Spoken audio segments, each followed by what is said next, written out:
The Varieties of Religious Experience. By William James. Preface. This book would never have been written had I not been honored with an appointment as Gifford Lecturer on Natural Religion at the University of Edinburgh. In casting about me for subjects of the 2 courses of 10 lectures each for which I thus became responsible, it seemed to me that the first course might well be a descriptive one on man's religious appetites, and the second a metaphysical one on their satisfaction through philosophy. But the unexpected growth of the psychological matter as I came to write it out has resulted in the second subject being postponed entirely, and the description of man's religious constitution now fills the 20 lectures. In Lecture XX I have suggested rather than stated my own philosophic conclusions, and the reader who desires immediately to know them should turn to pages 501 to 509, and to the postscript of the book. I hope to be able at some later day to express them in more explicit form.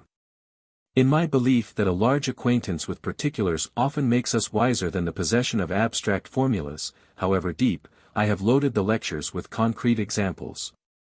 And I have chosen these among the extremer expressions of the religious temperament.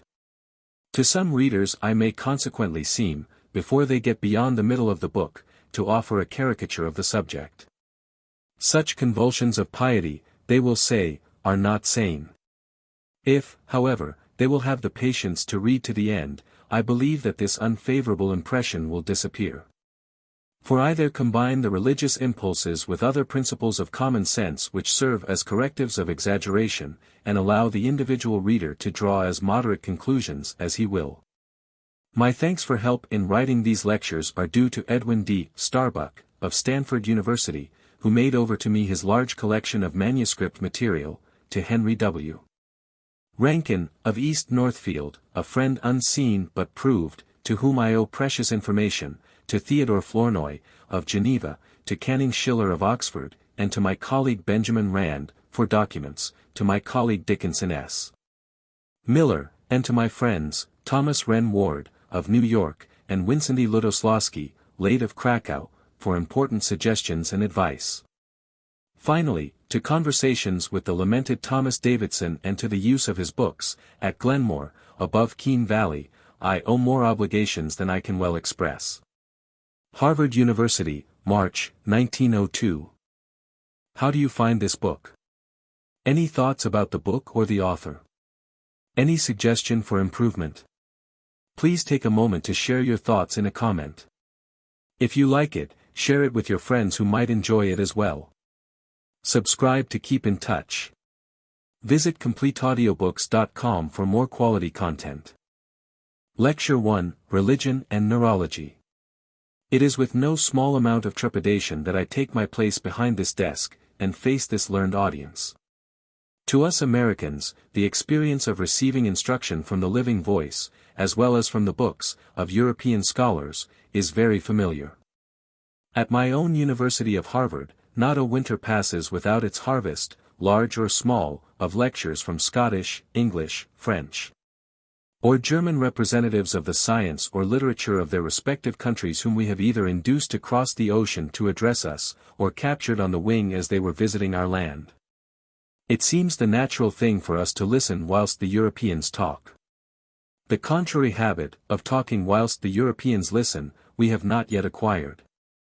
And in him who first makes the adventure it begets a certain sense of apology being due for so presumptuous an act. Particularly must this be the case on a soil as sacred to the American imagination as that of Edinburgh. The glories of the philosophic chair of this university were deeply impressed on my imagination in boyhood. Professor Fraser's Essays in Philosophy, then just published, was the first philosophic book I ever looked into, and I well remember the awestruck feeling I received from the account of Sir William Hamilton's classroom therein contained. Hamilton's own lectures were the first philosophic writings I ever forced myself to study, and after that I was immersed in Douglas Stewart and Thomas Brown. Such juvenile emotions of reverence never get outgrown. And I confess that to find my humble self promoted from my native wilderness to be actually for the time an official here, and transmuted into a colleague of these illustrious names, carries with it a sense of dreamland quite as much as of reality. But since I have received the honor of this appointment I have felt that it would never do to decline. The academic career also has its heroic obligations, so I stand here without further deprecatory words. Let me say only this, that now that the current, here and at Aberdeen, has begun to run from west to east, I hope it may continue to do so. As the years go by, I hope that many of my countrymen may be asked to lecture in the Scottish universities, changing places with Scotsmen lecturing in the United States. I hope that our people may become in all these higher matters even as one people. And that the peculiar philosophic temperament, as well as the peculiar political temperament, that goes with our English speech may more and more pervade and influence the world. As regards the manner in which I shall have to administer this lectureship, I am neither a theologian, nor a scholar learned in the history of religions, nor an anthropologist. Psychology is the only branch of learning in which I am particularly versed. To the psychologist the religious propensities of man must be at least as interesting as any other of the facts pertaining to his mental constitution. It would seem, therefore, that, as a psychologist, the natural thing for me would be to invite you to a descriptive survey of those religious propensities. If the inquiry be psychological, not religious institutions, but rather religious feelings and religious impulses must be its subject. And I must confine myself to those more developed subjective phenomena recorded in literature produced by articulate and fully self-conscious men, in works of piety and autobiography. Interesting as the origins and early stages of a subject always are, yet when one seeks earnestly for its full significance, one must always look to its more completely evolved and perfect forms. It follows from this that the documents that will most concern us will be those of the men who were most accomplished in the religious life and best able to give an intelligible account of their ideas and motives. These men, of course, are either comparatively modern writers, or else such earlier ones as have become religious classics. The documents humains which we shall find most instructive need not then be sought for in the haunts of special erudition, they lie along the beaten highway. And this circumstance, which flows so naturally from the character of our problem, suits admirably also your lecturer's lack of special theological learning. I may take my citations, my sentences and paragraphs of personal confession, from books that most of you at some time will have had already in your hands, and yet this will be no detriment to the value of my conclusions. It is true that some more adventurous reader and investigator, lecturing here in future, may unearth from the shelves of libraries documents that will make a more delectable and curious entertainment to listen to than mine. Yet I doubt whether he will necessarily, by his control of so much more out-of-the-way material, get much closer to the essence of the matter in hand. The question, what are the religious propensities? And the question, what is their philosophic significance? Are two entirely different orders of question from the logical point of view. And, as a failure to recognize this fact distinctly may breed confusion, I wish to insist upon the point a little before we enter into the documents and materials to which I have referred. In recent books on logic, distinction is made between two orders of inquiry concerning anything. First, what is the nature of it? How did it come about? What is its constitution, origin, and history? And second, what is its importance, meaning, or significance, now that it is once here? The answer to the one question is given in an existential judgment or proposition. The answer to the other is a proposition of value, what the Germans call a Werturteil, or what we may, if we like, denominate a spiritual judgment. Neither judgment can be deduced immediately from the other. They proceed from diverse intellectual preoccupations, and the mind combines them only by making them first separately, and then adding them together. In the matter of religions it is particularly easy to distinguish the two orders of question. Every religious phenomenon has its history and its derivation from natural antecedents. What is nowadays called the higher criticism of the Bible is only a study of the Bible from this existential point of view, neglected too much by the earlier Church. Under just what biographic conditions did the sacred writers bring forth their various contributions to the holy volume? And what had they exactly in their several individual minds, when they delivered their utterances? These are manifestly questions of historical fact, and one does not see how the answer to them can decide offhand the still further question, of what use should such a volume, with its manner of coming into existence so defined, be to us as a guide to life and a revelation? To answer this other question we must have already in our mind some sort of a general theory as to what the peculiarities in a thing should be which give it value for purposes of revelation. And this theory itself would be what I just called a spiritual judgment. Combining it with our existential judgment, we might indeed deduce another spiritual judgment as to the Bible's worth. Thus if our theory of revelation value were to affirm that any book, to possess it, must have been composed automatically or not by the free caprice of the writer, or that it must exhibit no scientific and historic errors and express no local or personal passions, the Bible would probably fare ill at our hands. But if, on the other hand, our theory should allow that a book may well be a revelation in spite of errors and passions and deliberate human composition, if only it be a true record of the inner experiences of great-souled persons wrestling with the crises of their fate, then the verdict would be much more favorable. You see that the existential facts by themselves are insufficient for determining the value, and the best adepts of the higher criticism accordingly never confound the existential with the spiritual problem. With the same conclusions of fact before them, some take one view, and some another, of the Bible's value as a revelation, according as their spiritual judgment as to the foundation of values differs. I make these general remarks about the two sorts of judgment, because there are many religious persons, some of you now present, possibly, are among them, who do not yet make a working use of the distinction, and who may therefore feel first a little startled at the purely existential point of view from which in the following lectures the phenomena of religious experience must be considered.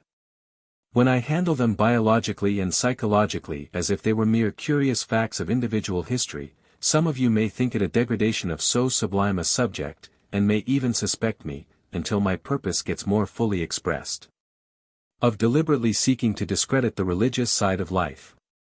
Such a result is of course absolutely alien to my intention, and since such a prejudice on your part would seriously obstruct the due effect of much of what I have to relate, I will devote a few more words to the point. There can be no doubt that as a matter of fact a religious life, exclusively pursued, does tend to make the person exceptional and eccentric. I speak not now of your ordinary religious believer, who follows the conventional observances of his country, whether it be Buddhist, Christian, or Mohammedan. His religion has been made for him by others, communicated to him by tradition, determined to fixed forms by imitation, and retained by habit. It would profit us little to study this second-hand religious life. We must make search rather for the original experiences which were the pattern-setters to all this mass of suggested feeling and imitated conduct. These experiences we can only find in individuals for whom religion exists not as a dull habit, but as an acute fever rather. But such individuals are geniuses in the religious line. And like many other geniuses who have brought forth fruits effective enough for commemoration in the pages of biography, such religious geniuses have often shown symptoms of nervous instability. Even more perhaps than other kinds of genius, religious leaders have been subject to abnormal psychical visitations. Invariably they have been creatures of exalted emotional sensibility. Often they have led a discordant inner life, and had melancholy during a part of their career. They have known no measure, been liable to obsessions and fixed ideas. And frequently they have fallen into trances, heard voices, seen visions, and presented all sorts of peculiarities which are ordinarily classed as pathological. Often, moreover, these pathological features in their career have helped to give them their religious authority and influence. If you ask for a concrete example, there can be no better one than is furnished by the person of George Fox. The Quaker religion which he founded is something which it is impossible to overpraise. In a day of shams, it was a religion of veracity rooted in spiritual inwardness, and a return to something more like the original gospel truth than men had ever known in England. So far as our Christian sects today are evolving into liberality, they are simply reverting in essence to the position which Fox and the early Quakers so long ago assumed. No one can pretend for a moment that in point of spiritual sagacity and capacity, Fox's mind was unsound. Everyone who confronted him personally, from Oliver Cromwell down to county magistrates and jailers, seems to have acknowledged his superior power. Yet from the point of view of his nervous constitution, Fox was a psychopath or détraque of the deepest dye. His journal abounds in entries of this sort. As I was walking with several friends, I lifted up my head and saw 3 steeplehouse spires, and they struck at my life. I asked them what place that was. They said, Lichfield. Immediately the word of the Lord came to me, that I must go thither. Being come to the house we were going to, I wished the friends to walk into the house, saying nothing to them of whither I was to go.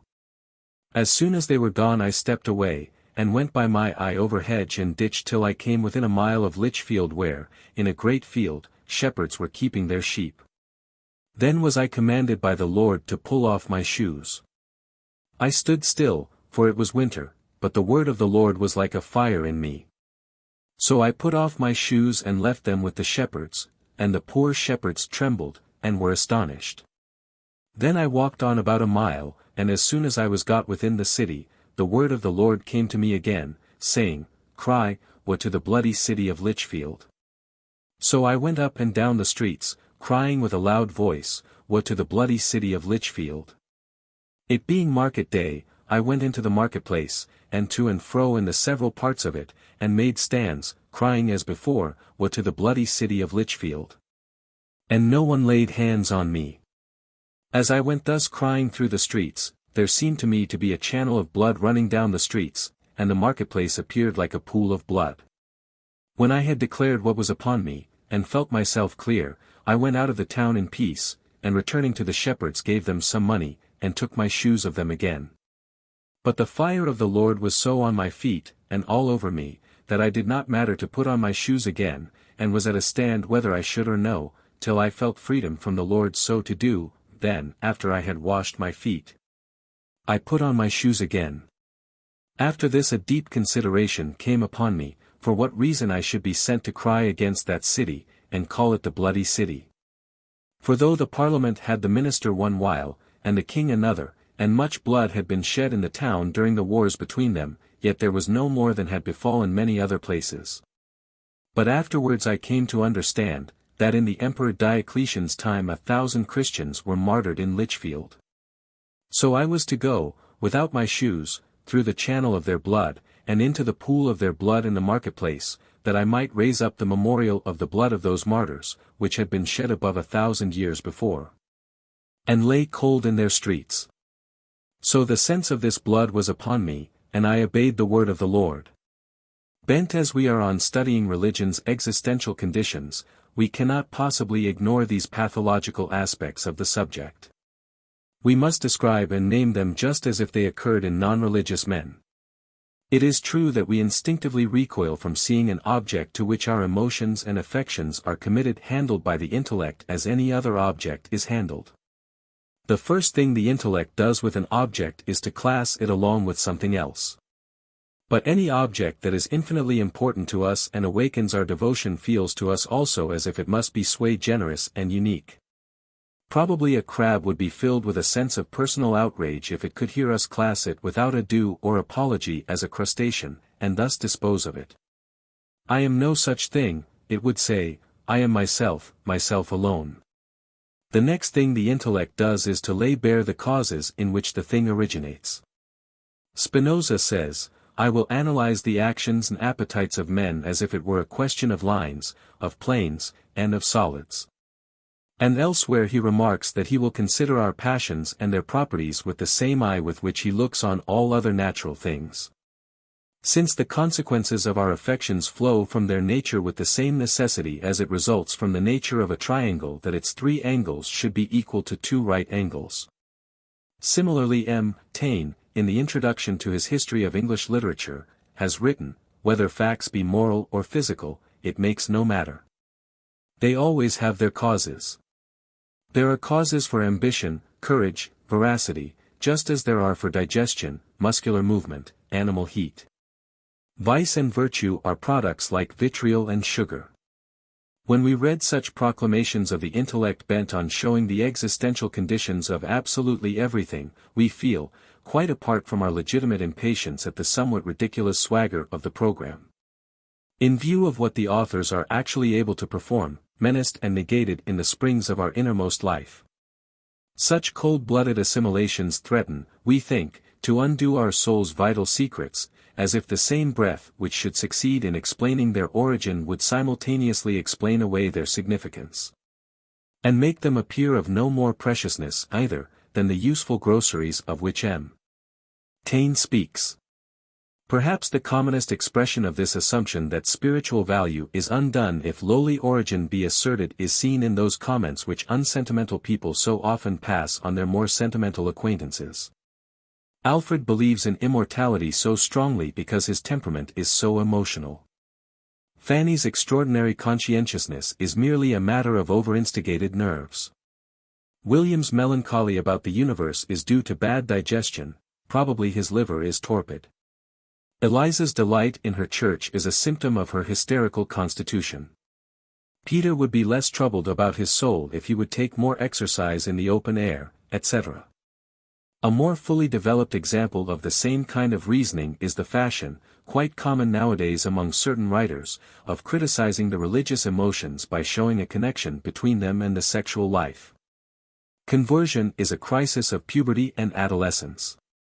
The macerations of saints, and the devotion of missionaries, are only instances of the parental instinct of self-sacrifice gone astray.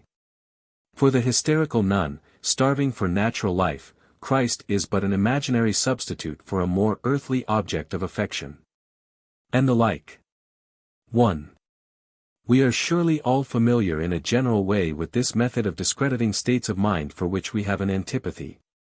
We all use it to some degree in criticizing persons whose states of mind we regard as overstrained.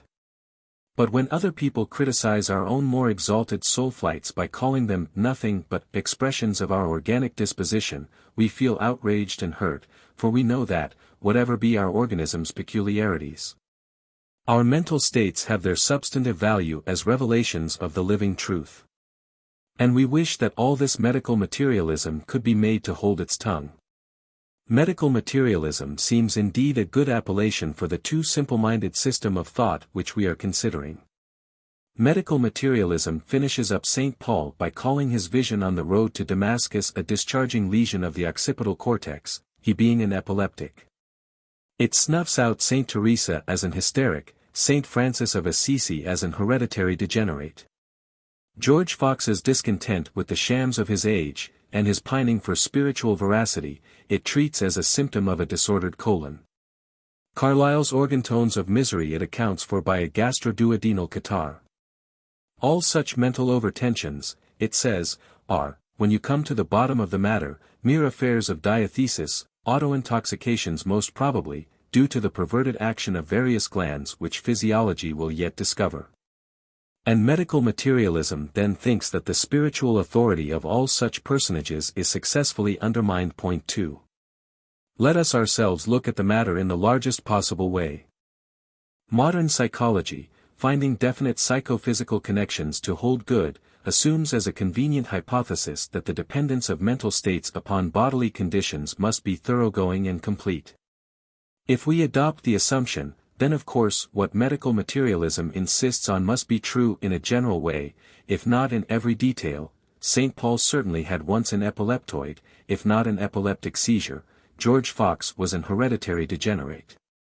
Carlyle was undoubtedly auto-intoxicated by some organ or other, no matter which, and the rest.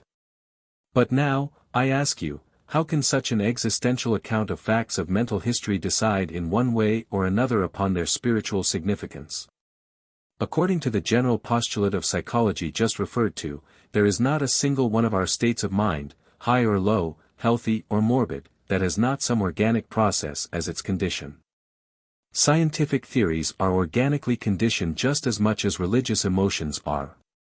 And if we only knew the facts intimately enough, we should doubtless see the liver determining the dicta of the sturdy atheist as decisively as it does those of the Methodist under conviction anxious about his soul. When it alters in one way the blood that percolates it, we get the Methodist, when in another way, we get the atheist form of mind.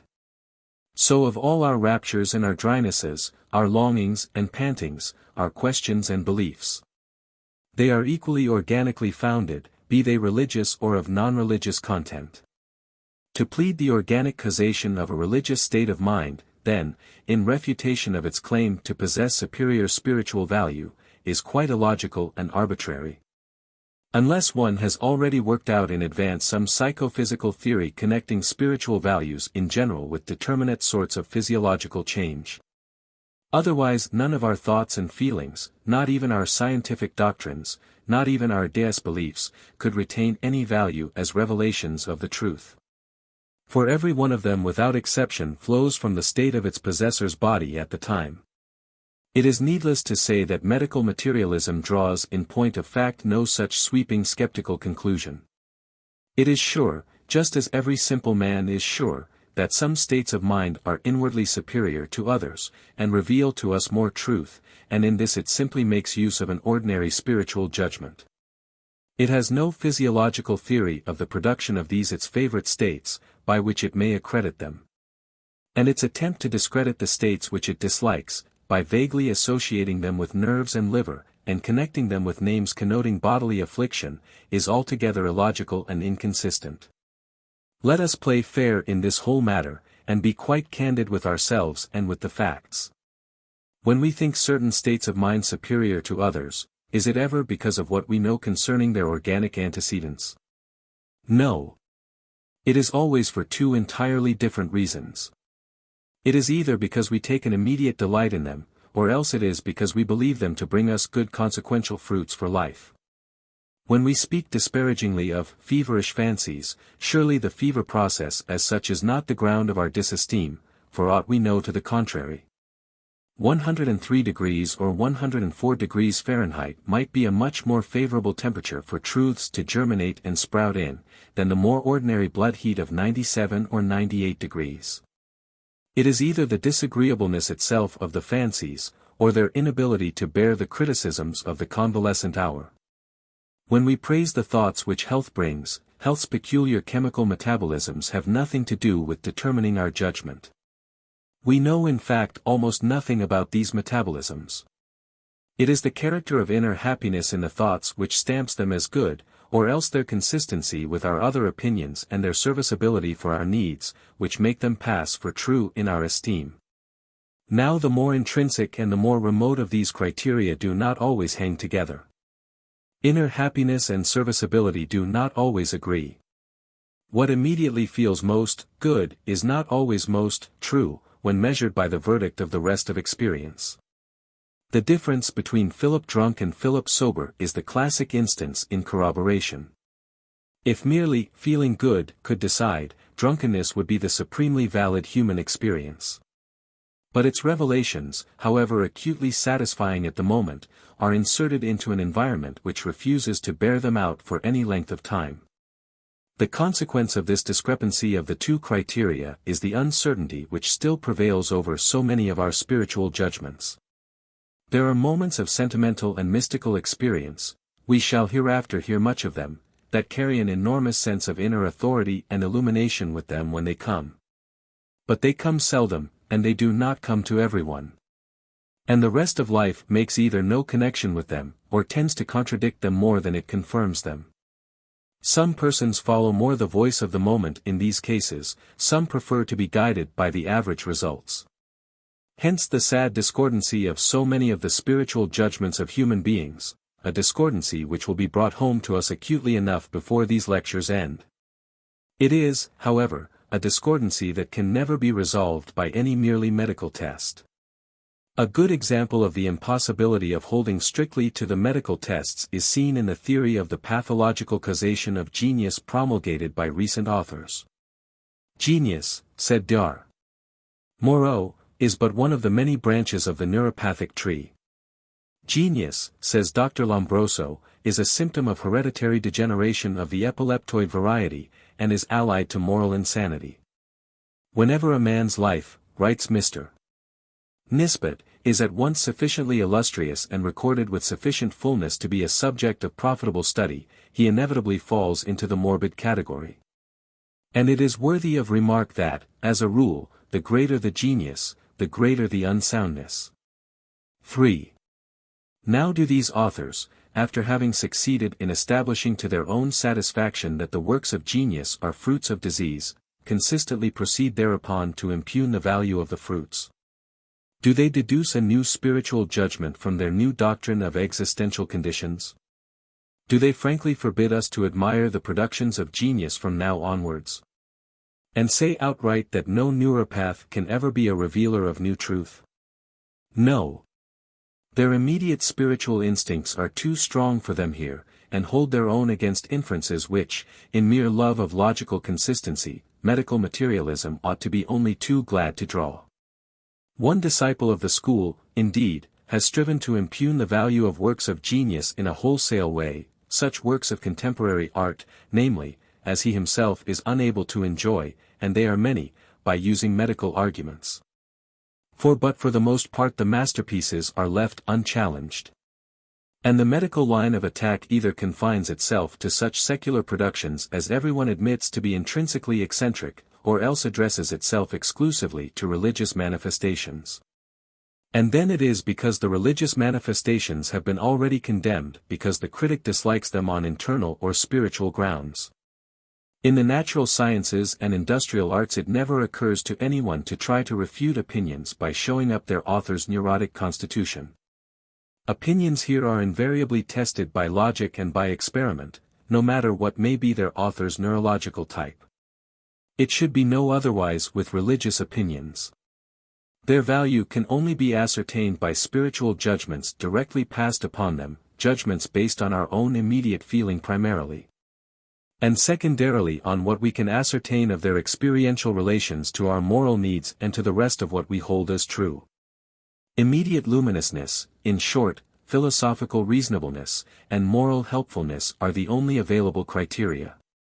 Saint Teresa might have had the nervous system of the placidest cow, and it would not now save her theology, if the trial of the theology by these other tests should show it to be contemptible.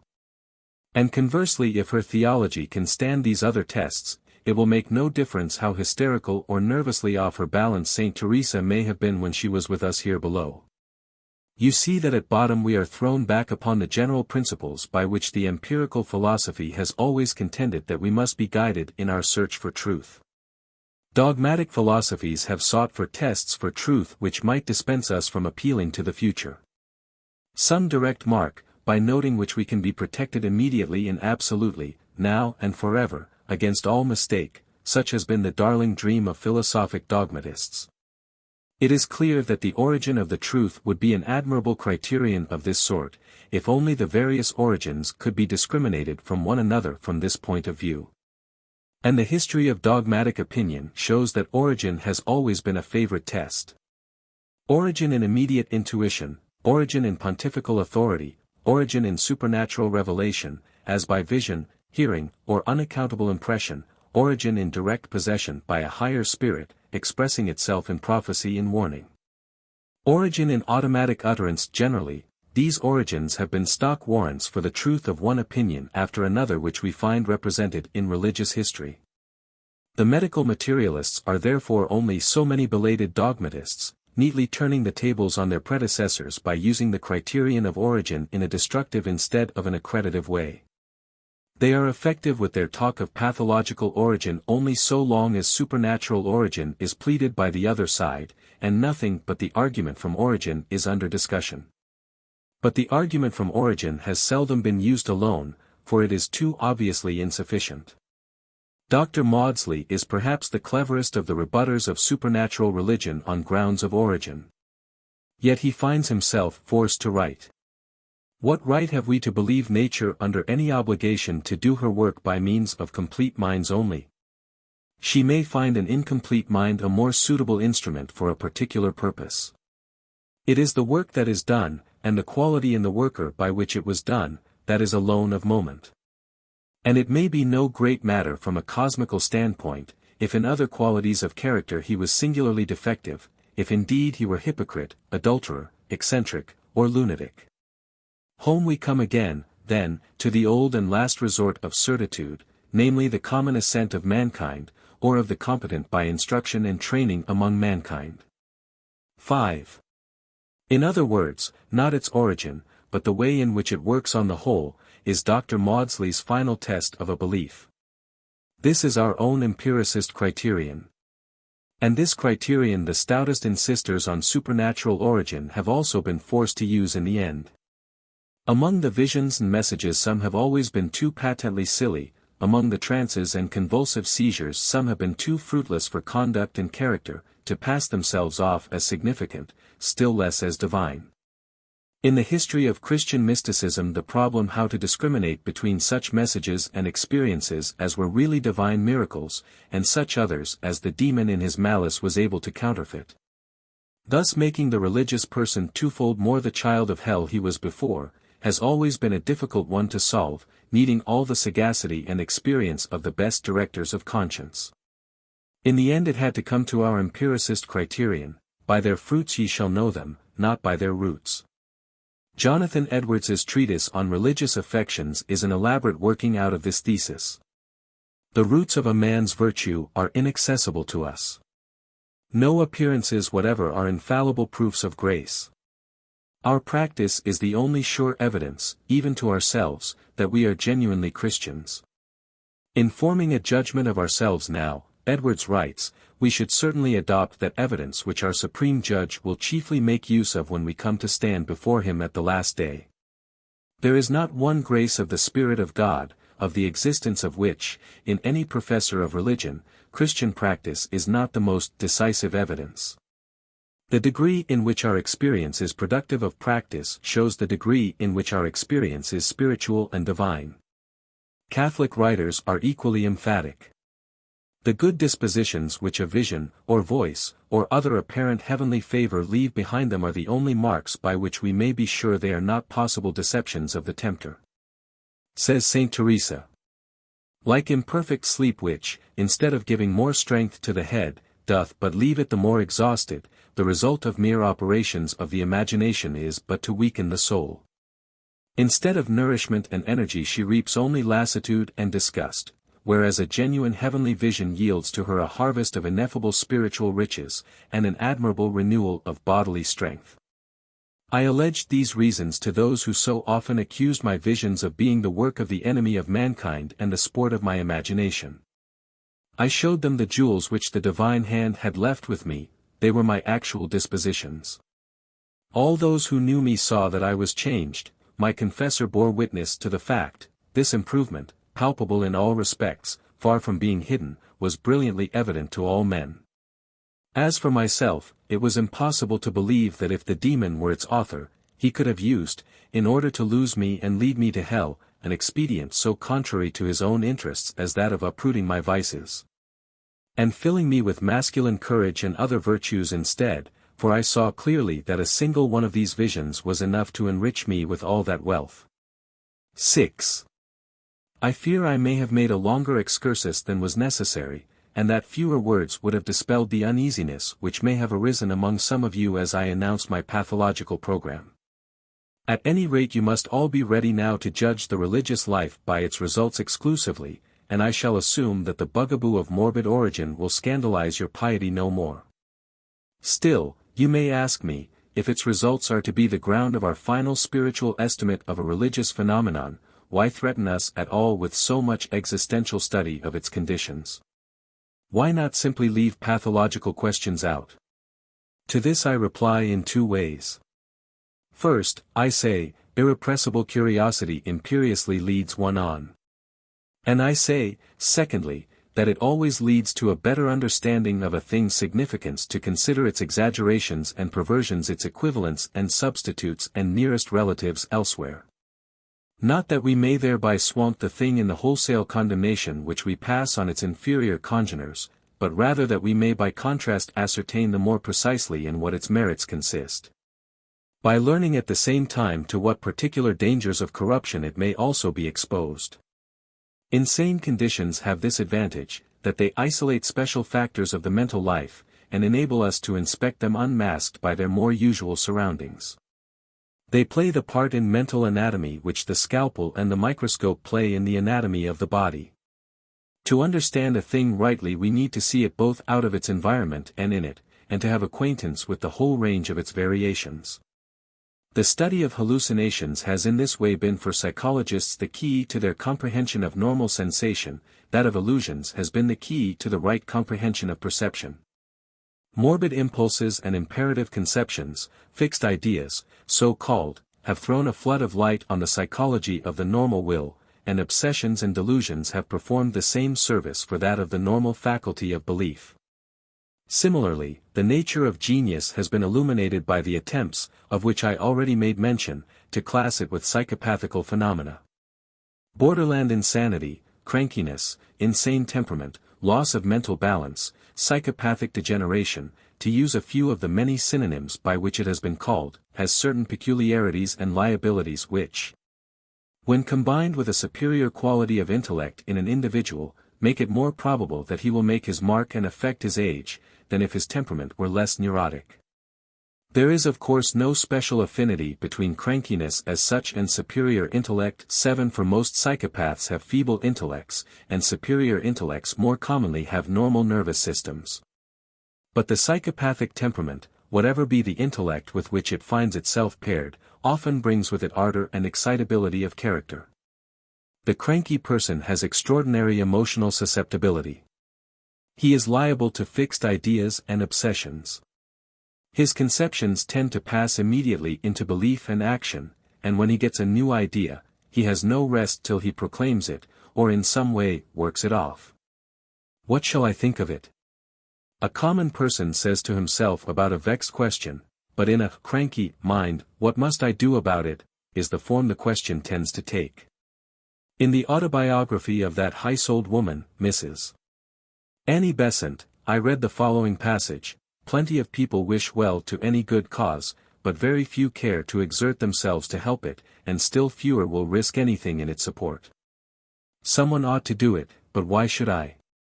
Is the ever re-echoed phrase of weak-kneed amiability. Someone ought to do it, so why not I, is the cry of some earnest servant of man, eagerly forward springing to face some perilous duty. Between these two sentences lie whole centuries of moral evolution. True enough. And between these two sentences lie also the different destinies of the ordinary sluggard and the psychopathic man.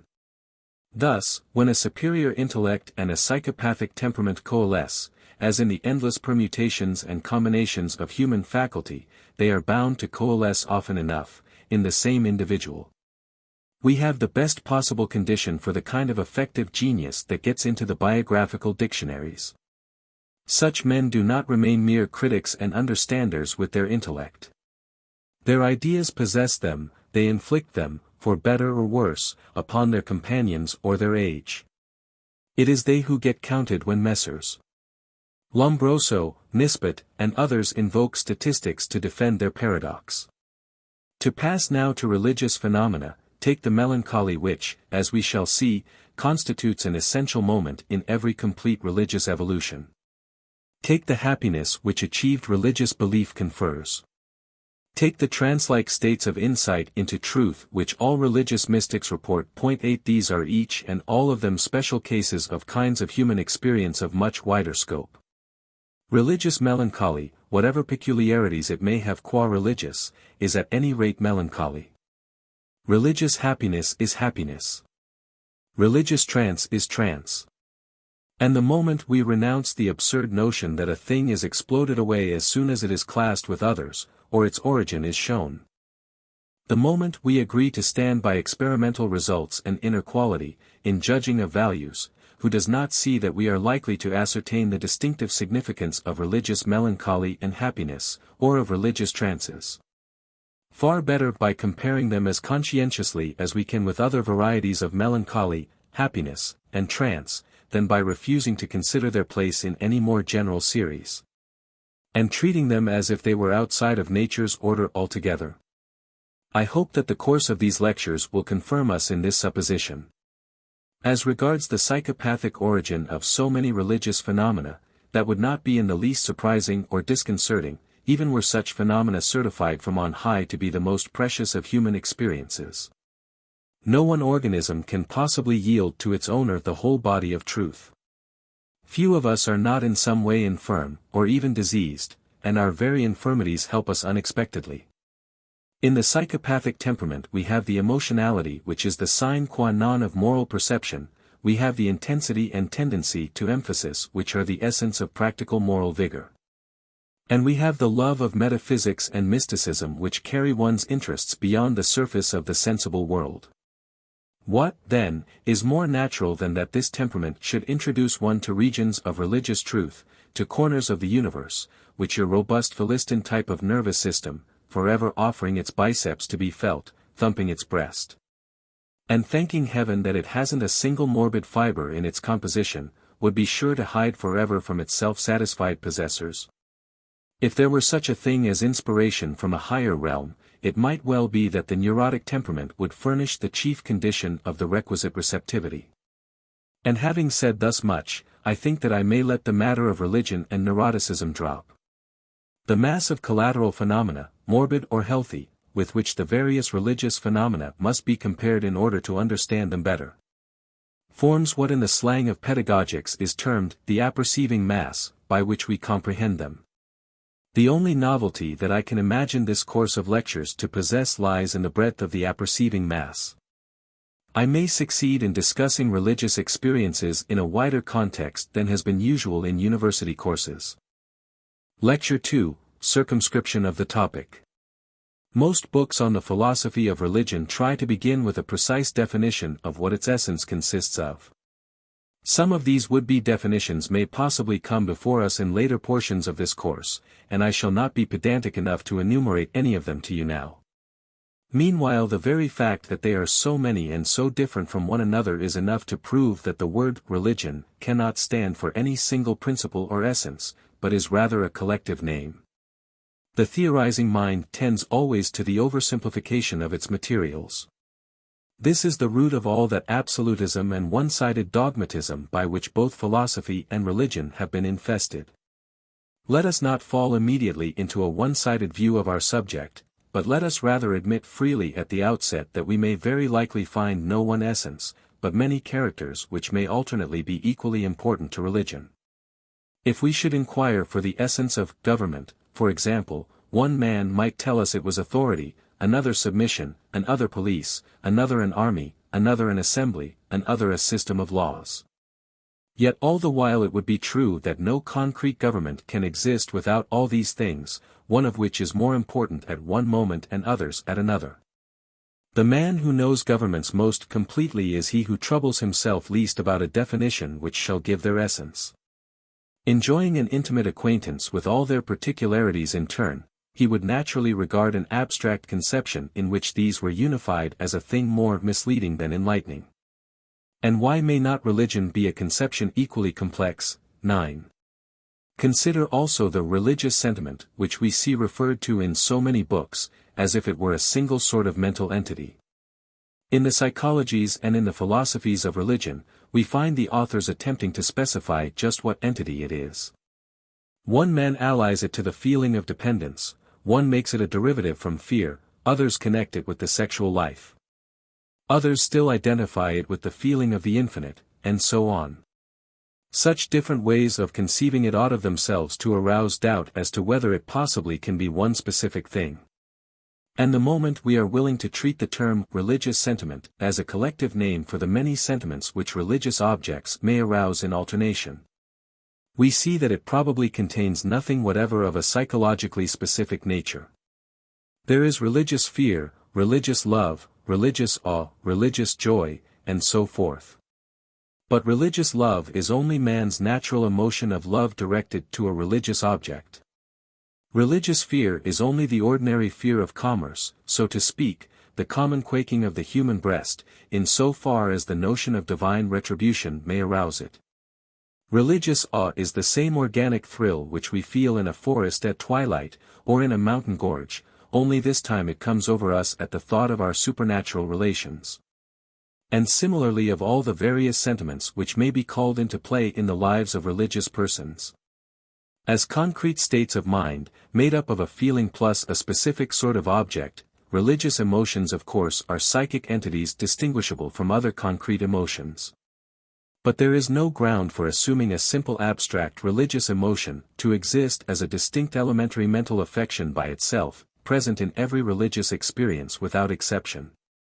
As there thus seems to be no one elementary religious emotion, but only a common storehouse of emotions upon which religious objects may draw, so there might conceivably also prove to he no one specific and essential kind of religious object, and no one specific and essential kind of religious act.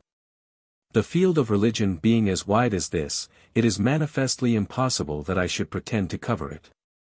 My lectures must be limited to a fraction of the subject.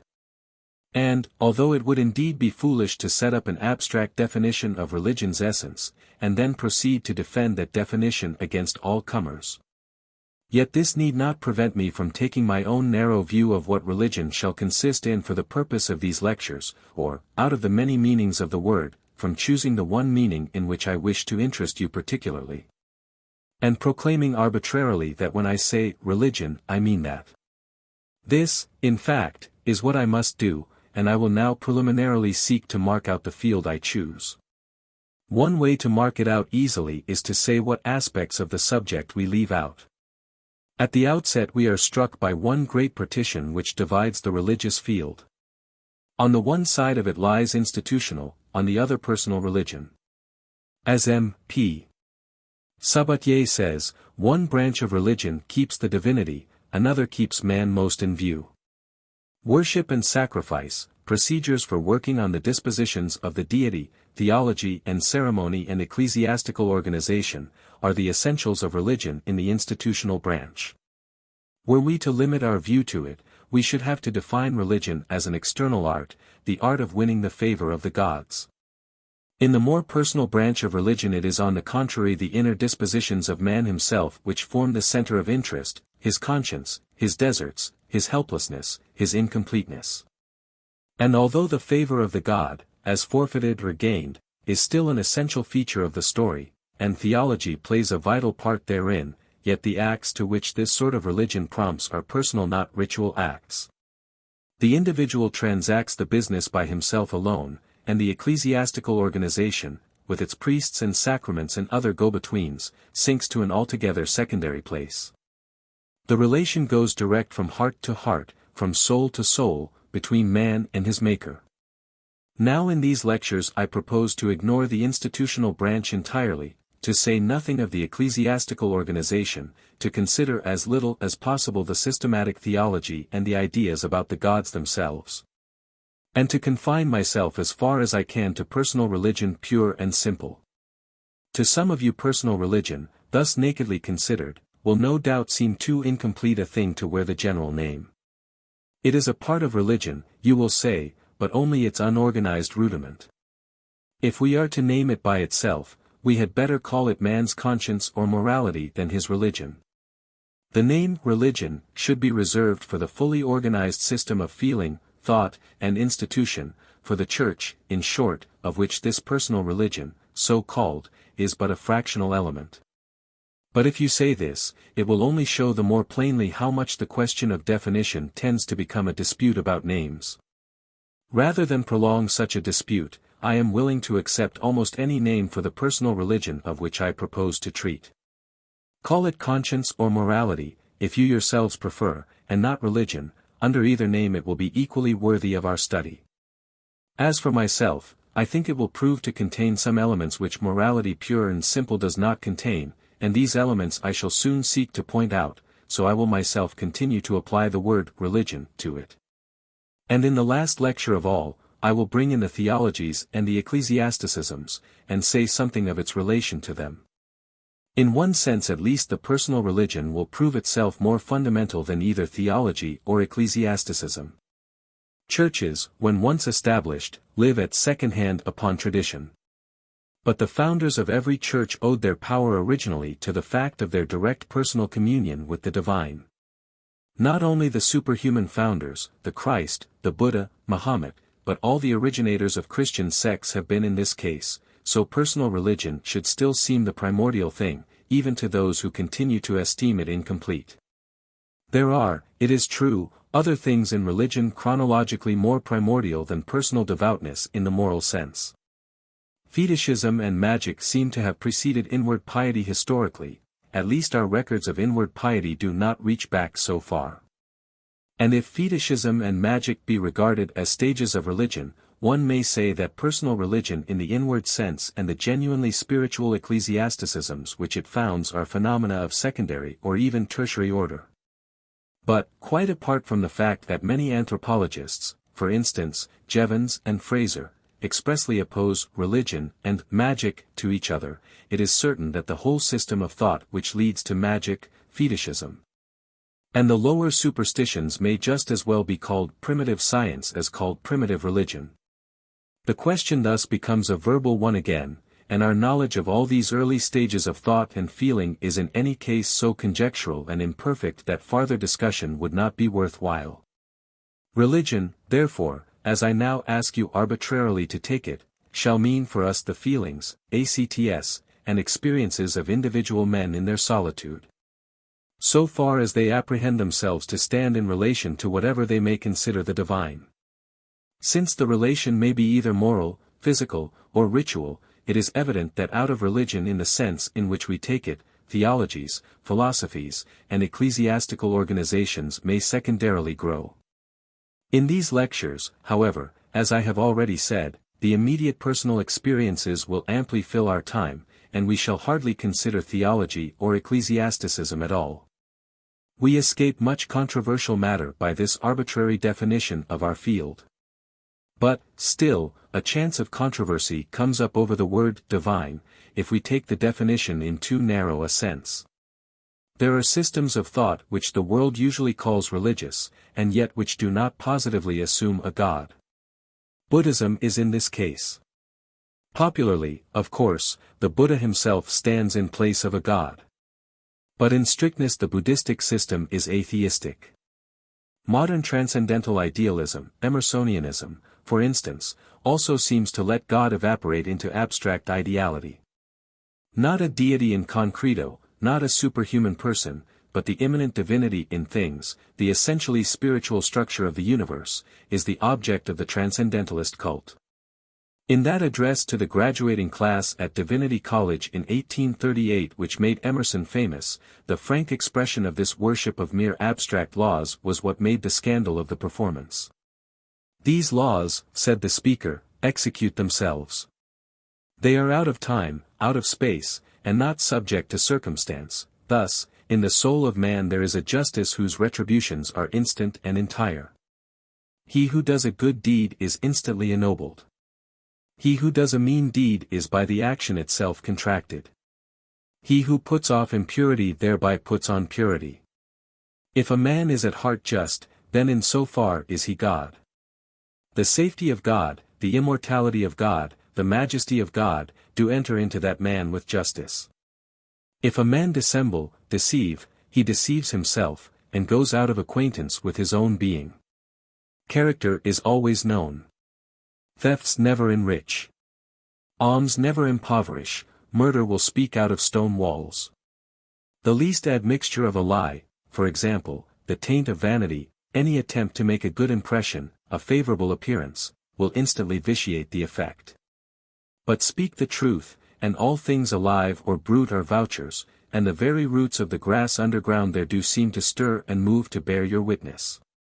For all things proceed out of the same spirit, which is differently named love, justice, temperance, in its different applications, just as the ocean receives different names on the several shores which it washes.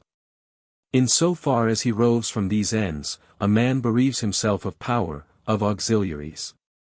His being shrinks, he becomes less and less, a mote, a point, until absolute badness is absolute death. The perception of this law awakens in the mind a sentiment which we call the religious sentiment, and which makes our highest happiness. Wonderful is its power to charm and to command. It is a mountain air. It is the embalmer of the world. It makes the sky and the hills sublime, and the silent song of the stars is it. It is the beatitude of man. It makes him illimitable. When he says, I ought, when love warns him, when he chooses, warned from on high, the good and great deed. Then, deep melodies wander through his soul from supreme wisdom. Then he can worship, and be enlarged by his worship, for he can never go behind this sentiment. All the expressions of this sentiment are sacred and permanent in proportion to their purity.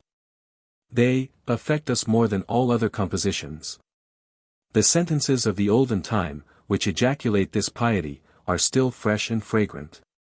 And the unique impression of Jesus upon mankind, whose name is not so much written as ploughed into the history of this world, is proof of the subtle virtue of this infusion. 10. Such is the Emersonian religion. The universe has a divine soul of order, which soul is moral, being also the soul within the soul of man. But whether this soul of the universe be a mere quality like the eye's brilliancy or the skin's softness, or whether it be a self-conscious life like the eye's seeing or the skin's feeling, is a decision that never unmistakably appears in Emerson's pages. It quivers on the boundary of these things, sometimes leaning one way sometimes the other, to suit the literary rather than the philosophic need. Whatever it is, though, it is active. As much as if it were a god, we can trust it to protect all ideal interests and keep the world's balance straight. The sentences in which Emerson, to the very end, gave utterance to this faith are as fine as anything in literature. If you love and serve men, you cannot by any hiding or stratagem escape the remuneration. Secret retributions are always restoring the level, when disturbed, of the divine justice. It is impossible to tilt the beam. All the tyrants and proprietors and monopolists of the world in vain set their shoulders to heave the bar. Settles forevermore the ponderous equator to its line, and man and mote, and star and sun, must range to it, or be pulverized by the recoil. 11. Now it would be too absurd to say that the inner experiences that underlie such expressions of faith as this and impel the writer to their utterance are quite unworthy to be called religious experiences. The sort of appeal that Emersonian optimism, on the one hand, and Buddhistic pessimism, on the other, make to the individual and the son of response which he makes to them in his life are in fact indistinguishable from, and in many respects identical with, the best Christian appeal and response. We must therefore, from the experiential point of view, call these godless or quasi-godless creeds, religions. And accordingly when in our definition of religion we speak of the individual's relation to what he considers the divine, we must interpret the term divine very broadly, as denoting any object that is God-like, whether it be a concrete deity or not. But the term godlike, if thus treated as a floating general quality, becomes exceedingly vague, for many gods have flourished in religious history, and their attributes have been discrepant enough. What then is that essentially godlike quality, be it embodied in a concrete deity or not, our relation to which determines our character as religious men? It will repay us to seek some answer to this question before we proceed farther. For one thing, gods are conceived to be first things in the way of being and power. They overarch and envelop, and from them there is no escape. What relates to them is the first and last word in the way of truth. Whatever then were most primal and enveloping and deeply true might at this rate be treated as godlike, and a man's religion might thus be identified with his attitude, whatever it might be, toward what he felt to be the primal truth. Such a definition as this would in a way be defensible. Religion, whatever it is a man's total reaction upon life, so why not say that any total reaction upon life is a religion? Total reactions are different from casual reactions, and total attitudes are different from usual or professional attitudes. To get at them you must go behind the foreground of existence and reach down to that curious sense of the whole residual cosmos as an everlasting presence, intimate or alien, terrible or amusing, lovable or odious, which in some degree everyone possesses. This sense of the world's presence, appealing as it does to our peculiar individual temperament, makes us either strenuous or careless, devout or blasphemous, gloomy or exultant, about life at large. And our reaction, involuntary and inarticulate and often half unconscious as it is the completest of all our answers to the question, what is the character of this universe in which we dwell? It expresses our individual sense of it in the most definite way. Why then not call these reactions our religion, no matter what specific character they may have? Non-religious as some of these reactions may be, in one sense of the word religious, they yet belong to the general sphere of the religious life, and so should generically be classed as religious reactions. He believes in no God, and he worships him, said a colleague of mine of a student who was manifesting a fine atheistic ardor. And the more fervent opponents of Christian doctrine have often enough shown a temper which, psychologically considered, is indistinguishable from religious zeal. But so very broad a use of the word religion would be inconvenient, however defensible it might remain on logical grounds. There are trifling, sneering attitudes even toward the whole of life. And in some men these attitudes are final and systematic. It would strain the ordinary use of language too much to call such attitudes religious, even though, from the point of view of an unbiased critical philosophy, they might conceivably be perfectly reasonable ways of looking upon life. Voltaire, for example, writes thus to a friend, at the age of 73, "As for myself," he says, "weak as I am, I carry on the war to the last moment, I get 100 pike thrusts, I return 200, and I laugh. I see near my door Geneva on fire with quarrels over nothing, and I laugh again, and, thank God, I can look upon the world as a farce even when it becomes as tragic as it sometimes does. All comes out even at the end of the day, and all comes out still more even when all the days are over." Much as we may admire such a robust old gamecock spirit in a valetudinarian, to call it a religious spirit would be odd. Yet it is for the moment Voltaire's reaction on the whole of life. Je m'en fiche is the vulgar French equivalent for our English ejaculation, who cares? And the happy term je m'en ficheism recently has been invented to designate the systematic determination not to take anything in life too solemnly. All is vanity, is the relieving word in all difficult crises for this mode of thought, which that exquisite literary genius Renan took pleasure, in his later days of sweet decay, in putting into coquettishly sacrilegious forms which remain to us as excellent expressions of the all is vanity state of mind. Take the following passage, for example: "We must hold to duty, even against the evidence," Renan says, but he then goes on. "There are many chances that the world may be nothing but a fairy pantomime of which no God has care. We must therefore arrange ourselves so that on neither hypothesis we shall be completely wrong. We must listen to the superior voices, but in such a way that if the second hypothesis were true we should not have been too completely duped. If in effect the world be not a serious thing, it is the dogmatic people who will be the shallow ones, and the worldly-minded whom the theologians now call frivolous will be those who are really wise. In utrunque paratus, then. Be ready for anything, that perhaps is wisdom. Give ourselves up, according to the hour, to confidence, to skepticism, to optimism, to irony, and we may be sure that at certain moments at least we shall be with the truth. Good humor is a philosophic state of mind. It seems to say to nature that we take her no more seriously than she takes us. I maintain that one should always talk of philosophy with a smile. We owe it to the eternal to be virtuous, but we have the right to add to this tribute our irony as a sort of personal reprisal. In this way we return to the right quarter jest for jest, we play the trick that has been played on us. St. Augustine's phrase, "Lord, if we are deceived, it is by thee," remains a fine one, well suited to our modern feeling. Only we wish the eternal to know that if we accept the fraud, we accept it knowingly and willingly. We are resigned in advance to losing the interest on our investments of virtue, but we wish not to appear ridiculous by having counted on them too securely. 12.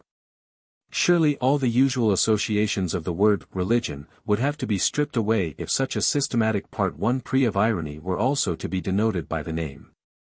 For common men, religion, whatever more special meanings it may have, signifies always a serious state of mind. If any one phrase could gather its universal message, that phrase would be, "All is not vanity in this universe, whatever the appearances may suggest." If it can stop anything, religion as commonly apprehended can stop just such chaffing talk as Renan's. It favors gravity, not pertness. It says, "Hush," to all vain chatter and smart wit. But if hostile to light irony, religion is equally hostile to heavy grumbling and complaint. The world appears tragic enough in some religions, but the tragedy is realized as purging, and a way of deliverance is held to exist. We shall see enough of the religious melancholy in a future lecture. But melancholy, according to our ordinary use of language, forfeits all title to be called religious when, in Marcus Aurelius's racy words, the sufferer simply lies kicking and screaming after the fashion of a sacrificed pig. The mood of a Schopenhauer or a Nietzsche, and in a less degree one may sometimes say the same of our own sad Carlyle, though often an ennobling sadness, is almost as often only peevishness running away with the bit between its teeth. The sallies of the two German authors remind one, half the time, of the sick shriekings of two dying rats. They lack the purgatorial note which religious sadness gives forth. There must be something solemn, serious, and tender about any attitude which we denominate religious. If glad, it must not grin or snicker; if sad, it must not scream or curse.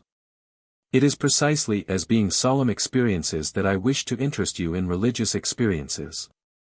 So I propose, arbitrarily again, if you please, to narrow our definition once more by saying that the word divine, as employed therein, shall mean for us not merely the primal and enveloping and real. For that meaning if taken without restriction might prove too broad. The divine shall mean for us only such a primal reality as the individual feels impelled to respond to solemnly and gravely, and neither by a curse nor a jest. But solemnity, and gravity, and all such emotional attributes, admit of various shades.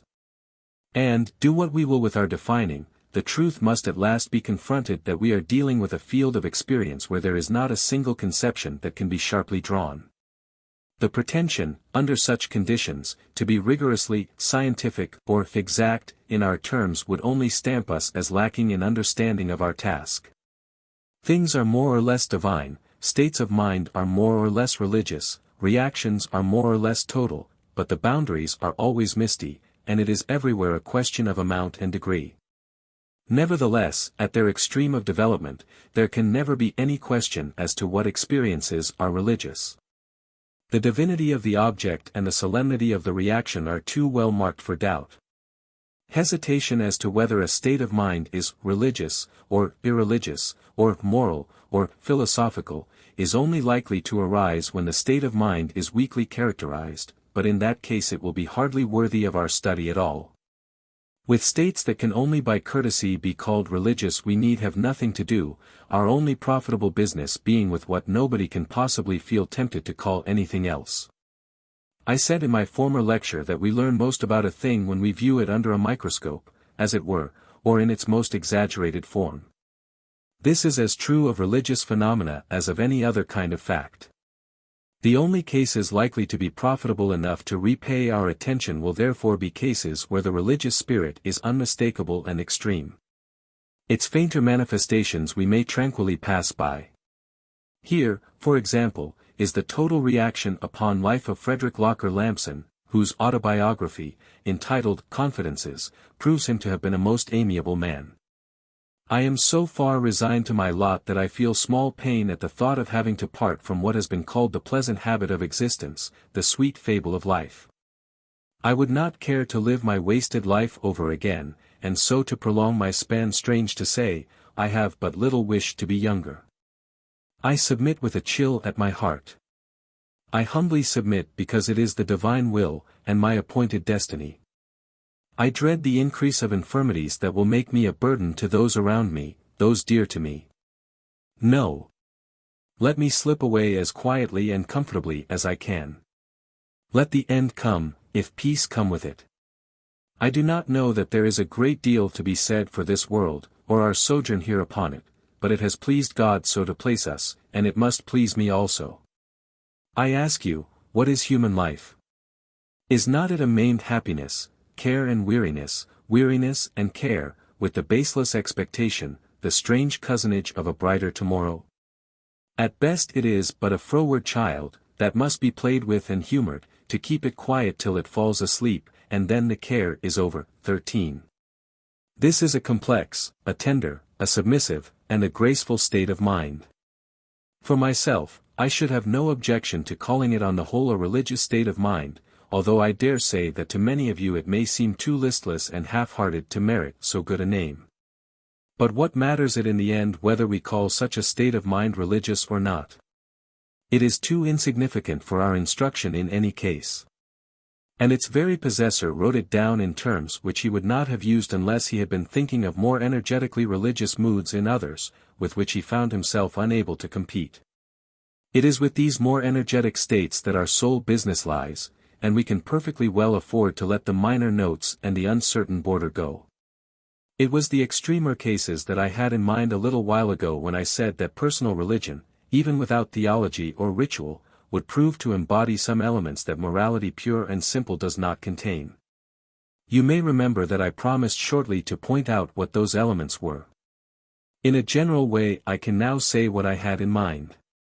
I accept the universe is reported to have been a favorite utterance of our New England transcendentalist, Margaret Fuller, and when someone repeated this phrase to Thomas Carlyle, his sardonic comment is said to have been, "Gad, she'd better."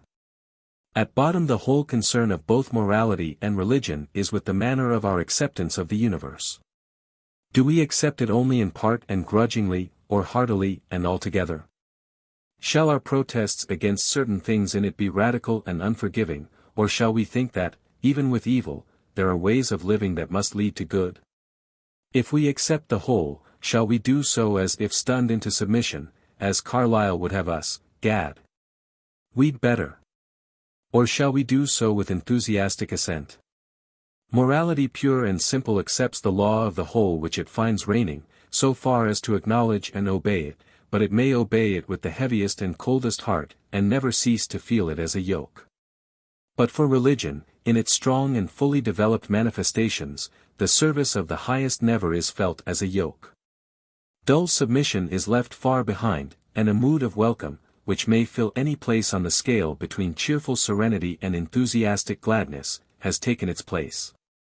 It makes a tremendous emotional and practical difference to one whether one accept the universe in the drab discolored way of stoic resignation to necessity, or with the passionate happiness of Christian saints.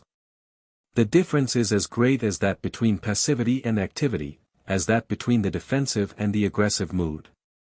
Gradual as are the steps by which an individual may grow from one state into the other, many as are the intermediate stages which different individuals represent, yet when you place the typical extremes beside each other for comparison, you feel that two discontinuous psychological universes confront you, and that in passing from one to the other a critical point has been overcome. If we compare Stoic with Christian ejaculations we see much more than a difference of doctrine, rather is it a difference of emotional mood that parts them. When Marcus Aurelius reflects on the eternal reason that has ordered things, there is a frosty chill about his words which you rarely find in a Jewish, and never in a Christian piece of religious writing. The universe is accepted by all these writers, but how devoid of passion or exultation the spirit of the Roman emperor is. Compare his fine sentence, "If gods care not for me or my children, here is a reason for it," with Job's cry, "Though he slay me, yet will I trust in him," and you immediately see the difference I mean. The anima mundi, to whose disposal of his own personal destiny the Stoic consents, is there to be respected and submitted to, but the Christian God is there to be loved. And the difference of emotional atmosphere is like that between an Arctic climate and the tropics, though the outcome in the way of accepting actual conditions uncomplainingly may seem in abstract terms to be much the same.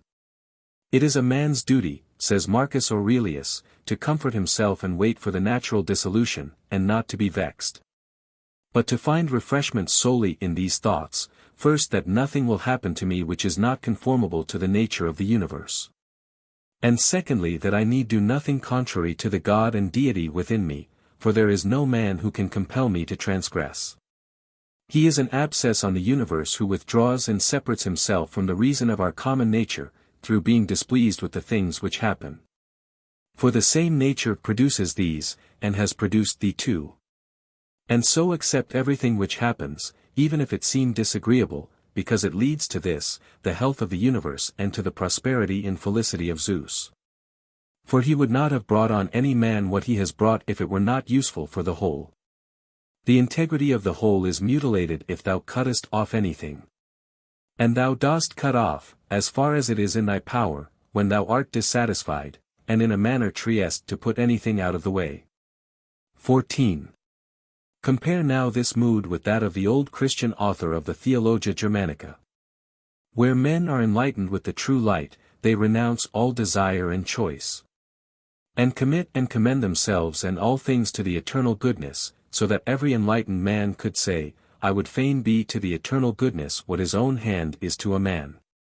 Such men are in a state of freedom, because they have lost the fear of pain or hell, and the hope of reward or heaven, and are living in pure submission to the eternal goodness, in the perfect freedom of fervent love. When a man truly perceiveth and considereth himself, who, and what he is, and findeth himself utterly vile and wicked and unworthy, he falleth into such a deep abasement that it seemeth to him reasonable that all creatures in heaven and earth should rise up against him. And therefore he will not and dare not desire any consolation and release, but he is willing to be unconsoled and unreleased, and he doth not grieve over his sufferings, for they are right in his eyes, and he hath nothing to say against them. This is what is meant by true repentance for sin, and he who in this present time entereth into this hell, none may console him. Now God hath not forsaken a man in this hell, but he is laying his hand upon him, that the man may not desire nor regard anything but the eternal good only. And then, when the man neither careth for nor desireth anything but the eternal good alone, and seeketh not himself nor his own things, but the honor of God only, he is made a partaker of all manner of joy, bliss, peace, rest, and consolation. And so the man is henceforth in the kingdom of heaven. This hell and this heaven are two good safe ways for a man, and happy is he who truly findeth them. 15. How much more active and positive the impulse of the Christian writer to accept his place in the universe is. Marcus Aurelius agrees to the scheme, the German theologian agrees with it. He literally abunds in agreement, he runs out to embrace the divine decrees. Occasionally, it is true, the Stoic rises to something like a Christian warmth of sentiment, as in the often quoted passage of Marcus Aurelius. Everything harmonizes with me which is harmonious to thee, O universe. Nothing for me is too early nor too late, which is in due time for thee. Everything is fruit to me which thy seasons bring, O nature, from thee are all things, in thee are all things, to thee all things return. The poet says, Dear city of sea crops. And wilt thou not say, Dear city of Zeus? 16. But compare even as devout a passage as this with a genuine Christian outpouring, and it seems a little cold. Turn, for instance, to the imitation of Christ. Lord, thou knowest what is best. Let this or that be according as thou wilt. Give what thou wilt, so much as thou wilt, when thou wilt. Do with me as thou knowest best, and as shall be most to thine honor. Place me where thou wilt, and freely work thy will with me in all things. When could it be evil when thou wert near? I had rather be poor for thy sake than rich without thee. I choose rather to be a pilgrim upon the earth with thee, than without thee to possess heaven. Where thou art, there is heaven. And where thou art not, behold there death and hell. 17. It is a good rule in physiology, when we are studying the meaning of an organ, to ask after its most peculiar and characteristic sort of performance, and to seek its office in that one of its functions which no other organ can possibly exert. Surely the same maxim holds good in our present quest. The essence of religious experiences, the thing by which we finally must judge them, must be that element or quality in them which we can meet nowhere else. And such a quality will be of course most prominent and easy to notice in those religious experiences which are most one-sided, exaggerated, and intense. Now when we compare these intenser experiences with the experiences of tamer minds, so cool and reasonable that we are tempted to call them philosophical rather than religious, we find a character that is perfectly distinct. That character, it seems to me, should be regarded as the practically important differentia of religion for our purpose. And just what it is can easily be brought out by comparing the mind of an abstractly conceived Christian with that of a moralist similarly conceived. A life is manly, stoical, moral, or philosophical, we say, in proportion as it is less swayed by paltry personal considerations and more by objective ends that call for energy, even though that energy bring personal loss and pain. This is the good side of war, in so far as it calls for volunteers. And for morality life is a war, and the service of the highest is a sort of cosmic patriotism which also calls for volunteers. Even a sick man, unable to be militant outwardly, can carry on the moral warfare. He can willfully turn his attention away from his own future, whether in this world or the next. He can train himself to indifference to his present drawbacks and immerse himself in whatever objective interests still remain accessible. He can follow public news, and sympathize with other people's affairs. He can cultivate cheerful manners, and be silent about his miseries. He can contemplate whatever ideal aspects of existence his philosophy is able to present to him, and practice whatever duties, such as patience, resignation, trust, his ethical system requires. Such a man lives on his loftiest, largest plane. He is a high-hearted freeman and no pining slave. And yet he lacks something which the Christian par excellence, the mystic and ascetic saint, for example, has in abundant measure, and which makes of him a human being of an altogether different denomination. The Christian also spurns the pinched and mumping sick-room attitude, and the lives of saints are full of a kind of callousness to diseased conditions of body which probably no other human records show.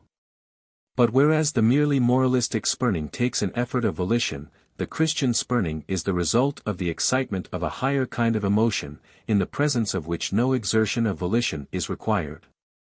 The moralist must hold his breath and keep his muscles tense, and so long as this athletic attitude is possible all goes well, morality suffices. But the athletic attitude tends ever to break down, and it inevitably does break down even in the most stalwart when the organism begins to decay, or when morbid fears invade the mind. To suggest personal will and effort to one all sicklied o'er with the sense of irremediable impotence is to suggest the most impossible of things. What he craves is to be consoled in his very powerlessness, to feel that the spirit of the universe recognizes and secures him, all decaying and failing as he is. Well, we are all such helpless failures in the last resort. The sanest and best of us are of one clay with lunatics and prison inmates, and death finally runs the robustest of us down. And whenever we feel this, such a sense of the vanity and provisionality of our voluntary career comes over us that all our morality appears but as a plaster hiding a sore it can never cure. And all our well-doing as the hollowest substitute for that well-being that our lives ought to be grounded in, but, alas, are not. And here religion comes to our rescue and takes our fate into her hands. There is a state of mind, known to religious men, but to no others, in which the will to assert ourselves and hold our own has been displaced by a willingness to close our mouths and be as nothing in the floods and waterspouts of God. In this state of mind, what we most dreaded has become the habitation of our safety, and the hour of our moral death has turned into our spiritual birthday. The time for tension in our soul is over, and that of happy relaxation, of calm deep breathing, of an eternal present, with no discordant future to be anxious about, has arrived. Fear is not held in abeyance as it is by mere morality, it is positively expunged and washed away. We shall see abundant examples of this happy state of mind in later lectures of this course. We shall see how infinitely passionate a thing religion at its highest flights can be. Like love, like wrath, like hope, ambition, jealousy, like every other instinctive eagerness and impulse, it adds to life an enchantment which is not rationally or logically deducible from anything else. This enchantment, coming as a gift when it does come, a gift of our organism, the physiologists will tell us, a gift of God's grace, the theologians say, is either there or not there for us. And there are persons who can no more become possessed by it than they can fall in love with a given woman by mere word of command. Religious feeling is thus an absolute addition to the subject's range of life. It gives him a new sphere of power. When the outward battle is lost, and the outer world disowns him, it redeems and vivifies an interior world which otherwise would be an empty waste. If religion is to mean anything definite for us, it seems to me that we ought to take it as meaning this added dimension of emotion, this enthusiastic temper of espousal. In regions where morality strictly so-called can at best but bow its head and acquiesce. It ought to mean nothing short of this new reach of freedom for us, with the struggle over, the keynote of the universe sounding in our ears, and everlasting possession spread before our eyes. 18. This sort of happiness in the absolute and everlasting is what we find nowhere but in religion. It is parted off from all mere animal happiness, all mere enjoyment of the present, by that element of solemnity of which I have already made so much account. Solemnity is a hard thing to define abstractly, but certain of its marks are patent enough. A solemn state of mind is never crude or simple, it seems to contain a certain measure of its own opposite in solution. A solemn joy preserves a sort of bitter in its sweetness, a solemn sorrow is one to which we intimately consent. But there are writers who, realizing that happiness of a supreme sort is the prerogative of religion, forget this complication, and call all happiness, as such, religious. Mr. Havelock Ellis, for example, identifies religion with the entire field of the soul's liberation from oppressive moods. The simplest functions of physiological life, he writes, may be its ministers. Everyone who is at all acquainted with the Persian mystics knows how wine may be regarded as an instrument of religion. Indeed, in all countries and in all ages some form of physical enlargement, singing, dancing, drinking, sexual excitement, has been intimately associated with worship. Even the momentary expansion of the soul in laughter is, to however slight an extent, a religious exercise. Whenever an impulse from the world strikes against the organism, and the resultant is not discomfort or pain, not even the muscular contraction of strenuous manhood, but a joyous expansion or aspiration of the whole soul, there is religion. It is the infinite for which we hunger, and we ride gladly on every little wave that promises to bear us towards it. 19. But such a straight identification of religion with any and every form of happiness leaves the essential peculiarity of religious happiness out. The more commonplace happinesses which we get are reliefs, occasioned by our momentary escapes from evils either experienced or threatened. But in its most characteristic embodiments, religious happiness is no mere feeling of escape. It cares no longer to escape. It consents to the evil outwardly as a form of sacrifice, inwardly it knows it to be permanently overcome. If you ask how religion thus falls on the thorns and faces death, and in the very act annuls annihilation, I cannot explain the matter, for it is religion's secret. And to understand it you must yourself have been a religious man of the extremer type. In our future examples, even of the simplest and healthiest-minded type of religious consciousness, we shall find this complex sacrificial constitution, in which a higher happiness holds a lower unhappiness in check. In the Louvre there is a picture, by Guido Reni, of Saint Michael with his foot on Satan's neck. The richness of the picture is in large part due to the fiend's figure being there. The richness of its allegorical meaning also is due to his being there, that is, the world is all the richer for having a devil in it, so long as we keep our foot upon his neck. In the religious consciousness, that is just the position in which the fiend, the negative or tragic principle, is found, and for that very reason the religious consciousness is so rich from the emotional point of view. 20. We shall see how in certain men and women it takes on a monstrously ascetic form. There are saints who have literally fed on the negative principle, on humiliation and privation, and the thought of suffering and death, their souls growing in happiness just in proportion as their outward state grew more intolerable. No other emotion than religious emotion can bring a man to this peculiar pass. And it is for that reason that when we ask our question about the value of religion for human life, I think we ought to look for the answer among these violenter examples rather than among those of a more moderate hue. Having the phenomenon of our study in its acutest possible form to start with, we can shade down as much as we please later. And if in these cases, repulsive as they are to our ordinary worldly way of judging, we find ourselves compelled to acknowledge religion's value and treat it with respect, it will have proved in some way its value for life at large. By subtracting and toning down extravagances we may thereupon proceed to trace the boundaries of its legitimate sway. To be sure, it makes our task difficult to have to deal so much with eccentricities and extremes. How can religion on the whole be the most important of all human functions, you may ask, if every several manifestation of it in turn have to be corrected and sobered down and pruned away? Such a thesis seems a paradox impossible to sustain reasonably, yet I believe that something like it will have to be our final contention. That personal attitude which the individual finds himself impelled to take up towards what he apprehends to be the divine, and you will remember that this was our definition, will prove to be both a helpless and a sacrificial attitude. That is, we shall have to confess to at least some amount of dependence on sheer mercy, and to practice some amount of renunciation, great or small, to save our souls alive. The constitution of the world we live in requires it. Int Baren sollst du. Sollst entbehren. Das ist der Gesang der Gentleman die Ohren klingt, denn, unser ganzes Leben lang uns heiser jede Stunde singt. For when all is said and done, we are in the end absolutely dependent on the universe, and into sacrifices and surrenders of some sort, deliberately looked at and accepted, we are drawn and pressed as into our only permanent positions of repose.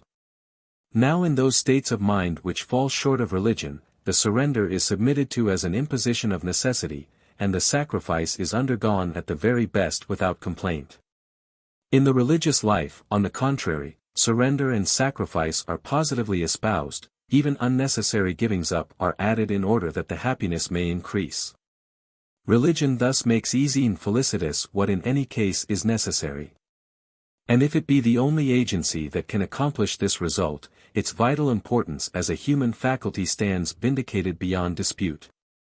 It becomes an essential organ of our life, performing a function which no other portion of our nature can so successfully fulfill. From the merely biological point of view, so to call it, this is a conclusion to which, so far as I can now see, we shall inevitably be led. And led moreover by following the purely empirical method of demonstration which I sketched to you in the first lecture. Of the farther office of religion as a metaphysical revelation I will say nothing now. But to foreshadow the terminus of one's investigations is one thing, and to arrive there safely is another. In the next lecture, abandoning the extreme generalities which have engrossed us hitherto, I propose that we begin our actual journey by addressing ourselves directly to the concrete facts. Lecture 3, The Reality of the Unseen. Were one asked to characterize the life of religion in the broadest and most general terms possible, one might say that it consists of the belief that there is an unseen order, and that our supreme good lies in harmoniously adjusting ourselves thereto.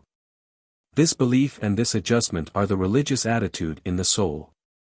I wish during this hour to call your attention to some of the psychological peculiarities of such an attitude as this, or belief in an object which we cannot see. All our attitudes, moral, practical, or emotional, as well as religious, are due to the objects of our consciousness, the things which we believe to exist, whether really or ideally, along with ourselves. Such objects may be present to our senses, or they may be present only to our thought. In either case they elicit from us a reaction, and the reaction due to things of thought is notoriously in many cases as strong as that due to sensible presences. It may be even stronger.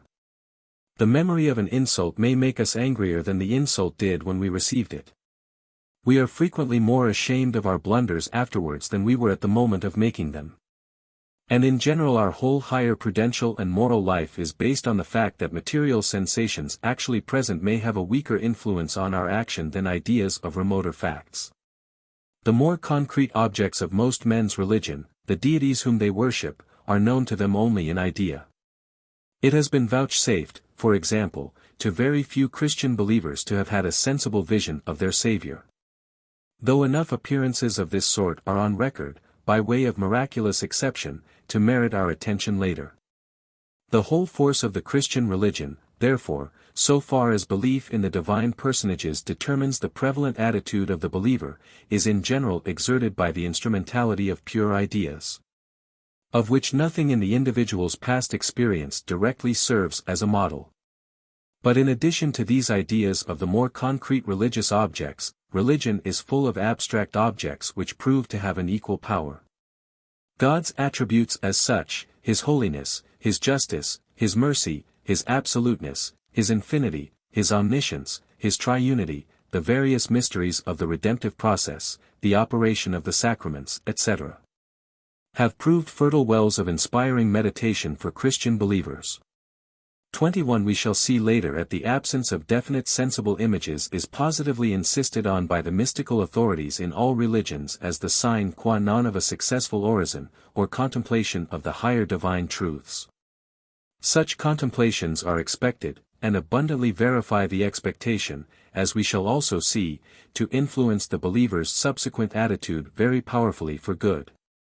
Immanuel Kant held a curious doctrine about such objects of belief as God, the design of creation, the soul, its freedom, and the life hereafter.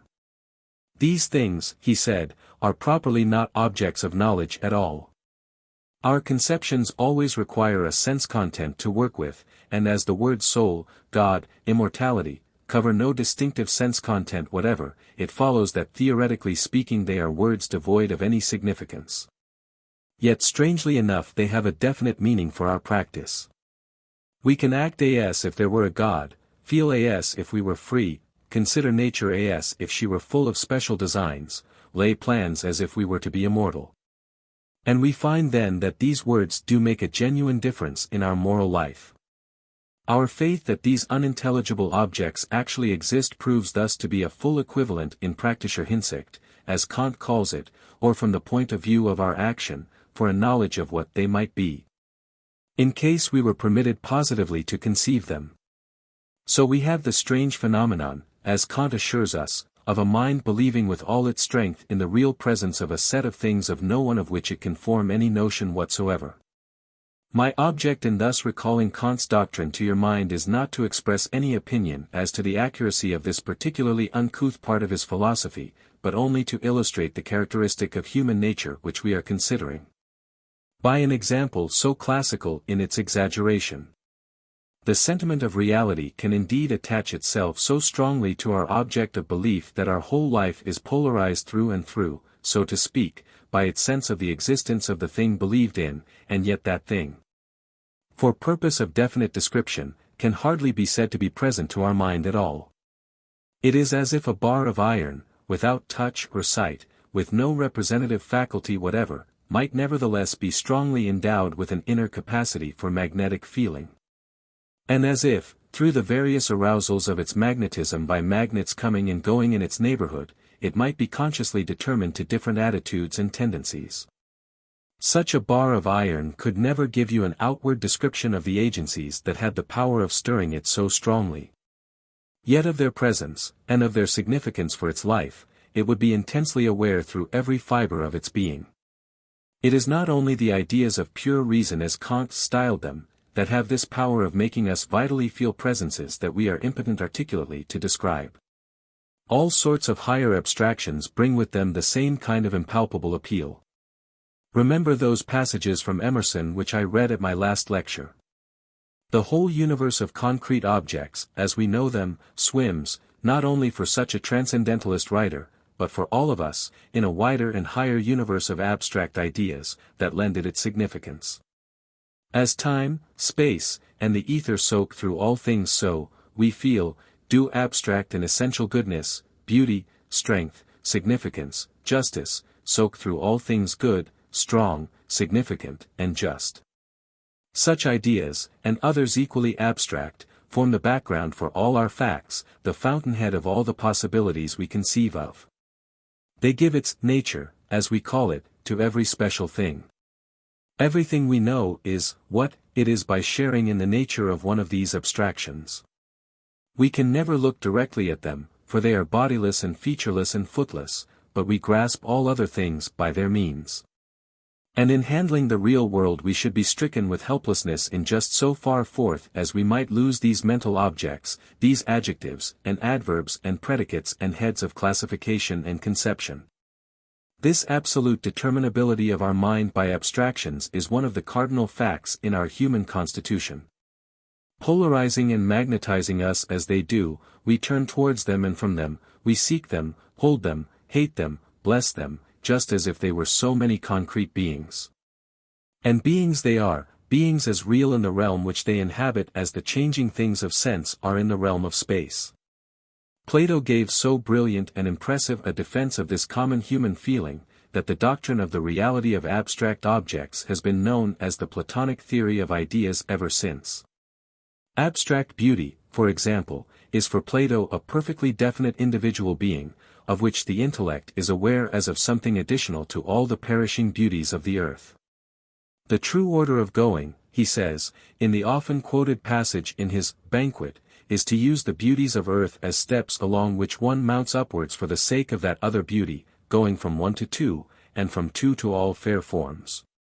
And from fair forms to fair actions, and from fair actions to fair notions, until from fair notions, he arrives at the notion of absolute beauty, and at last knows what the essence of beauty is.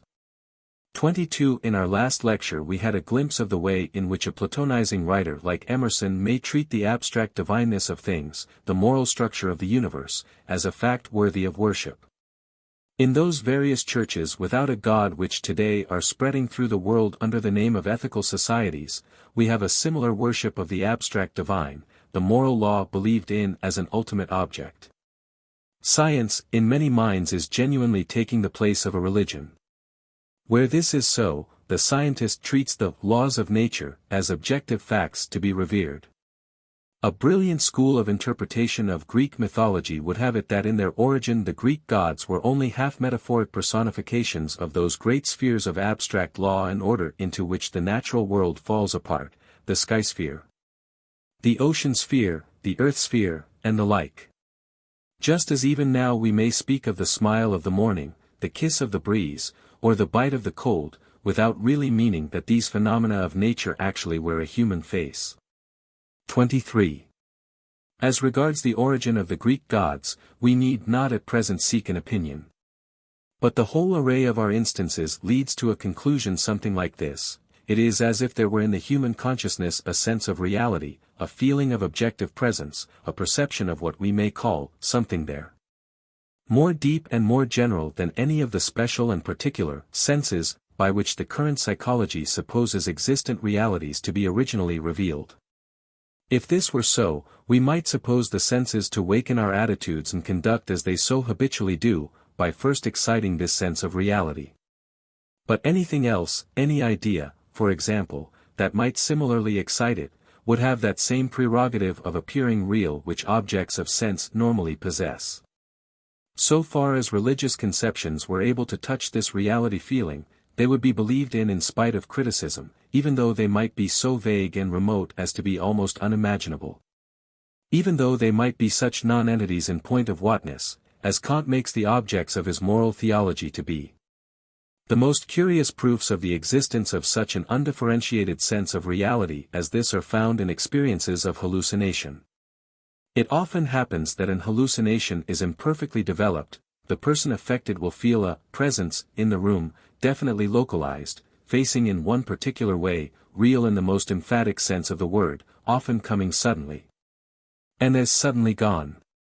And yet neither seen, heard, touched, nor cognized in any of the usual, sensible, ways. Let me give you an example of this, before I pass to the objects with whose presence religion is more peculiarly concerned. An intimate friend of mine, one of the keenest intellects I know, has had several experiences of this sort. He writes as follows in response to my inquiries. I have several times within the past few years felt the so-called consciousness of a presence. The experiences which I have in mind are clearly distinguishable from another kind of experience which I have had very frequently, and which I fancy many persons would also call the consciousness of a presence. But the difference for me between the two sets of experience is as great as the difference between feeling a slight warmth originating I know not where, and standing in the midst of a conflagration with all the ordinary senses alert. It was about September, 1884, when I had the first experience. On the previous night I had had, after getting into bed at my rooms in college, a vivid tactile hallucination of being grasped by the arm, which made me get up and search the room for an intruder. But the sense of presence properly so called came on the next night. After I had got into bed and blown out the candle, I lay awake a while thinking on the previous night's experience, when suddenly I felt something come into the room and stay close to my bed. It remained only a minute or two. I did not recognize it by any ordinary sense, and yet there was a horribly unpleasant sensation connected with it. It stirred something more at the roots of my being than any ordinary perception. The feeling had something of the quality of a very large tearing vital pain spreading chiefly over the chest, but within the organism, and yet the feeling was not pain so much as abhorrence. At all events, something was present with me, and I knew its presence far more surely than I have ever known the presence of any fleshly living creature. I was conscious of its departure as of its coming, an almost instantaneously swift going through the door, and the horrible sensation disappeared. On the third night when I retired my mind was absorbed in some lectures which I was preparing, and I was still absorbed in these when I became aware of the actual presence, though not of the coming, of the thing that was there the night before. And of the horrible sensation. I then mentally concentrated all my effort to charge this thing, if it was evil to depart, if it was not evil, to tell me who or what it was, and if it could not explain itself, to go, and that I would compel it to go. It went as on the previous night, and my body quickly recovered its normal state. On 2 other occasions in my life I have had precisely the same, horrible sensation. Once it lasted a full quarter of an hour. In all 3 instances the certainty that there in outward space there stood something was indescribably stronger than the ordinary certainty of companionship when we are in the close presence of ordinary living people. The something seemed close to me, and intensely more real than any ordinary perception. Although I felt it to be like unto myself so to speak, or finite, small, and distressful, as it were, I didn't recognize it as any individual being or person. Of course such an experience as this does not connect itself with the religious sphere. Yet it may upon occasion do so. And the same correspondent informs me that at more than one other conjuncture he had the sense of presence developed with equal intensity and abruptness, only then it was filled with a quality of joy. There was not a mere consciousness of something there, but fused in the central happiness of it, a startling awareness of some ineffable good. Not vague either, not like the emotional effect of some poem, or scene, or blossom, of music, but the sure knowledge of the close presence of a sort of mighty person, and after it went, the memory persisted as the one perception of reality. Everything else might be a dream, but not that. My friend, as it oddly happens, does not interpret these latter experiences theistically, as signifying the presence of God. But it would clearly not have been unnatural to interpret them as a revelation of the deity's existence. When we reach the subject of mysticism, we shall have much more to say upon this head.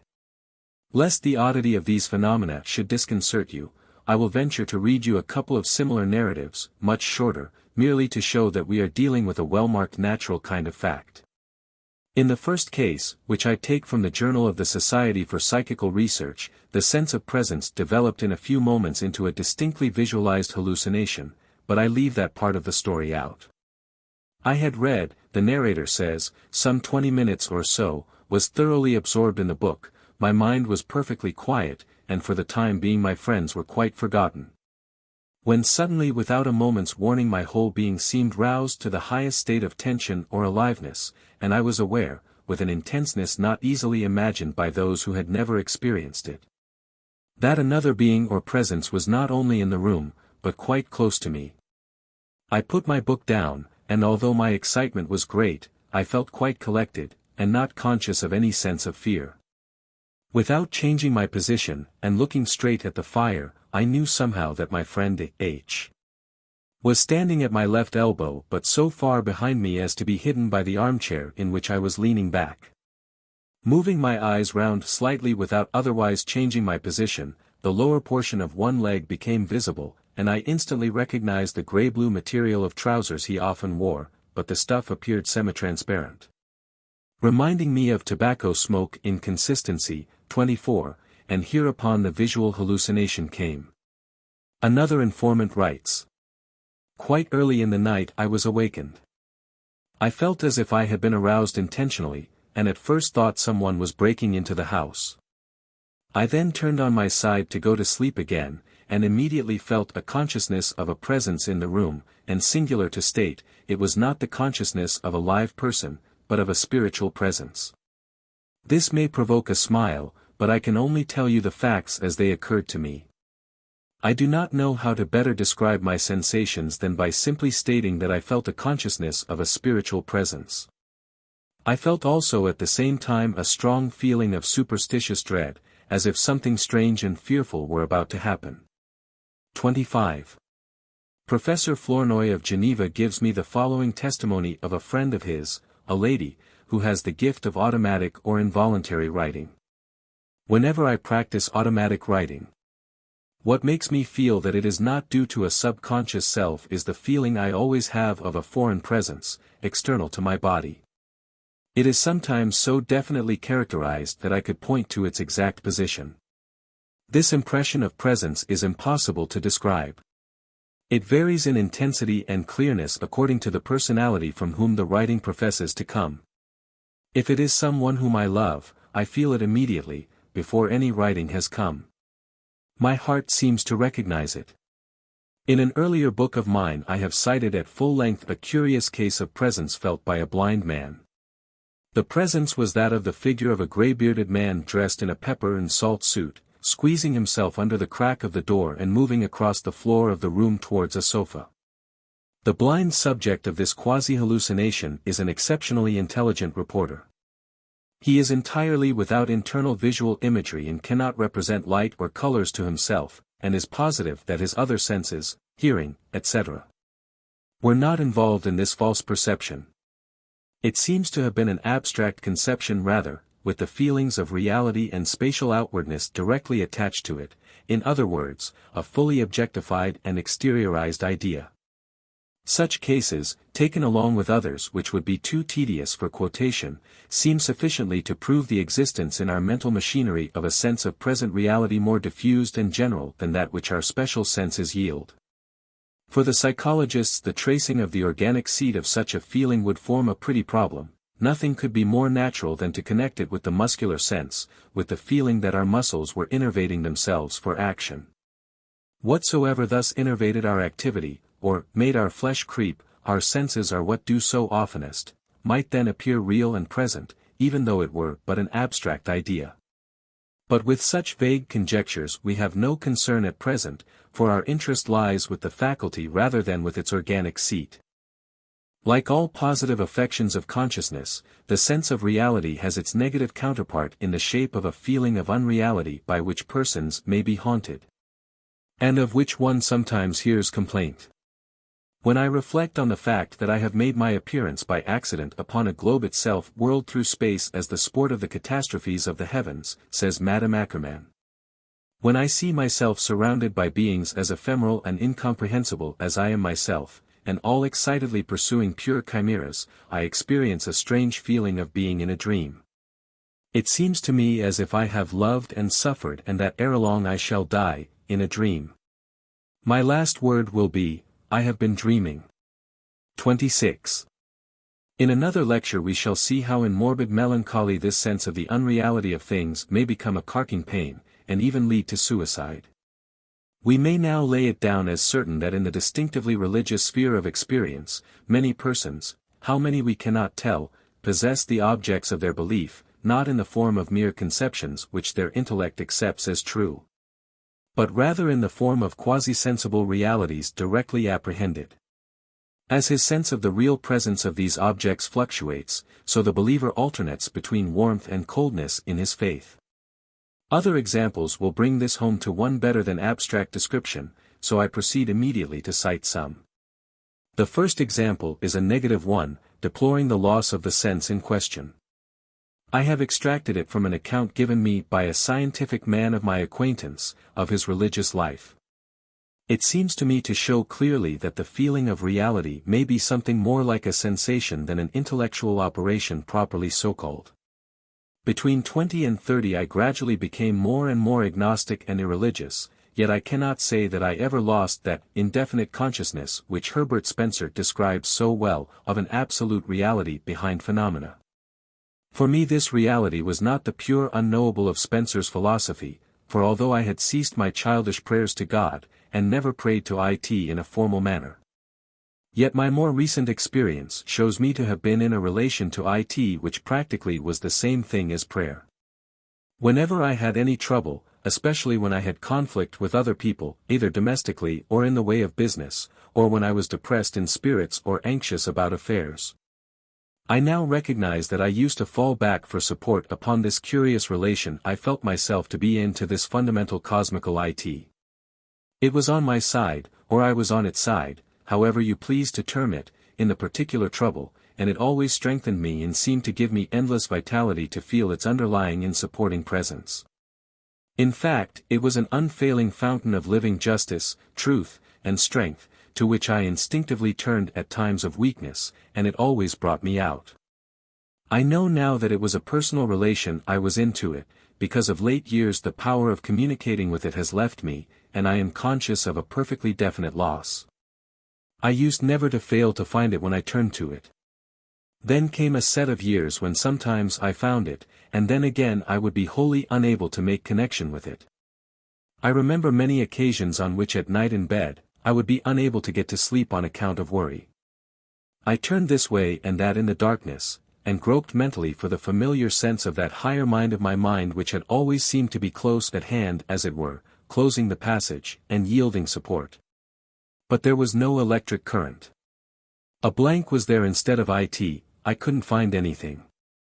Now, at the age of nearly 50, my power of getting into connection with it has entirely left me, and I have to confess that a great help has gone out of my life. Life has become curiously dead and indifferent, and I can now see that my old experience was probably exactly the same thing as the prayers of the Orthodox, only I did not call them by that name.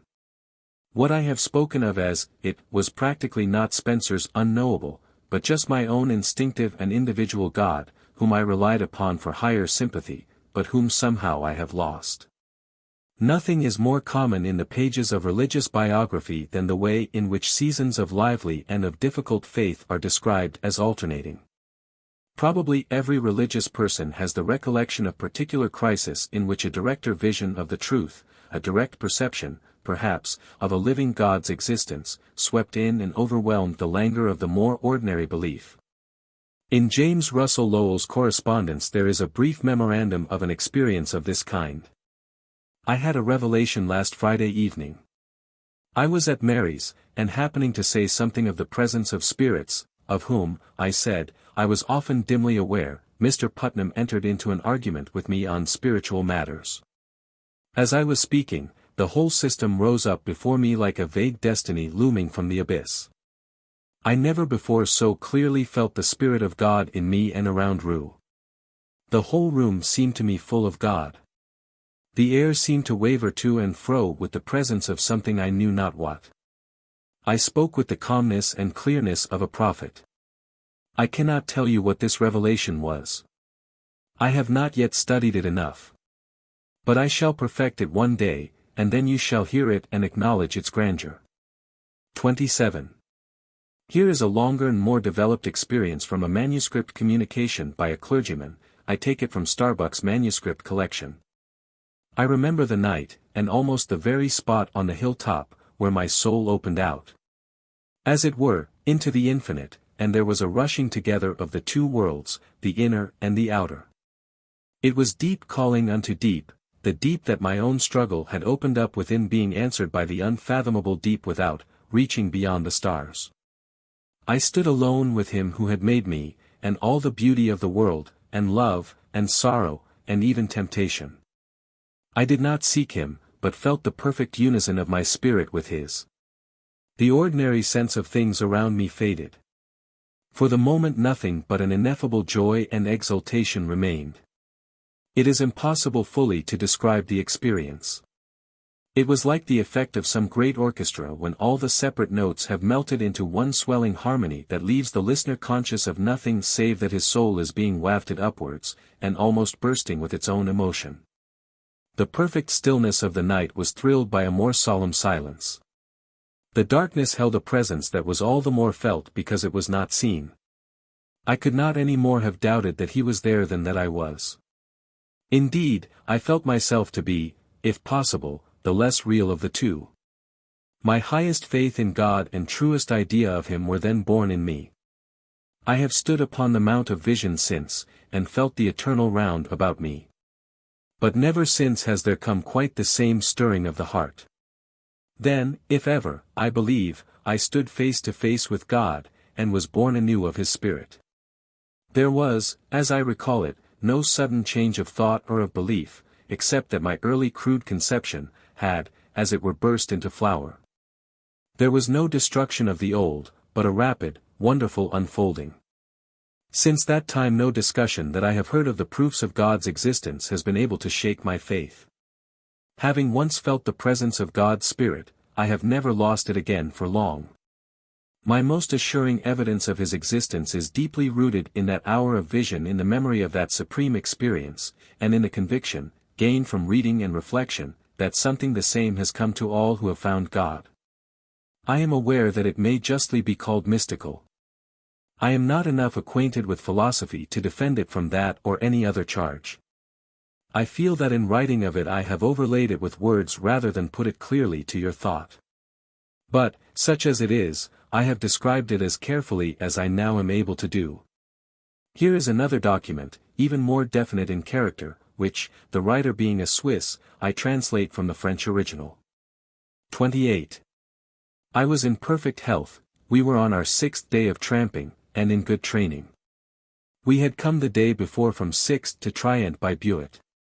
I felt neither fatigue, hunger, nor thirst, and my state of mind was equally healthy. I had had at Furlas good news from home, I was subject to no anxiety, either near or remote, for we had a good guide, and there was not a shadow of uncertainty about the road we should follow. I can best describe the condition in which I was by calling it a state of equilibrium.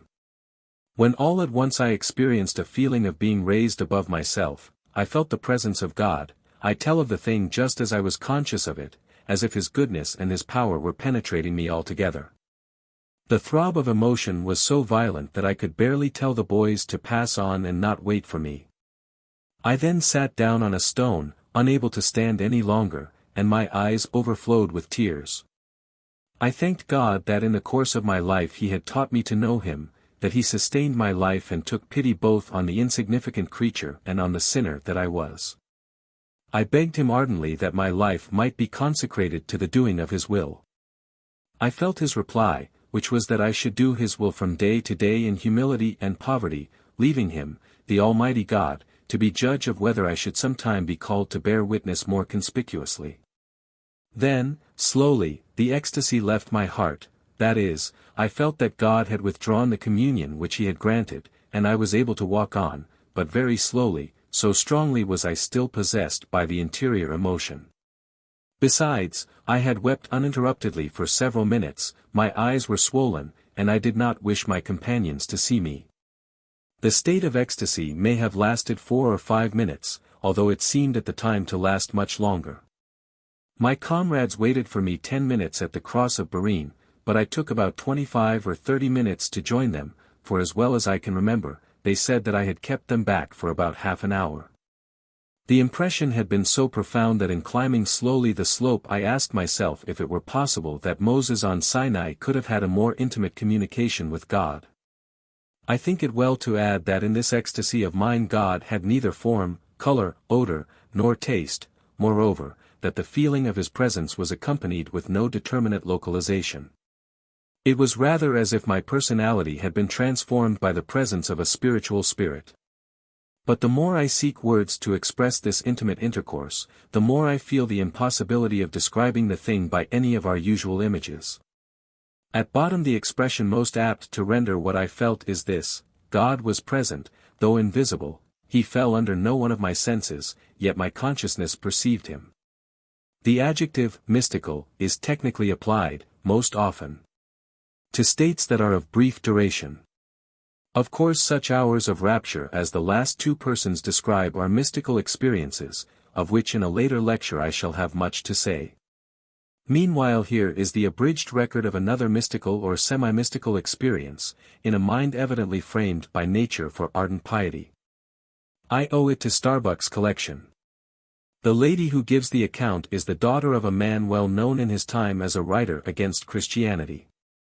The suddenness of her conversion shows well how native the sense of God's presence must be to certain minds. She relates that she was brought up in entire ignorance of Christian doctrine, but, when in Germany, after being talked to by Christian friends, she read the Bible and prayed.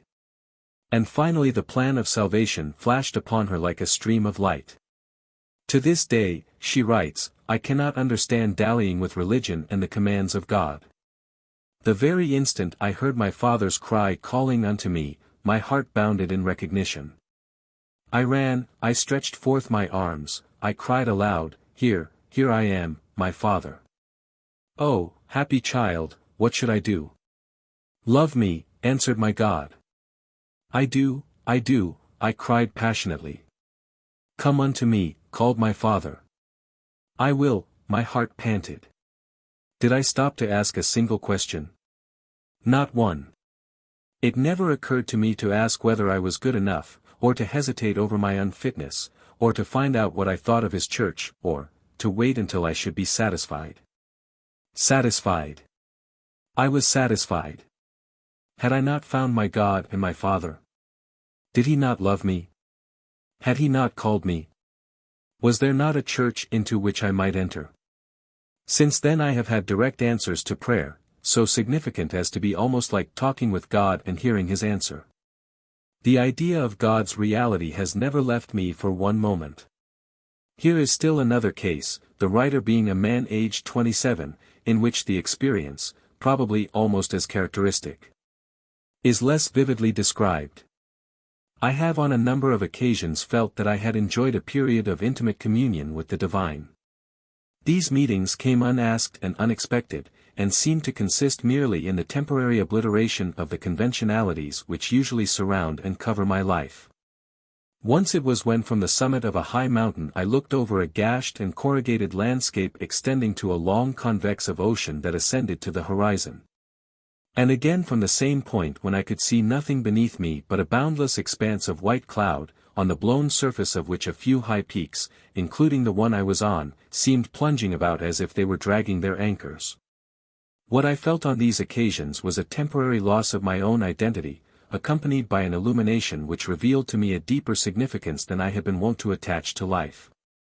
It is in this that I find my justification for saying that I have enjoyed communication with God. Of course the absence of such a being as this would be chaos. I cannot conceive of life without its presence. Of the more habitual and so to speak chronic sense of God's presence the following sample from Professor Starbuck's manuscript collection may serve to give an idea.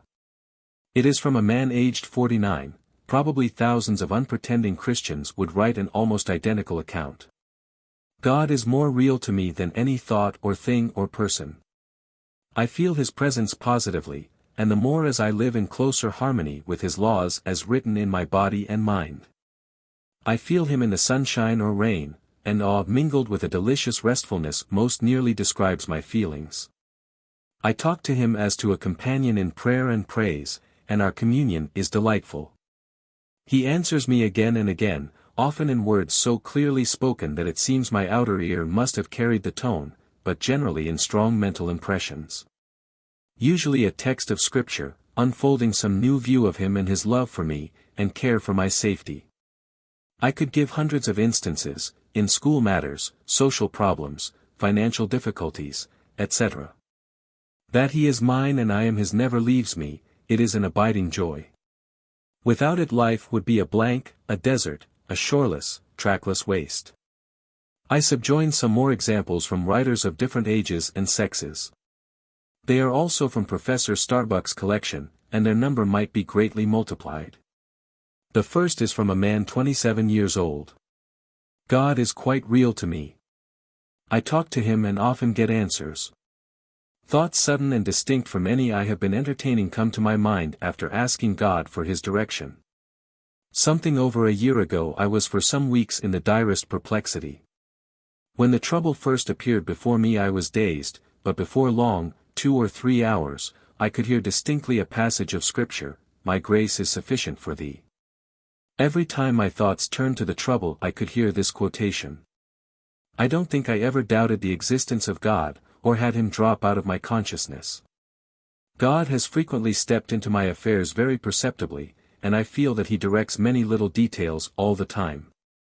But on 2 or 3 occasions he has ordered ways for me very contrary to my ambitions and plans.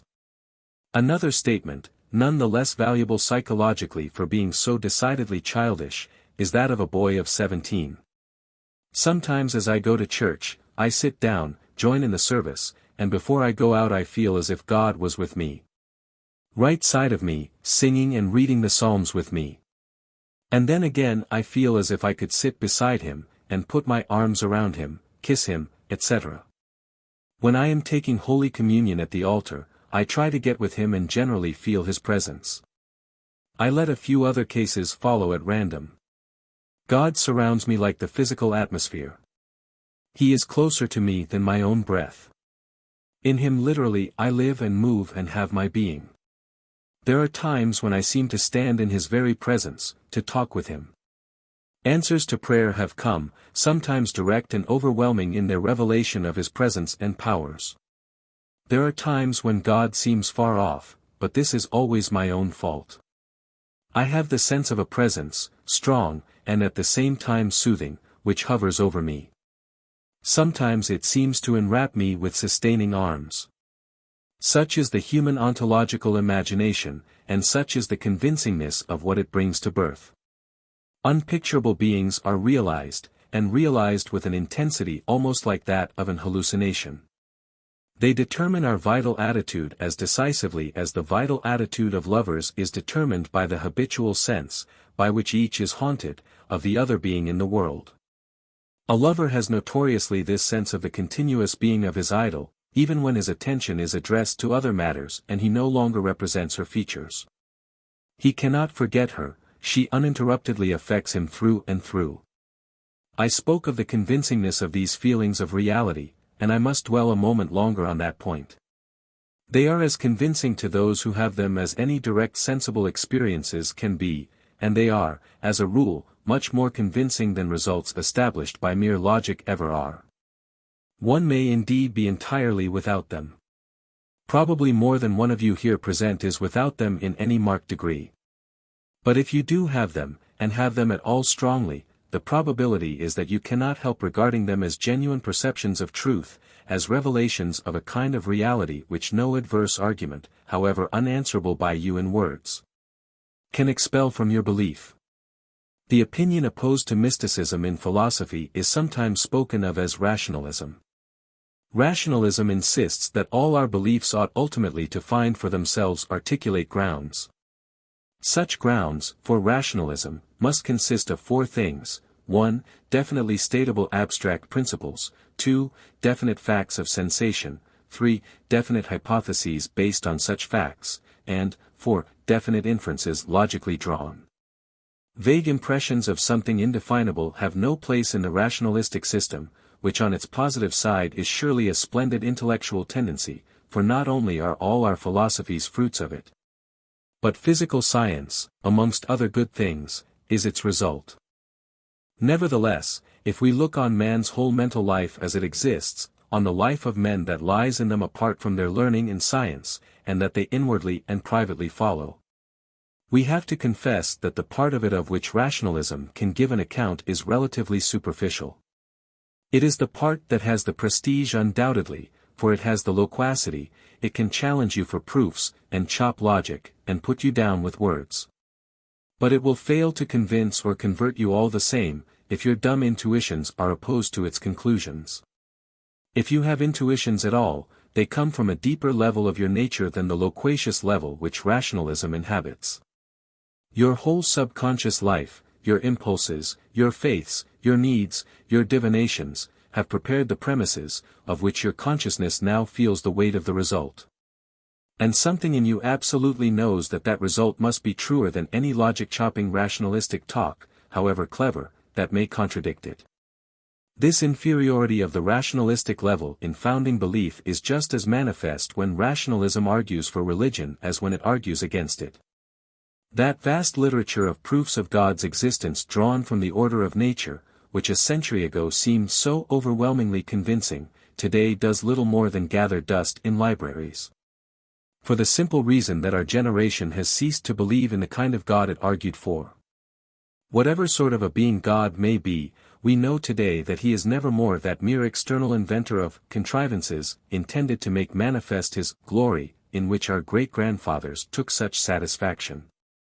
Though just how we know this we cannot possibly make clear by words either to others or to ourselves.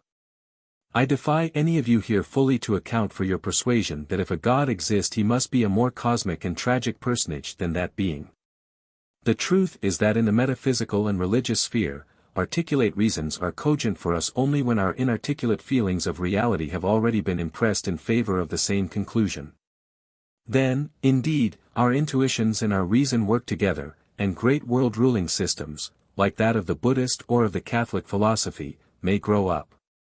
Our impulsive belief is here always what sets up the original body of truth, and our articulately verbalized philosophy is but its showy translation into formulas.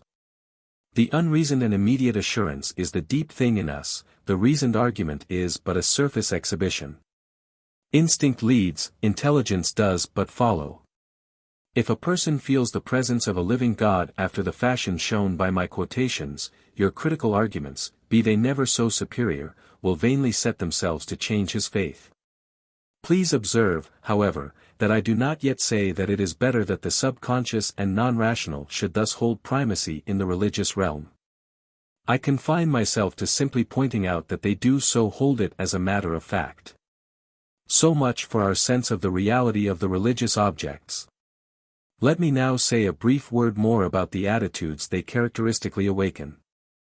We have already agreed that they are solemn. And we have seen reason to think that the most distinctive of them is the sort of joy which may result in extreme cases from absolute self-surrender. The sense of the kind of object to which the surrender is made has much to do with determining the precise complexion of the joy, and the whole phenomenon is more complex than any simple formula allows. In the literature of the subject, sadness and gladness have each been emphasized in turn. The ancient saying that the first maker of the gods was fear receives voluminous corroboration from every age of religious history. But none the less does religious history show the part which joy has evermore tended to play. Sometimes the joy has been primary, sometimes secondary, being the gladness of deliverance from the fear. This latter state of things, being the more complex, is also the more complete. And as we proceed, I think we shall have abundant reason for refusing to leave out either the sadness or the gladness, if we look at religion with the breadth of view which it demands. Stated in the completest possible terms, a man's religion involves both moods of contraction and moods of expansion of his being. But the quantitative mixture and order of these moods vary so much from one age of the world, from one system of thought, and from one individual to another, that you may insist either on the dread and the submission, or on the peace and the freedom as the essence of the matter, and still remain materially within the limits of the truth.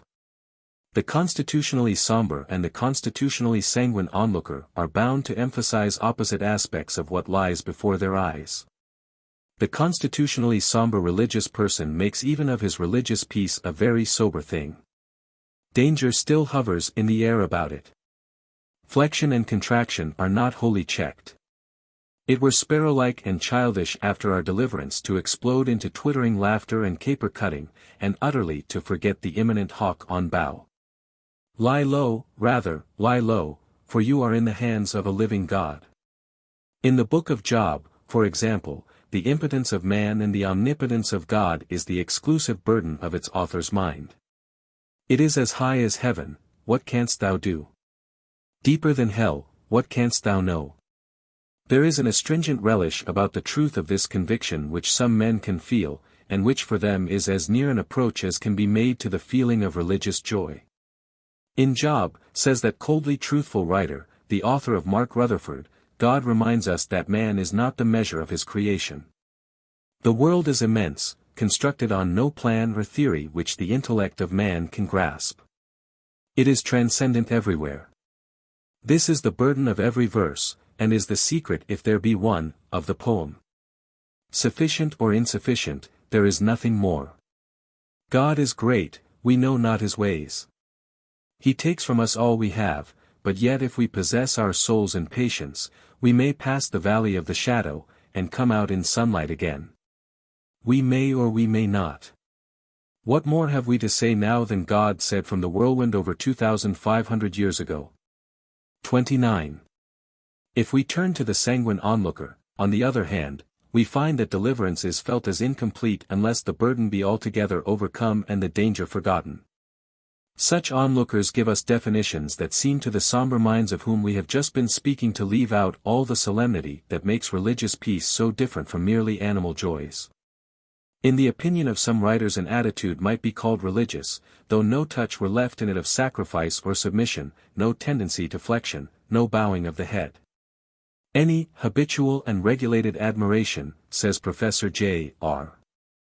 Seeley, 30, is worthy to be called a religion, and accordingly he thinks that our music, our science, and our so-called civilization, as these things are now organized and admiringly believed in, form the more genuine religions of our time.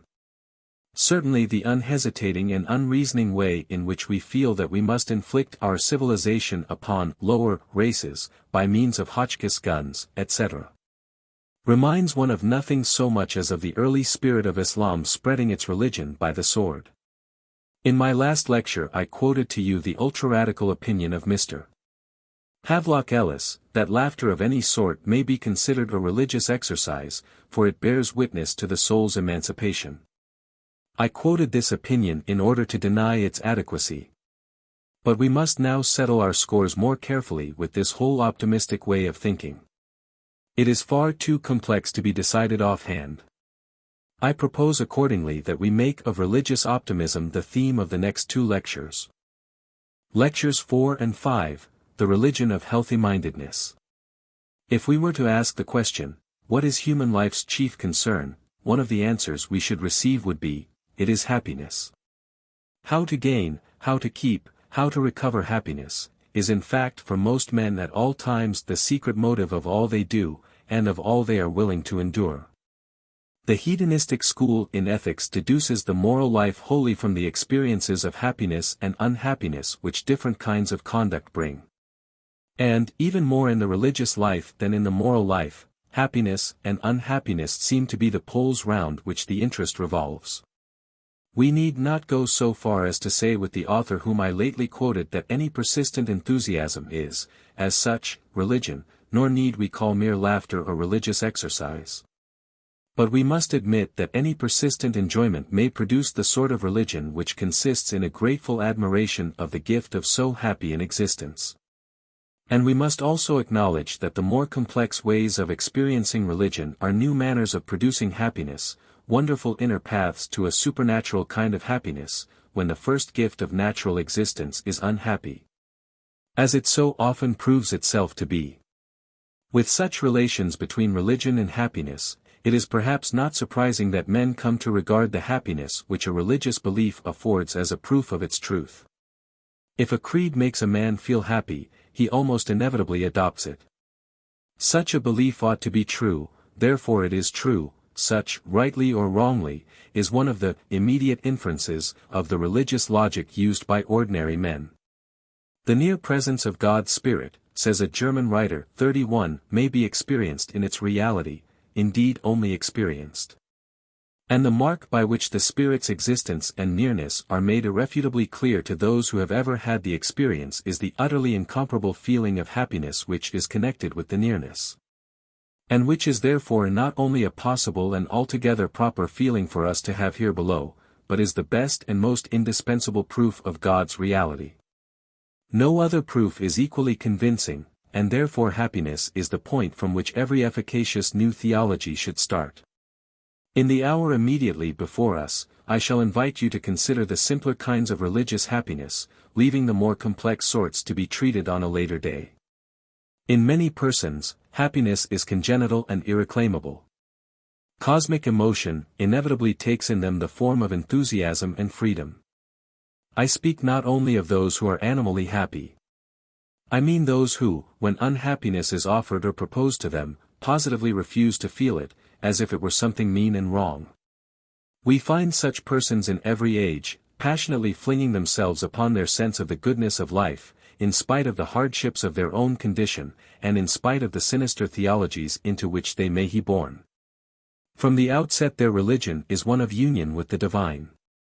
The heretics who went before the Reformation are lavishly accused by the church writers of antinomian practices, just as the first Christians were accused of indulgence in orgies by the Romans.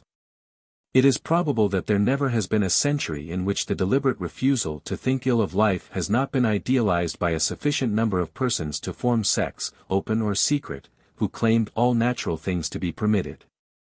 St. Augustine's maxim, Diligite quod vis faci, if you but love God, you may do as you incline, is morally one of the profoundest of observations, yet it is pregnant, for such persons, with passports beyond the bounds of conventional morality.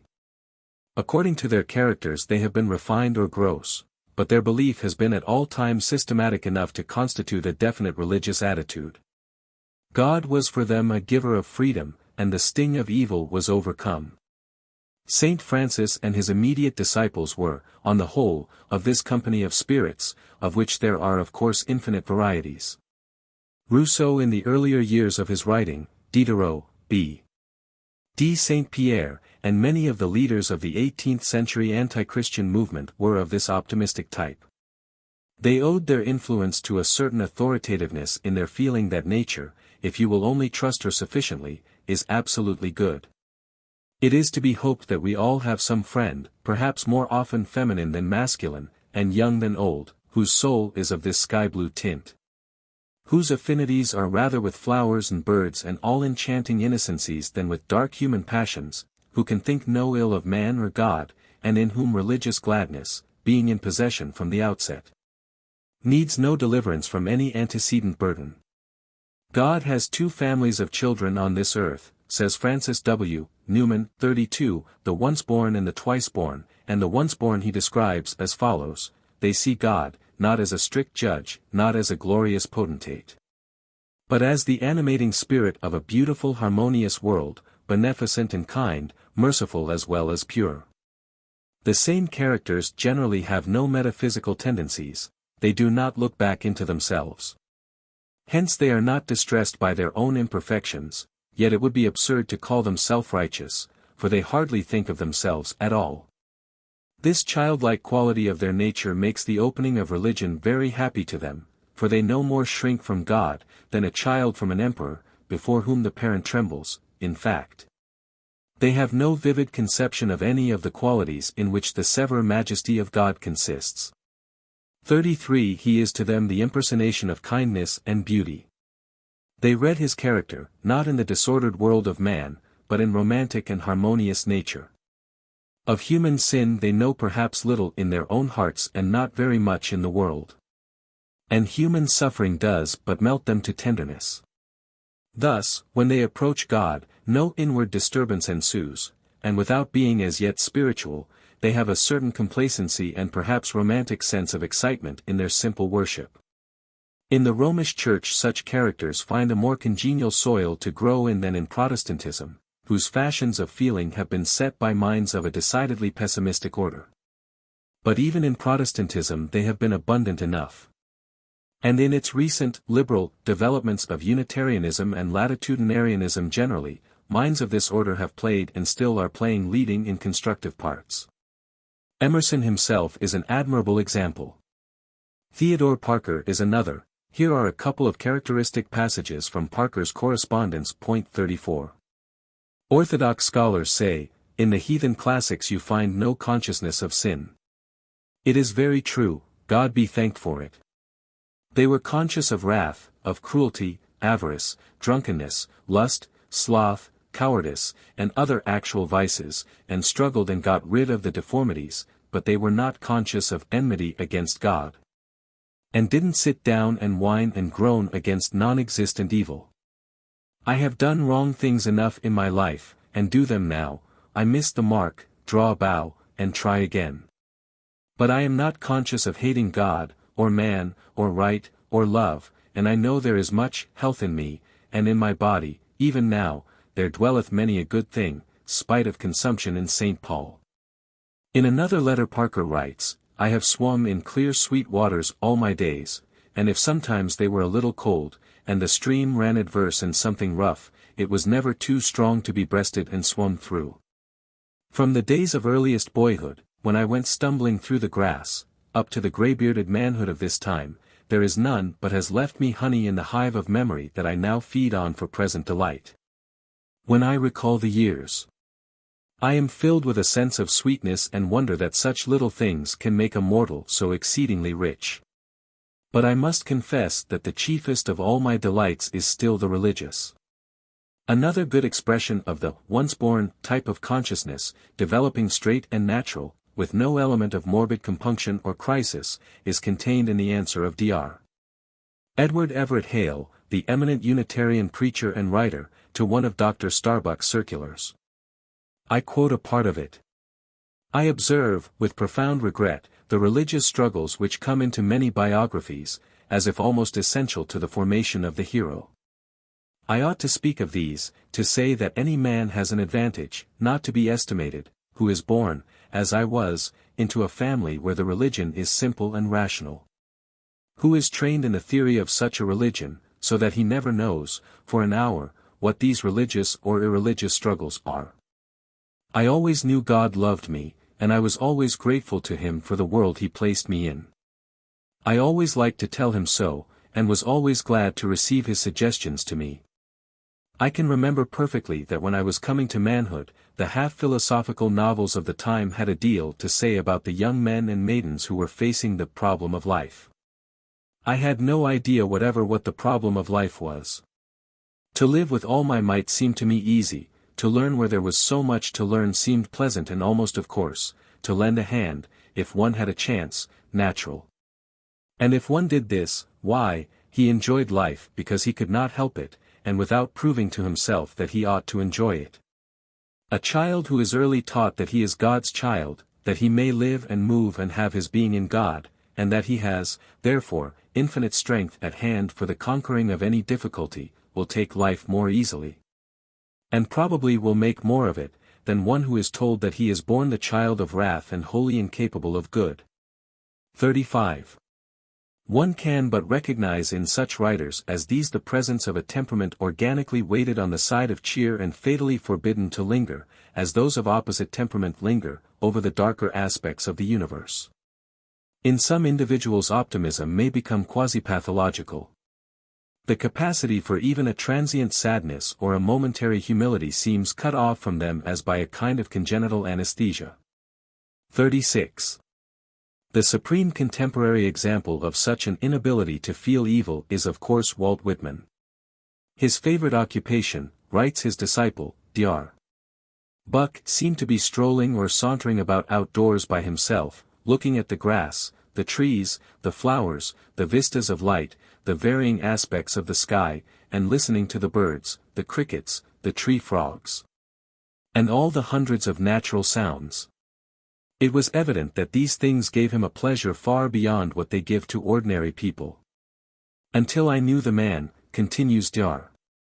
Buck, it had not occurred to me that anyone could derive so much absolute happiness from these things as he did. He was very fond of flowers, either wild or cultivated, liked all sorts. I think he admired lilacs and sunflowers just as much as roses. Perhaps, indeed, no man who ever lived liked so many things and disliked so few as Walt Whitman. All natural objects seemed to have a charm for him. All sights and sounds seemed to please him. He appeared to like, and I believe he did like, all the men, women, and children he saw, though I never knew him to say that he liked any one, but each who knew him felt that he liked him or her, and that he liked others also. I never knew him to argue or dispute, and he never spoke about money. He always justified, sometimes playfully, sometimes quite seriously, those who spoke harshly of himself or his writings, and I often thought he even took pleasure in the opposition of enemies. When I first knew him, I used to think that he watched himself, and would not allow his tongue to give expression to fretfulness, antipathy, complaint, and remonstrance. It did not occur to me as possible that these mental states could be absent in him. After long observation, however, I satisfied myself that such absence or unconsciousness was entirely real. He never spoke deprecatingly of any nationality or class of men, or time in the world's history, or against any trades or occupations, not even against any animals, insects, or inanimate things, nor any of the laws of nature. Nor any of the results of those laws, such as illness, deformity, and death. He never complained or grumbled either at the weather, pain, illness, or anything else. He never swore. He could not very well, since he never spoke in anger and apparently never was angry. He never exhibited fear, and I do not believe he ever felt it. 37. Walt Whitman owes his importance in literature to the systematic expulsion from his writings of all contractual elements. The only sentiments he allowed himself to express were of the expansive order. And he expressed these in the first person, not as your mere monstrously conceited individual might so express them, but vicariously for all men, so that a passionate and mystic ontological emotion suffuses his words. And ends by persuading the reader that men and women, life and death, and all things are divinely good. Thus it has come about that many persons today regard Walt Whitman as the restorer of the eternal natural religion. He has infected them with his own love of comrades, with his own gladness that he and they exist. Societies are actually formed for his cult, a periodical organ exists for its propagation, in which the lines of orthodoxy and heterodoxy are already beginning to be drawn. 38 hymns are written by others in his peculiar prosody. And he is even explicitly compared with the founder of the Christian religion, not altogether to the advantage of the latter. Whitman is often spoken of as a pagan. The word nowadays means sometimes the mere natural animal man without a sense of sin, sometimes it means a Greek or Roman with his own peculiar religious consciousness. In neither of these senses does it fitly define this poet. He is more than your mere animal man who has not tasted of the tree of good and evil. He is aware enough of sin for a swagger to be present in his indifference towards it, a conscious pride in his freedom from flexions and contractions, which your genuine pagan in the first sense of the word would never show. I could turn and live with animals, they are so placid and self-contained, I stand and look at them long and long, they do not sweat and whine about their condition. They do not lie awake in the dark and weep for their sins. Not one is dissatisfied, not one is demented with the mania of owning things, not one kneels to another, nor to his kind that lived thousands of years ago, not one is respectable or unhappy over the whole earth. 39. No natural pagan could have written these well-known lines. But on the other hand Whitman is less than a Greek or Roman. For their consciousness, even in Homeric times, was full to the brim of the sad mortality of this sunlit world, and such a consciousness Walt Whitman resolutely refuses to adopt. When, for example, Achilles, about to slay Lycaon, Priam's young son, hears him sue for mercy, he stops to say, "Ah, friend, thou too must die, why thus lamentest thou? Patroclus too is dead, who was better far than thou. Over me too hang death and forceful fate. There cometh morn or eve or some noonday when my life too some man shall take in battle, whether with spear he smite, or arrow from the string." 40. Then Achilles savagely severs the poor boy's neck with his sword, heaves him by the foot into the Scamander, and calls to the fishes of the river to eat the white fat of Lycaon. Just as here the cruelty and the sympathy each ring true, and do not mix or interfere with one another, so did the Greeks and Romans keep all their sadnesses and gladnesses unmingled and entire. Instinctive good they did not reckon sin. Nor had they any such desire to save the credit of the universe as to make them insist, as so many of us insist, that what immediately appears as evil must be good in the making, or something equally ingenious. Good was good, and bad just bad, for the earlier Greeks. They neither denied the ills of nature. Walt Whitman's verse, "What is called good is perfect and what is called bad is just as perfect," would have been mere silliness to them, nor did they, in order to escape from those ills, invent another and a better world of the imagination, in which, along with the ills, the innocent goods of sense would also find no place. This integrity of the instinctive reactions, this freedom from all moral sophistry and strain, gives a pathetic dignity to ancient pagan feeling. And this quality Whitman's outpourings have not got. His optimism is too voluntary and defiant. His gospel has a touch of bravado and an affected twist. 41 And this diminishes its effect on many readers who yet are well disposed towards optimism. And on the whole quite willing to admit that in important respects Whitman is of the genuine lineage of the prophets. If, then, we give the name of healthy-mindedness to the tendency which looks on all things and sees that they are good, we find that we must distinguish between a more involuntary and a more voluntary or systematic way of being healthy-minded. In its involuntary variety, healthy-mindedness is a way of feeling happy about things immediately. In its systematical variety, it is an abstract way of conceiving things as good. Every abstract way of conceiving things selects some one aspect of them as their essence for the time being, and disregards the other aspects. Systematic healthy-mindedness, conceiving good as the essential and universal aspect of being, deliberately excludes evil from its field of vision. And although, when thus nakedly stated, this might seem a difficult feat to perform for one who is intellectually sincere with himself and honest about facts, a little reflection shows that the situation is too complex to lie open to so simple a criticism. In the first place, happiness, like every other emotional state, has blindness and insensibility to opposing facts given it as its instinctive weapon for self-protection against disturbance. When happiness is actually in possession, the thought of evil can no more acquire the feeling of reality than the thought of good can gain reality when melancholy rules. To the man actively happy, from whatever cause, evil simply cannot then and there be believed in. He must ignore it, and to the bystander he may then seem perversely to shut his eyes to it and hush it up. But more than this, the hushing of it up may, in a perfectly candid and honest mind, grow into a deliberate religious policy, or Part 1 Pre. Much of what we call evil is due entirely to the way men take the phenomenon. It can so often be converted into a bracing and tonic good by a simple change of the sufferer's inner attitude from one of fear to one of fight. Its sting so often departs and turns into a relish when, after vainly seeking to shun it, we agree to face about and bear it cheerfully, that a man is simply bound in honor. With reference to many of the facts that seem at first to disconcert his peace, to adopt this way of escape. Refuse to admit their badness, despise their power, ignore their presence, turn your attention the other way, and so far as you yourself are concerned at any rate, though the facts may still exist, their evil character exists no longer. Since you make them evil or good by your own thoughts about them, it is the ruling of your thoughts which proves to be your principal concern. The deliberate adoption of an optimistic turn of mind thus makes its entrance into philosophy. And once in, it is hard to trace its lawful bounds.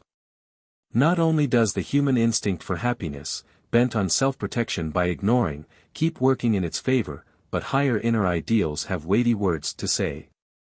The attitude of unhappiness is not only painful, it is mean and ugly. What can be more base and unworthy than the pining, puling, mumping mood, no matter by what outward ills it may have been engendered? What is more injurious to others? What less helpful as a way out of the difficulty?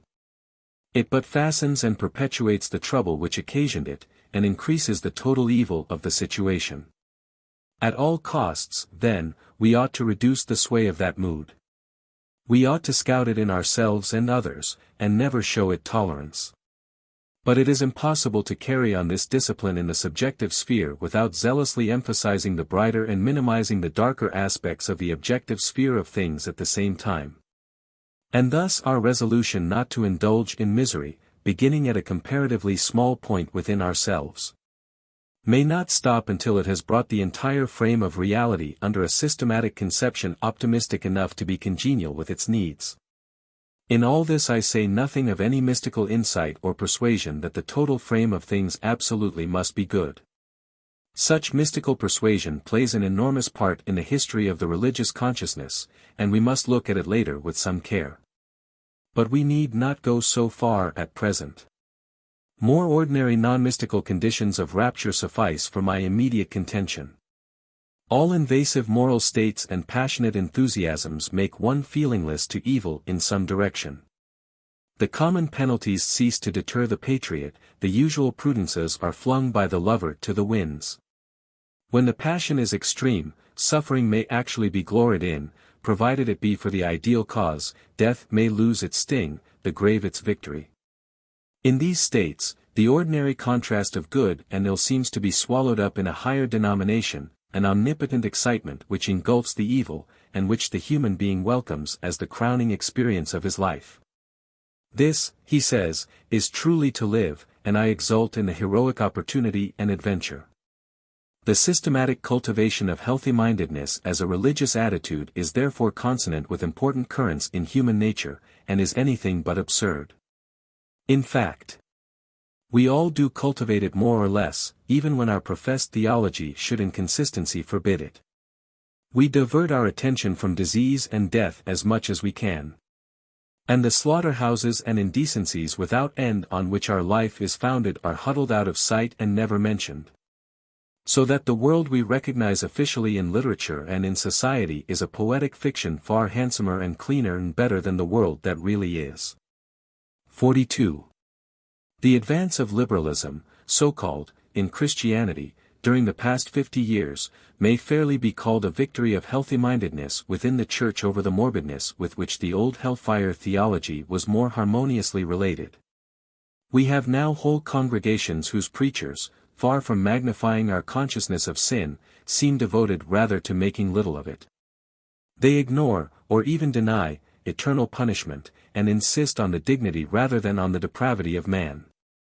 They look at the continual preoccupation of the old-fashioned Christian with the salvation of his soul as something sickly and reprehensible rather than admirable, and a sanguine and muscular attitude, which to our forefathers would have seemed purely heathen, has become in their eyes an ideal element of Christian character. I am not asking whether or not they are right, I am only pointing out the change. The persons to whom I refer have still retained for the most part their nominal connection with Christianity, in spite of their discarding of its more pessimistic theological elements. But in that theory of evolution which, gathering momentum for a century, has within the past 25 years swept so rapidly over Europe and America, we see the ground laid for a new sort of religion of nature, which has entirely displaced Christianity from the thought of a large part of our generation.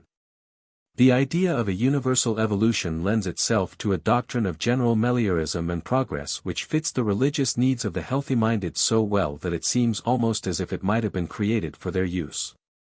Accordingly we find evolutionism interpreted thus optimistically and embraced as a substitute for the religion they were born in, by a multitude of our contemporaries who have either been trained scientifically, or been fond of reading popular science, and who had already begun to be inwardly dissatisfied with what seemed to them the harshness and irrationality of the orthodox Christian scheme. As examples are better than descriptions, I will quote a document received in answer to Professor Starbuck's circular of questions. The writer's state of mind may by courtesy be called a religion, for it is his reaction on the whole nature of things, it is systematic and reflective and it loyally binds him to certain inner ideals. I think you will recognize in him, coarse meat and incapable of wounded spirit as he is, a sufficiently familiar contemporary type. Q. What does religion mean to you? A. It means nothing, and it seems, so far as I can observe, useless to others. I am 67 years of age and have resided in X 50 years, and have been in business 45, consequently I have some little experience of life and men, and some women too. And I find that the most religious and pious people are as a rule those most lacking in uprightness and morality. The men who do not go to church or have any religious convictions are the best. Praying, singing of hymns, and sermonizing are pernicious, they teach us to rely on some supernatural power, when we ought to rely on ourselves. I teetotally disbelieve in a God. The God idea was begotten in ignorance, fear, and a general lack of any knowledge of nature. If I were to die now, being in a healthy condition for my age, both mentally and physically, I would just as lief, yes, rather, die with a hearty enjoyment of music, sport, or any other rational pastime. As a timepiece stops, we die, there being no immortality in either case. Q. What comes before your mind corresponding to the words God, heaven, angels, etc.? A. Nothing whatever. I am a man without a religion. These words mean so much mythic bosh. Q. Have you had any experiences which appeared providential? A. None whatever. There is no agency of the superintending kind. A little judicious observation as well as knowledge of scientific law will convince anyone of this fact. Q. What things work most strongly on your emotions? A. Lively songs and music, pinafore instead of an oratorio. I like Scott, Burns, Byron, Longfellow, especially Shakespeare, etc., etc. Of songs, the Star-Spangled Banner, America, Marseillaise, and all moral and soul-stirring songs, but wishy-washy hymns are my detestation. I greatly enjoy nature, especially fine weather, and until within a few years used to walk Sundays into the country, 12 miles often, with no fatigue, and bicycle 40 or 50. I have dropped the bicycle. I never go to church, but attend lectures when there are any good ones. All of my thoughts and cogitations have been of a healthy and cheerful kind, for instead of doubts and fears I see things as they are, for I endeavor to adjust myself to my environment. This I regard as the deepest law. Mankind is a progressive animal. I am satisfied he will have made a great advance over his present status 1,000 years hence. Q. What is your notion of sin? A. It seems to me that sin is a condition, a disease, incidental to man's development not being yet advanced enough. Morbidness over it increases the disease. We should think that 1,000,000 of years hence equity, justice, and mental and physical good order will be so fixed and organized that no one will have any idea of evil or sin. Q. What is your temperament? A. Nervous, active, wide awake, mentally and physically. Sorry that nature compels us to sleep at all. If we are in search of a broken and a contrite heart, clearly we need not look to this brother. His contentment with the finite encases him like a lobster shell and shields him from all morbid repining at his distance from the infinite. We have in him an excellent example of the optimism which may be encouraged by popular science.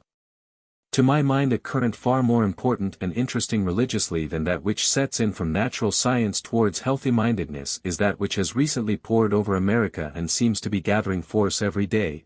I am ignorant what foothold it may yet have acquired in Great Britain, and to which. For the sake of having a brief designation, I will give the title of the Mind Cure Movement.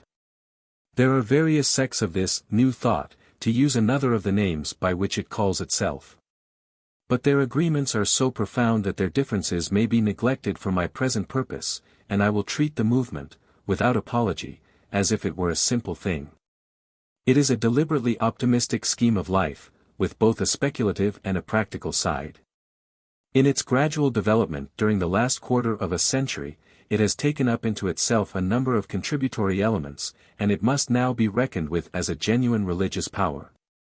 It has reached the stage, for example, when the demand for its literature is great enough for insincere stuff, mechanically produced for the market, to be to a certain extent supplied by publishers, a phenomenon never observed, I imagine, until a religion has got well past its earliest insecure beginnings. One of the doctrinal sources of mind cure is the Four Gospels, another is Emersonianism or New England Transcendentalism, another is Berkeleyan idealism, another is Spiritism, with its messages of law and progress and development. Another the optimistic popular science evolutionism of which I have recently spoken, and, finally, Hinduism has contributed a strain. But the most characteristic feature of the mind cure movement is an inspiration much more direct. The leaders in this faith have had an intuitive belief in the all-saving power of healthy-minded attitudes as such, in the conquering efficacy of courage, hope, and trust, and a correlative contempt for doubt, fear, worry, and all nervously precautionary states of mind. 43 Their belief has in a general way been corroborated by the practical experience of their disciples, and this experience forms today a mass imposing in amount. The blind have been made to see, the halt to walk. Lifelong invalids have had their health restored. The moral fruits have been no less remarkable. The deliberate adoption of a healthy-minded attitude has proved possible to many who never supposed they had it in them. Regeneration of character has gone on an extensive scale, and cheerfulness has been restored to countless homes. The indirect influence of this has been great. The mind cure principles are beginning so to pervade the air that one catches their spirit at second hand. One hears of the gospel of relaxation, of the don't worry movement, of people who repeat to themselves, youth, health, vigor, when dressing in the morning, as their motto for the day. Complaints of the weather are getting to be forbidden in many households. And more people are recognizing it to be bad form to speak of disagreeable sensations, or to make much of the ordinary inconveniences and ailments of life. These general tonic effects on public opinion would be good even if the more striking results were non-existent. But the latter abound so that we can afford to overlook the innumerable failures and self-deceptions that are mixed in with them, for in everything human failure is a matter of course. And we can also overlook the verbiage of a good deal of the mind-cure literature, some of which is so moonstruck with optimism and so vaguely expressed that an academically trained intellect finds it almost impossible to read it at all. The plain fact remains that the spread of the movement has been due to practical fruits, and the extremely practical turn of character of the American people has never been better shown than by the fact that this, their only decidedly original contribution to the systematic philosophy of life, should be so intimately knit up with concrete therapeutics. To the importance of mind cure the medical and clerical professions in the United States are beginning, though with much recalcitrancy and protesting, to open their eyes. It is evidently bound to develop still farther, both speculatively and practically, and its latest writers are far and away the ablest of the group. 44 It matters nothing that, just as there are hosts of persons who cannot pray, so there are greater hosts who cannot by any possibility be influenced by the mind-curer's ideas. For our immediate purpose, the important point is that so large a number should exist who can be so influenced. They form a psychic type to be studied with respect. Point 45. To come now to a little closer quarters with their creed. The fundamental pillar on which it rests is nothing more than the general basis of all religious experience, the fact that man has a dual nature, and is connected with two spheres of thought, a shallower and a profounder sphere, in either of which he may learn to live more habitually. The shallower and lower sphere is that of the fleshly sensations, instincts, and desires, of egotism, doubt, and the lower personal interests. But whereas Christian theology has always considered frowardness to be the essential vice of this part of human nature, the mind-curers say that the mark of the beast in it is fear. And this is what gives such an entirely new religious turn to their persuasion. Fear, to quote a writer of the school, has had its uses in the evolutionary process, and seems to constitute the whole of forethought in most animals. But that it should remain any part of the mental equipment of human civilized life is an absurdity. I find that the fear clement of forethought is not stimulating to those more civilized persons to whom duty and attraction are the natural motives, but is weakening and deterrent. As soon as it becomes unnecessary, fear becomes a positive deterrent, and should be entirely removed, as dead flesh is removed from living tissue. To assist in the analysis of fear and in the denunciation of its expressions, I have coined the word fear thought to stand for the unprofitable element of forethought, and have defined the word worry as fear thought in contradistinction to forethought. I have also defined fear thought as the self-imposed or self-permitted suggestion of inferiority, in order to place it where it really belongs, in the category of harmful, unnecessary, and therefore not respectable things. 46. The misery habit, the martyr habit, engendered by the prevalent fear thought, get pungent criticism from the mind-cure writers. Consider for a moment the habits of life into which we are born. There are certain social conventions or customs and alleged requirements, there is a theological bias, a general view of the world. There are conservative ideas in regard to our early training, our education, marriage, and occupation in life. Following close upon this, there is a long series of anticipations, namely, that we shall suffer certain children's diseases, diseases of middle life, and of old age. The thought that we shall grow old, lose our faculties, and again become childlike, while crowning all is the fear of death. Then there is a long line of particular tears and trouble-bearing expectations, such, for example, as ideas associated with certain articles of food, the dread of the east wind, the terrors of hot weather, the aches and pains associated with cold weather, the fear of catching cold if one sits in a draught, the coming of hay fever upon the 14th of August in the middle of the day, and so on through a long list of fears, dreads, worriments, anxieties, anticipations, expectations, pessimisms, morbidities, and the whole ghostly train of fateful shapes which our fellow men, and especially physicians, are ready to help us conjure up. An array worthy to rank with Bradley's unearthly ballet of bloodless categories. Yet this is not all. This vast array is swelled by innumerable volunteers from daily life, the fear of accident, the possibility of calamity, the loss of property, the chance of robbery, of fire, or the outbreak of war. And it is not deemed sufficient to fear for ourselves. When a friend is taken ill, we must forthwith fear the worst and apprehend death. If one meets with sorrow, sympathy means to enter into and increase the suffering. 47. Man, to quote another writer, often has fear stamped upon him before his entrance into the outer world. He is reared in fear. All his life is passed in bondage to fear of disease and death, and thus his whole mentality becomes cramped, limited, and depressed. And his body follows its shrunken pattern and specification. Think of the millions of sensitive and responsive souls among our ancestors who have been under the dominion of such a perpetual nightmare. Is it not surprising that health exists at all? Nothing but the boundless divine love. Exuberance and vitality, constantly poured in, even though unconsciously to us, could in some degree neutralize such an ocean of morbidity. 48. Although the disciples of the mind cure often use Christian terminology, one sees from such quotations how widely their notion of the fall of man diverges from that of ordinary Christians. 49. Their notion of man's higher nature is hardly less divergent, being decidedly pantheistic.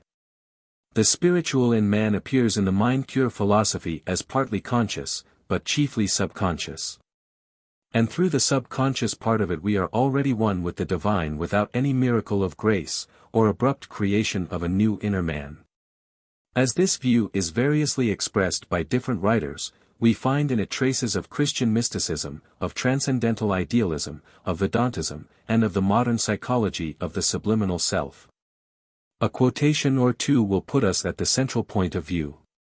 The great central fact of the universe is that spirit of infinite life and power that is back of all, that manifests itself in and through all. This spirit of infinite life and power that is back of all is what I call God. I care not what term you may use, be it kindly light, providence, the oversoul, omnipotence, or whatever term may be most convenient, so long as we are agreed in regard to the great central fact itself. God then fills the universe alone, so that all is from him and in him, and there is nothing that is outside. He is the life of our very life itself. We are partakers of the life of God. And though we differ from him in that we are individualized spirits, while he is the infinite spirit, including us, as well as all else beside, yet in essence the life of God and the life of man are identically the same, and so are one. They differ not in essence or quality, they differ in degree. The great central fact in human life is the coming into a conscious vital realization of our oneness with this infinite life and the opening of ourselves fully to this divine inflow. In just the degree that we come into a conscious realization of our oneness with the infinite life, and open ourselves to this divine inflow, do we actualize in ourselves the qualities and powers of the infinite life. Do we make ourselves channels through which the infinite intelligence and power can work. In just the degree in which you realize your oneness with the infinite spirit, you will exchange dis-ease for ease, inharmony for harmony, suffering and pain for abounding health and strength. To recognize our own divinity, and our intimate relation to the universal, is to attach the belts of our machinery to the powerhouse of the universe. One need remain in hell no longer than one chooses to. We can rise to any heaven we ourselves choose, and when we choose so to rise, all the higher powers of the universe combine to help us heavenward. 50. Let me now pass from these abstracter statements to some more concrete accounts of experience with the mind-cure religion. I have many answers from correspondents, the only difficulty is to choose. The first two whom I shall quote are my personal friends. One of them, a woman, writing as follows, expresses well the feeling of continuity with the infinite power, by which all mind-cure disciples are inspired. The first underlying cause of all sickness, weakness, or depression is the human sense of separateness from that divine energy which we call God. The soul which can feel and affirm in serene but jubilant confidence, as did the Nazarene, I and my Father are one, has no further need of healer, or of healing. This is the whole truth in a nutshell, and other foundation for wholeness can no man lay than this fact of impregnable divine union. Disease can no longer attack one whose feet are planted on this rock, who feels hourly, momently, the influx of the deific breath. If one with omnipotence, how can weariness enter the consciousness, how illness assail that indomitable spark? This possibility of annulling forever the law of fatigue has been abundantly proven in my own case, for my earlier life bears a record of many, many years of bedridden invalidism, with spine and lower limbs paralyzed. My thoughts were no more impure than they are today, although my belief in the necessity of illness was dense and unenlightened. But since my resurrection in the flesh, I have worked as a healer unceasingly for 14 years without a vacation, and can truthfully assert that I have never known a moment of fatigue or pain. Although coming in touch constantly with excessive weakness, illness, and disease of all kinds. For how can a conscious part of deity be sick, since greater is he that is with us than all that can strive against us? My second correspondent, also a woman, sends me the following statement. Life seemed difficult to me at one time. I was always breaking down, and had several attacks of what is called nervous prostration, with terrible insomnia, being on the verge of insanity, besides having many other troubles, especially of the digestive organs. I had been sent away from home in charge of doctors, had taken all the narcotics, stopped all work, been fed up, and in fact knew all the doctors within reach. But I never recovered permanently till this new thought took possession of me. I think that the one thing which impressed me most was learning the fact that we must be in absolutely constant relation or mental touch, this word is to me very expressive, with that essence of life which permeates all and which we call God. This is almost unrecognizable unless we live it into ourselves actually, that is, by a constant turning to the very innermost, deepest consciousness of our real selves or of God in us, for illumination from within. Just as we turn to the sun for light, warmth, and invigoration without. When you do this consciously, realizing that to turn inward to the light within you is to live in the presence of God or your divine self, you soon discover the unreality of the objects to which you have hitherto been turning and which have engrossed you without. I have come to disregard the meaning of this attitude for bodily health as such, because that comes of itself, as an incidental result, and cannot be found by any special mental act or desire to have it. Beyond that general attitude of mind I have referred to above. That which we usually make the object of life, those outer things we are all so wildly seeking, which we so often live and die for, but which then do not give us peace and happiness, they should all come of themselves as accessory. And as the mere outcome or natural result of a far higher life sunk deep in the bosom of the Spirit. This life is the real seeking of the kingdom of God, the desire for His supremacy in our hearts, so that all else comes as that which shall be added unto you, as quite incidental and as a surprise to us, perhaps. And yet it is the proof of the reality of the perfect poise in the very center of our being.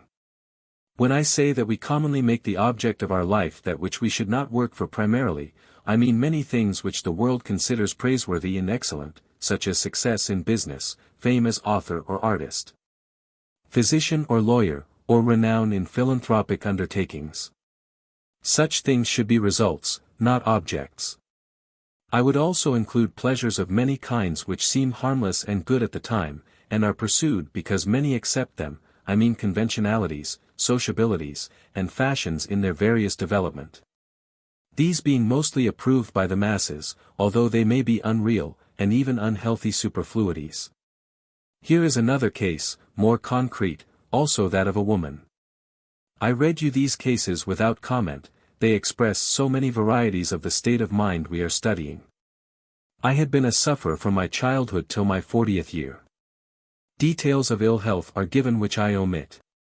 I had been in Vermont several months hoping for good from the change of air, but steadily growing weaker, when one day during the latter part of October, while resting in the afternoon, I suddenly heard as it were these words, "You will be healed and do a work you never dreamed of."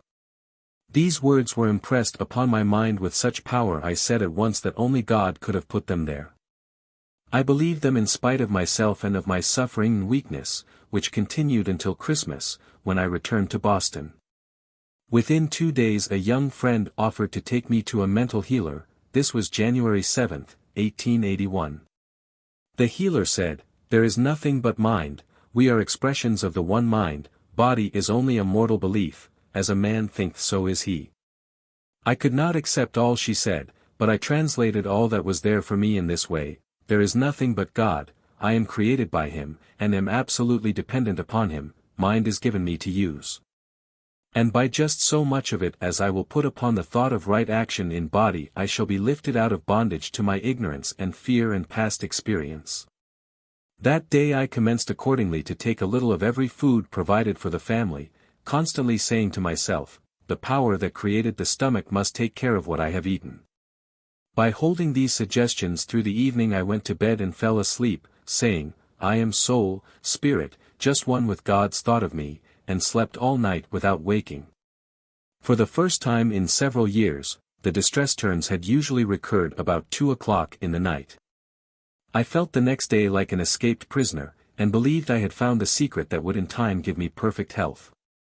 Within 10 days I was able to eat anything provided for others, and after 2 weeks I began to have my own positive mental suggestions of truth, which were to me like stepping stones.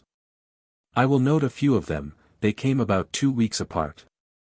First, I am soul, therefore it is well with me. 2d, I am soul, therefore I am well. 3d, a sort of inner vision of myself as a four-footed beast with a protuberance on every part of my body where I had suffering, with my own face, begging me to acknowledge it as myself. I resolutely fixed my attention on being well, and refused to even look at my old self in this form. Fourth, again the vision of the beast far in the background, with faint voice. Again refusal to acknowledge. Fifth, once more the vision, but only of my eyes with the longing look, and again the refusal. Then came the conviction, the inner consciousness, that I was perfectly well and always had been, for I was soul, an expression of God's perfect thought. That was to me the perfect and completed separation between what I was and what I appeared to be. I succeeded in never losing sight after this of my real being, by constantly affirming this truth, and by degrees, though it took me 2 years of hard work to get there, I expressed health continuously throughout my whole body. In my subsequent 19 years' experience I have never known this truth to fail when I applied it, though in my ignorance I have often failed to apply it. But through my failures I have learned the simplicity and trustfulness of the little child. But I fear that I risk tiring you by so many examples, and I must lead you back to philosophic generalities again. You see already by such records of experience how impossible it is not to class mind cure as primarily a religious movement. Its doctrine of the oneness of our life with God's life is in fact quite indistinguishable from an interpretation of Christ's message which in these very Gifford lectures has been defended by some of your very ablest Scottish religious philosophers. 51. But philosophers usually profess to give a quasi-logical explanation of the existence of evil, whereas of the general fact of evil in the world, the existence of the selfish, suffering, timorous finite consciousness, the mind curers, so far as I am acquainted with them, profess to give no speculative explanation. Evil is empirically there for them as it is for everybody, but the practical point of view predominates. And it would ill agree with the spirit of their system to spend time in worrying over it as a mystery, or problem, or in laying to heart the lesson of its experience, after the manner of the evangelicals. Don't reason about it, as Dante says, but give a glance and pass beyond. It is avidya, ignorance. Something merely to be outgrown and left behind, transcended and forgotten. Christian Science so-called, the sect of Mrs. Eddy, is the most radical branch of mind cure in its dealings with evil. For it evil is simply a lie, and anyone who mentions it is a liar. The optimistic ideal of duty forbids us to pay it the compliment even of explicit attention. Of course, as our next lectures will show us, this is a bad speculative omission, but it is intimately linked with the practical merits of the system we are examining.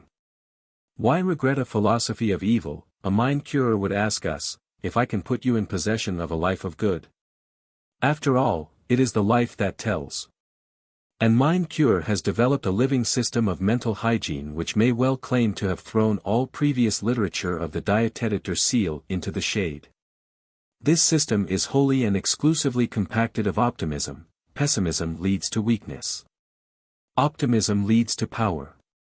Thoughts are things, as one of the most vigorous mind cure writers prints in bold type at the bottom of each of his pages. And if your thoughts are of health, youth, vigor, and success, before you know it these things will also be your outward portion. No one can fail of the regenerative influence of optimistic thinking, pertinaciously pursued. Every man owns indefeasibly this inlet to the divine. Fear, on the contrary, and all the contracted and egoistic modes of thought, are inlets to destruction. Most mind curers here bring in a doctrine that thoughts are forces, and that, by virtue of a law that like attracts like, one man's thoughts draw to themselves as allies all the thoughts of the same character that exist the world over.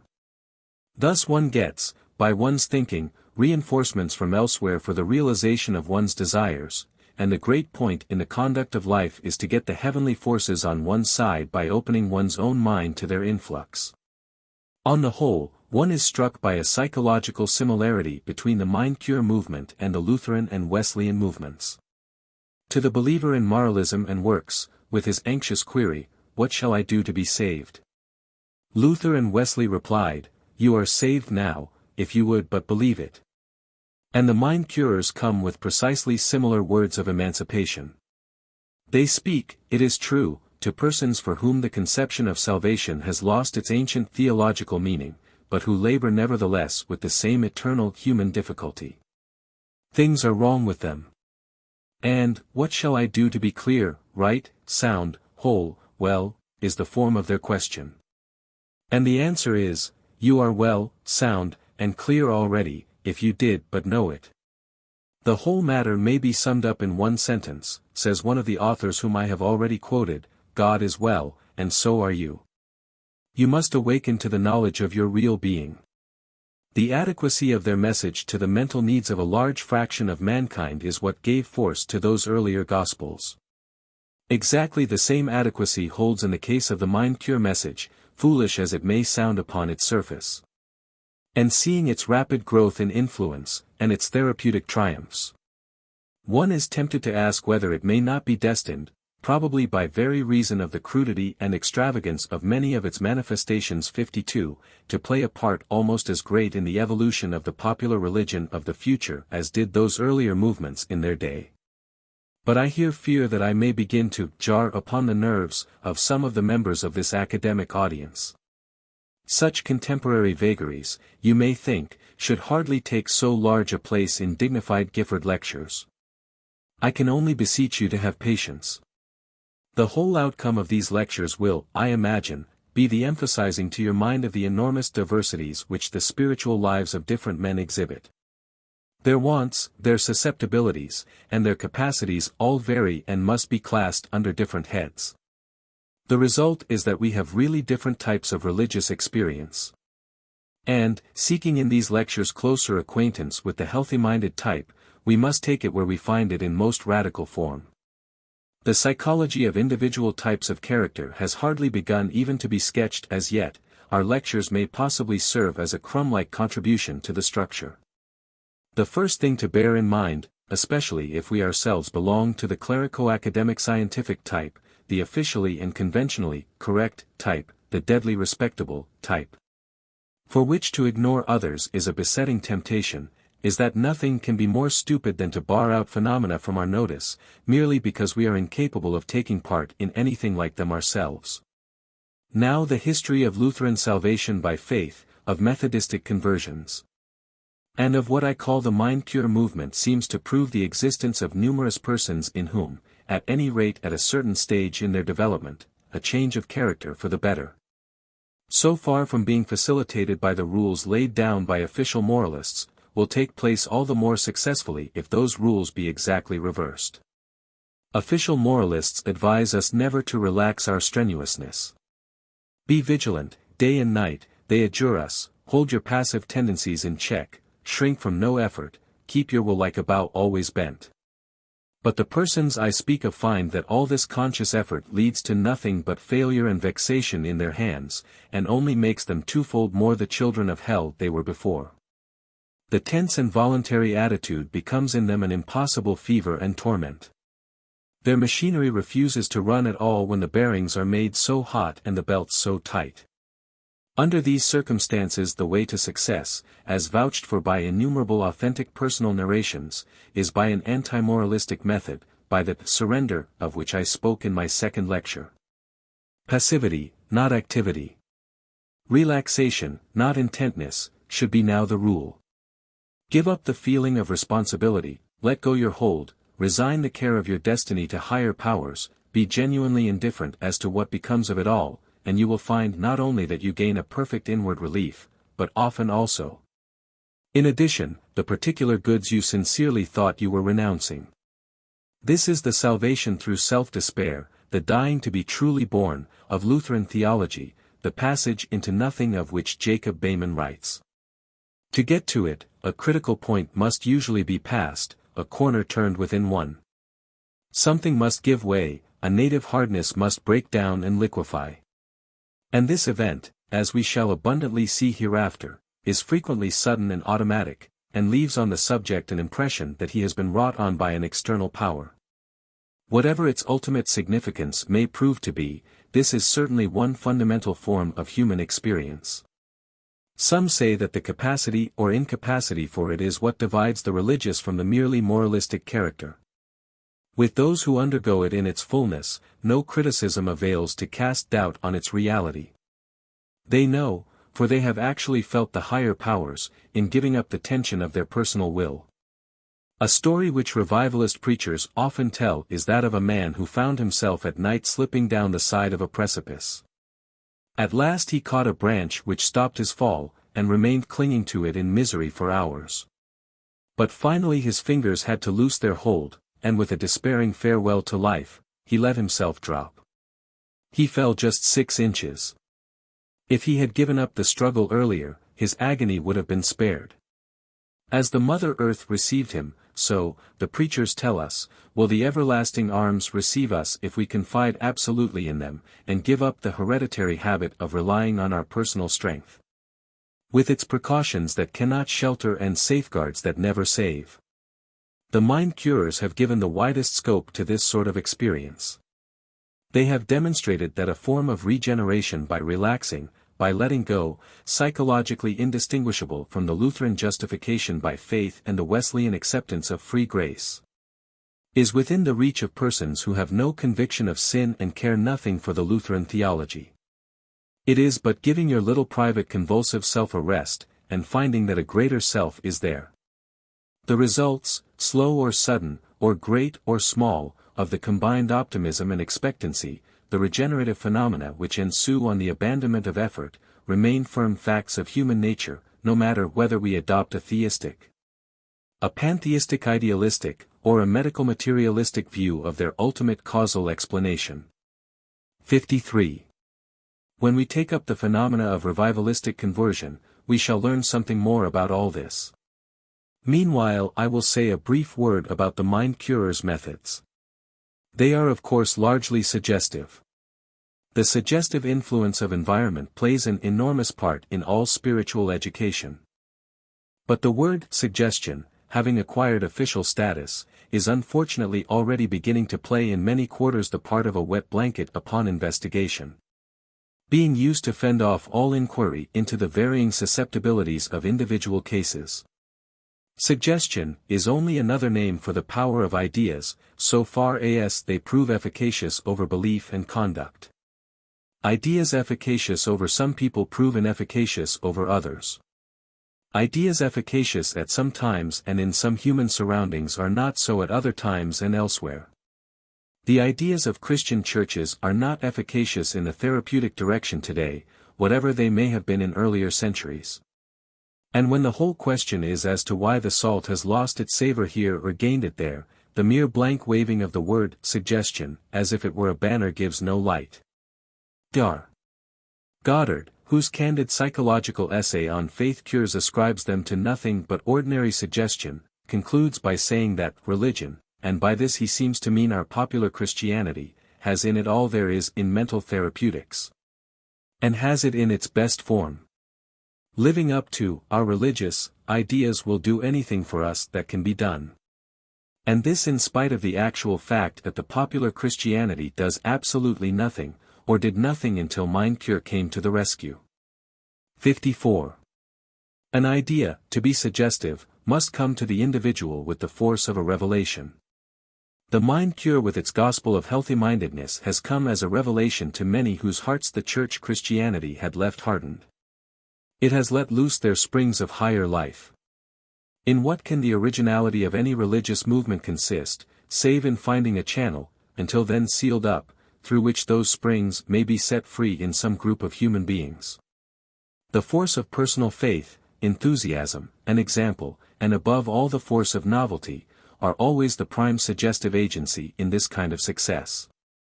If mind cure should ever become official, respectable, and entrenched, these elements of suggestive efficacy will be lost. In its acuter stages every religion must be a homeless Arab of the desert. The Church knows this well enough, with its everlasting inner struggle of the acute religion of the few against the chronic religion of the many. Indurated into an obstructiveness worse than that which irreligion opposes to the movings of the Spirit. We may pray, says Jonathan Edwards, concerning all those saints that are not lively Christians, that they may either be enlivened, or taken away. If that be true that is often said by some at this day, that these cold dead saints do more hurt than natural men, and lead more souls to hell, and that it would be well for mankind if they were all dead. 55. The next condition of success is the apparent existence, in large numbers, of minds who unite healthy-mindedness with readiness for regeneration by letting go. Protestantism has been too pessimistic as regards the natural man, Catholicism has been too legalistic and moralistic. For either the one or the other to appeal in any generous way to the type of character formed of this peculiar mingling of elements. However few of us here present may belong to such a type, it is now evident that it forms a specific moral combination, well represented in the world. Finally, mind cure has made what in our Protestant countries is an unprecedentedly great use of the subconscious life. To their reasoned advice and dogmatic assertion, its founders have added systematic exercise in passive relaxation, concentration, and meditation, and have even invoked something like hypnotic practice. I quote some passages at random.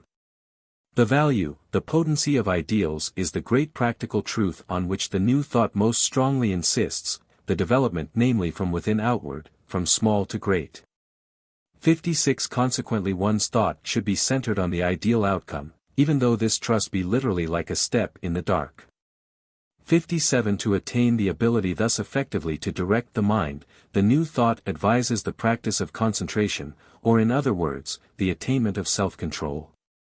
One is to learn to marshal the tendencies of the mind, so that they may be held together as a unit by the chosen ideal. To this end, one should set apart times for silent meditation, by oneself, preferably in a room where the surroundings are favorable to spiritual thought. In New Thought terms, this is called entering the silence. 58. The time will come when in the busy office or on the noisy street you can enter into the silence by simply drawing the mantle of your own thoughts about you and realizing that there and everywhere the spirit of infinite life, love, wisdom, peace, power, and plenty is guiding, keeping, protecting, leading you. This is the spirit of continual prayer. 59. One of the most intuitive men we ever met had a desk at a city office where several other gentlemen were doing business constantly, and often talking loudly. Entirely undisturbed by the many various sounds about him, this self-centered faithful man would, in any moment of perplexity, draw the curtains of privacy so completely about him that he would be as fully enclosed in his own psychic aura, and thereby as effectually removed from all distractions, as though he were alone in some primeval wood. taking his difficulty with him into the mystic silence in the form of a direct question, to which he expected a certain answer, he would remain utterly passive until the reply came. And never once through many years' experience did he find himself disappointed or misled. 60. Wherein, I should like to know, does this intrinsically differ from the practice of recollection, which plays so great a part in Catholic discipline? Otherwise called the practice of the presence of God, and so known among ourselves, as for instance in Jeremy Taylor, it is thus defined by the eminent teacher Alvarez de Paz in his work on contemplation. It is the recollection of God, the thought of God, which in all places and circumstances makes us see Him present, lets us commune respectfully and lovingly with Him, and fills us with desire and affection for Him. Would you escape from every ill? Never lose this recollection of God, neither in prosperity nor in adversity, nor on any occasion whichsoever it be. Invoke not, to excuse yourself from this duty, either the difficulty or the importance of your business, for you can always remember that God sees you, that you are under His eye. If 1,000 times an hour you forget Him, reanimate 1,000 times the recollection. If you cannot practice this exercise continuously, at least make yourself as familiar with it as possible. And, like unto those who in a rigorous winter draw near the fire as often as they can, go as often as you can to that ardent fire which will warm your soul. 61. All the external associations of the Catholic discipline are of course unlike anything in mind-cure thought, but the purely spiritual part of the exercise is identical in both communions. And in both communions those who urge it write with authority, for they have evidently experienced in their own persons that whereof they tell. Compare again some mind-cure utterances. High, healthful, pure thinking can be encouraged, promoted, and strengthened. Its current can be turned upon grand ideals until it forms a habit and wears a channel. By means of such discipline the mental horizon can be flooded with the sunshine of beauty, wholeness, and harmony. To inaugurate pure and lofty thinking may at first seem difficult, even almost mechanical, but perseverance will at length render it easy, then pleasant, and finally delightful. The soul's real world is that which it has built of its thoughts, mental states, and imaginations. If we will, we can turn our backs upon the lower and sensuous plane, and lift ourselves into the realm of the spiritual and real, and there gain a residence. The assumption of states of expectancy and receptivity will attract spiritual sunshine, and it will flow in as naturally as air inclines to a vacuum. Whenever the thou is not occupied with one's daily duty or profession, it should be sent aloft into the spiritual atmosphere.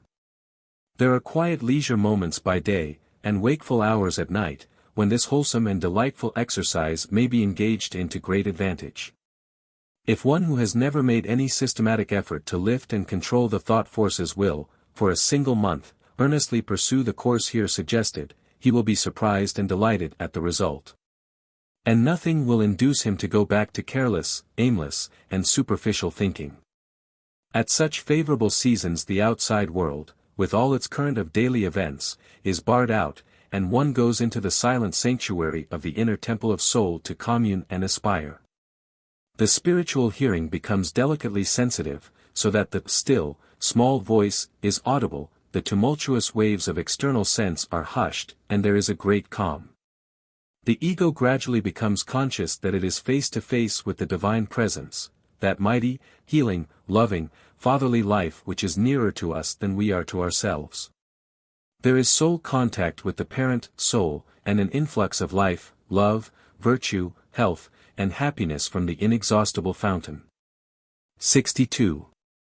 When we reach the subject of mysticism, you will undergo so deep an immersion into these exalted states of consciousness as to be wet all over, if I may so express myself. And the cold shiver of doubt with which this little sprinkling may affect you will have long since passed away, doubt, I mean, as to whether all such writing be not mere abstract talk and rhetoric set down pour encourager les autres. You will then be convinced, I trust, that these states of consciousness of union form a perfectly definite class of experiences, of which the soul may occasionally partake, and which certain persons may live by in a deeper sense than they live by anything else with which they have acquaintance. This brings me to a general philosophical reflection with which I should like to pass from the subject of healthy-mindedness, and close a topic which I fear is already only too long drawn out. It concerns the relation of all this systematized healthy-mindedness and mind-cure religion to scientific method and the scientific life. In a later lecture I shall have to treat explicitly of the relation of religion to science on the one hand, and to primeval savage thought on the other. There are plenty of persons today, scientists or positivists, they are fond of calling themselves, who will tell you that religious thought is a mere survival. An atavistic reversion to a type of consciousness which humanity in its more enlightened examples has long since left behind and outgrown. If you ask them to explain themselves more fully, they will probably say that for primitive thought everything is conceived of under the form of personality. The savage thinks that things operate by personal forces, and for the sake of individual ends. For him, even external nature obeys individual needs and claims, just as if these were so many elementary powers. Now science, on the other hand, these positivists say, has proved that personality, so far from being an elementary force in nature, is but a passive resultant of the really elementary forces, physical, chemical, physiological, and psychophysical, which are all impersonal and general in character. Nothing individual accomplishes anything in the universe save in so far as it obeys and exemplifies some universal law. Should you then inquire of them by what means science has thus supplanted primitive thought, and discredited its personal way of looking at things, they would undoubtedly say it has been by the strict use of the method of experimental verification. Follow out science's conceptions practically, they will say, the conceptions that ignore personality altogether, and you will always be corroborated. The world is so made that all your expectations will be experientially verified so long, and only so long, as you keep the terms from which you infer them impersonal and universal. But here we have mind cure, with her diametrically opposite philosophy, setting up an exactly identical claim.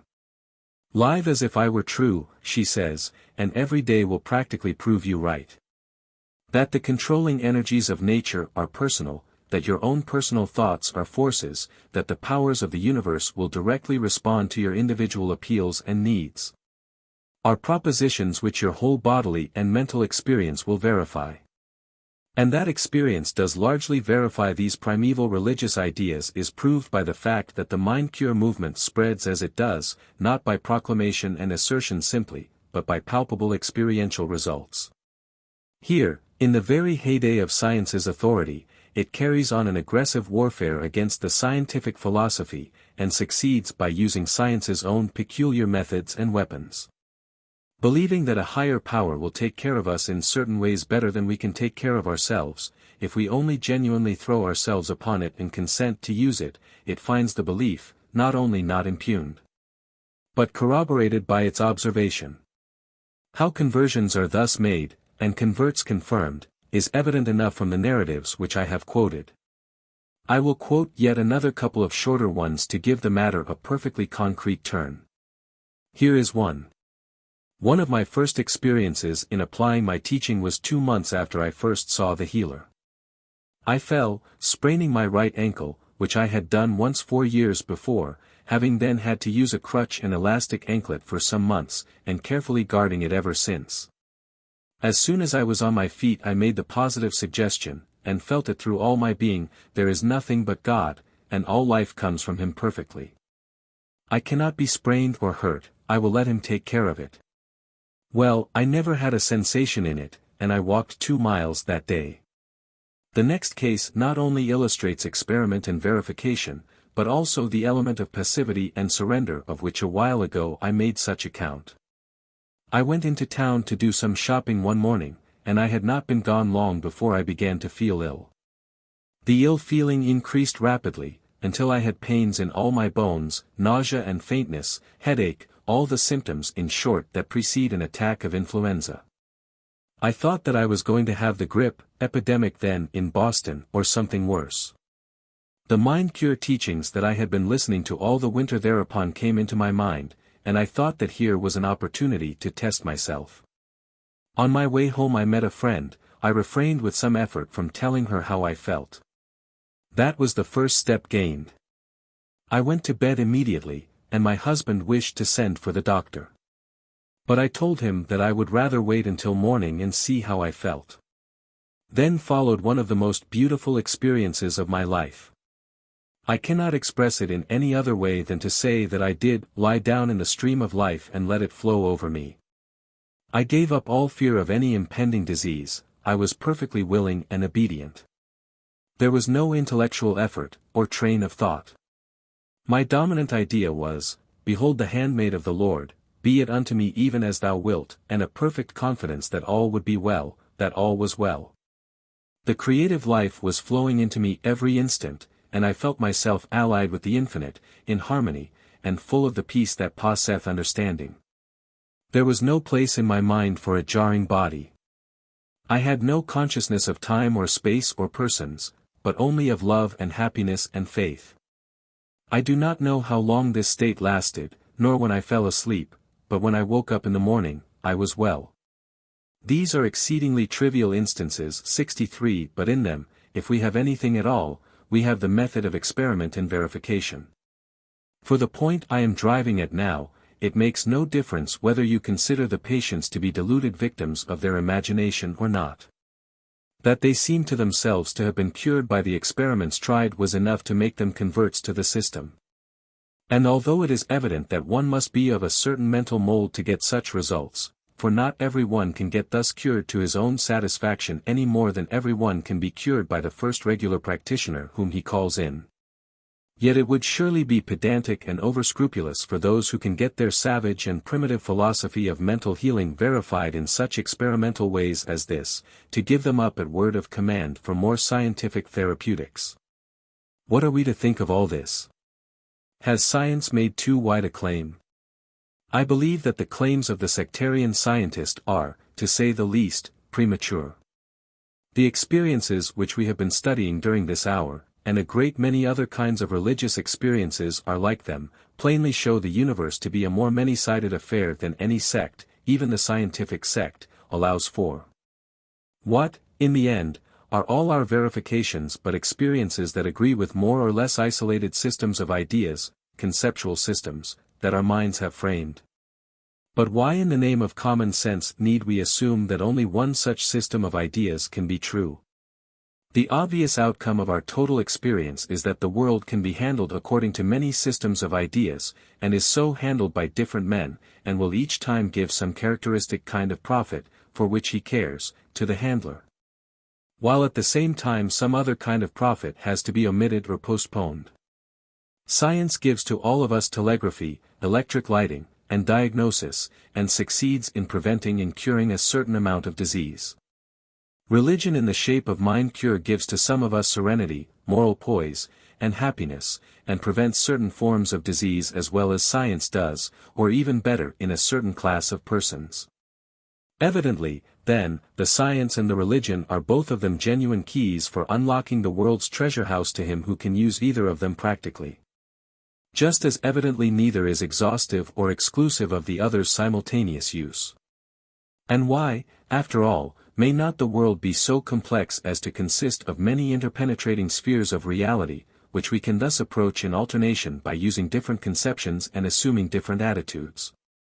Just as mathematicians handle the same numerical and spatial facts by geometry, by analytical geometry, by algebra, by the calculus, or by quaternions, and each time come out right. On this view religion and science, each verified in its own way from hour to hour and from life to life, would be coeternal. Primitive thought, with its belief in individualized personal forces, seems at any rate as far as ever from being driven by science from the field today. Numbers of educated people still find it the directest experimental channel by which to carry on their intercourse with reality. 64. The case of mind cure lay so ready to my hand that I could not resist the temptation of using it to bring these last truths home to your attention, but I must content myself today with this very brief indication. In a later lecture the relations of religion both to science and to primitive thought will have to receive much more explicit attention. Appendix. Case I. My own experience is this: I had long been ill, and one of the first results of my illness, a dozen years before, had been a diplopia which deprived me of the use of my eyes for reading and writing almost entirely. While a later one had been to shut me out from exercise of any kind under penalty of immediate and great exhaustion. I had been under the care of doctors of the highest standing both in Europe and America, men in whose power to help me I had had great faith, with no or ill result. Then, at a time when I seemed to be rather rapidly losing ground, I heard some things that gave me interest enough in mental healing to make me try it. I had no great hope of getting any good from it. It was a chance I tried, partly because my thought was interested by the new possibility it seemed to open, partly because it was the only chance I then could see.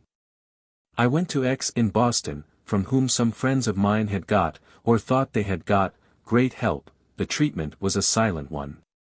Little was said, and that little carried no conviction to my mind. Whatever influence was exerted was that of another person's thought or feeling silently projected on to my unconscious mind, into my nervous system as it were.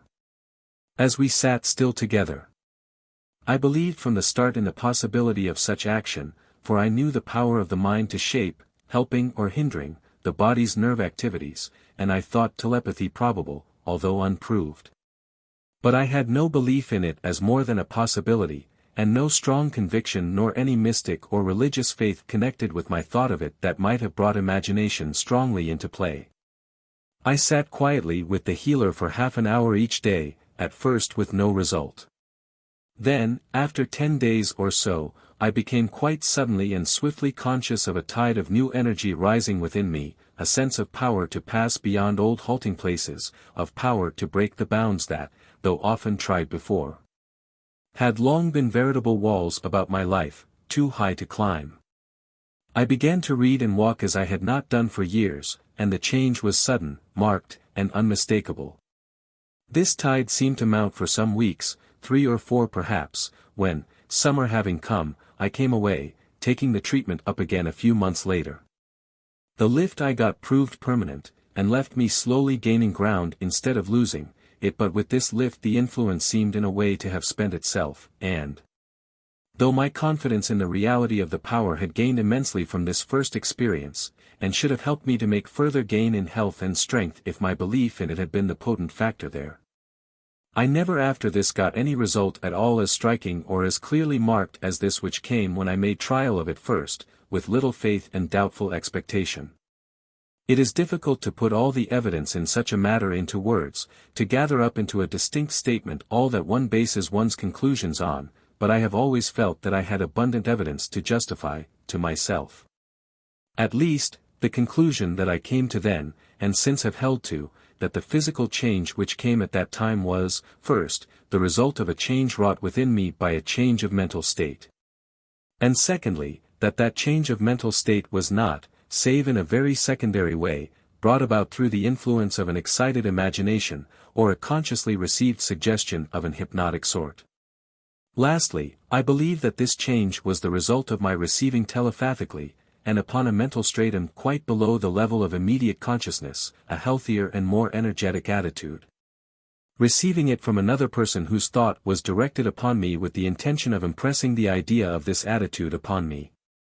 In my case the disease was distinctly what would be classed as nervous, not organic.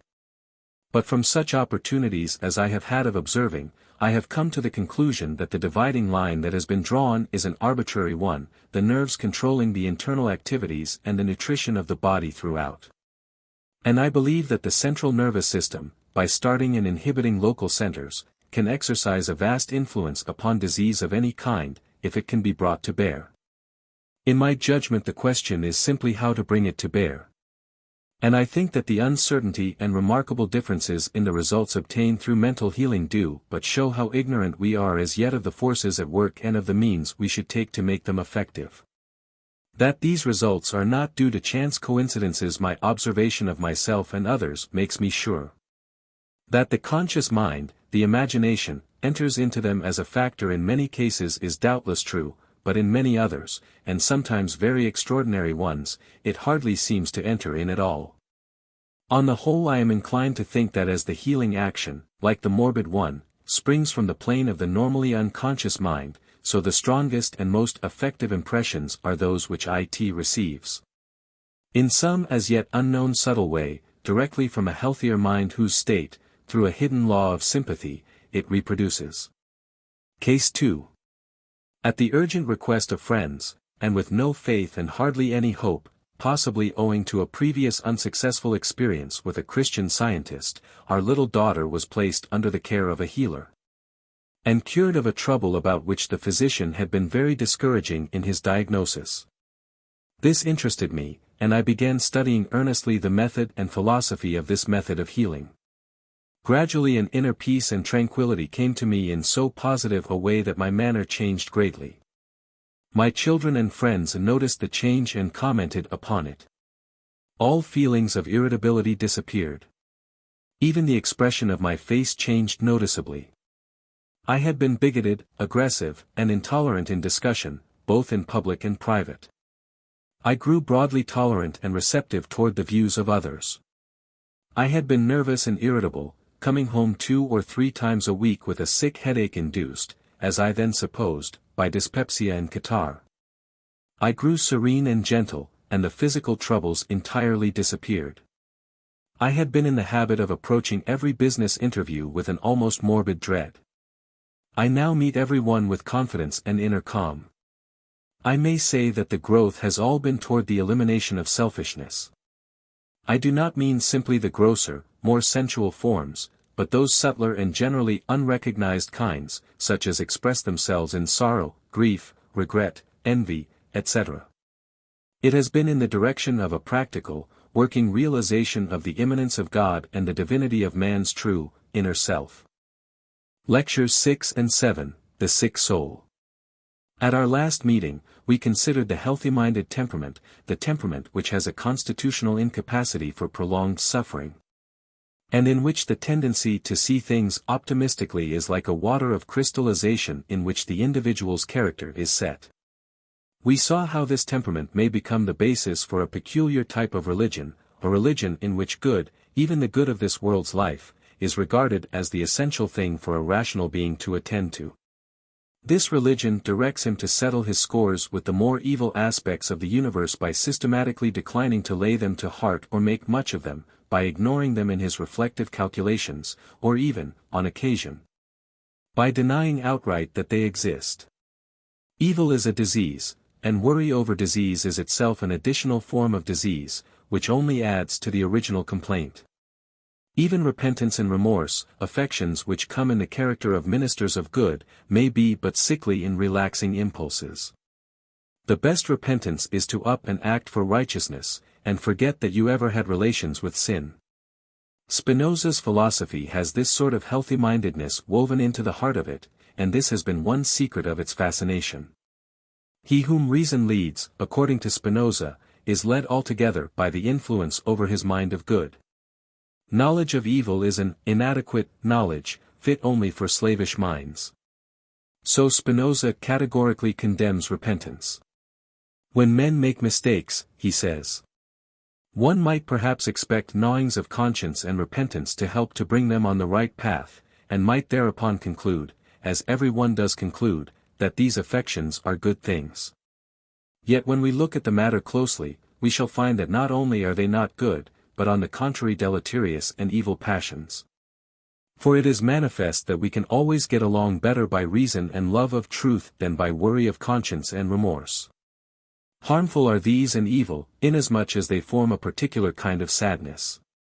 And the disadvantages of sadness, he continues, I have already proved, and shown that we should strive to keep it from our life.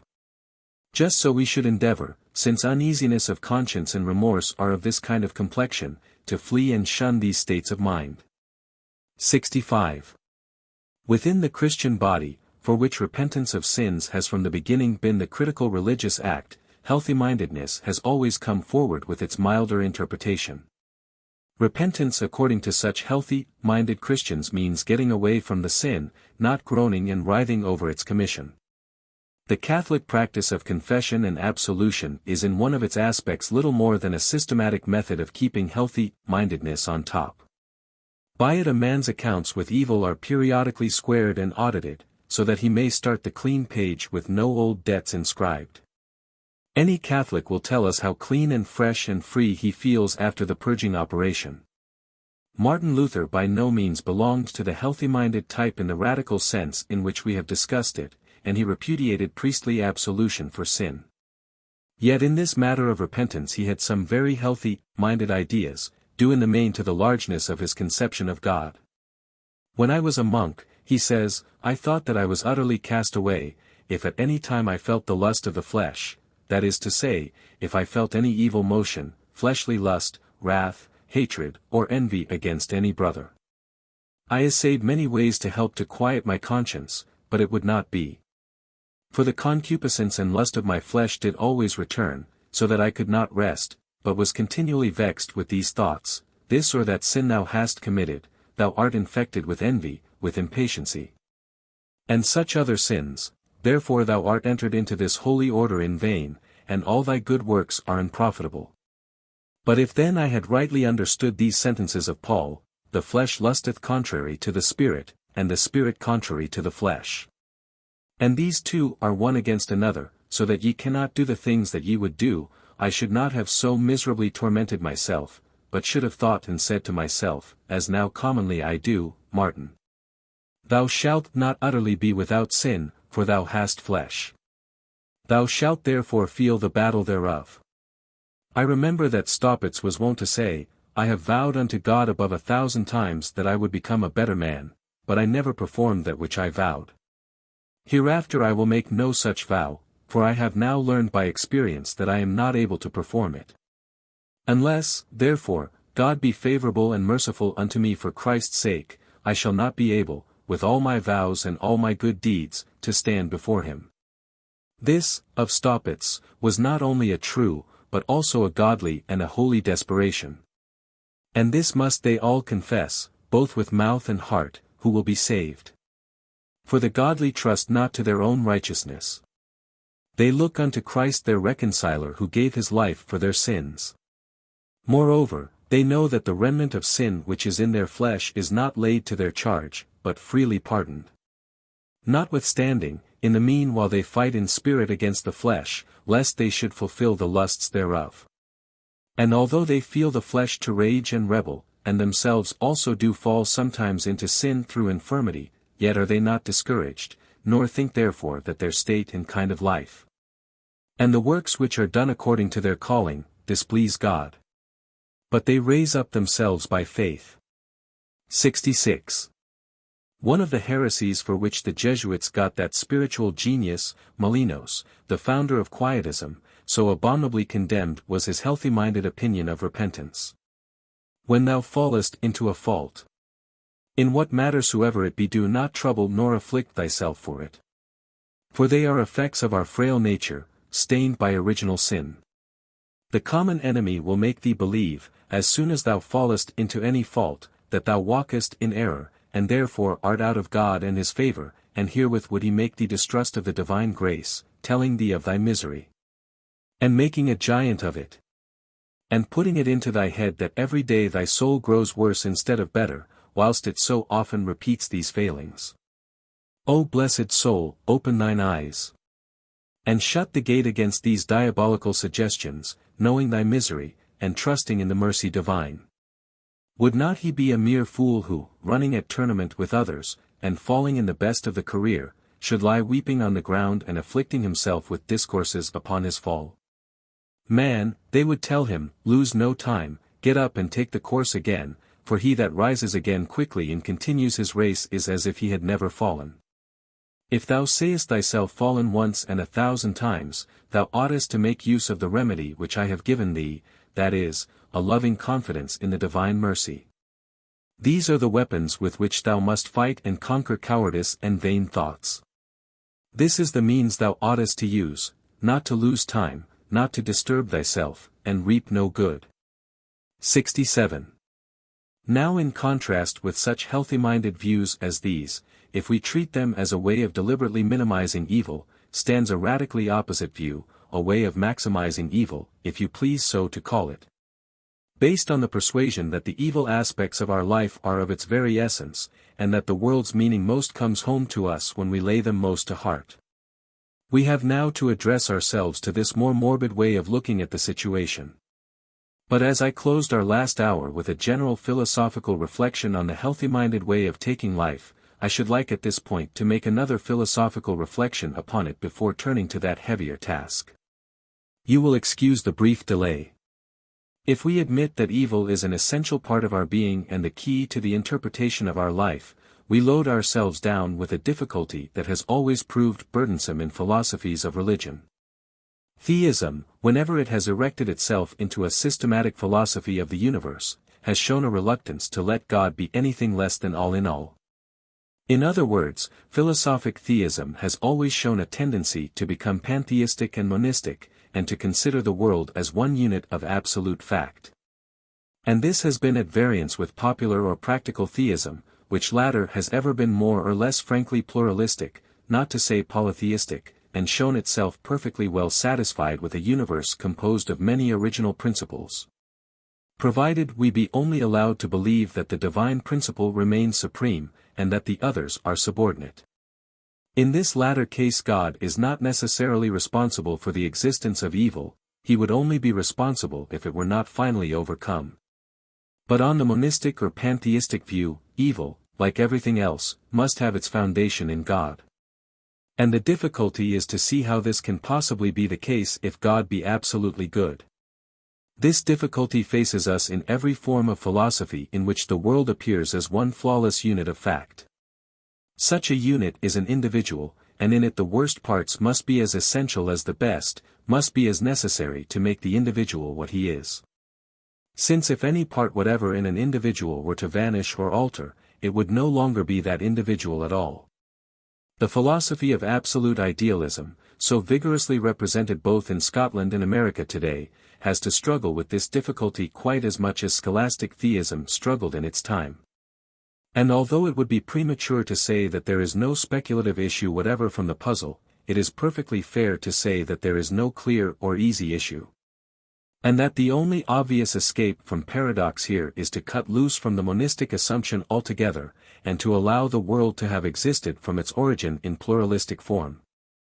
As an aggregate or collection of higher and lower things and principles, rather than an absolutely unitary fact. For then evil would not need to be essential, it might be, and may always have been, an independent portion that had no rational or absolute right to live with the rest, and which we might conceivably hope to see got rid of at last. Now the gospel of healthy-mindedness, as we have described it, casts its vote distinctly for this pluralistic view. Whereas the monistic philosopher finds himself more or less bound to say, as Hegel said, that everything actual is rational, and that evil, as an element dialectically required, must be pinned in and kept and consecrated and have a function awarded to it in the final system of truth, healthy-mindedness refuses to say anything of the sort. 68 Evil, it says, is emphatically irrational, and not to be pinned in, or preserved, or consecrated in any final system of truth. It is a pure abomination to the Lord, an alien unreality, a waste element, to be sloughed off and negated, and the very memory of it, if possible, wiped out and forgotten. The ideal, so far from being coextensive with the whole actual, is a mere extract from the actual, marked by its deliverance from all contact with this diseased, inferior, and excrementitious stuff. Here we have the interesting notion fairly and squarely presented to us, of there being elements of the universe which may make no rational whole in conjunction with the other elements, and which, from the point of view of any system which those other elements make up, can only be considered so much irrelevance and accident, so much dirt, as it were, and matter out of place. I ask you now not to forget this notion, for although most philosophers seem either to forget it or to disdain it too much ever to mention it, I believe that we shall have to admit it ourselves in the end as containing an element of truth. The mind-cure gospel thus once more appears to us as having dignity and importance. We have seen it to be a genuine religion, and no mere silly appeal to imagination to cure disease. We have seen its method of experimental verification to be not unlike the method of all science, and now here we find mind-cure as the champion of a perfectly definite conception of the metaphysical structure of the world. I hope that, in view of all this, you will not regret my having pressed it upon your attention at such length. Let us now say goodbye for a while to all this way of thinking, and turn towards those persons who cannot so swiftly throw off the burden of the consciousness of evil, but are congenitally fated to suffer from its presence. Just as we saw that in healthy-mindedness there are shallower and profounder levels, happiness like that of the mere animal, and more regenerate sorts of happiness, so also are there different levels of the morbid mind. And the one is much more formidable than the other. There are people for whom evil means only a maladjustment with things, a wrong correspondence of one's life with the environment.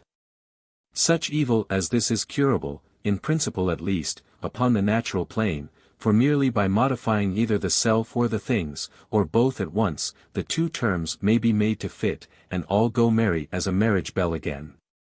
But there are others for whom evil is no mere relation of the subject to particular outer things, but something more radical and general, a wrongness or vice in his essential nature, which no alteration of the environment, or any superficial rearrangement of the inner self, can cure, and which requires a supernatural remedy. On the whole, the Latin races have leaned more towards the former way of looking upon evil, as made up of ills and sins in the plural, removable in detail. While the Germanic races have tended rather to think of sin in the singular, and with a capital S, as of something ineradicably ingrained in our natural subjectivity, and never to be removed by any superficial piecemeal operations. 69 These comparisons of races are always open to exception, but undoubtedly the northern tone in religion has inclined to the more intimately pessimistic persuasion, and this way of feeling, being the more extreme, we shall find by far the more instructive for our study. Recent psychology has found great use for the word threshold as a symbolic designation for the point at which one state of mind passes into another. Thus we speak of the threshold of a man's consciousness in general, to indicate the amount of noise, pressure, or other outer stimulus which it takes to arouse his attention at all.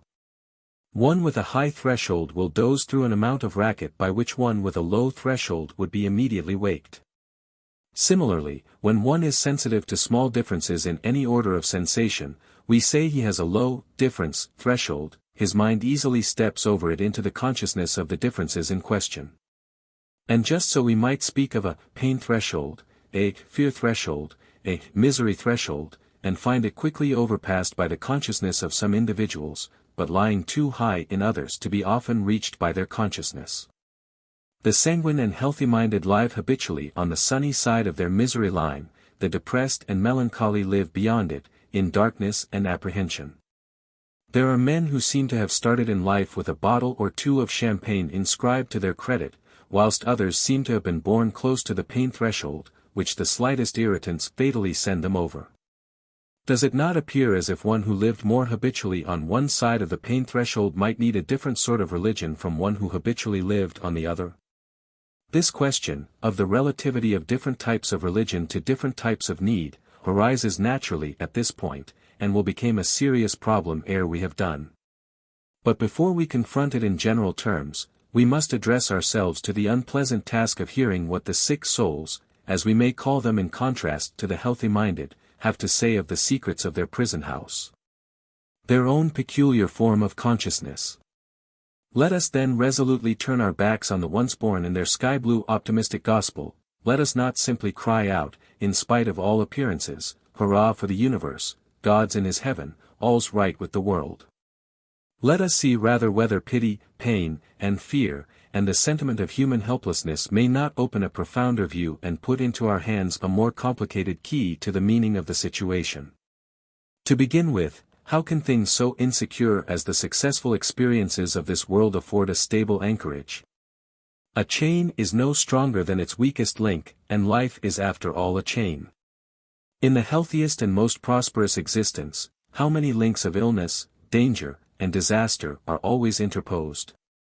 Unsuspectedly from the bottom of every fountain of pleasure, as the old poet said, something bitter rises up, a touch of nausea, a falling dead of the delight, a whiff of melancholy, things that sound a knell, for fugitive as they may be.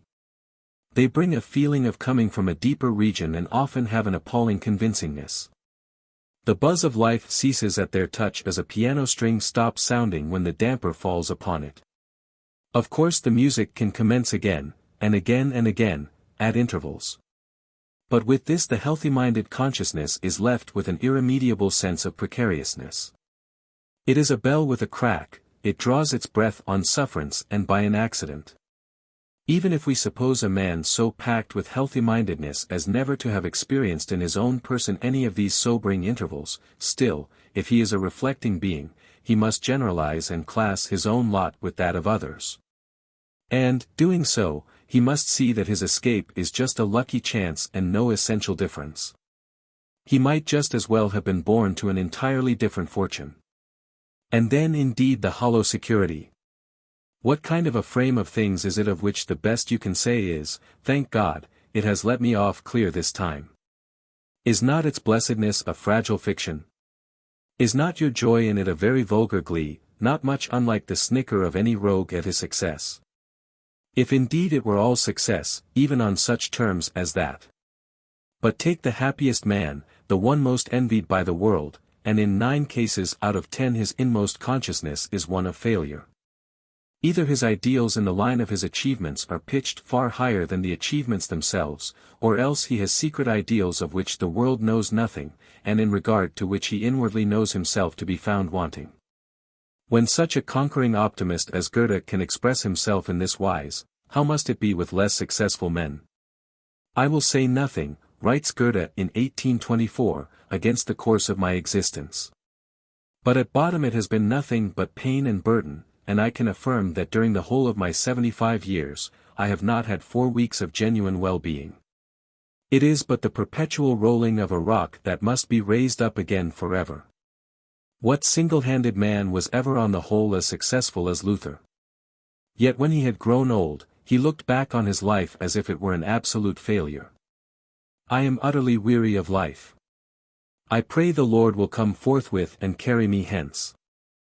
Let him come, above all, with his last judgment. I will stretch out my neck, the thunder will burst forth, and I shall be at rest." And having a necklace of white agates in his hand at the time he added, "O God, grant that it may come without delay. I would readily eat up this necklace today, for the judgment to come tomorrow." The Electress Dowager, one day when Luther was dining with her, said to him, "Doctor, I wish you may live 40 years to come." "Madam," replied he, "rather than live 40 years more, would give up my chance of paradise." Failure, then, failure. So the world stamps us at every turn. We strew it with our blunders, our misdeeds, our lost opportunities, with all the memorials of our inadequacy to our vocation. And with what a damning emphasis does it then blot us out! No easy fine, no mere apology or formal expiation, will satisfy the world's demands, but every pound of flesh exacted is soaked with all its blood. The subtlest forms of suffering known to man are connected with the poisonous humiliations incidental to these results. And they are pivotal human experiences. A process so ubiquitous and everlasting is evidently an integral part of life. There is indeed one element in human destiny, Robert Louis Stevenson writes, that not blindness itself can controvert. Whatever else we are intended to do, we are not intended to succeed, failure is the fate allotted. 70 in our nature being thus rooted in failure, is it any wonder that theologians should have held it to be essential? And thought that only through the personal experience of humiliation which it engenders the deeper sense of life's significance is reached? 71. But this is only the first stage of the world sickness.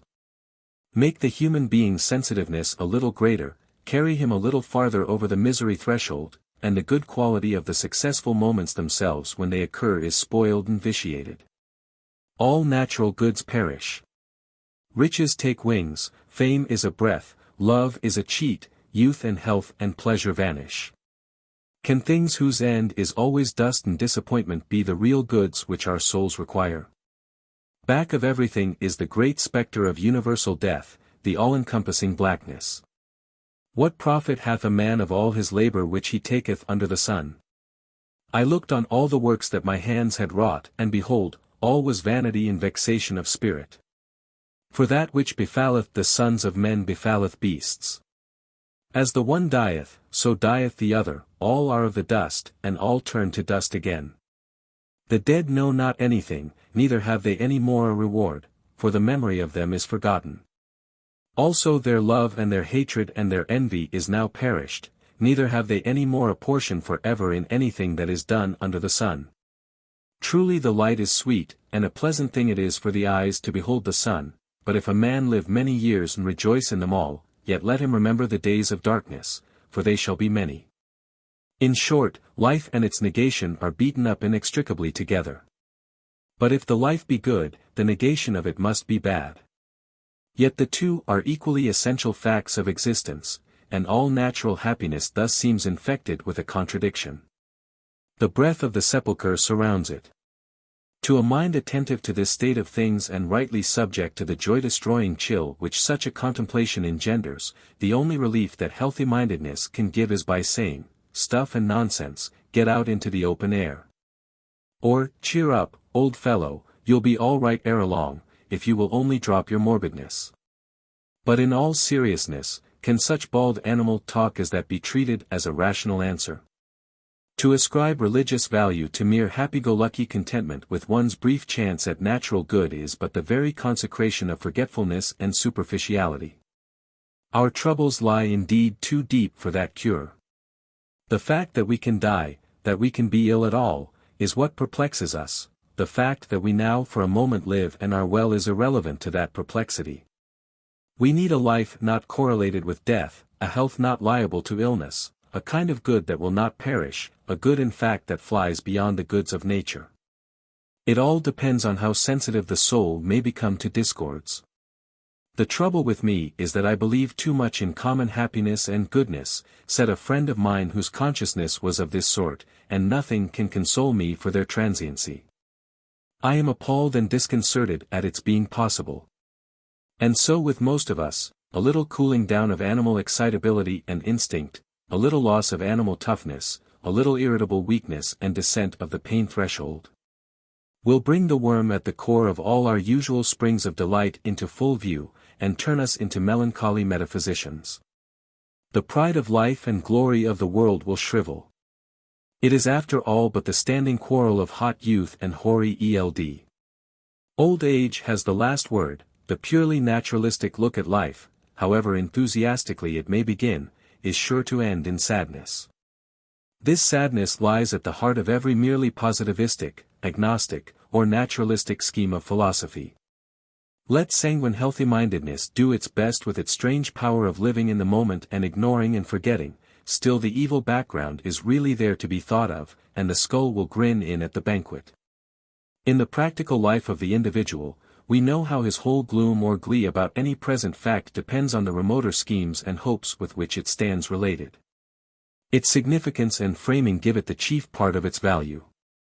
Let it be known to lead nowhere, and however agreeable it may be in its immediacy, its glow and gilding vanish. The old man, sick with an insidious internal disease, may laugh and quaff his wine at first as well as ever, but he knows his fate now, for the doctors have revealed it, and the knowledge knocks the satisfaction out of all these functions. They are partners of death and the worm is their brother, and they turn to a mere flatness. The luster of the present hour is always borrowed from the background of possibilities it goes with. Let our common experiences be enveloped in an eternal moral order, let our suffering have an immortal significance, let heaven smile upon the earth, and deities pay their visits, let faith and hope be the atmosphere which man breathes in. And his days pass by with zest, they stir with prospects, they thrill with remoter values. Place round them on the contrary the curdling cold and gloom and absence of all permanent meaning which for pure naturalism and the popular science evolutionism of our time are all that is visible ultimately, and the thrill stops short. Or turns rather to an anxious trembling.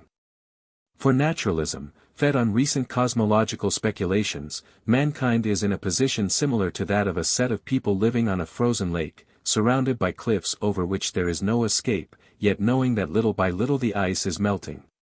And the inevitable day drawing near when the last film of it will disappear, and to be drowned ignominiously will be the human creature's portion. The merrier the skating, the warmer and more sparkling the sun by day, and the ruddier the bonfires at night, the more poignant the sadness with which one must take in the meaning of the total situation. The early Greeks are continually held up to us in literary works as models of the healthy-minded joyousness which the religion of nature may engender. There was indeed much joyousness among the Greeks. Homer's flow of enthusiasm for most things that the sun shines upon is steady. But even in Homer the reflective passages are cheerless. 72 And the moment the Greeks grew systematically pensive and thought of ultimates, they became unmitigated pessimists. 73 The jealousy of the gods, the nemesis that follows too much happiness, the all-encompassing death, fate's dark opacity, the ultimate and unintelligible cruelty, were the fixed background of their imagination. The beautiful joyousness of their polytheism is only a poetic modern fiction. They knew no joys comparable in quality of preciousness to those which we shall ere long see that Ilramans, Buddhists, Christians, Mohammedans, twice-born people whose religion is non-naturalistic, get from their several creeds of mysticism and renunciation. Stoic insensibility and Epicurean resignation were the farthest advance which the Greek mind made in that direction. The Epicurean said, "Seek not to be happy, but rather to escape unhappiness. Strong happiness is always linked with pain. Therefore hug the safe shore, and do not tempt the deeper raptures. Avoid disappointment by expecting little, and by aiming low, and above all do not fret." The Stoic said, "The only genuine good that life can yield a man is the free possession of his own soul, all other goods are lies." Each of these philosophies is in its degree a philosophy of despair in nature's boons. Trustful self-abandonment to the joys that freely offer has entirely departed from both Epicurean and Stoic, and what each proposes is a way of rescue from the resultant dust and ashes state of mind. The Epicurean still awaits results from economy of indulgence and damping of desire. The Stoic hopes for no results, and gives up natural good altogether. There is dignity in both these forms of resignation. They represent distinct stages in the sobering process which man's primitive intoxication with sense happiness is sure to undergo. In the one the hot blood has grown cool, in the other it has become quite cold. And although I have spoken of them in the past tense, as if they were merely historic, yet Stoicism and Epicureanism will probably be to all time typical attitudes, marking a certain definite stage accomplished in the evolution of the world's sick soul. 74 They mark the conclusion of what we call the once-born period, and represent the highest flights of what twice-born religion would call the purely natural man, Epicureanism, which can only by great courtesy be called a religion, showing his refinement, and Stoicism exhibiting his moral will. They leave the world in the shape of an unreconciled contradiction, and seek no higher unity. Compared with the complex ecstasies which the supernaturally regenerated Christian may enjoy, or the Oriental pantheist indulge in, their receipts for equanimity are expedients which seem almost crude in their simplicity. Please observe, however, that I am not yet pretending finally to judge any of these attitudes. I am only describing their variety. The securest way to the rapturous sorts of happiness of which the twice-born make report has as an historic matter of fact been through a more radical pessimism than anything that we have yet considered. We have seen how the luster and enchantment may be rubbed off from the goods of nature.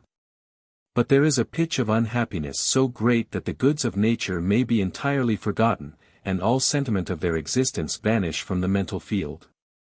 For this extremity of pessimism to be reached, something more is needed than observation of life and reflection upon death. The individual must in his own person become the prey of a pathological melancholy.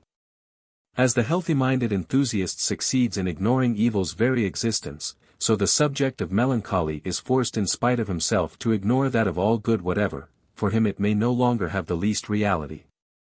Such sensitiveness and susceptibility to mental pain is a rare occurrence where the nervous constitution is entirely normal.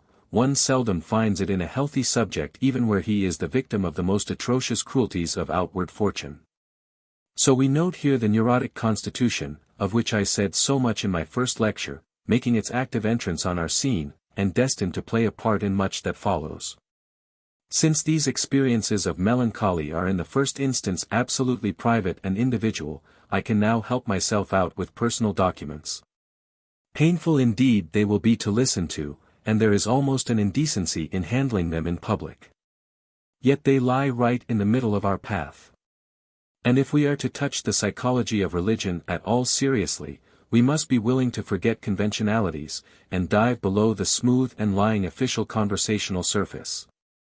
One can distinguish many kinds of pathological depression. Sometimes it is mere passive joylessness and dreariness. Discouragement, dejection, lack of taste and zest in spring. Professor Ribot has proposed the name anhedonia to designate this condition.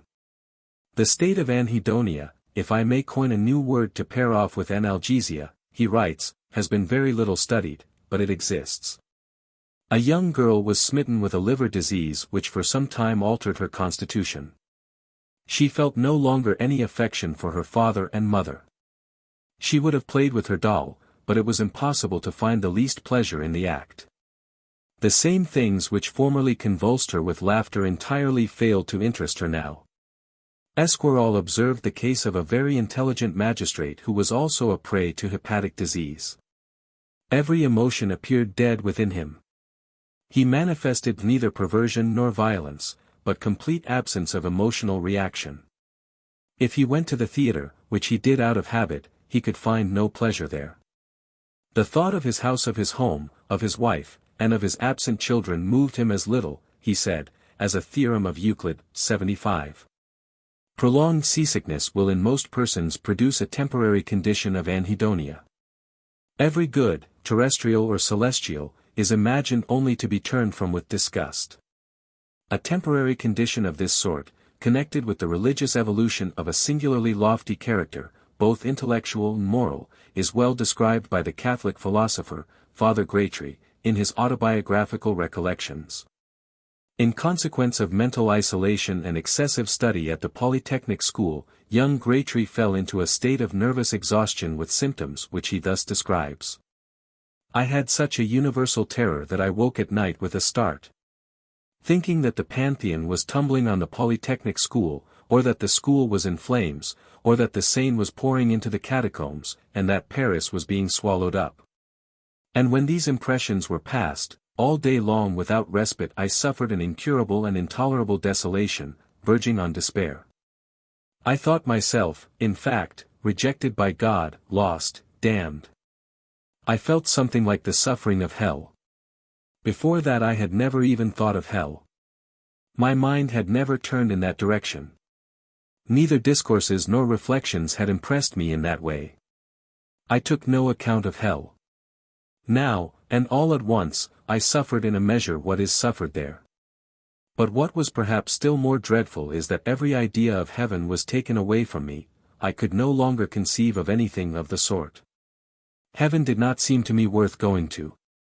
It was like a vacuum, a mythological Elysium, an abode of shadows less real than the earth. I could conceive no joy, no pleasure in inhabiting it. Happiness, joy, light, affection, love, all these words were now devoid of sense. Without doubt I could still have talked of all these things, but I had become incapable of feeling anything in them, of understanding anything about them, of hoping anything from them, or of believing them to exist. There was my great and inconsolable grief. I neither perceived nor conceived any longer the existence of happiness or perfection. An abstract heaven over a naked rock. Such was my present abode for eternity. 76.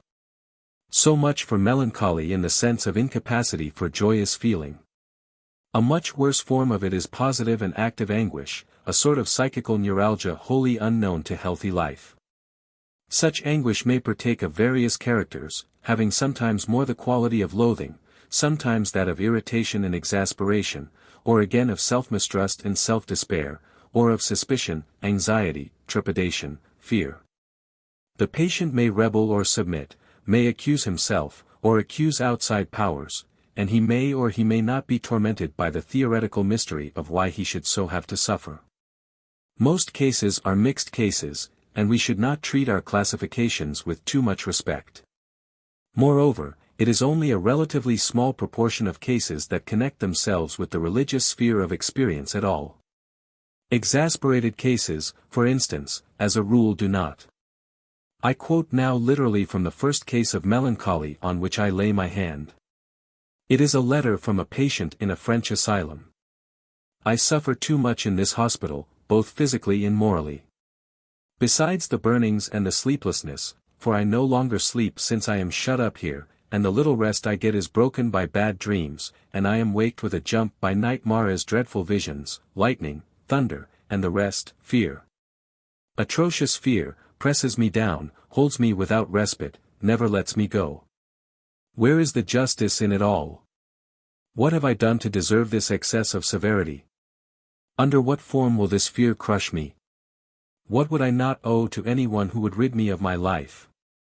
Eat, drink, lie awake all night, suffer without interruption, such is the fine legacy I have received from my mother. What I fail to understand is this abuse of power. There are limits to everything, there is a middle way. But God knows neither middle way nor limits. I say God, but why? All I have known so far has been the devil. After all, I am afraid of God as much as of the devil, so I drift along, thinking of nothing but suicide, but with neither courage nor means here to execute the act. As you read this, it will easily prove to you my insanity. The style and the ideas are incoherent enough, I can see that myself. But I cannot keep myself from being either crazy or an idiot, and, as things are, from whom should I ask pity? I am defenseless against the invisible enemy who is tightening his coils around me. I should be no better armed against him even if I saw him, or had seen him. Oh, if he would but kill me, devil take him. Death, death, once for all. But I stop. I have raved to you long enough. I say raved, for I can write no otherwise, having neither brain nor thoughts left. O God! What a misfortune to be born! Born like a mushroom, doubtless between an evening and a morning. And how true and right I was when in our philosophy year in college I chewed the cud of bitterness with the pessimists. Yes, indeed, there is more pain in life than gladness, it is one long agony until the grave. Think how gay it makes me to remember that this horrible misery of mine, coupled with this unspeakable fear, may last 50, 100, who knows how many more years, 77. This letter shows two things.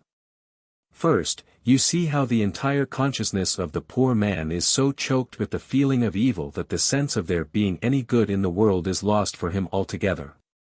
His attention excludes it, cannot admit it, the sun has left his heaven. And secondly, you see how the querulous temper of his misery keeps his mind from taking a religious direction. Querulousness of mind tends in fact rather towards irreligion. And it has played, so far as I know, no part whatever in the construction of religious systems. Religious melancholy must be cast in a more melting mood. Tolstoy has left us, in his book called My Confession, a wonderful account of the attack of melancholy which led him to his own religious conclusions. The latter in some respects are peculiar. But the melancholy presents two characters which make it a typical document for our present purpose. First, it is a well-marked case of anhedonia, of passive loss of appetite for all life's values. And second, it shows how the altered and estranged aspect which the world assumed in consequence of this stimulated Tolstoy's intellect to a gnawing, carking questioning and effort for philosophic relief. I mean to quote Tolstoy at some length. But before doing so, I will make a general remark on each of these 2 points. First, on our spiritual judgments and the sense of value in general. It is notorious that facts are compatible with opposite emotional comments, since the same fact will inspire entirely different feelings in different persons, and at different times in the same person. And there is no rationally deducible connection between any outer fact and the sentiments it may happen to provoke. These have their source in another sphere of existence altogether, in the animal and spiritual region of the subject's being. Conceive yourself, if possible, suddenly stripped of all the emotion with which your world now inspires you, and try to imagine it as it exists, purely by itself, without your favorable or unfavorable, hopeful or apprehensive comment. It will be almost impossible for you to realize such a condition of negativity and deadness. No one portion of the universe would then have importance beyond another. And the whole collection of its things and series of its events would be without significance, character, expression, or perspective. Whatever of value, interest, or meaning our respective worlds may appear endued with are thus pure gifts of the spectator's mind. The passion of love is the most familiar and extreme example of this fact. If it comes, it comes. If it does not come, no process of reasoning can force it. Yet it transforms the value of the creature loved as utterly as the sunrise transforms Mont Blanc from a corpse-like grey to a rosy enchantment. And it sets the whole world to a new tune for the lover and gives a new issue to his life. So with fear, with indignation, jealousy, ambition, worship. If they are there, life changes. And whether they shall be there or not depends almost always upon non-logical, often on organic conditions. And as the excited interest which these passions put into the world is our gift to the world, just so are the passions themselves gifts to us, from sources sometimes low and sometimes high, but almost always non-logical and beyond our control. How can the moribund old man reason back to himself the romance, the mystery, the imminence of great things with which our old earth tingled for him in the days when he was young and well? Gifts, either of the flesh or of the spirit. And the spirit bloweth where it listeth. And the world's materials lend their surface passively to all the gifts alike, as the stage setting receives indifferently whatever alternating colored lights may be shed upon it from the optical apparatus in the gallery. Meanwhile the practically real world for each one of us, the effective world of the individual, is the compound world, the physical facts and emotional values in indistinguishable combination. Withdraw or pervert either factor of this complex resultant, and the kind of experience we call pathological ensues. In Tolstoy's case the sense that life had any meaning whatever was for a time wholly withdrawn. The result was a transformation in the whole expression of reality. When we come to study the phenomenon of conversion or religious regeneration, we shall see that a not infrequent consequence of the change operated in the subject is a transfiguration of the face of nature in his eyes. A new heaven seems to shine upon a new earth. In melancholiacs there is usually a similar change, only it is in the reverse direction. The world now looks remote, strange, sinister, uncanny. Its color is gone, its breath is cold, there is no speculation in the eyes it glares with. It is as if I lived in another century, says one asylum patient. I see everything through a cloud, says another, things are not as they were, and I am changed. I see, says a third, I touch, but the things do not come near me, a thick veil alters the hue and look of everything. Persons move like shadows, and sounds seem to come from a distant world. There is no longer any past for me, people appear so strange, it is as if I could not see any reality, as if I were in a theater. As if people were actors, and everything were scenery, I can no longer find myself, I walk. But why? Everything floats before my eyes, but leaves no impression. I weep false tears, I have unreal hands, the things I see are not real things. Such are expressions that naturally rise to the lips of melancholy subjects describing their changed state. 78. Now there are some subjects whom all this leaves a prey to the profoundest astonishment. The strangeness is wrong. The unreality cannot be. A mystery is concealed, and a metaphysical solution must exist. If the natural world is so double-faced and unhomelike, what world, what thing is real? An urgent wondering and questioning is set up, a pouring theoretic activity, and in the desperate effort to get into right relations with the matter, the sufferer is often led to what becomes for him a satisfying religious solution. At about the age of 50, Tolstoy relates that he began to have moments of perplexity, of what he calls arrest, as if he knew not how to live, or what to do. It is obvious that these were moments in which the excitement and interest which our functions naturally bring had ceased. Life had been enchanting, it was now flat sober, more than sober, dead. Things were meaningless whose meaning had always been self-evident. The questions, why, and what next, began to beset him more and more frequently. At first it seemed as if such questions must be answerable, and as if he could easily find the answers if he would take the time. But as they ever became more urgent, he perceived that it was like those first discomforts of a sick man, to which he pays but little attention till they run into one continuous suffering. And then he realizes that what he took for a passing disorder means the most momentous thing in the world for him, means his death. These questions, why? Wherefore? What for, found no response. I felt, says Tolstoy, that something had broken within me on which my life had always rested, that I had nothing left to hold on to, and that morally my life had stopped. An invincible force impelled me to get rid of my existence, in one way or another.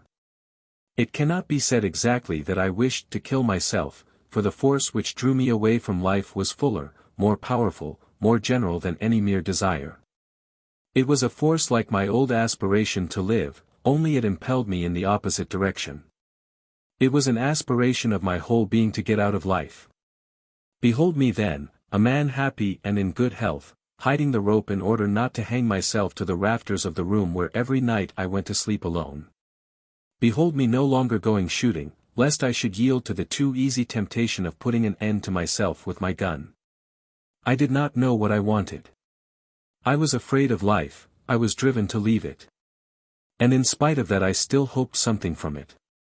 All this took place at a time when, so far as all my outer circumstances went, I ought to have been completely happy.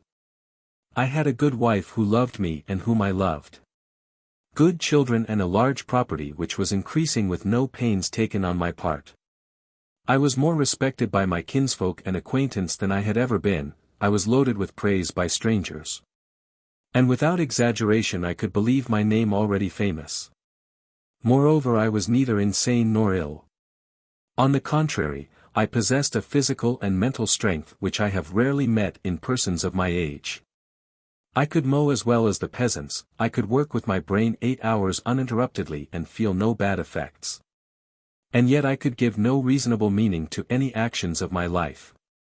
And I was surprised that I had not understood this from the very beginning. My state of mind was as if some wicked and stupid jest was being played upon me by someone. One can live only so long as one is intoxicated, drunk with life. But when one grows sober one cannot fail to see that it is all a stupid cheat. What is truest about it is that there is nothing even funny or silly in it, it is cruel and stupid, purely and simply. The Oriental fable of the traveler surprised in the desert by a wild beast is very old. Seeking to save himself from the fierce animal, the traveler jumps into a well with no water in it.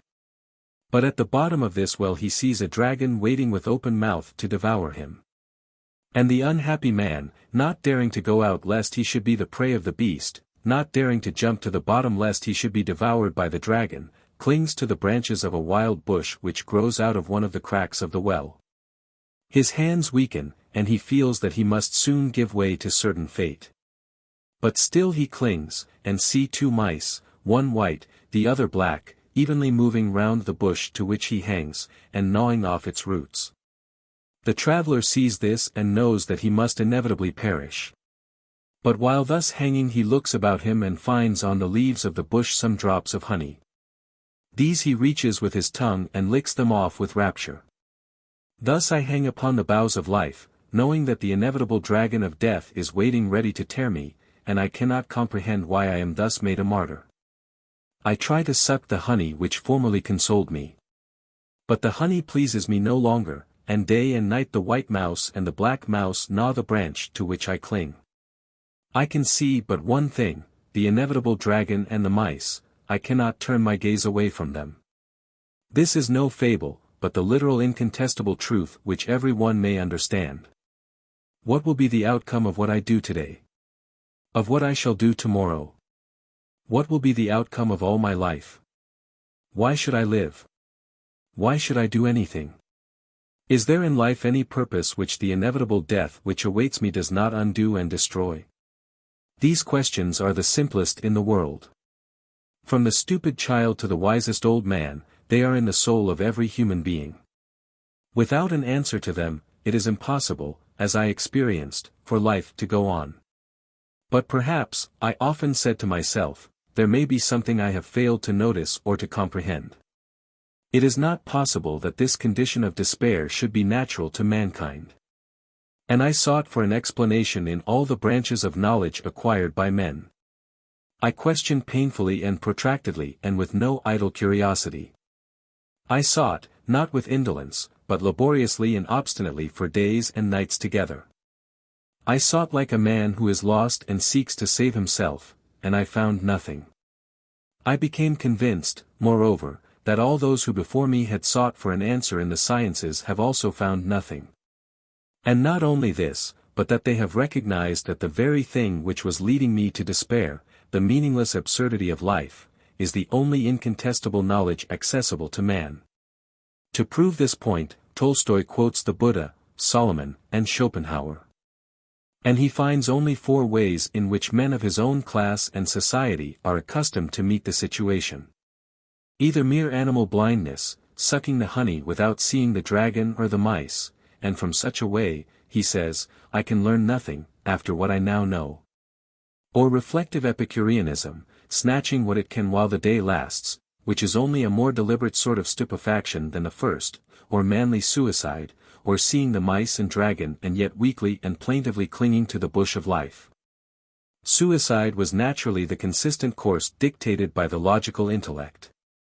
Yet, says Tolstoy, whilst my intellect was working, something else in me was working too, and kept me from the deed, a consciousness of life, as I may call it, which was like a force that obliged my mind to fix itself in another direction and draw me out of my situation of despair. During the whole course of this year, when I almost unceasingly kept asking myself how to end the business, whether by the rope or by the bullet, during all that time, alongside of all those movements of my ideas and observations, my heart kept languishing with another pining emotion. I can call this by no other name than that of a thirst for God. This craving for God had nothing to do with the movement of my ideas, in fact, it was the direct contrary of that movement, but it came from my heart. It was like a feeling of dread that made me seem like an orphan isolated in the midst of all these things that were so foreign. And this feeling of dread was mitigated by the hope of finding the assistance of someone. 79. Of the process, intellectual as well as emotional, which, starting from this idea of God, led to Tolstoy's recovery, I will say nothing in this lecture, reserving it for a later hour. The only thing that need interest us now is the phenomenon of his absolute disenchantment with ordinary life, and the fact that the whole range of habitual values may, to a man as powerful and full of faculty as he was, come to appear so ghastly a mockery. When disillusionment has gone as far as this, there is seldom a restitutio ad integram. One has tasted of the fruit of the tree, and the happiness of Eden never comes again. The happiness that comes, when any does come, and often enough it fails to return in an acute form, though its form is sometimes very acute, is not the simple ignorance of ill, but something vastly more complex. Including natural evil as one of its elements, but finding natural evil no such stumbling block and terror because it now sees it swallowed up in supernatural good. The process is one of redemption, not of mere reversion to natural health, and the sufferer, when saved, is saved by what seems to him a second birth, a deeper kind of conscious being than he could enjoy before. We find a somewhat different type of religious melancholy enshrined in literature in John Bunyan's autobiography. Tolstoy's preoccupations were largely objective, for the purpose and meaning of life in general was what so troubled him. But poor Bunyan's troubles were over the condition of his own personal self. He was a typical case of the psychopathic temperament, sensitive of conscience to a diseased degree, beset by doubts, fears and insistent ideas, and a victim of verbal automatisms, both motor and sensory. These were usually texts of scripture which, sometimes damnatory and sometimes favorable, would come in a half-hallucinatory form as if they were voices, and fasten on his mind and buffet it between them like a shuttlecock. Added to this were a fearful melancholy self-contempt and despair. Nay, thought I, now I grow worse and worse, now I am farther from conversion than ever I was before. If now I should have burned at the stake, I could not believe that Christ had love for me. Alas, I could neither hear him, nor see him, nor feel him, nor savor any of his things. Sometimes I would tell my condition to the people of God, which, when they heard, they would pity me, and would tell of the promises. But they had as good have told me that I must reach the sun with my finger as have bidden me receive or rely upon the promise. Yet, all this while as to the act of sinning, I never was more tender than now. I durst not take a pin or stick, though but so big as a straw, for my conscience now was sore, and would smart at every touch. I could not tell how to speak my words, for fear I should misplace them. Oh, how gingerly did I then go, in all I did or said. I found myself as on a miry bog that shook if I did but stir, and was as there left both by God and Christ, and the Spirit, and all good things. But my original and inward pollution, that was my plague and my affliction. By reason of that, I was more loathsome in my own eyes than was a toad, and I thought I was so in God's eyes too. Sin and corruption, I said, would as naturally bubble out of my heart as water would bubble out of a fountain. I could have changed heart with anybody. I thought none but the devil himself could equal me for inward wickedness and pollution of mind. Sure, thought I am forsaken of God, and thus I continued a long while, even for some years together. And now I was sorry that God had made me a man. The beasts, birds, fishes, etc., I blessed their condition, for they had not a sinful nature. They were not obnoxious to the wrath of God, they were not to go to hell fire after death.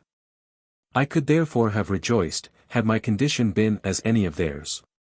Now I blessed the condition of the dog and toad, yea, gladly would I have been in the condition of the dog or horse, for I knew they had no soul to perish under the everlasting weight of hell or sin, as mine was like to do. Nay, and though I saw this, felt this, and was broken to pieces with it, yet that which added to my sorrow was, that I could not find with all my soul that I did desire deliverance. My heart was at times exceedingly hard. If I would have given £1,000 for a tear, I could not shed one, no, nor sometimes scarce desire to shed one. I was both a burthen and a terror to myself. Nor did I ever so know, as now, what it was to be weary of my life, and yet afraid to die. How gladly would I have been anything but myself. Anything but a man. And in any condition but my own. 80. Poor patient Bunyan, like Tolstoy, saw the light again, but we must also postpone that part of his story to another hour.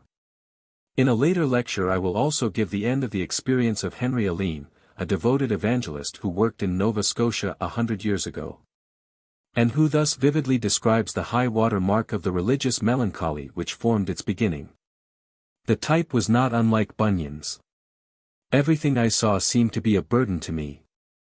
The earth seemed accursed for my sake, all trees, plants, rocks, hills, and valleys seemed to be dressed in mourning and groaning, under the weight of the curse, and everything around me seemed to be conspiring my ruin. My sins seemed to be laid open. So that I thought that every one I saw knew them, and sometimes I was almost ready to acknowledge many things, which I thought they knew, yea sometimes it seemed to me as if every one was pointing me out as the most guilty wretch upon earth. I had now so great a sense of the vanity and emptiness of all things here below, that I knew the whole world could not possibly make me happy, no, nor the whole system of creation. When I waked in the morning, the first thought would be, oh, my wretched soul, what shall I do, where shall I go? And when I laid down, would say, I shall be perhaps in hell before morning.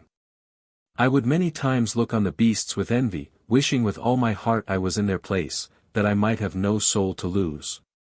And when I have seen birds flying over my head, have often thought within myself, oh, that I could fly away from my danger and distress. Oh, how happy should I be, if I were in their place. 81. Envy of the placid beasts seems to be a very widespread affection in this type of sadness. The worst kind of melancholy is that which takes the form of panic fear. Here is an excellent example, for permission to print which I have to thank the sufferer. The original is in French, and though the subject was evidently in a bad nervous condition at the time of which he writes, his case has otherwise the merit of extreme simplicity. I translate freely. Whilst in this state of philosophic pessimism and general depression of spirits about my prospects, I went one evening into a dressing room in the twilight to procure some article that was there. When suddenly there fell upon me without any warning, just as if it came out of the darkness, a horrible fear of my own existence. Simultaneously there arose in my mind the image of an epileptic patient whom I had seen in the asylum, a black-haired youth with greenish skin, entirely idiotic, who used to sit all day on one of the benches, or rather shelves against the wall, with his knees drawn up against his chin, and the coarse grey undershirt, which was his only garment, drawn over them enclosing his entire figure. He sat there like a sort of sculptured Egyptian cat or Peruvian mummy, moving nothing but his black eyes and looking absolutely non-human. This image and my fear entered into a species of combination with each other. That shape am I felt, potentially. Nothing that I possess can defend me against that fate, if the hour for it should strike for me as it struck for him. There was such a horror of him, and such a perception of my own merely momentary discrepancy from him, that it was as if something hitherto solid within my breast gave way entirely, and I became a mass of quivering fear. After this the universe was changed for me altogether. I awoke morning after morning with a horrible dread at the pit of my stomach, and with a sense of the insecurity of life that I never knew before, and that I have never felt since. 82 It was like a revelation, and although the immediate feelings passed away, the experience has made me sympathetic with the morbid feelings of others ever since. It gradually faded, but for months I was unable to go out into the dark alone. In general I dreaded to be left alone. I remember wondering how other people could live, how I myself had ever lived, so unconscious of that pit of insecurity beneath the surface of life. My mother in particular, a very cheerful person, seemed to me a perfect paradox in her unconsciousness of danger. Which you may well believe I was very careful not to disturb by revelations of my own state of mind. I have always thought that this experience of melancholia of mine had a religious bearing. On asking this correspondent to explain more fully what he meant by these last words, the answer he wrote was this: I mean that the fear was so invasive and powerful that if I had not clung to scripture texts like, "The eternal God is my refuge," etc. "Come unto me, all ye that labor and are heavy laden," etc., "I am the resurrection and the life," etc., I think I should have grown really insane. 83. There is no need of more examples. The cases we have looked at are enough. One of them gives us the vanity of mortal things, another the sense of sin, and the remaining one describes the fear of the universe. And in one or other of these three ways it always is that man's original optimism and self-satisfaction get leveled with the dust. In none of these cases was there any intellectual insanity or delusion about matters of fact. But were we disposed to open the chapter of really insane melancholia, with its hallucinations and delusions, it would be a worse story still, desperation absolute and complete. The whole universe coagulating about the sufferer into a material of overwhelming horror, surrounding him without opening or end. Not the conception or intellectual perception of evil, but the grisly blood-freezing heart-palsying sensation of it close upon one, and no other conception or sensation able to live for a moment in its presence. How irrelevantly remote seem all our usual refined optimisms and intellectual and moral consolations in presence of a need of help like this. Here is the real core of the religious problem: help. Help. No prophet can claim to bring a final message unless he says things that will have a sound of reality in the ears of victims such as these. But the deliverance must come in as strong a form as the complaint, if it is to take effect. And that seems a reason why the coarser religions, revivalistic, orgiastic, with blood and miracles and supernatural operations, may possibly never be displaced. Some constitutions need them too much. Arrived at this point, we can see how great an antagonism may naturally arise between the healthy-minded way of viewing life and the way that takes all this experience of evil as something essential. To this latter way, the morbid-minded way, as we might call it, healthy-mindedness pure and simple seems unspeakably blind and shallow. To the healthy-minded way, on the other hand, the way of the sick soul seems unmanly and diseased. With their grubbing in rat-holes instead of living in the light, with their manufacture of fears, and preoccupation with every unwholesome kind of misery, there is something almost obscene about these children of wrath and cravers of a second birth. If religious intolerance and hanging and burning could again become the order of the day, there is little doubt that, however it may have been in the past, the healthy-minded would at present show themselves the less indulgent party of the two. In our own attitude, not yet abandoned, of impartial onlookers, what are we to say of this quarrel? It seems to me that we are bound to say that morbid-mindedness ranges over the wider scale of experience, and that its survey is the one that overlaps. The method of averting one's attention from evil, and living simply in the light of good is splendid as long as it will work. It will work with many persons, it will work far more generally than most of us are ready to suppose. And within the sphere of its successful operation there is nothing to be said against it as a religious solution.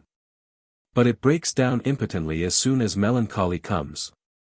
And even though one be quite free from melancholy oneself, there is no doubt that healthy-mindedness is inadequate as a philosophical doctrine, because the evil facts which it refuses positively to account for are a genuine portion of reality. And they may after all be the best key to life's significance, and possibly the only openers of our eyes to the deepest levels of truth. The normal process of life contains moments as bad as any of those which insane melancholy is filled with, moments in which radical evil gets its innings and takes its solid turn. The lunatic's visions of horror are all drawn from the material of daily fact. Our civilization is founded on the shambles, and every individual existence goes out in a lonely spasm of helpless agony. If you protest, my friend, wait till you arrive there yourself. To believe in the carnivorous reptiles of geologic times is hard for our imagination, they seem too much like mere museum specimens. Yet there is no tooth in any one of those museum skulls that did not daily through long years of aforetime hold fast to the body struggling in despair of some fated living victim. Forms of horror just as dreadful to the victims, if on a smaller spatial scale, fill the world about us today. Here on our very hearths and in our gardens the infernal cat plays with the panting mouse, or holds the hot bird fluttering in her jaws. Crocodiles and rattlesnakes and pythons are at this moment vessels of life as real as we are, their loathsome existence fills every minute of every day that drags its length along. And whenever they or other wild beasts clutch their living prey, the deadly horror which an agitated melancholiac feels is the literally right reaction on the situation. 84. It may indeed be that no religious reconciliation with the absolute totality of things is possible. Some evils, indeed, are ministerial to higher forms of good. But it may be that there are forms of evil so extreme as to enter into no good system whatsoever, and that, in respect of such evil, dumb submission or neglect to notice is the only practical resource. This question must confront us on a later day. But provisionally, and as a mere matter of program and method, since the evil facts are as genuine parts of nature as the good ones, the philosophic presumption should be that they have some rational significance. And that systematic healthy-mindedness, failing as it does to accord to sorrow, pain, and death any positive and active attention whatever, is formally less complete than systems that try at least to include these elements in their scope. The completest religions would therefore seem to be those in which the pessimistic elements are best developed. Buddhism, of course, and Christianity are the best known to us of these. They are essentially religions of deliverance. The man must die to an unreal life before he can be born into the real life. In my next lecture, I will try to discuss some of the psychological conditions of this second birth. Fortunately from now onward we shall have to deal with more cheerful subjects than those which we have recently been dwelling on. Lecture 8. The divided self, and the process of its unification. The last lecture was a painful one, dealing as it did with evil as a pervasive element of the world we live in. At the close of it we were brought into full view of the contrast between the two ways of looking at life which are characteristic respectively of what we called the healthy-minded, who need to be born only once, and of the sick souls, who must be twice born in order to be happy. The result is two different conceptions of the universe of our experience. In the religion of the once-born the world is a sort of rectilinear or one-storied affair, whose accounts are kept in one denomination, whose parts have just the values which naturally they appear to have, and of which a simple algebraic sum of pluses and minuses will give the total worth. Happiness and religious peace consist in living on the plus side of the account. In the religion of the twice-born, on the other hand, the world is a double-storied mystery. Peace cannot be reached by the simple addition of pluses and elimination of minuses from life. Natural good is not simply insufficient in amount and transient, there lurks a falsity in its very being.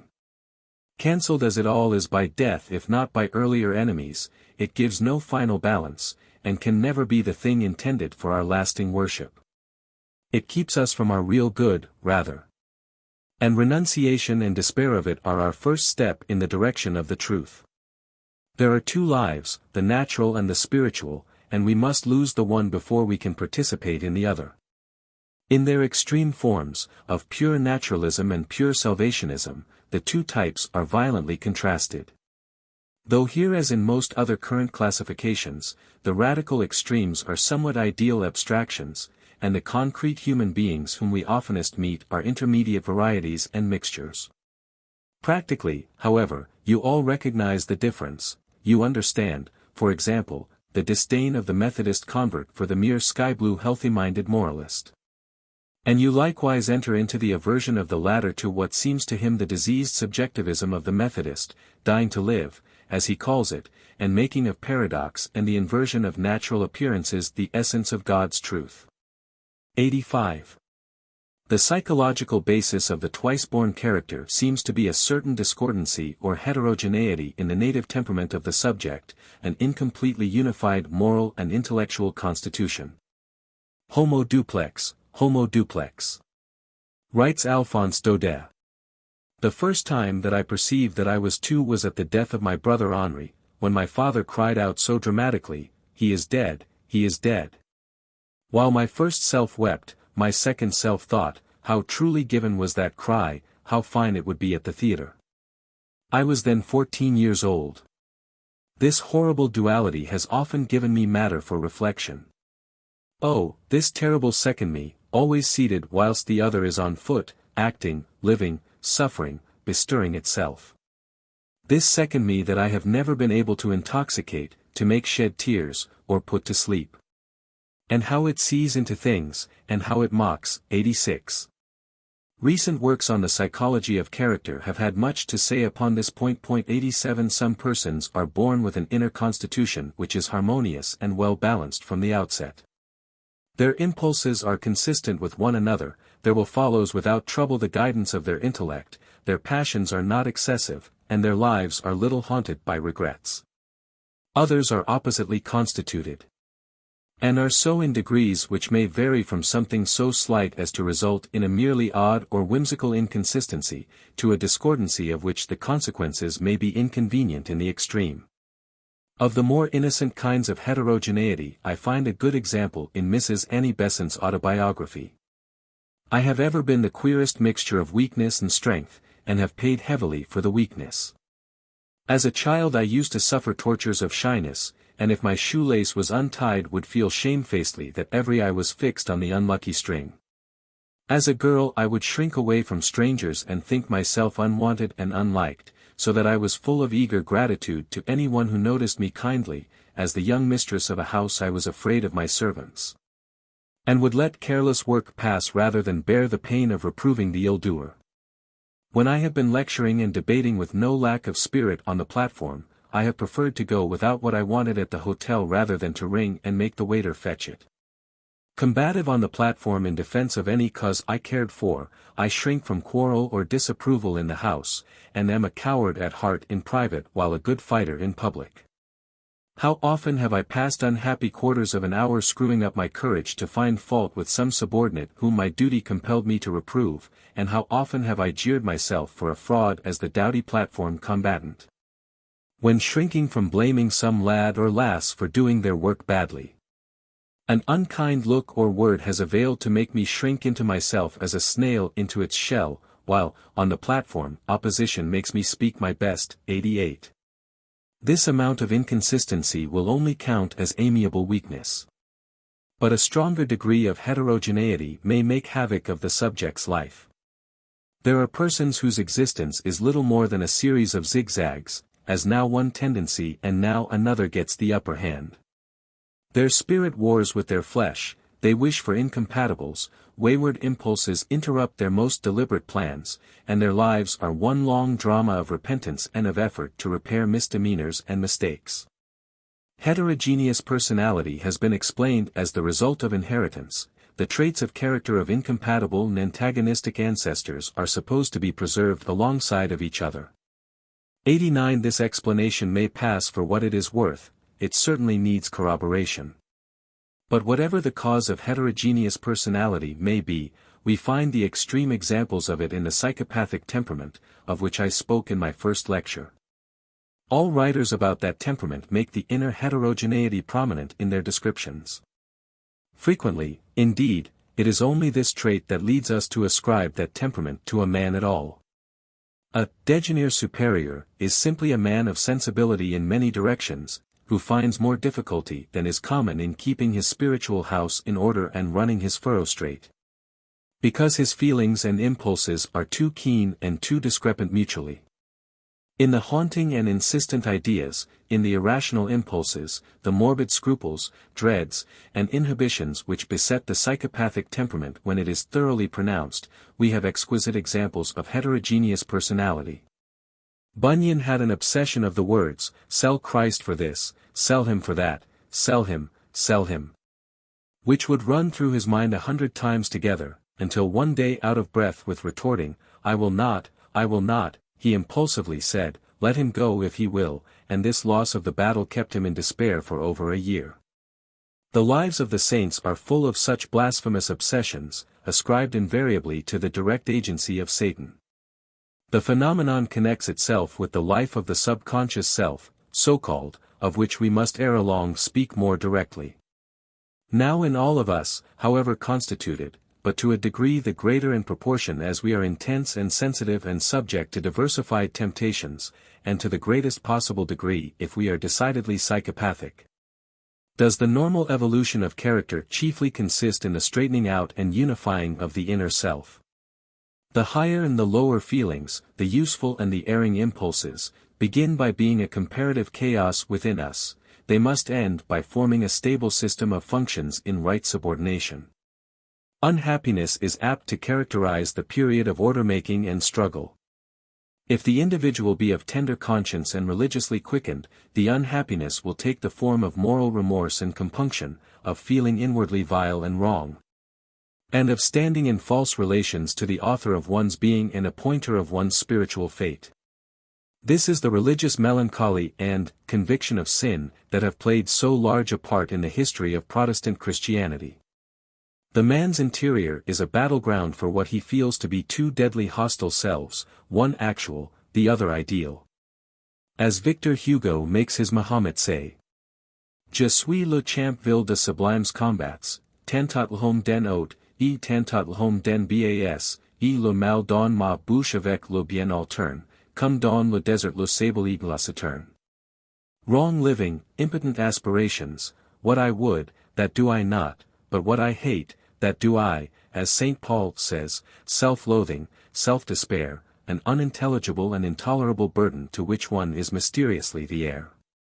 Let me quote from some typical cases of discordant personality, with melancholy in the form of self-condemnation and sense of sin. St. Augustine's case is a classic example. You all remember his half-pagan, half-Christian bringing up at Carthage, his emigration to Rome and Milan, his adoption of Manichaeism and subsequent skepticism, and his restless search for truth and purity of life. And finally how, distracted by the struggle between the two souls in his breast and ashamed of his own weakness of will, when so many others whom he knew and knew of had thrown off the shackles of sensuality and dedicated themselves to chastity and the higher life, he heard a voice in the garden say, Sum, leg, take and read, and opening the Bible at random, saw the text, not in chambering and wantonness, etc., which seemed directly sent to his address, and laid the inner storm to rest forever. 90 Augustine's psychological genius has given an account of the trouble of having a divided self which has never been surpassed. The new will which I began to have was not yet strong enough to overcome that other will, strengthened by long indulgence. So these two wills, one old, one new, one carnal, the other spiritual, contended with each other and disturbed my soul. I understood by my own experience what I had read, flesh lusteth against spirit, and spirit against flesh. It was myself indeed in both the wills, yet more myself in that which I approved in myself than in that which I disapproved in myself. Yet it was through myself that habit had attained so fierce a mastery over me, because I had willingly come whither I willed not. Still bound to earth, I refused, O God, to fight on thy side, as much afraid to be freed from all bonds, as I ought to have feared being trammelled by them. Thus the thoughts by which I meditated upon thee were like the efforts of one who would awake, but being overpowered with sleepiness is soon asleep again. Often does a man when heavy sleepiness is on his limbs defer to shake it off, and though not approving it, encourage it. Even so I was sure it was better to surrender to thy love than to yield to my own lusts, yet though the former course convinced me, the latter pleased and held me bound. There was naught in me to answer thy call, awake, thou sleeper, but only drawling, drowsy words, presently, yes, presently, wait a little while. But the presently had no present, and the little while grew long. For I was afraid thou wouldst hear me too soon, and heal me at once of my disease of lust, which I wished to satiate rather than to see extinguished. With what lashes of words did I not scourge my own soul? Yet it shrank back. It refused, though it had no excuse to offer. I said within myself, Come, let it be done now, and as I said it, I was on the point of the resolve. I all but did it, yet I did not do it. And I made another effort, and almost succeeded, yet I did not reach it, and did not grasp it, hesitating to die to death, and live to life, and the evil to which I was so wonted held me more than the better life I had not tried. 91. There could be no more perfect description of the divided will, when the higher wishes lack just that last acuteness, that touch of explosive intensity, of dynamogenic quality, to use the slang of the psychologists. That enables them to burst their shell, and make eruption efficaciously into life and quell the lower tendencies forever. In a later lecture we shall have much to say about this higher excitability. I find another good description of the divided will in the autobiography of Henry Alline, the Nova Scotian evangelist, of whose melancholy I read a brief account in my last lecture. The poor youth's sins were, as you will see, of the most harmless order, yet they interfered with what proved to be his truest vocation, so they gave him great distress. I was now very moral in my life, but found no rest of conscience. I now began to be esteemed in young company, who knew nothing of my mind all this while, and their esteem began to be a snare to my soul, for I soon began to be fond of carnal mirth, though I still flattered myself that if I did not get drunk, nor curse, nor swear, there would be no sin in frolicking in carnal mirth, and I thought God would indulge young people with some, what I called simple or civil, recreation. I still kept a round of duties, and would not suffer myself to run into any open vices, and so got along very well in time of health and prosperity, but when I was distressed or threatened by sickness, death, or heavy storms of thunder, my religion would not do, and I found there was something wanting, and would begin to repent my going so much to frolics, but when the distress was over, the devil and my own wicked heart, with the solicitations of my associates, and my fondness for young company, were such strong allurements, I would again give way, and thus I got to be very wild and rude, at the same time kept up my rounds of secret prayer and reading. But God, not willing I should destroy myself, still followed me with his calls, and moved with such power upon my conscience, that I could not satisfy myself with my diversions.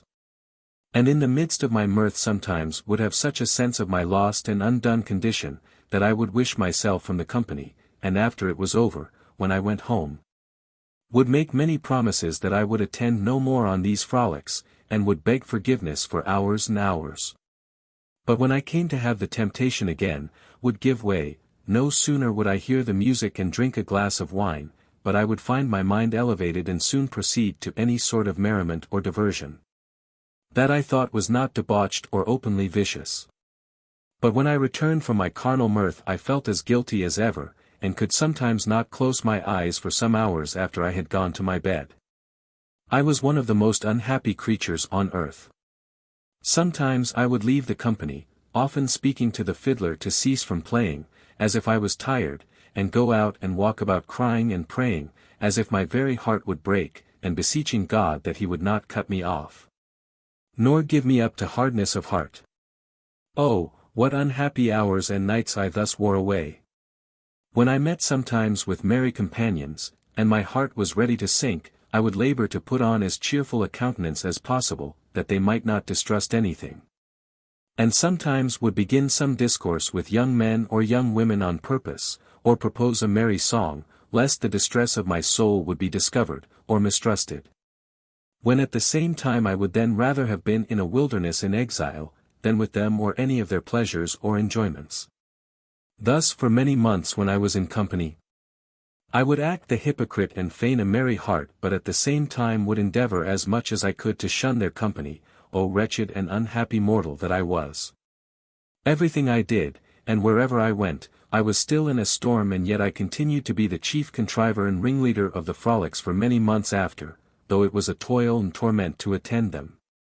But the devil and my own wicked heart drove me about like a slave, telling me that I must do this and do that, and bear this and bear that, and turn here and turn there, to keep my credit up, and retain the esteem of my associates, and all this while I continued as strict as possible in my duties, and left no stone unturned to pacify my conscience, watching even against my thoughts, and praying continually wherever I went, for I did not think there was any sin in my conduct, when I was among carnal company, because I did not take any satisfaction there, but only followed it, I thought, for sufficient reasons. But still, all that I did or could do, conscience would roar night and day. Saint Augustine and Helene both emerged into the smooth waters of inner unity and peace, and I shall next ask you to consider more closely some of the peculiarities of the process of unification, when it occurs. It may come gradually, or it may occur abruptly, it may come through altered feelings, or through altered powers of action. Or it may come through new intellectual insights, or through experiences which we shall later have to designate as mystical. However it come, it brings a characteristic sort of relief. And never such extreme relief as when it is cast into the religious mold. Happiness. Happiness. Religion is only one of the ways in which men gain that gift. Easily, permanently, and successfully, it often transforms the most intolerable misery into the profoundest and most enduring happiness. But to find religion is only one out of many ways of reaching unity. And the process of remedying inner incompleteness and reducing inner discord is a general psychological process, which may take place with any sort of mental material, and need not necessarily assume the religious form. In judging of the religious types of regeneration which we are about to study, it is important to recognize that they are only one species of a genus that contains other types as well. For example, the new birth may be away from religion into incredulity, or it may be from moral scrupulosity into freedom and license. Or it may be produced by the eruption into the individual's life of some new stimulus or passion, such as love, ambition, cupidity, revenge, or patriotic devotion. In all these instances we have precisely the same psychological form of event, a firmness, stability, and equilibrium succeeding a period of storm and stress and inconsistency. In these non-religious cases the new man may also be born either gradually or suddenly. The French philosopher Geoffroy has left an eloquent memorial of his own counter-conversion, as the transition from orthodoxy to infidelity has been well styled by Mr. Starbuck. Geoffroy's doubts had long harassed him. But he dates his final crisis from a certain night when his disbelief grew fixed and stable, and where the immediate result was sadness at the illusions he had lost. I shall never forget that night of December, writes Geoffroy, in which the veil that concealed from me my own incredulity was torn. I hear again my steps in that narrow naked chamber where long after the hour of sleep had come I had the habit of walking up and down. I see again that moon, half veiled by clouds, which now and again illuminated the frigid window panes. The hours of the night flowed on and I did not note their passage. Anxiously I followed my thoughts, as from layer to layer they descended towards the foundation of my consciousness, and, scattering one by one all the illusions which until then had screened its windings from my view, made them every moment more clearly visible. Vainly I clung to these last beliefs as a shipwrecked sailor clings to the fragments of his vessel. Vainly, frightened at the unknown void in which I was about to float, I turned with them towards my childhood, my family, my country, all that was dear and sacred to me. The inflexible current of my thought was too strong: parents, family, memory, beliefs. It forced me to let go of everything. The investigation went on more obstinate and more severe as it drew near its term, and did not stop until the end was reached. I knew then that in the depth of my mind nothing was left that stood erect. This moment was a frightful one. And when towards morning I threw myself exhausted on my bed, I seemed to feel my earlier life, so smiling and so full, go out like a fire, and before me another life opened, somber and unpeopled, where in future I must live alone. Alone with my fatal thought which had exiled me thither, and which I was tempted to curse. The days which followed this discovery were the saddest of my life. 92. I subjoin an additional document which has come into my possession, and which represents in a vivid way what is probably a very frequent sort of conversion, if the opposite of falling in love, falling out of love, may be so termed. Falling in love also conforms frequently to this type, a latent process of unconscious preparation often preceding a sudden awakening to the fact that the mischief is irretrievably done. The free and easy tone in this narrative gives it a sincerity that speaks for itself. For 2 years of this time I went through a very bad experience, which almost drove me mad. I had fallen violently in love with a girl who, young as she was, had a spirit of coquetry like a cat. As I look back on her now, I hate her, and wonder how I could ever have fallen so low as to be worked upon to such an extent by her attractions. Nevertheless, I fell into a regular fever, could think of nothing else. Whenever I was alone, I pictured her attractions, and spent most of the time when I should have been working, in recalling our previous interviews, and imagining future conversations. She was very pretty, good-humored, and jolly to the last degree, and intensely pleased with my admiration. Would give me no decided answer yes or no, and the queer thing about it was that whilst pursuing her for her hand, I secretly knew all along that she was unfit to be a wife for me, and that she never would say yes. Although for a year we took our meals at the same boarding house, so that I saw her continually and familiarly, our closer relations had to be largely on the sly, and this fact, together with my jealousy of another one of her male admirers and my own conscience despising me for my uncontrollable weakness, made me so nervous and sleepless that I really thought I should become insane. I understand well those young men murdering their sweethearts, which appear so often in the papers. Nevertheless I did love her passionately, and in some ways she did deserve it. The queer thing was the sudden and unexpected way in which it all stopped. I was going to my work after breakfast one morning, thinking as usual of her and of my misery, when, just as if some outside power laid hold of me, I found myself turning round and almost running to my room, where I immediately got out all the relics of her which I possessed, including some hair, all her notes and letters and ambrotypes on glass. The former I made a fire of, the latter I actually crushed beneath my heel, in a sort of fierce joy of revenge and punishment. I now loathed and despised her altogether, and as for myself I felt as if a load of disease had suddenly been removed from me. That was the end. I never spoke to her or wrote to her again in all the subsequent years, and I have never had a single moment of loving thought towards one for so many months entirely filled my heart. In fact, I have always rather hated her memory, though now I can see that I had gone unnecessarily far in that direction. At any rate, from that happy morning onward I regained possession of my own proper soul, and have never since fallen into any similar trap. This seems to me an unusually clear example of two different levels of personality, inconsistent in their dictates, yet so well balanced against each other as for a long time to fill the life with discord and dissatisfaction. At last, not gradually, but in a sudden crisis, the unstable equilibrium is resolved, and this happens so unexpectedly that it is as if, to use the writer's words, some outside power laid hold. Professor Starbuck gives an analogous case, and a converse case of hatred suddenly turning into love, in his Psychology of Religion, page 141.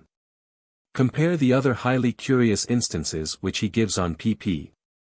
137 to 144, of sudden non-religious alterations of habit or character. He seems right in conceiving all such sudden changes as results of special cerebral functions unconsciously developing until they are ready to play a controlling part when they make irruption into the conscious life. When we treat of sudden conversion, I shall make as much use as I can of this hypothesis of subconscious incubation. In John Foster's essay on Decision of Character, there is an account of a case of sudden conversion to avarice, which is illustrative enough to quote. A young man, it appears, wasted, in 2 or 3 years, a large patrimony in profligate revels with a number of worthless associates who called themselves his friends, and who, when his last means were exhausted, treated him of course with neglect or contempt.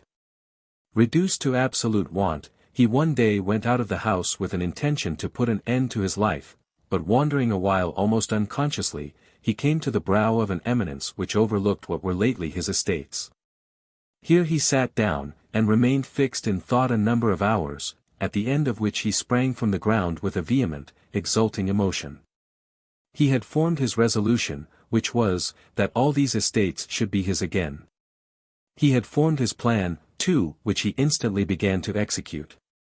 He walked hastily forward, determined to seize the first opportunity, of however humble a kind, to gain any money, though it were ever so despicable a trifle, and resolved absolutely not to spend, if he could help it, a farthing of whatever he might obtain. The first thing that drew his attention was a heap of coals shot out of carts on the pavement before a house. He offered himself to shovel or wheel them into the place where they were to be laid, and was employed. He received a few pence for the labor, and then, in pursuance of the saving part of his plan, requested some small gratuity of meat and drink, which was given him. He then looked out for the next thing that might chance, and went, with indefatigable industry, through a succession of servile employments in different places, of longer and shorter duration, still scrupulous in avoiding, as far as possible, the expense of a penny. He promptly seized every opportunity which could advance his design, without regarding the meanness of occupation or appearance. By this method he had gained, after a considerable time, money enough to purchase in order to sell again a few cattle, of which he had taken pains to understand the value. He speedily but cautiously turned his first gains into second advantages, retained without a single deviation his extreme parsimony, and thus advanced by degrees into larger transactions and incipient wealth. I did not hear, or have forgotten, the continued course of his life, but the final result was, that he more than recovered his lost possessions, and died an inveterate miser, worth L60,000. 93. Let me turn now to the kind of case, the religious case, namely, that immediately concerns us.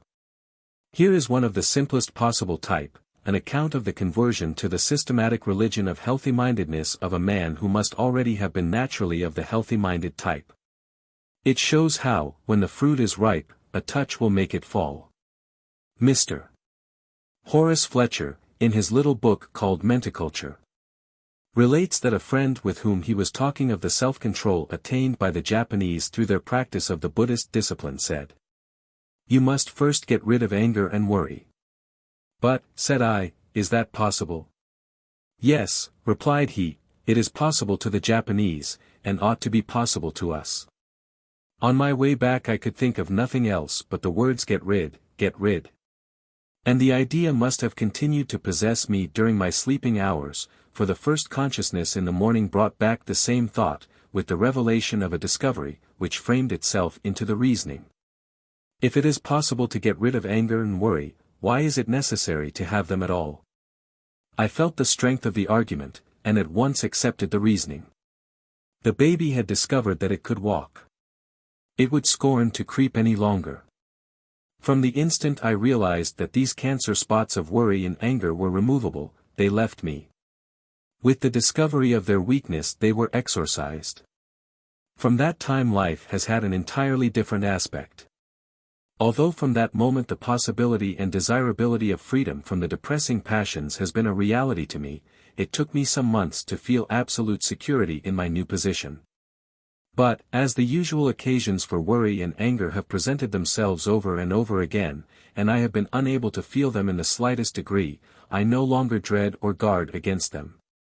And I am amazed at my increased energy and vigor of mind, at my strength to meet situations of all kinds and at my disposition to love and appreciate everything.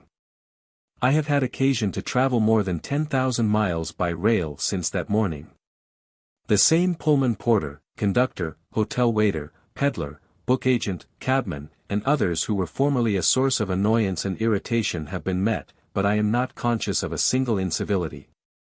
All at once the whole world has turned good to me. I have become, as it were, sensitive only to the rays of good. I could recount many experiences which prove a brand new condition of mind, but one will be sufficient.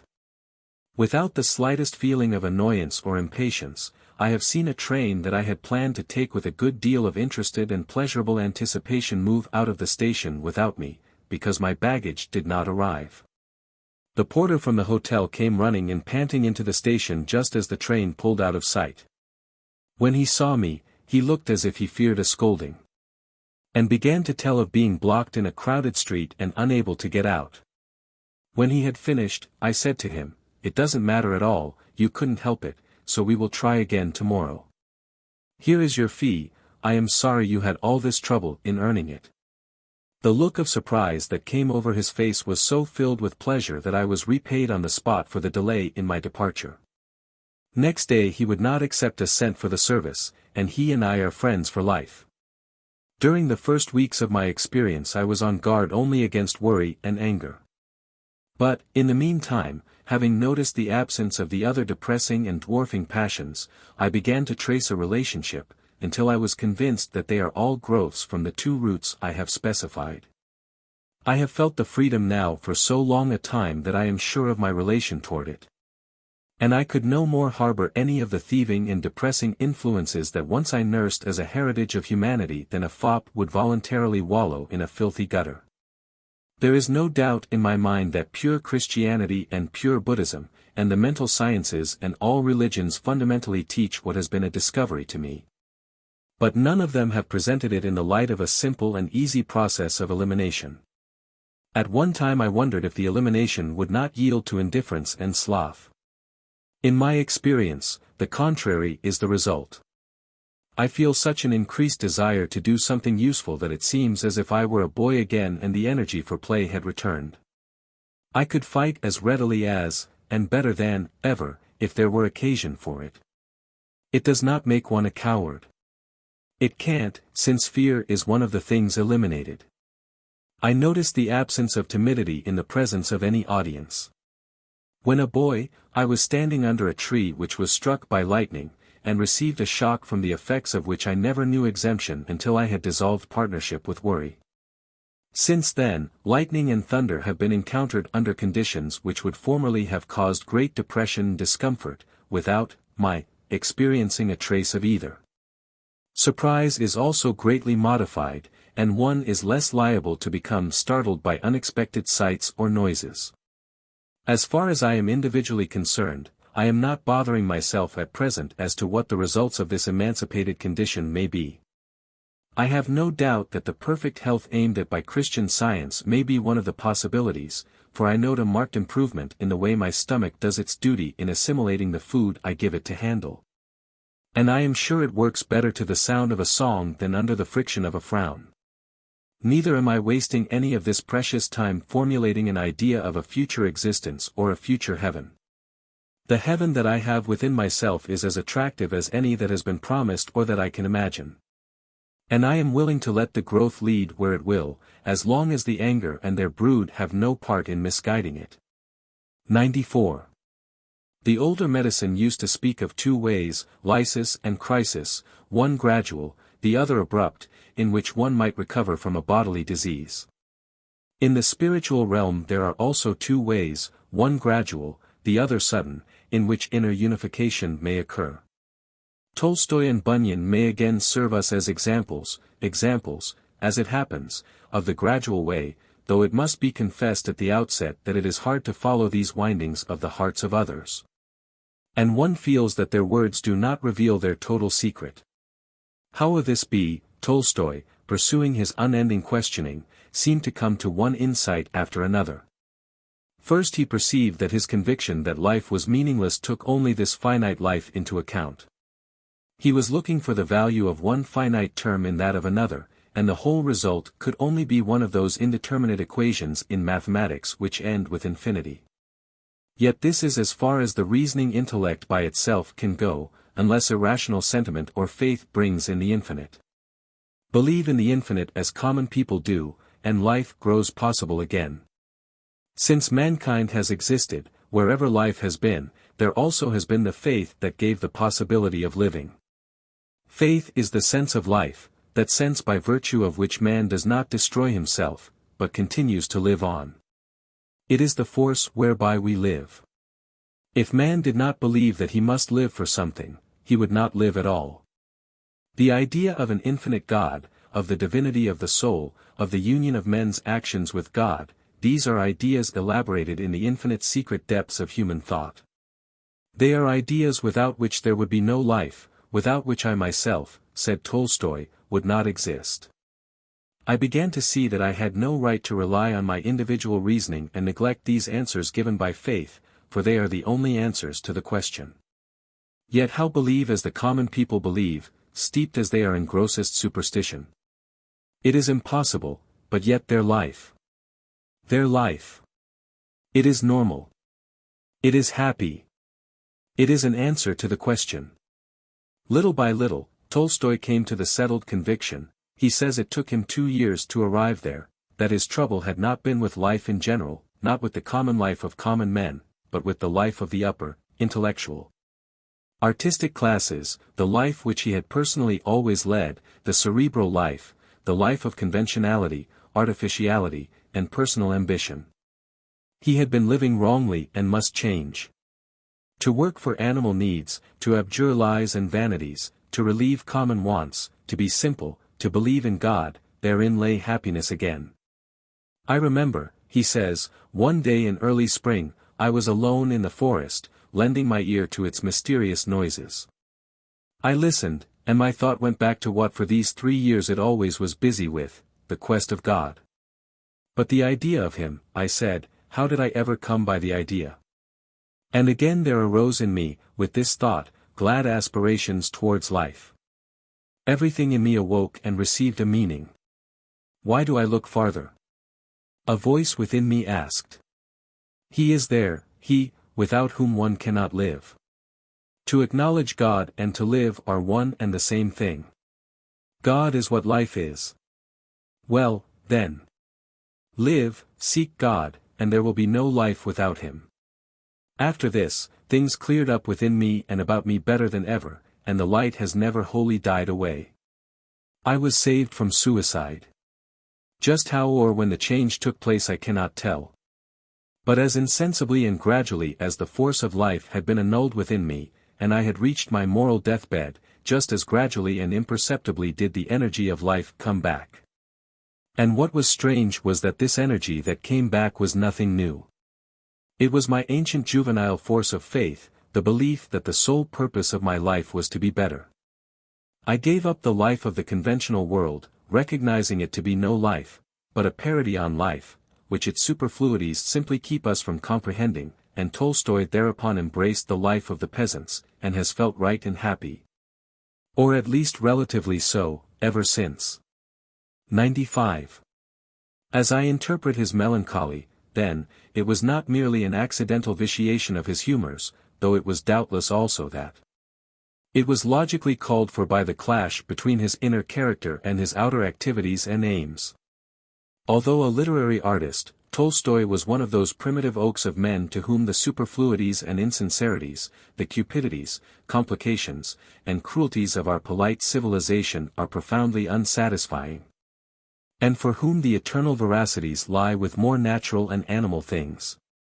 His crisis was the getting of his soul in order, the discovery of its genuine habitat and vocation, the escape from falsehoods into what for him were ways of truth. It was a case of heterogeneous personality tardily and slowly finding its unity and level. And though not many of us can imitate Tolstoy, not having enough, perhaps, of the aboriginal human marrow in our bones, most of us may at least feel as if it might be better for us if we could. Bunyan's recovery seems to have been even slower. For years together he was alternately haunted with texts of Scripture, now up and now down, but at last with an ever-growing relief in his salvation through the blood of Christ. My peace would be in and out 20 times a day. Comfort now and trouble presently, peace now and before I could go a furlong as full of guilt and fear as ever heart could hold. When a good text comes home to him, this, he writes, gave me good encouragement for the space of 2 or 3 hours. Or, this was a good day to me, I hope I shall not forget it, or, the glory of these words was then so weighty on me that I was ready to swoon as I sat, yet, not with grief and trouble, but with solid joy and peace. Or, this made a strange seizure on my spirit, it brought light with it, and commanded a silence in my heart of all those tumultuous thoughts that before did use, like masterless hellhounds, to roar and bellow and make a hideous noise within me. It showed me that Jesus Christ had not quite forsaken and cast off my soul. Such periods accumulate until he can write, and now remained only the hinder part of the tempest, for the thunder was gone beyond me, only some drops would still remain, that now and then would fall upon me. And at last, now did my chains fall off my legs indeed, I was loosed from my afflictions and irons, my temptations also fled away, so that from that time, those dreadful scriptures of God left off to trouble me. Now went I also home rejoicing, for the grace and love of God.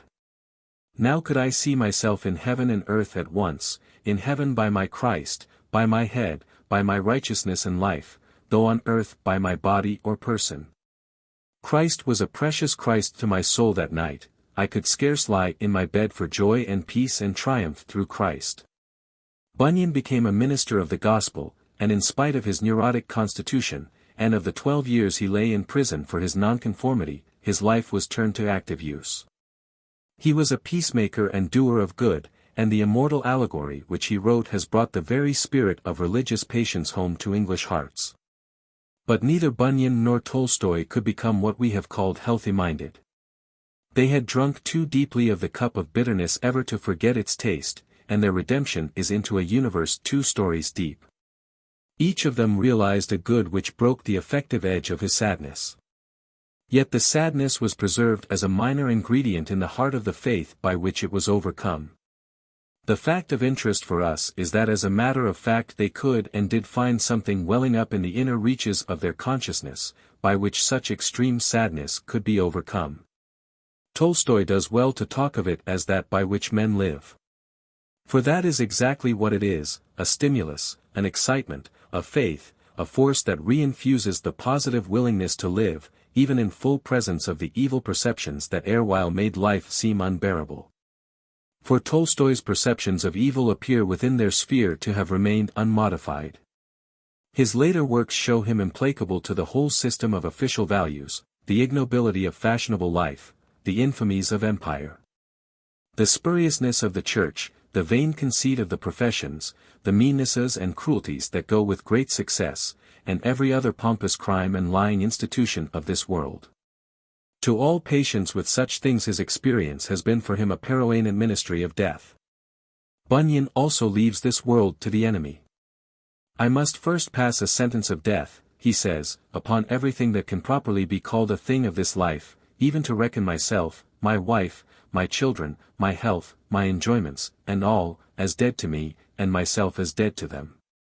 To trust in God through Christ, as touching the world to come, and as touching this world, to count the grave my house, to make my bed in darkness, and to say to corruption, Thou art my father, and to the worm, Thou art my mother and sister. The parting with my wife and my poor children hath often been to me as the pulling of my flesh from my bones, especially my poor blind child who lay nearer my heart than all I had besides. Poor child, thought I, what sorrow art thou like to have for thy portion in this world? Thou must be beaten, must beg, suffer hunger, cold, nakedness, and 1,000 calamities, though I cannot now endure that the wind should blow upon thee. But yet I must venture you all with God, though it goeth to the quick to leave you. 96. The hue of resolution is there, but the full flood of ecstatic liberation seems never to have poured over poor John Bunyan's soul. These examples may suffice to acquaint us in a general way with the phenomenon technically called conversion. In the next lecture I shall invite you to study its peculiarities and concomitants in some detail. Lecture 9, Conversion. To be converted, to be regenerated, to receive grace, to experience religion, to gain an assurance, are so many phrases which denote the process, gradual or sudden, by which a self hitherto divided and consciously wrong inferior and unhappy, becomes unified and consciously right superior and happy, in consequence of its firmer hold upon religious realities. This at least is what conversion signifies in general terms, whether or not we believe that a direct divine operation is needed to bring such a moral change about. Before entering upon a minuter study of the process, let me enliven our understanding of the definition by a concrete example. I choose the quaint case of an unlettered man, Stephen H. Bradley, whose experience is related in a scarce American pamphlet. 97. I select this case because it shows how in these inner alterations one may find one unsuspected depth below another, as if the possibilities of character lay disposed in a series of layers or shells, of whose existence we have no premonitory knowledge. Bradley thought that he had been already fully converted at the age of 14. I thought I saw the Savior, by faith, in human shape, for about 1 second in the room, with arms extended, appearing to say to me, "Come." The next day I rejoiced with trembling. Soon after, my happiness was so great that I said that I wanted to die. This world had no place in my affections, as I knew of, and every day appeared as solemn to me as the Sabbath. I had an ardent desire that all mankind might feel as I did. I wanted to have them all love God supremely. Previous to this time I was very selfish and self-righteous. But now I desired the welfare of all mankind, and could with a feeling heart forgive my worst enemies, and I felt as if I should be willing to bear the scoffs and sneers of any person, and suffer anything for his sake, if I could be the means in the hands of God, of the conversion of one soul. 9 years later, in 1829, Mr. Bradley heard of a revival of religion that had begun in his neighborhood. Many of the young converts, he says, would come to me when in meeting and ask me if I had religion, and my reply generally was, "I hope I have." This did not appear to satisfy them. They said they knew they had it. I requested them to pray for me, thinking with myself, that if I had not got religion now, after so long a time professing to be a Christian, that it was time I had, and hoped their prayers would be answered in my behalf. One Sabbath, I went to hear the Methodist at the Academy. He spoke of the ushering in of the day of general judgment, and he set it forth in such a solemn and terrible manner as I never heard before. The scene of that day appeared to be taking place, and so awakened were all the powers of my mind that, like Felix, I trembled involuntarily on the bench where I was sitting, though I felt nothing at heart. The next day evening I went to hear him again. He took his text from Revelation, and I saw the dead, small and great, stand before God. And he represented the terrors of that day in such a manner that it appeared as if it would melt the heart of stone. When he finished his discourse, an old gentleman turned to me and said, "This is what I call preaching." I thought the same, but my feelings were still unmoved by what he said, and I did not enjoy religion, but I believe he did.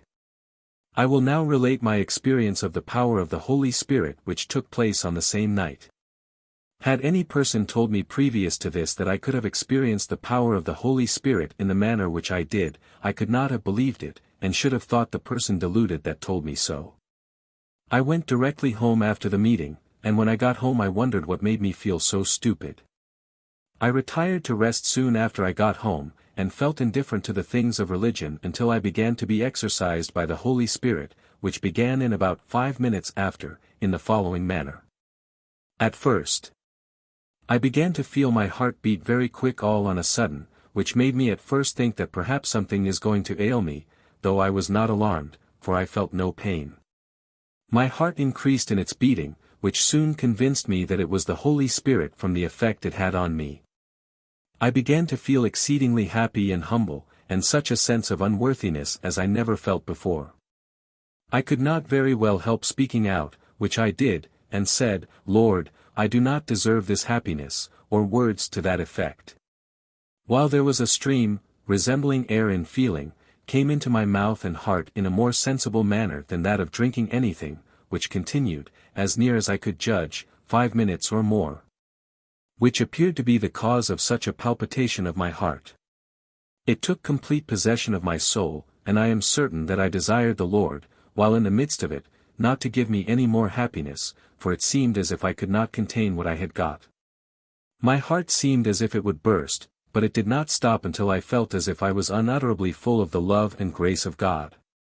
In the meantime, while thus exercised, a thought arose in my mind, what can it mean? And all at once, as if to answer it, my memory became exceedingly clear, and it appeared to me just as if the New Testament was placed open before me, 8th chapter of Romans. And as light as if some candle lighted was held for me to read the 26th and 27th verses of that chapter, and I read these words, The Spirit helpeth our infirmities with groanings which cannot be uttered. And all the time that my heart was beating, it made me groan like a person in distress, which was not very easy to stop, though I was in no pain at all, and my brother being in bed in another room came and opened the door. And asked me if I had got the toothache. I told him no, and that he might get to sleep. I tried to stop.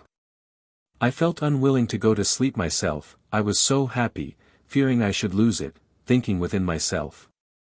My willing soul would stay in such a frame as this. And while I lay reflecting, after my heart stopped beating, feeling as if my soul was full of the Holy Spirit, I thought that perhaps there might be angels hovering round my bed. I felt just as if I wanted to converse with them, and finally I spoke, saying, O ye affectionate angels! How is it that ye can take so much interest in our welfare, and we take so little interest in our own? After this, with difficulty I got to sleep, and when I awoke in the morning my first thoughts were, what has become of my happiness? And, feeling a degree of it in my heart, I asked for more, which was given to me as quick as thought. I then got up to dress myself, and found to my surprise that I could but just stand. It appeared to me as if it was a little heaven upon earth. My soul felt as completely raised above the fears of death as of going to sleep. And like a bird in a cage, I had a desire, if it was the will of God, to get released from my body and to dwell with Christ, though willing to live to do good to others, and to warn sinners to repent.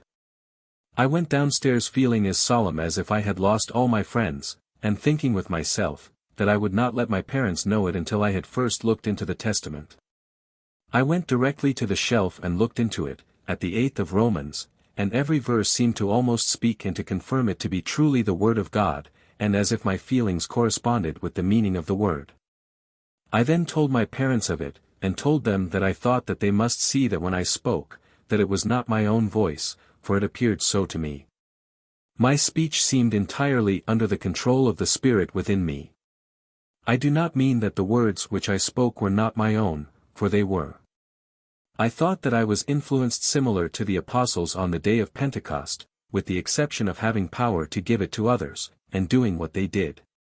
After breakfast I went round to converse with my neighbors on religion, which I could not have been hired to have done before this, and at their request I prayed with them, though I had never prayed in public before. I now feel as if I had discharged my duty by telling the truth, and hope by the blessing of God, it may do some good to all who shall read it. He has fulfilled his promise in sending the Holy Spirit down into our hearts, or mine at least, and I now defy all the deists and atheists in the world to shake my faith in Christ. So much for Mr. Bradley in his conversion, of the effect of which upon his later life we gain no information. Now for a minuter survey of the constituent elements of the conversion process. If you open the chapter on association, of any treatise on psychology, you will read that a man's ideas, aims, and objects form diverse internal groups and systems, relatively independent of one another. Each aim, which he follows awakens a certain specific kind of interested excitement, and gathers a certain group of ideas together in subordination to it as its associates. And if the aims and excitements are distinct in kind, their groups of ideas may have little in common. When one group is present and engrosses the interest, all the ideas connected with other groups may be excluded from the mental field. The President of the United States when, with paddle, gun, and fishing rod, he goes camping in the wilderness for a vacation, changes his system of ideas from top to bottom. The presidential anxieties have lapsed into the background entirely. The official habits are replaced by the habits of a son of nature, and those who knew the man only as the strenuous magistrate would not know him for the same person if they saw him as the camper. If now he should never go back, and never again suffer political interests to gain dominion over him, he would be for practical intents and purposes a permanently transformed being. Our ordinary alterations of character, as we pass from one of our aims to another, are not commonly called transformations, because each of them is so rapidly succeeded by another in the reverse direction. But whenever one aim grows so stable as to expel definitively its previous rivals from the individual's life, we tend to speak of the phenomenon, and perhaps to wonder at it, as a transformation. These alternations are the completest of the ways in which a self may be divided. A less complete way is the simultaneous coexistence of two or more different groups of aims, of which one practically holds the right of way and instigates activity, whilst the others are only pious wishes, and never practically come to anything. St. Augustine's aspirations to a purer life, in our last lecture, were for a while an example. Another would be the President in his full pride of office, wondering whether it were not all vanity, and whether the life of a wood-chopper were not the wholesomer destiny. Such fleeting aspirations are mere velleitates, whimsies. They exist on the remoter outskirts of the mind, and the real self of the man, the center of his energies, is occupied with an entirely different system. As life goes on, there is a constant change of our interests, and a consequent change of place in our systems of ideas, from more central to more peripheral, and from more peripheral to more central parts of consciousness. I remember, for instance, that one evening when I was a youth, my father read aloud from a Boston newspaper that part of Lord Gifford's will which founded these 4 lectureships. At that time I did not think of being a teacher of philosophy, and what I listened to was as remote from my own life as if it related to the planet Mars. Yet here I am, with the Gifford system part and parcel of my very self, and all my energies, for the time being, devoted to successfully identifying myself with it. My soul stands now planted in what once was for it a practically unreal object, and speaks from it as from its proper habitat and center. When I say, soul, you need not take me in the ontological sense unless you prefer to. For although ontological language is instinctive in such matters, yet Buddhists or Humeans can perfectly well describe the facts in the phenomenal terms which are their favorites. For them the soul is only a succession of fields of consciousness, yet there is found in each field a part, or subfield, which figures as focal and contains the excitement, and from which, as from a center, the aim seems to be taken. Talking of this part, we involuntarily apply words of perspective to distinguish it from the rest, words like, here, this, now, mine, or me. And we ascribe to the other parts the positions, there, then, that, his, or thine, it, not me. But a here can change to a there, and a there become a here, and what was mine and what was not mine change their places. What brings such changes about is the way in which emotional excitement alters. Things hot and vital to us today are cold tomorrow. It is as if seen from the hot parts of the field that the other parts appear to us, and from these hot parts personal desire and volition make their sallies. They are in short the centers of our dynamic energy, whereas the cold parts leave us indifferent and passive in proportion to their coldness. Whether such language be rigorously exact is for the present of no importance. It is exact enough, if you recognize from your own experience the facts which I seek to designate by it. Now there may be great oscillation in the emotional interest, and the hot places may shift before one almost as rapidly as the sparks that run through burnt-up paper. Then we have the wavering and divided self we heard so much of in the previous lecture. Or the focus of excitement and heat, the point of view from which the aim is taken, may come to lie permanently within a certain system. And then, if the change be a religious one, we call it a conversion, especially if it be by crisis, or sudden. Let us hereafter, in speaking of the hot place in a man's consciousness, the group of ideas to which he devotes himself, and from which he works, call it the habitual center of his personal energy. It makes a great difference to a man whether one set of his ideas, or another, be the center of his energy, and it makes a great difference, as regards any set of ideas which he may possess, whether they become central or remain peripheral in him. To say that a man is converted means, in these terms, that religious ideas, previously peripheral in his consciousness, now take a central place, and that religious aims form the habitual center of his energy. Now if you ask of psychology just how the excitement shifts in a man's mental system, and why aims that were peripheral become at a certain moment central, psychology has to reply that although she can give a general description of what happens, she is unable in a given case to account accurately for all the single forces at work. Neither an outside observer nor the subject who undergoes the process can explain fully how particular experiences are able to change one's center of energy so decisively, or why they so often have to bide their hour to do so. We have a thought, or we perform an act, repeatedly, but on a certain day the real meaning of the thought peals through us for the first time, or the act has suddenly turned into a moral impossibility. All we know is that there are dead feelings, dead ideas, and cold beliefs, and there are hot and live ones, and when one grows hot and alive within us, everything has to recrystallize about it.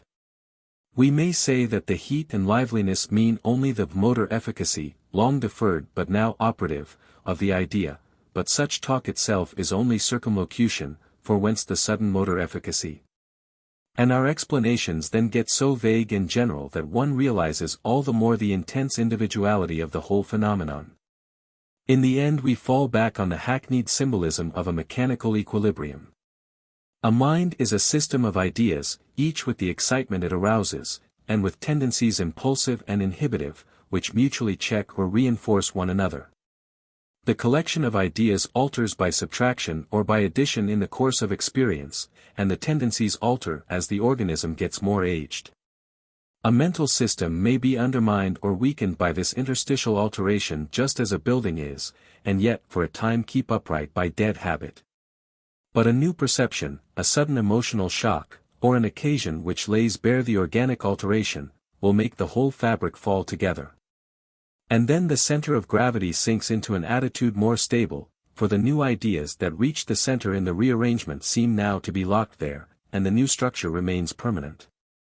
Formed associations of ideas and habits are usually factors of retardation in such changes of equilibrium. New information, however acquired, plays an accelerating part in the changes. And the slow mutation of our instincts and propensities, under the unimaginable touch of time, has an enormous influence. Moreover, all these influences may work subconsciously or half unconsciously. 98 And when you get a subject in whom the subconscious life, of which I must speak more fully soon, is largely developed, and in whom motives habitually ripen in silence, you get a case of which you can never give a full account, and in which, both to the subject and the onlookers, there may appear an element of marvel. Emotional occasions, especially violent ones, are extremely potent in precipitating mental rearrangements. The sudden and explosive ways in which love, jealousy, guilt, fear, remorse, or anger can seize upon one are known to everybody. 99 Hope, happiness, security, resolve, emotions characteristic of conversion, can be equally explosive. And emotions that come in this explosive way seldom leave things as they found them. In his recent work on the psychology of religion, Professor Starbuck of California has shown by a statistical inquiry how closely parallel in its manifestations the ordinary conversion, which occurs in young people brought up in evangelical circles, is to that growth into a larger spiritual life which is a normal phase of adolescence in every class of human beings. The age is the same, falling usually between 14 and 17. The symptoms are the same: sense of incompleteness and imperfection, brooding, depression, morbid introspection, and sense of sin, anxiety about the hereafter, distress over doubts, and the like. And the result is the same, a happy relief and objectivity, as the confidence in self gets greater through the adjustment of the faculties to the wider outlook. In spontaneous religious awakening, apart from revivalistic examples, and in the ordinary storm and stress and molting time of adolescence, we also may meet with mystical experiences, astonishing the subjects by their suddenness. Just as in revivalistic conversion. The analogy, in fact, is complete. And Starbuck's conclusion as to these ordinary youthful conversions would seem to be the only sound one: conversion is in its essence a normal adolescent phenomenon, incidental to the passage from the child's small universe to the wider intellectual and spiritual life of maturity. Theology, says Dr. Starbuck, takes the adolescent tendencies and builds upon them. It sees that the essential thing in adolescent growth is bringing the person out of childhood into the new life of maturity in personal insight. It accordingly brings those means to bear which will intensify the normal tendencies. It shortens up the period of duration of storm and stress. The conversion phenomena of conviction of sin last, by this investigator's statistics, about 1/5 as long as the periods of adolescent storm and stress phenomena, of which he also got statistics, but they are very much more intense. Bodily accompaniments, loss of sleep and appetite, for example, are much more frequent in them. The essential distinction appears to be that conversion intensifies but shortens the period by bringing the person to a definite crisis. 100. The conversions which Dr. Starbuck here has in mind are of course mainly those of very commonplace persons, kept true to a pre-appointed type by instruction, appeal, and example. The particular form which they affect is the result of suggestion and imitation. 101 If they went through their growth crisis in other faiths and other countries, although the essence of the change would be the same, since it is one in the main so inevitable, its accidents would be different. In Catholic lands, for example, and in our own Episcopalian sects, no such anxiety in conviction of sin is usual as in sects that encourage revivals. The sacraments being more relied on in these more strictly ecclesiastical bodies, the individual's personal acceptance of salvation needs less to be accentuated and led up to. But every imitative phenomenon must once have had its original, and I propose that for the future we keep as close as may be to the more first-hand and original forms of experience. These are more likely to be found in sporadic adult cases. Professor Luba, in a valuable article on the psychology of conversion 102 subordinates the theological aspect of the religious life almost entirely to its moral aspect. The religious sense he defines as the feeling of unwholeness, of moral imperfection, of sin, to use the technical word, accompanied by the yearning after the peace of unity. The word religion, he says, is getting more and more to signify the conglomerate of desires and emotions springing from the sense of sin and its release. And he gives a large number of examples, in which the sin ranges from drunkenness to spiritual pride, to show that the sense of it may beset one and crave relief as urgently as does the anguish of the sickened flesh or any form of physical misery. Undoubtedly this conception covers an immense number of cases. A good one to use as an example is that of Mr. S. H. Hadley, who after his conversion became an active and useful rescuer of drunkards in New York. His experience runs as follows. One Tuesday evening I sat in a saloon in Harlem, a homeless, friendless, dying drunkard. I had pawned or sold everything that would bring a drink. I could not sleep unless I was dead drunk. I had not eaten for days, and for 4 nights preceding I had suffered with delirium tremens, or the horrors, from midnight till morning. I had often said, I will never be a tramp. I will never be cornered, for when that time comes, if ever it comes, I will find a home in the bottom of the river. But the Lord so ordered it that when that time did come I was not able to walk 1/4 of the way to the river. As I sat there thinking, I seemed to feel some great and mighty presence. I did not know then what it was. I did learn afterwards that it was Jesus, the sinner's friend. I walked up to the bar and pounded it with my fist till I made the glasses rattle. Those who stood by drinking looked on with scornful curiosity. I said I would never take another drink, if I died on the street, and really I felt as though that would happen before morning. Something said, if you want to keep this promise, go and have yourself locked up. I went to the nearest station house and had myself locked up. I was placed in a narrow cell, and it seemed as though all the demons that could find room came in that place with me. This was not all the company I had, either.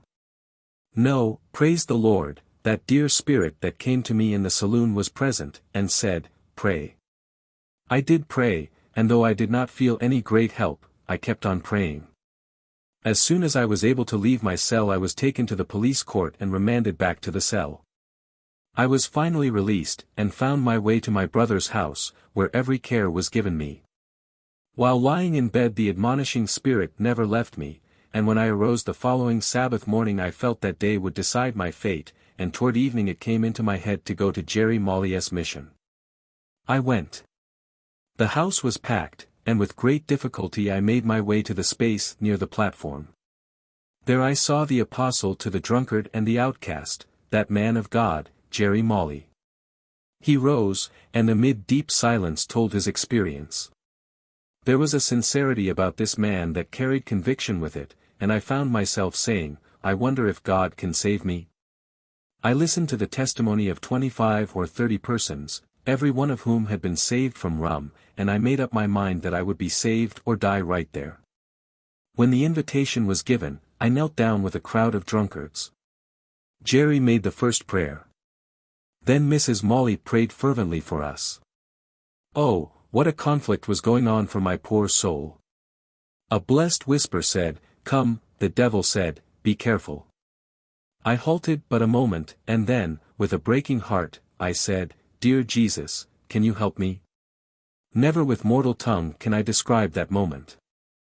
Although up to that moment my soul had been filled with indescribable gloom, I felt the glorious brightness of the noonday sun shine into my heart. I felt I was a free man. Oh, the precious feeling of safety, of freedom, of resting on Jesus. I felt that Christ with all his brightness and power had come into my life, that, indeed, old things had passed away and all things had become new. From that moment till now I have never wanted a drink of whiskey, and I have never seen money enough to make me take one. I promised God that night that if he would take away the appetite for strong drink, I would work for him all my life. He has done his part, and I have been trying to do mine. 103. Dr. Luba rightly remarks that there is little doctrinal theology in such an experience, which starts with the absolute need of a higher helper, and ends with the sense that he has helped us. He gives other cases of drunkards' conversions which are purely ethical, containing, as recorded, no theological beliefs whatever. John B. Goff's case, for instance, is practically, says Dr. Luba, the conversion of an atheist, neither God nor Jesus being mentioned. 104. But in spite of the importance of this type of regeneration, with little or no intellectual readjustment, this writer surely makes it too exclusive. It corresponds to the subjectively centered form of morbid melancholy, of which Bunyan and Aline were examples. But we saw in our 7th lecture that there are objective forms of melancholy also, in which the lack of rational meaning of the universe, and of life anyhow, is the burden that weighs upon one. You remember Tolstoy's case. 105. So there are distinct elements in conversion, and their relations to individual lives deserve to be discriminated. 106. Some persons, for instance, never are, and possibly never under any circumstances could be, converted. Religious ideas cannot become the center of their spiritual energy. They may be excellent persons, servants of God in practical ways, but they are not children of his kingdom. They are either incapable of imagining the invisible, or else, in the language of devotion, they are lifelong subjects of barrenness and dryness. Such inaptitude for religious faith may in some cases be intellectual in its origin. Their religious faculties may be checked in their natural tendency to expand, by beliefs about the world that are inhibitive, the pessimistic and materialistic beliefs, for example, within which so many good souls, who in former times would have freely indulged their religious propensities, find themselves nowadays, as it were, frozen. Or the agnostic vetoes upon faith as something weak and shameful, under which so many of us today lie cowering, afraid to use our instincts. In many persons such inhibitions are never overcome. To the end of their days they refuse to believe, their personal energy never gets to its religious center, and the latter remains inactive in perpetuity. In other persons the trouble is profounder. There are men anesthetic on the religious side, deficient in that category of sensibility. Just as a bloodless organism can never, in spite of all its goodwill, attain to the reckless, animal spirits, enjoyed by those of sanguine temperament. So the nature which is spiritually barren may admire and envy faith in others, but can never compass the enthusiasm and peace which those who are temperamentally qualified for faith enjoy. All this may, however, turn out eventually to have been a matter of temporary inhibition. Even late in life some thaw, some release may take place, some bolt be shot back in the barrenest breast, and the man's hard heart may soften and break into religious feeling. Such cases more than any others suggest the idea that sudden conversion is by miracle.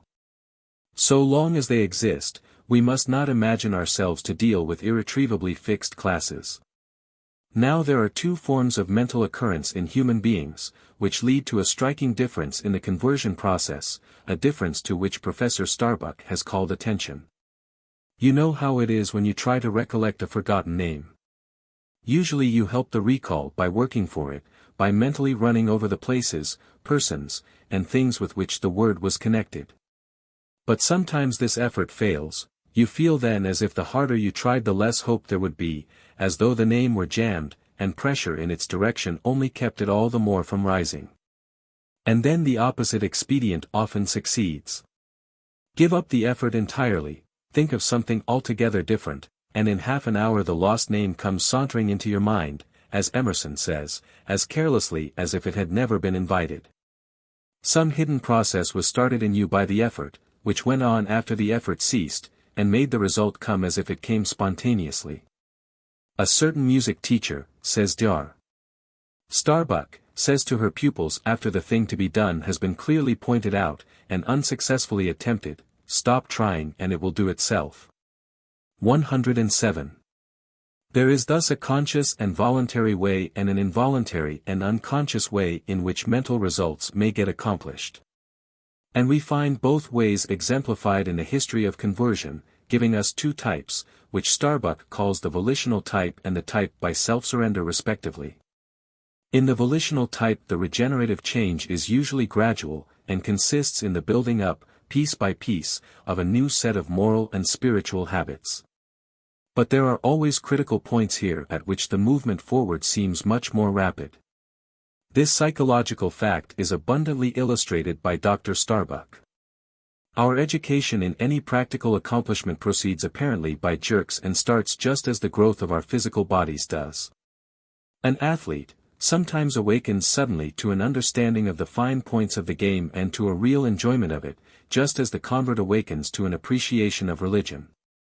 If he keeps on engaging in the sport, there may come a day when all at once the game plays itself through him, when he loses himself in some great contest. In the same way, a musician may suddenly reach a point at which pleasure in the technique of the art entirely falls away, and in some moment of inspiration he becomes the instrument through which music flows. The writer has chanced to hear two different married persons, both of whose wedded lives had been beautiful from the beginning, relate that not until a year or more after marriage did they awake to the full blessedness of married life. So it is with the religious experience of these persons we are studying. 108. We shall ere long hear still more remarkable illustrations of subconsciously maturing processes eventuating in results of which we suddenly grow conscious.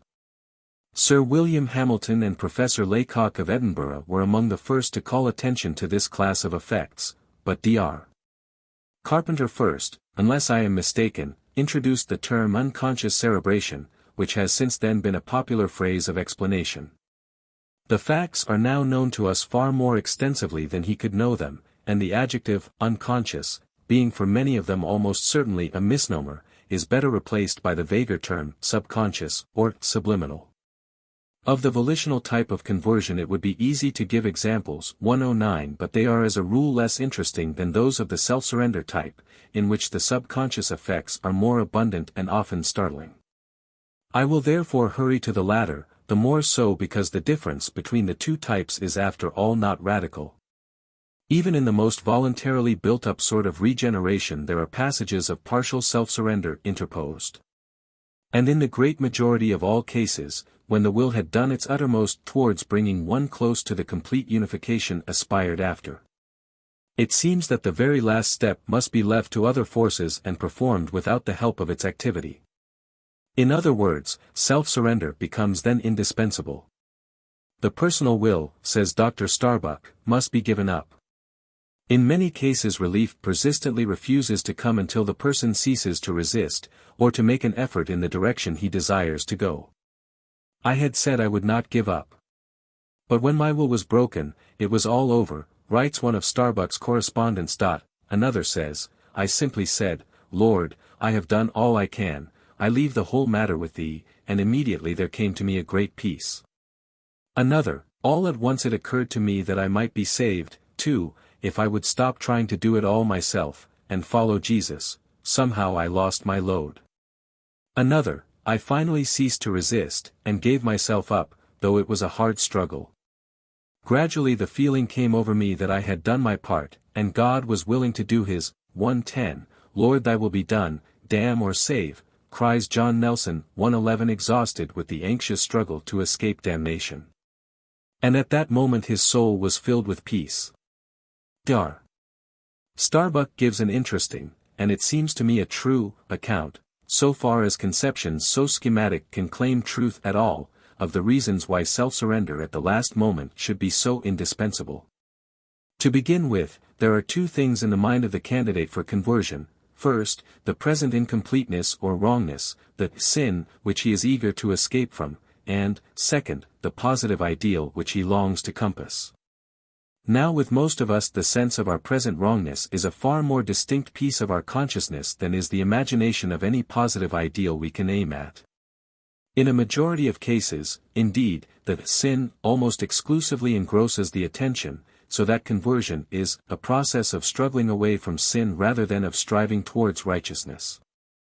1:12, a man's conscious wit and will, so far as they strain towards the ideal, are aiming at something only dimly and inaccurately imagined. Yet all the while the forces of mere organic ripening within him are going on towards their own prefigured result, and his conscious strainings are letting loose subconscious allies behind the scenes, which in their way work towards rearrangement. And the rearrangement towards which all these deeper forces tend is pretty surely definite, and definitely different from what he consciously conceives and determines. It may consequently be actually interfered with, jammed, as it were, like the lost word when we seek too energetically to recall it, by his voluntary efforts slanting from the true direction. Starbuck seems to put his finger on the root of the matter when he says that to exercise the personal will is still to live in the region where the imperfect self is the thing most emphasized. Where, on the contrary, the subconscious forces take the lead, it is more probably the better self in posse which directs the operation. Instead of being clumsily and vaguely aimed at from without, it is then itself the organizing center. What then must the person do? He must relax, says Dr. Starbuck, that is, he must fall back on the larger power that makes for righteousness, which has been welling up in his own being, and let it finish in its own way the work it has begun. The act of yielding, in this point of view, is giving one's self over to the new life, making it the center of a new personality, and living, from within, the truth of it which had before been viewed objectively.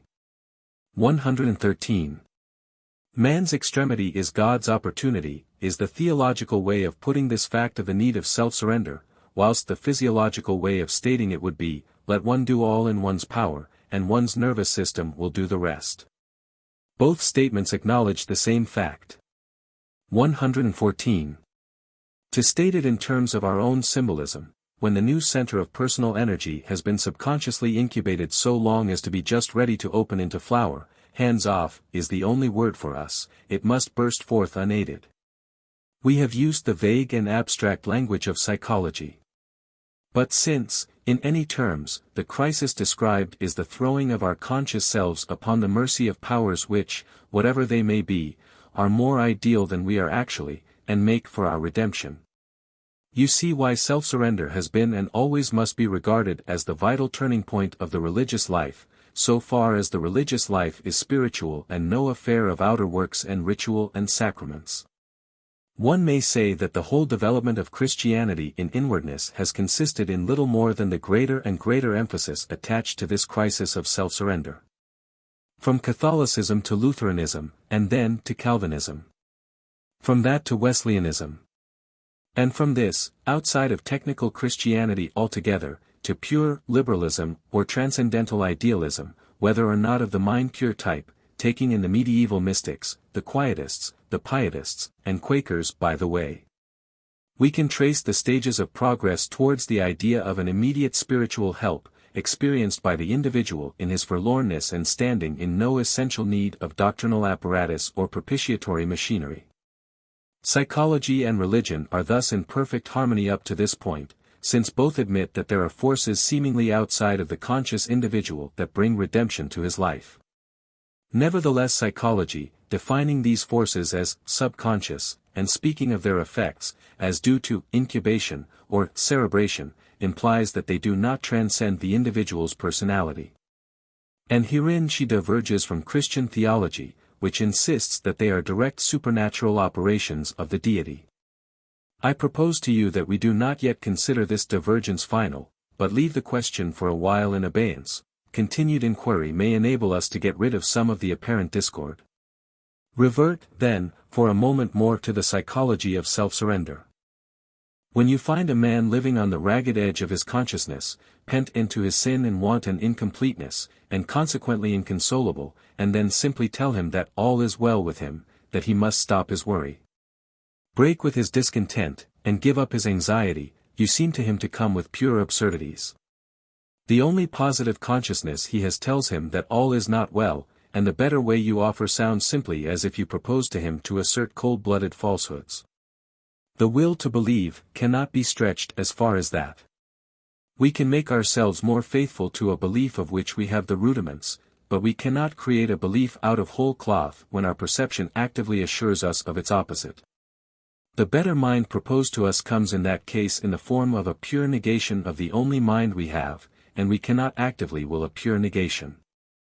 There are only two ways in which it is possible to get rid of anger, worry, fear, despair, or other undesirable affections. One is that an opposite affection should overpoweringly break over us, and the other is by getting so exhausted with the struggle that we have to stop, so we drop down, give up, and don't care any longer. Our emotional brain centers strike work, and we lapse into a temporary apathy. Now there is documentary proof that this state of temporary exhaustion not infrequently forms part of the conversion crisis. So long as the egoistic worry of the sick soul guards the door, the expansive confidence of the soul of faith gains no presence. But let the former faint away, even but for a moment, and the latter can profit by the opportunity, and, having once acquired possession, may retain it. Carlyle's Teufelsdrock passes from the everlasting no to the everlasting yes through a center of indifference. Let me give you a good illustration of this feature in the conversion process. That genuine saint, David Brainerd, describes his own crisis in the following words. One morning, while I was walking in a solitary place as usual, I at once saw that all my contrivances and projects to effect or procure deliverance and salvation for myself were utterly in vain. I was brought quite to a stand, as finding myself totally lost. I saw that it was forever impossible for me to do anything towards helping or delivering myself, that I had made all the pleas I ever could have made to all eternity. And that all my pleas were vain, for I saw that self-interest had led me to pray, and that I had never once prayed from any respect to the glory of God. I saw that there was no necessary connection between my prayers and the bestowment of divine mercy, that they laid not the least obligation upon God to bestow His grace upon me. And that there was no more virtue or goodness in them than there would be in my paddling with my hand in the water. I saw that I had been heaping up my devotions before God, fasting, praying, etc. Pretending, and indeed really thinking sometimes that I was aiming at the glory of God, whereas I never once truly intended it, but only my own happiness. I saw that as I had never done anything for God, I had no claim on anything from Him but perdition, on account of my hypocrisy and mockery. When I saw evidently that I had regard to nothing but self-interest, then my duties appeared a vile mockery and a continual course of lies, for the whole was nothing but self-worship, and an horrid abuse of God. I continued, as I remember, in this state of mind, from Friday morning till the Sabbath evening following, July 12, 1739, when I was walking again in the same solitary place. Here, in a mournful melancholy state I was attempting to pray, but found no heart to engage in that or any other duty. My former concern, exercise, and religious affections were now gone. I thought that the Spirit of God had quite left me, but still was not distressed, yet disconsolate, as if there was nothing in heaven or earth could make me happy. Having been thus endeavoring to pray, though, as I thought, very stupid and senseless, for near half an hour, then, as I was walking in a thick grove, unspeakable glory seemed to open to the apprehension of my soul. I do not mean any external brightness, nor any imagination of a body of light, but it was a new inward apprehension or view that I had of God, such as I never had before, nor anything which had the least resemblance to it. I had no particular apprehension of any one person in the Trinity, either the Father, the Son, or the Holy Ghost, but it appeared to be divine glory. My soul rejoiced with joy unspeakable, to see such a God, such a glorious divine being. And I was inwardly pleased and satisfied that he should be God over all for ever and ever. My soul was so captivated and delighted with the excellency of God that I was even swallowed up in him, at least to that degree that I had no thought about my own salvation, and scarce reflected that there was such a creature as myself.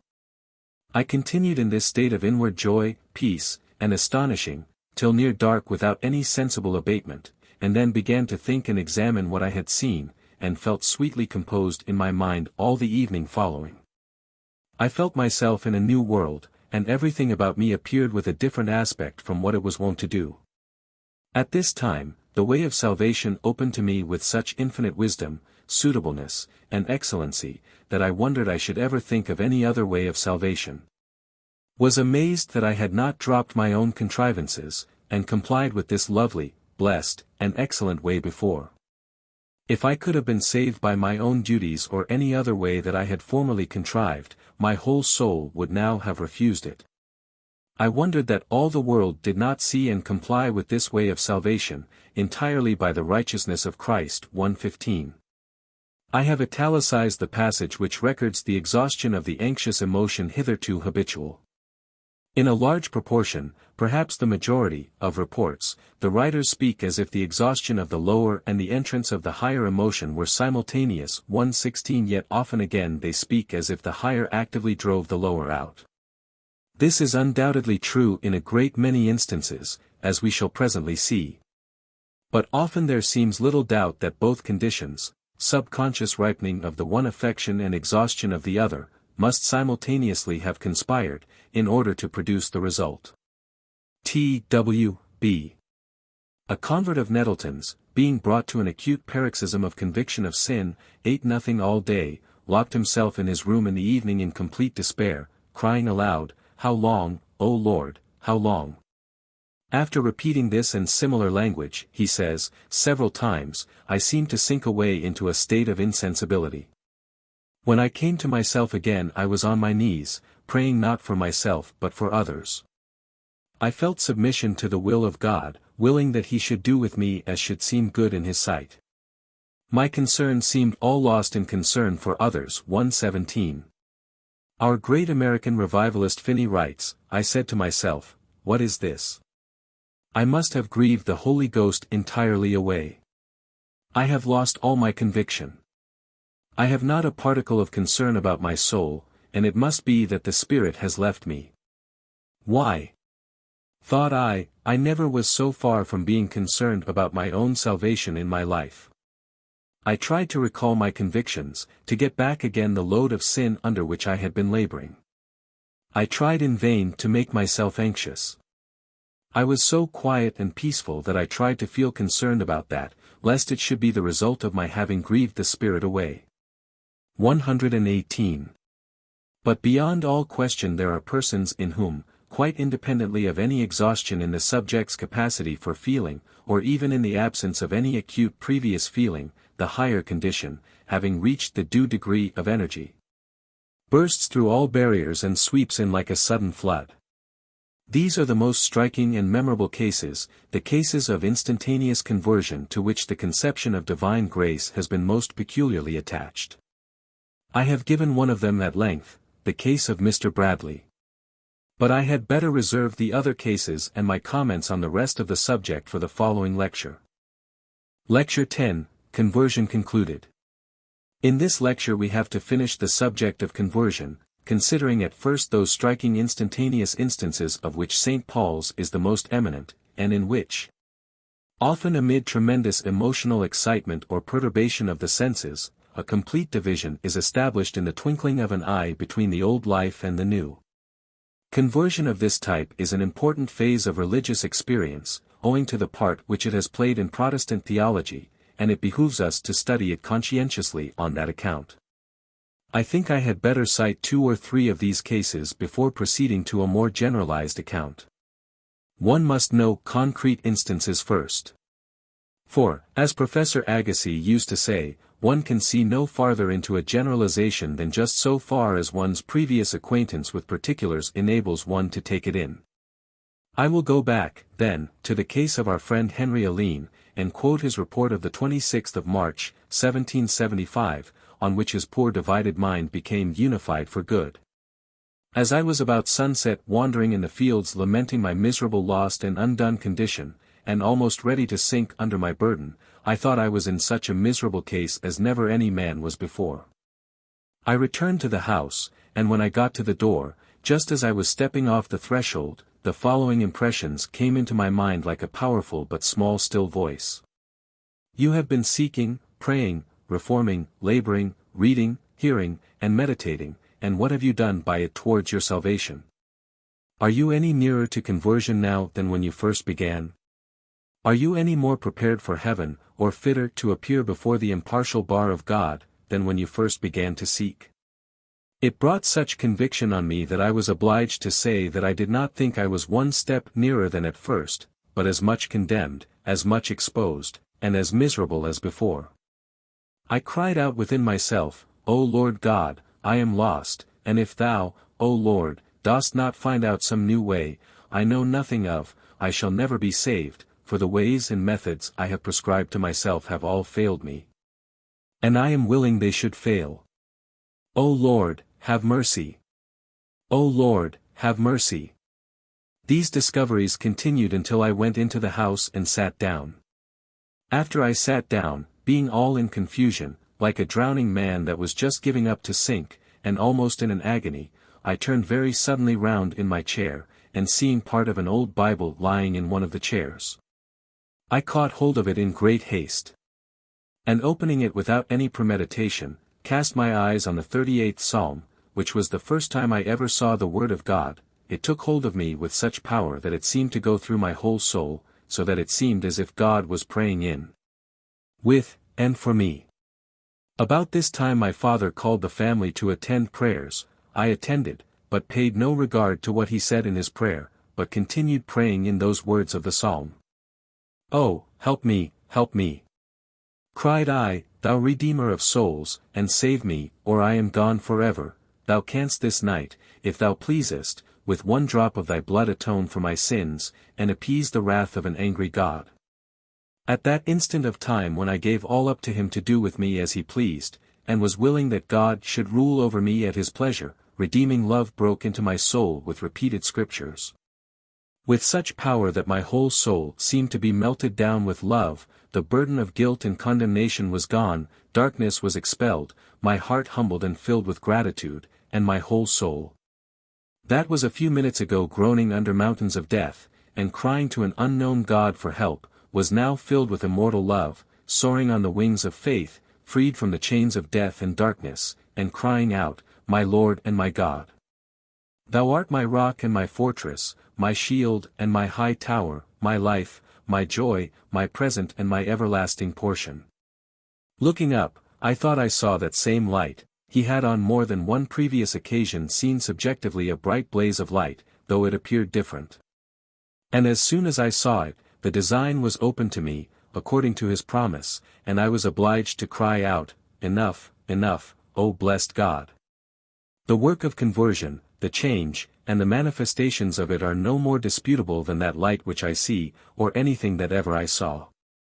In the midst of all my joys, in less than half an hour after my soul was set at liberty, the Lord discovered to me my labor in the ministry and call to preach the gospel. I cried out, "Amen, Lord, I'll go, send me, send me."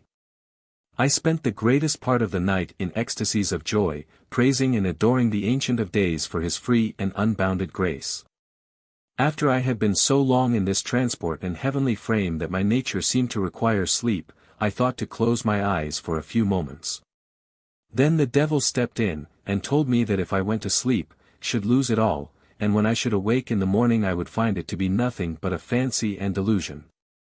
I immediately cried out, "O Lord God, if I am deceived, undeceive me."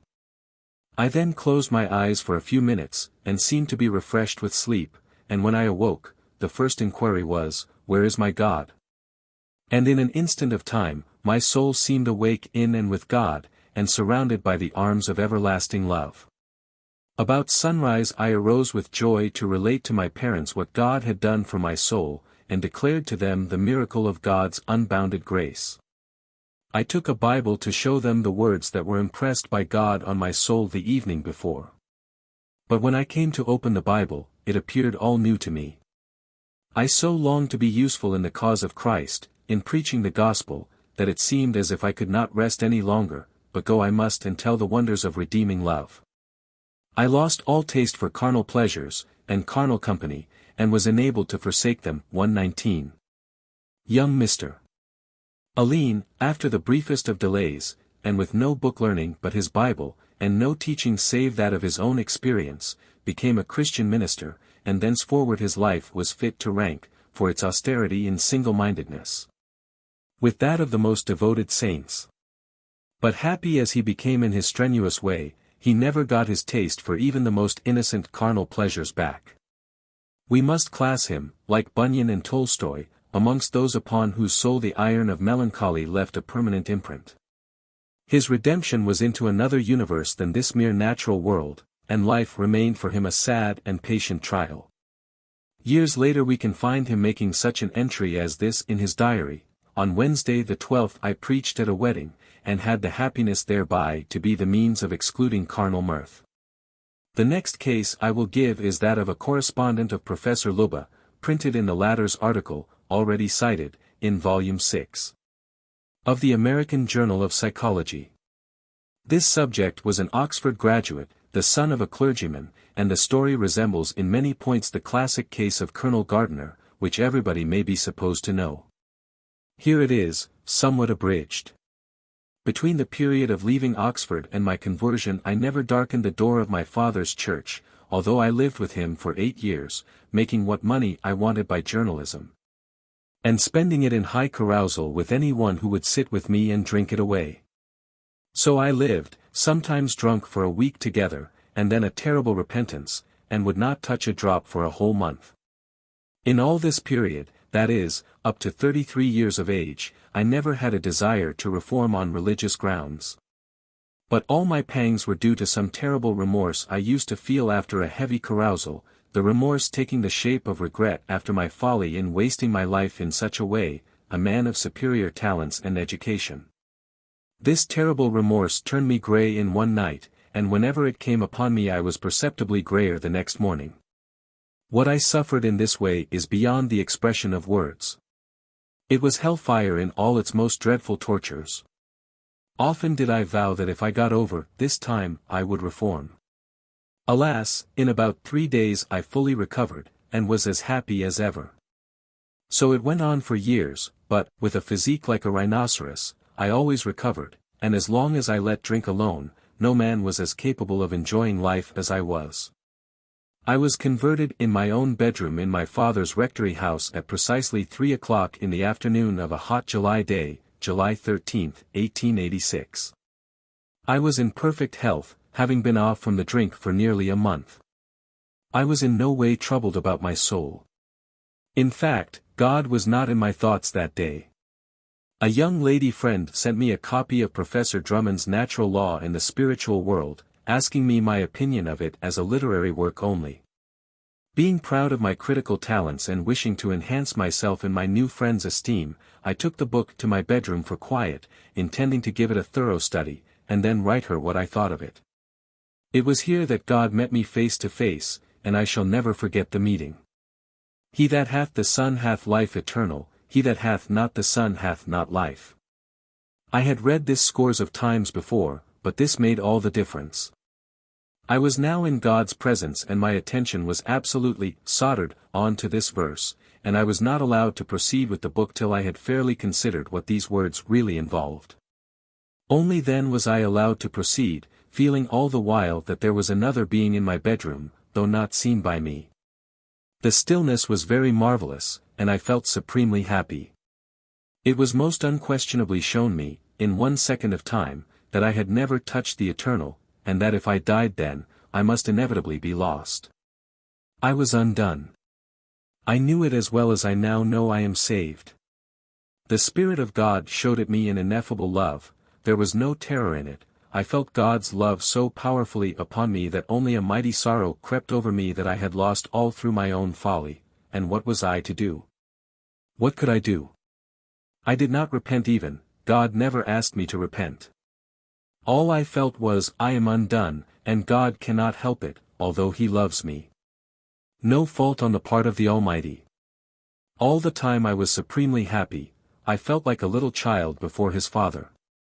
I had done wrong, but my father did not scold me, but loved me most wondrously. Still my doom was sealed. I was lost to a certainty, and being naturally of a brave disposition I did not quail under it, but deep sorrow for the past, mixed with regret for what I had lost, took hold upon me, and my soul thrilled within me to think it was all over. Then there crept in upon me so gently, so lovingly, so unmistakably, a way of escape, and what was it after all? The old story over again, told in the simplest way, there is no name under heaven whereby ye can be saved except that of the Lord Jesus Christ. No words were spoken to me. My soul seemed to see my Saviour in the Spirit, and from that hour to this, nearly 9 years now, there has never been in my life one doubt that the Lord Jesus Christ and God the Father both worked upon me that afternoon in July, both differently. And both in the most perfect love conceivable, and I rejoiced there and then in a conversion so astounding that the whole village heard of it in less than 24 hours. But a time of trouble was yet to come. The day after my conversion I went into the hayfield to lend a hand with the harvest, and not having made any promise to God to abstain or drink in moderation only, I took too much and came home drunk. My poor sister was heartbroken, and I felt ashamed of myself and got to my bedroom at once, where she followed me weeping copiously. She said I had been converted and fallen away instantly.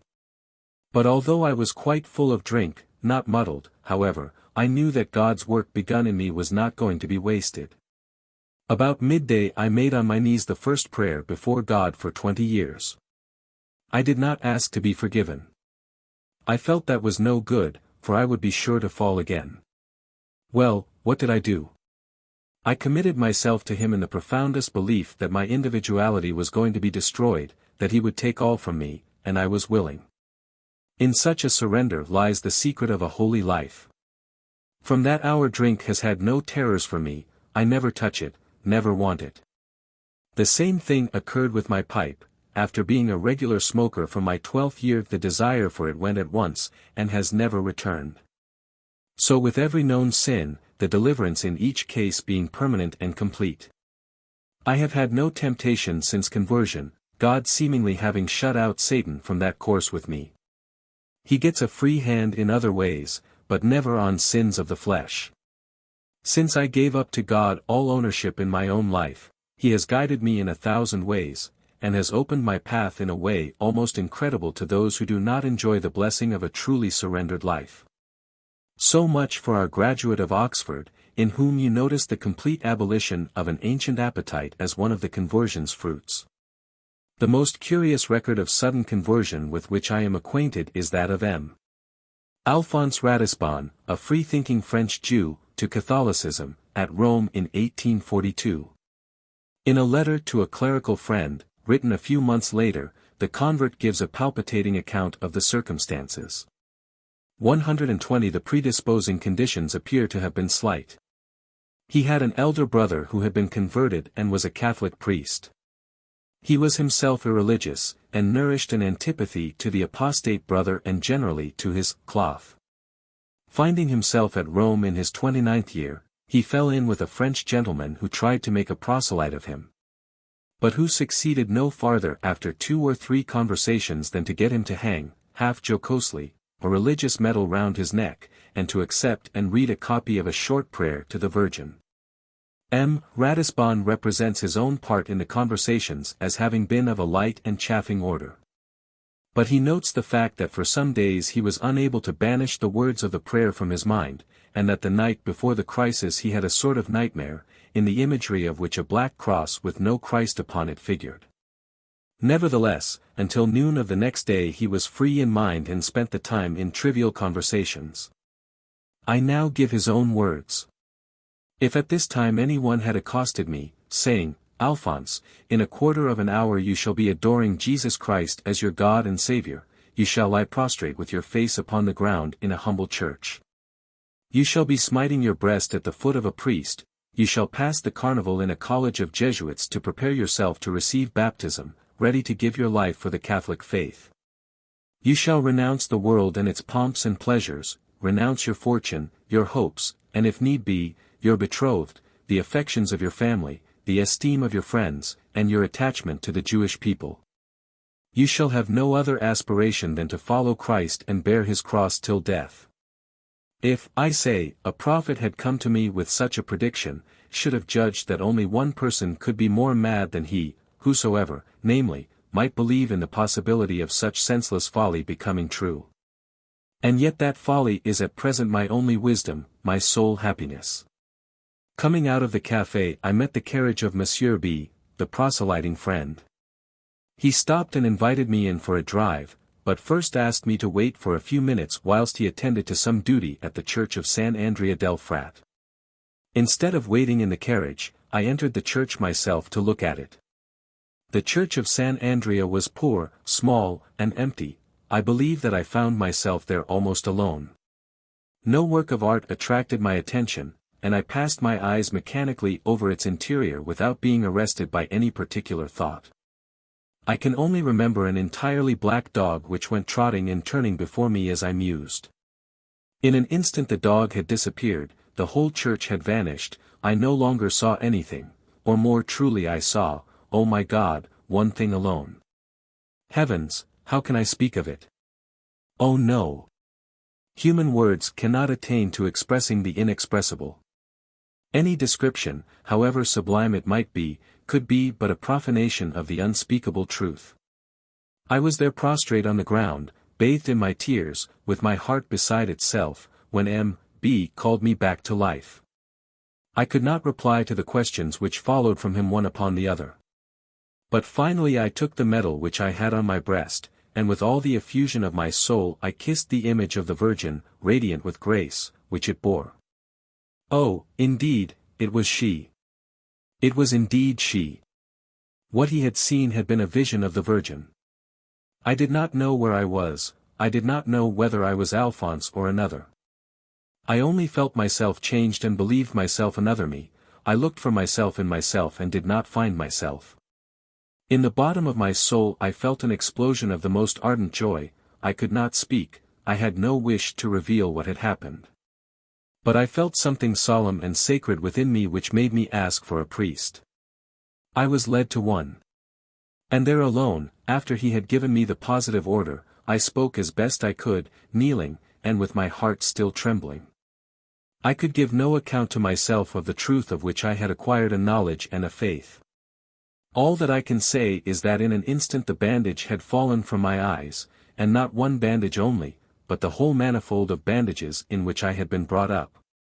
One after another they rapidly disappeared, even as the mud and ice disappear under the rays of the burning sun. I came out as from a sepulchre, from an abyss of darkness, and I was living, perfectly living.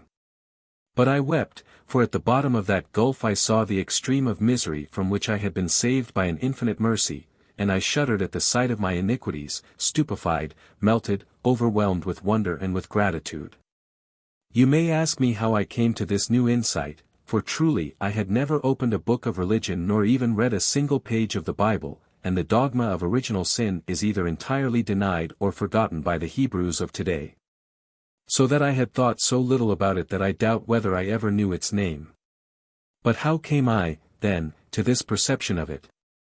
I can answer nothing save this, that on entering that church I was in darkness altogether, and on coming out of it I saw the fullness of the light. I can explain the change no better than by the simile of a profound sleep or the analogy of one born blind who should suddenly open his eyes to the day. He sees, but cannot define the light which bathes him and by means of which he sees the objects which excite his wonder. If we cannot explain physical light, how can we explain the light which is the truth itself? And I think I remain within the limits of veracity when I say that without having any knowledge of the letter of religious doctrine, I now intuitively perceived its sense and spirit. Better than if I saw them, I felt those hidden things. I felt them by the inexplicable effects they produced in me. It all happened in my interior mind, and those impressions, more rapid than thought, shook my soul, revolved and turned it, as it were, in another direction, towards other aims, by other paths. I express myself badly. But do you wish, Lord, that I should enclose in poor and barren words sentiments which the heart alone can understand? I might multiply cases almost indefinitely, but these will suffice to show you how real, definite, and memorable an event a sudden conversion may be to him who has the experience. Throughout the height of it he undoubtedly seems to himself a passive spectator or undergoer of an astounding process performed upon him from above. There is too much evidence of this for any doubt of it to be possible. Theology, combining this fact with the doctrines of election and grace, has concluded that the Spirit of God is with us at these dramatic moments in a peculiarly miraculous way, unlike what happens at any other juncture of our lives. At that moment, it believes, an absolutely new nature is breathed into us, and we become partakers of the very substance of the deity. That the conversion should be instantaneous seems called for on this view, and the Moravian Protestants appear to have been the first to see this logical consequence. The Methodists soon followed suit, practically if not dogmatically, and a short time ere his death, John Wesley wrote. In London alone I found 652 members of our society who were exceeding clear in their experience, and whose testimony I could see no reason to doubt. And every one of these, without a single exception, has declared that his deliverance from sin was instantaneous, that the change was wrought in a moment. Had half of these, or 1/3, or 1 in 20, declared it was gradually wrought in them, I should have believed this, with regard to them, and thought that some were gradually sanctified and some instantaneously. But as I have not found, in so long a space of time, a single person speaking thus, I cannot but believe that sanctification is commonly, if not always, an instantaneous work. 121. All this while the more usual sects of Protestantism have set no such store by instantaneous conversion.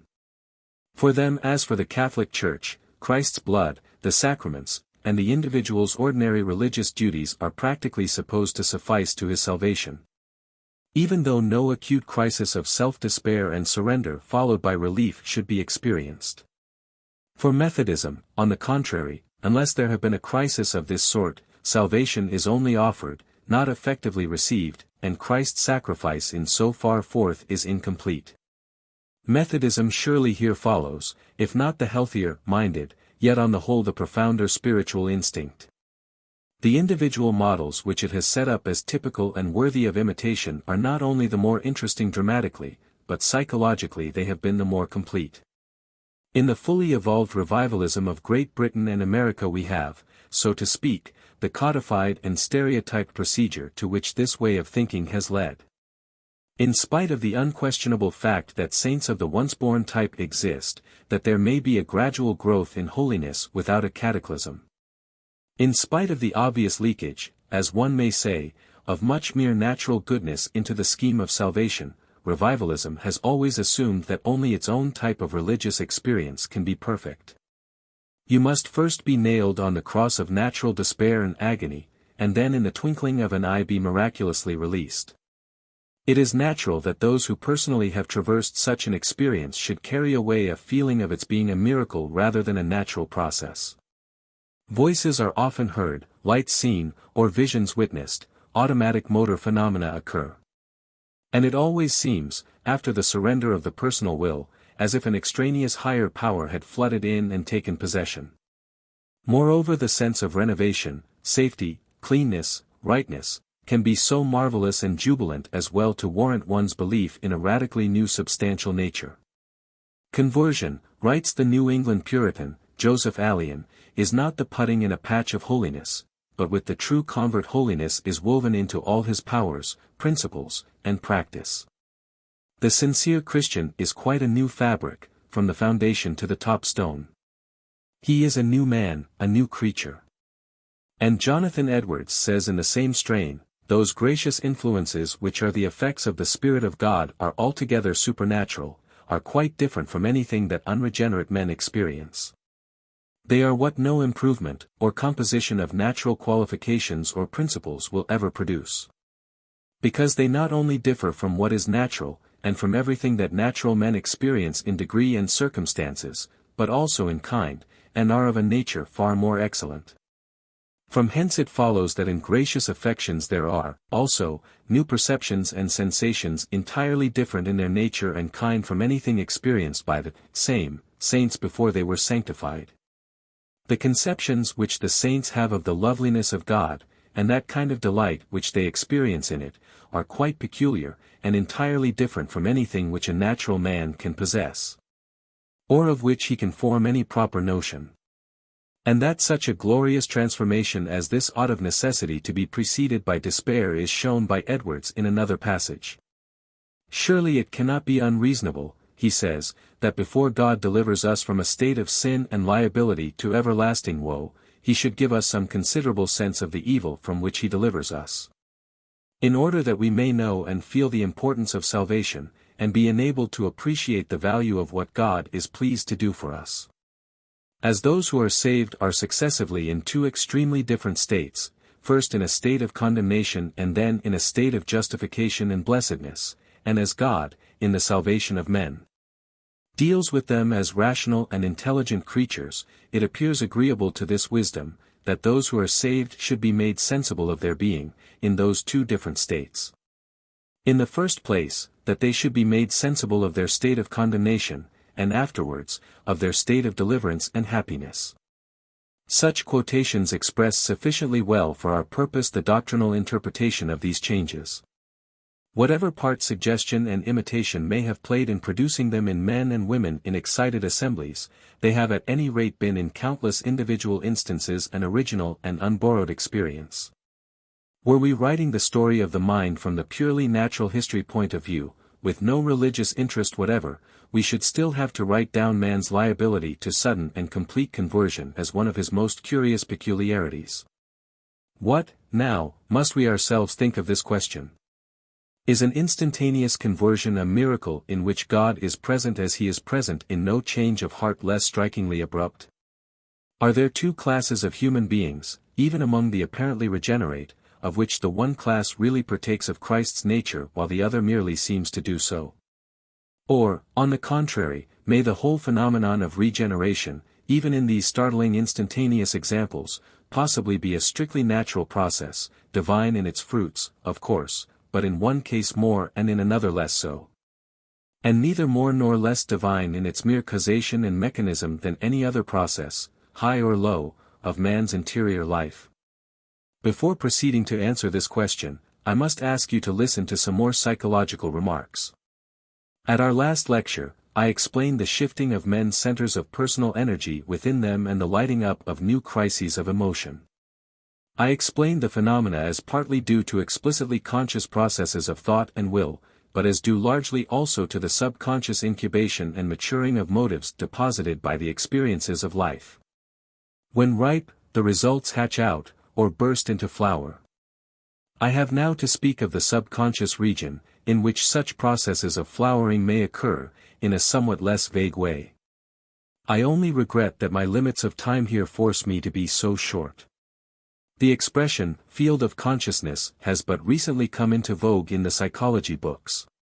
Until quite lately the unit of mental life which figured most was the single idea, supposed to be a definitely outlined thing. But at present psychologists are tending, first, to admit that the actual unit is more probably the total mental state, the entire wave of consciousness or field of objects present to the thought at any time. And, second, to see that it is impossible to outline this wave, this field, with any definiteness. As our mental fields succeed one another, each has its center of interest, around which the objects of which we are less and less attentively conscious fade to a margin so faint that its limits are unassignable. Some fields are narrow fields and some are wide fields. Usually when we have a wide field we rejoice, for we then see masses of truth together, and often get glimpses of relations which we divine rather than see, for they shoot beyond the field into still remoter regions of objectivity. Regions which we seem rather to be about to perceive than to perceive actually. At other times, of drowsiness, illness, or fatigue, our fields may narrow almost to a point, and we find ourselves correspondingly oppressed and contracted. Different individuals present constitutional differences in this matter of width of field. Your great organizing geniuses are men with habitually vast fields of mental vision, in which a whole program of future operations will appear dotted out at once, the rays shooting far ahead into definite directions of advance. In common people there is never this magnificent inclusive view of a topic. They stumble along, feeling their way, as it were, from point to point, and often stop entirely. In certain diseased conditions consciousness is a mere spark, without memory of the past or thought of the future, and with the present narrowed down to some one simple emotion or sensation of the body. The important fact which this field formula commemorates is the indetermination of the margin. Inattentively realized as is the matter which the margin contains, it is nevertheless there, and helps both to guide our behavior and to determine the next movement of our attention. It lies around us like a magnetic field, inside of which our center of energy turns like a compass needle, as the present phase of consciousness alters into its successor. Our whole past store of memories floats beyond this margin, ready at a touch to come in, and the entire mass of residual powers, impulses, and knowledges that constitute our empirical self stretches continuously beyond it. So vaguely drawn are the outlines between what is actual and what is only potential at any moment of our conscious life, that it is always hard to say of certain mental elements whether we are conscious of them or not.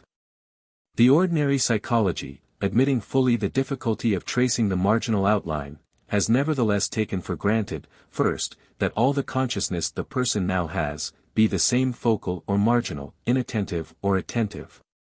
Is there in the field of the moment, all dim and impossible to assign as the latter's outline may be?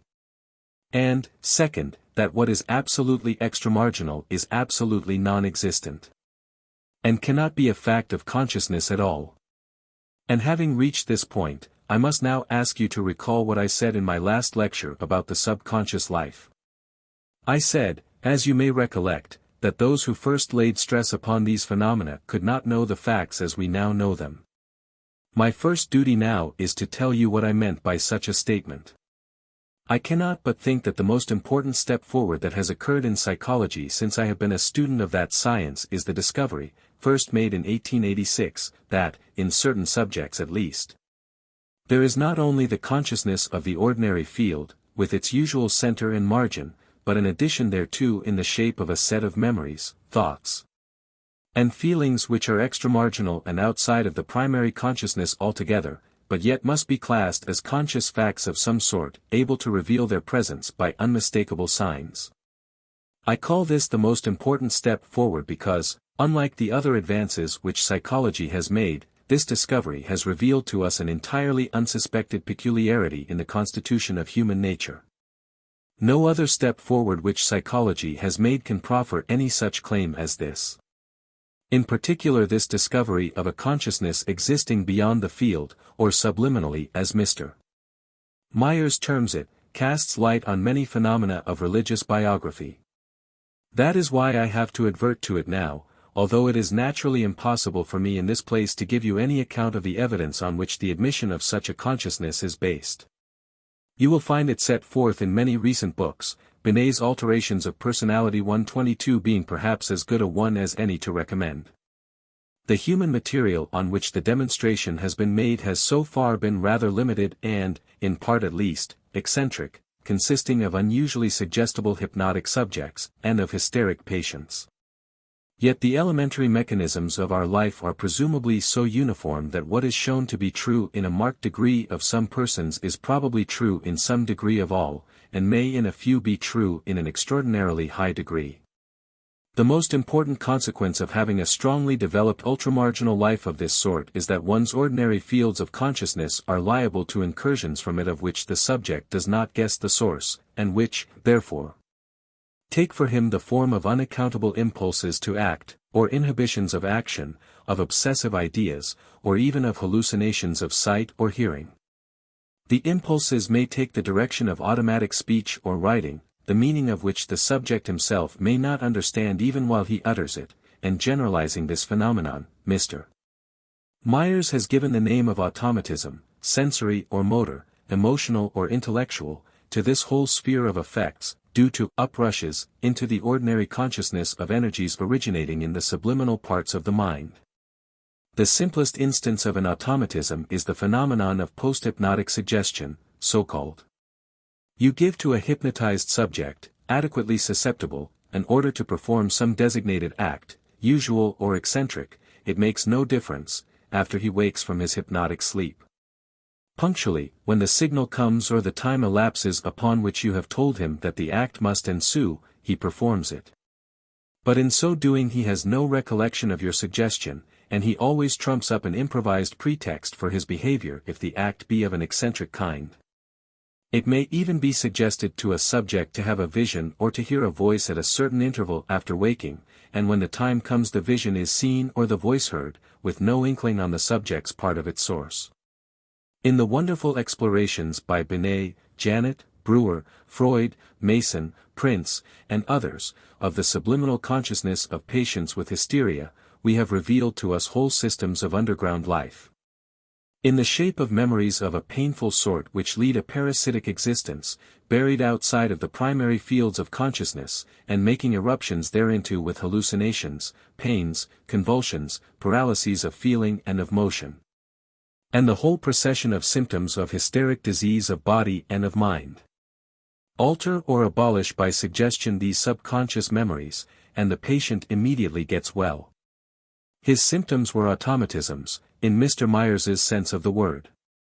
These clinical records sound like fairy tales when one first reads them, yet it is impossible to doubt their accuracy, and, the path having been once opened by these first observers, similar observations have been made elsewhere. They throw, as I said, a wholly new light upon our natural constitution. And it seems to me that they make a farther step inevitable. Interpreting the unknown after the analogy of the known, it seems to me that hereafter, wherever we meet with a phenomenon of automatism, be it motor impulses, or obsessive idea, or unaccountable caprice, or delusion, or hallucination, we are bound first of all to make search whether it be not an explosion, into the fields of ordinary consciousness, of ideas elaborated outside of those fields in subliminal regions of the mind. We should look, therefore, for its source in the subject's subconscious life. In the hypnotic cases, we ourselves create the source by our suggestion, so we know it directly. In the hysteric cases, the lost memories which are the source have to be extracted from the patient's subliminal by a number of ingenious methods, for an account of which you must consult the books. In other pathological cases, insane delusions, for example, or psychopathic obsessions, the source is yet to seek, but by analogy it also should be in subliminal regions which improvements in our methods may yet conceivably put on tap. There lies the mechanism logically to be assumed, but the assumption involves a vast program of work to be done in the way of verification, in which the religious experiences of man must play their part. 123. And thus I return to our own specific subject of instantaneous conversions. You remember the cases of Aline, Bradley, Brainerd, and the graduate of Oxford converted at 3 in the afternoon. Similar occurrences abound, some with and some without luminous visions, all with a sense of astonished happiness, and of being wrought on by a higher control. If, abstracting altogether from the question of their value for the future spiritual life of the individual, we take them on their psychological side exclusively. So many peculiarities in them remind us of what we find outside of conversion that we are tempted to class them along with other automatisms.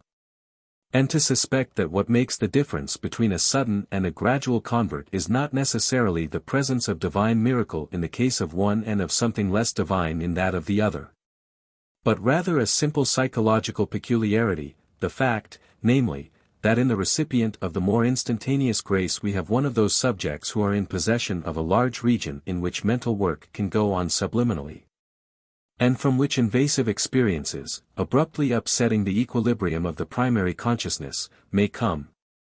I do not see why Methodists need object to such a view. Pray go back and recollect one of the conclusions to which I sought to lead you in my very first lecture. You may remember how I there argued against the notion that the worth of a thing can be decided by its origin. Our spiritual judgment, I said, our opinion of the significance and value of a human event or condition, must be decided on empirical grounds exclusively. If the fruits for life of the state of conversion are good, we ought to idealize and venerate it, even though it be a piece of natural psychology. If not, we ought to make short work with it, no matter what supernatural being may have infused it. Well, how is it with these fruits?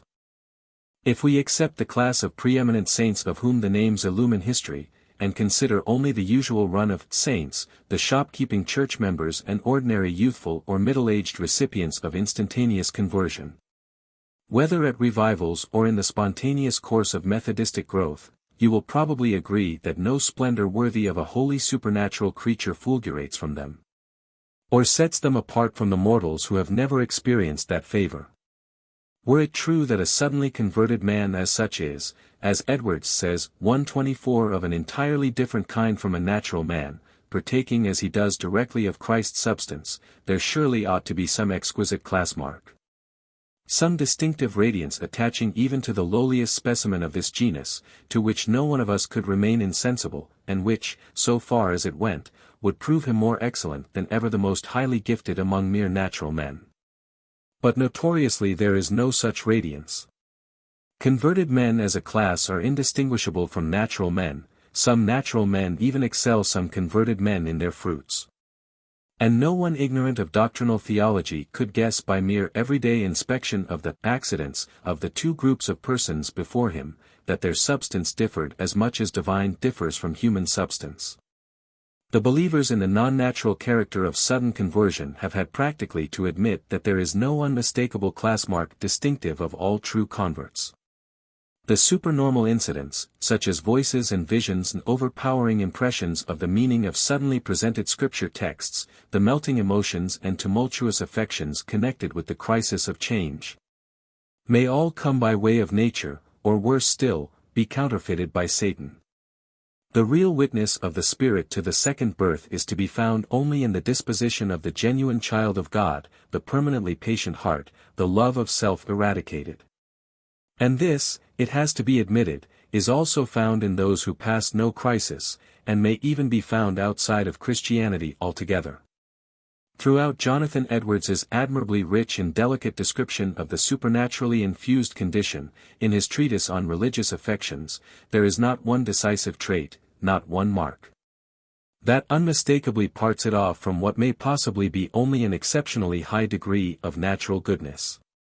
In fact, one could hardly read a clearer argument than this book unwittingly offers in favor of the thesis that no chasm exists between the orders of human excellence, but that here as elsewhere, nature shows continuous differences, and generation and regeneration are matters of degree. All which denial of two objective classes of human beings separated by a chasm must not leave us blind to the extraordinary momentousness of the fact of his conversion to the individual himself who gets converted. There are higher and lower limits of possibility set to each personal life. If a flood but goes above one's head, its absolute elevation becomes a matter of small importance. And when we touch our own upper limit and live in our own highest center of energy, we may call ourselves saved, no matter how much higher someone else's center may be. A small man's salvation will always be a great salvation and the greatest of all facts for him, and we should remember this when the fruits of our ordinary evangelicism look discouraging. Who knows how much less ideal still the lives of these spiritual grubs and earthworms, these crumps and stigginses, might have been, if such poor grace as they have received had never touched them at all. 125. If we roughly arrange human beings in classes, each class standing for a grade of spiritual excellence, I believe we shall find natural men and converts both sudden and gradual in all the classes. The forms which regenerative change effects have, then, no general spiritual significance, but only a psychological significance. We have seen how Starbuck's laborious statistical studies tend to assimilate conversion to ordinary spiritual growth. Another American psychologist, Professor George A. Co. 126 has analyzed the cases of 77 converts or ex-candidates for conversion, known to him, and the results strikingly confirm the view that sudden conversion is connected with the possession of an active subliminal self. Examining his subjects with reference to their hypnotic sensibility and to such automatisms as hypnagogic hallucinations, odd impulses, religious dreams about the time of their conversion, etc. He found these relatively much more frequent in the group of converts whose transformation had been striking, transformation being defined as a change which, though not necessarily instantaneous, seems to the subject of it to be distinctly different from a process of growth, however rapid. 127 candidates for conversion at revivals are, as you know, often disappointed, they experience nothing striking. Professor Coe had a number of persons of this class among his 77 subjects, and they almost all, when tested by hypnotism, proved to belong to a subclass which he calls spontaneous, that is, fertile in self-suggestions. As distinguished from a passive subclass, to which most of the subjects of striking transformation belonged. His inference is that self-suggestion of impossibility had prevented the influence upon these persons of an environment which, on the more passive subjects, had easily brought forth the effects they looked for. Sharp distinctions are difficult in these regions, and Professor Coe's numbers are small. But his methods were careful, and the results tally with what one might expect. And they seem, on the whole, to justify his practical conclusion, which is that if you should expose to a converting influence a subject in whom three factors unite, first, pronounced emotional sensibility, second, tendency to automatisms, and third, suggestibility of the passive type, you might then safely predict the result, there would be a sudden conversion, a transformation of the striking kind. Does this temperamental origin diminish the significance of the sudden conversion when it has occurred? Not in the least, as Professor Coe well says. For, the ultimate test of religious values is nothing psychological, nothing definable in terms of how it happens, but something ethical, definable only in terms of what is attained. 128.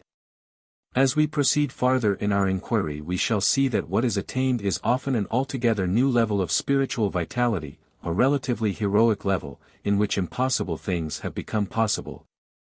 And new energies and endurances are shown. The personality is changed, the man is born anew, whether or not his psychological idiosyncrasies are what give the particular shape to his metamorphosis. Sanctification is the technical name of this result. And ere long examples of it shall be brought before you. In this lecture I have still only to add a few remarks on the assurance and peace which fill the hour of change itself.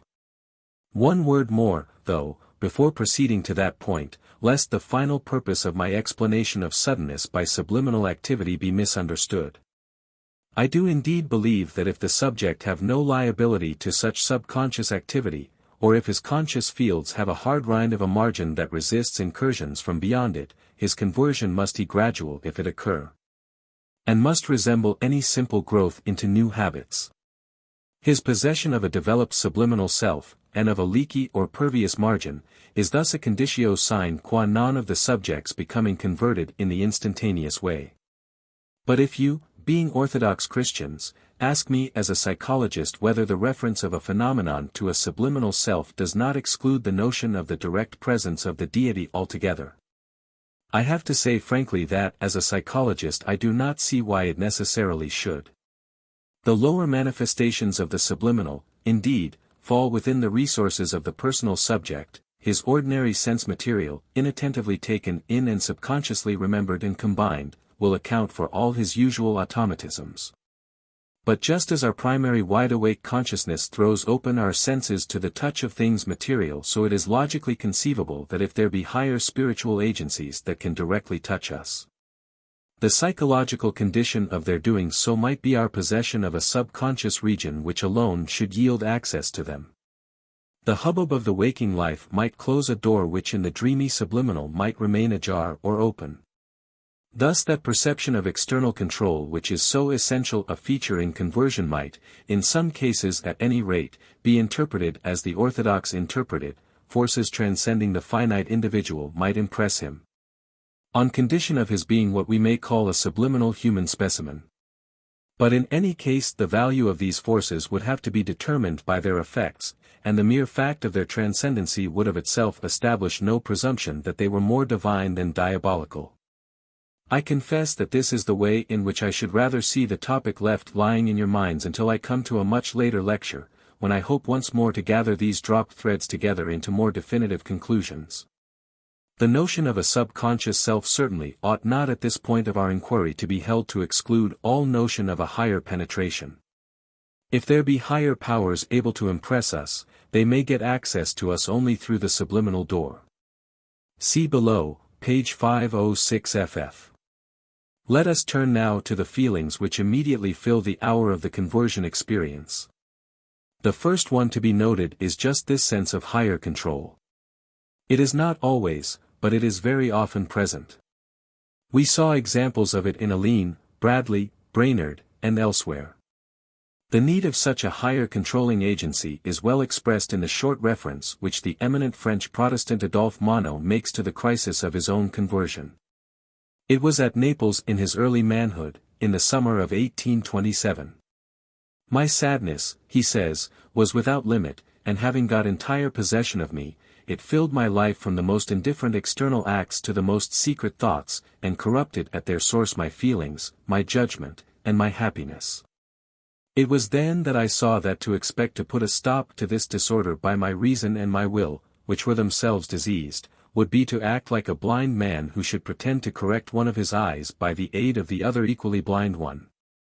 I had then no resource save in some influence from without.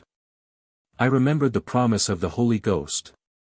And what the positive declarations of the gospel had never succeeded in bringing home to me, I learned at last from necessity, and believed, for the first time in my life, in this promise, in the only sense in which it answered the needs of my soul.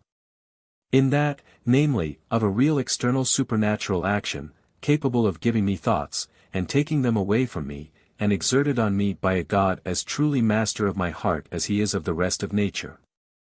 Renouncing then all merit, all strength, abandoning all my personal resources, and acknowledging no other title to his mercy than my own utter misery, I went home and threw myself on my knees and prayed as I never yet prayed in my life. From this day onwards a new interior life began for me, not that my melancholy had disappeared, but it had lost its sting.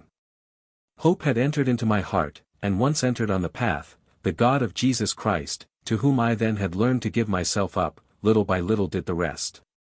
129. It is needless to remind you once more of the admirable congruity of Protestant theology with the structure of the mind as shown in such experiences. In the extreme of melancholy the self that consciously is can do absolutely nothing. It is completely bankrupt and without resource, and no works it can accomplish will avail. Redemption from such subjective conditions must be a free gift or nothing, and grace through Christ's accomplished sacrifice is such a gift. God, says Luther, is the God of the humble, the miserable, the oppressed, and the desperate, and of those that are brought even to nothing. And his nature is to give sight to the blind, to comfort the broken-hearted, to justify sinners, to save the very desperate and damned. Now that pernicious and pestilent opinion of man's own righteousness, which will not be a sinner, unclean, miserable, and damnable, but righteous and holy, suffereth not God to come to his own natural and proper work. Therefore God must take this maul in hand, the law, I mean, to beat in pieces and bring to nothing this beast with her vain confidence, that she may so learn at length by her own misery that she is utterly forlorn and damned.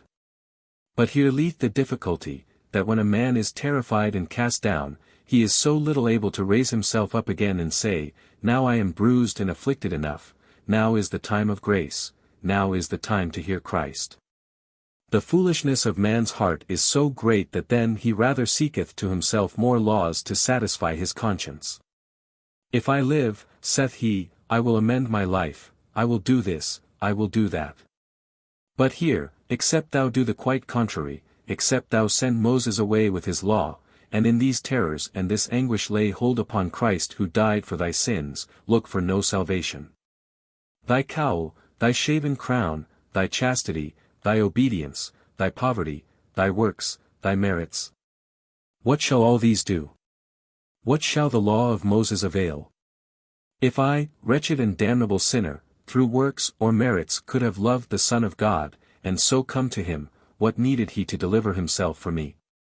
If I, being a wretch and damned sinner, could be redeemed by any other price, what needed the Son of God to be given? But because there was no other price, therefore he delivered neither sheep, ox, gold, nor silver, but even God himself, entirely and wholly, for me, even for me, I say, a miserable, wretched sinner. Now, therefore, I take comfort and apply this to myself. And this manner of applying is the very true force and power of faith. For he died not to justify the righteous, but the unrighteous, and to make them the children of God. 130. That is, the more literally lost you are, the more literally you are the very being whom Christ's sacrifice has already saved. Nothing in Catholic theology, I imagine, has ever spoken to sick souls as straight as this message from Luther's personal experience. As Protestants are not all sick souls, of course reliance on what Luther exults in calling the dung of one's merits, the filthy puddle of one's own righteousness, has come to the front again in their religion. But the adequacy of his view of Christianity to the deeper parts of our human mental structure is shown by its wildfire contagiousness when it was a new and quickening thing. Faith that Christ has genuinely done his work was part of what Luther meant by faith, which so far is faith in a fact intellectually conceived of. But this is only one part of Luther's faith, the other part being far more vital. This other part is something not intellectual but immediate and intuitive, the assurance, namely, that I, this individual I, just as I stand, without one plea, etc., am saved now and forever. 131 Professor Lubbe is undoubtedly right in contending that the conceptual belief about Christ's work, although so often efficacious and antecedent, is really accessory and non-essential. And that the joyous conviction can also come by far other channels than this conception.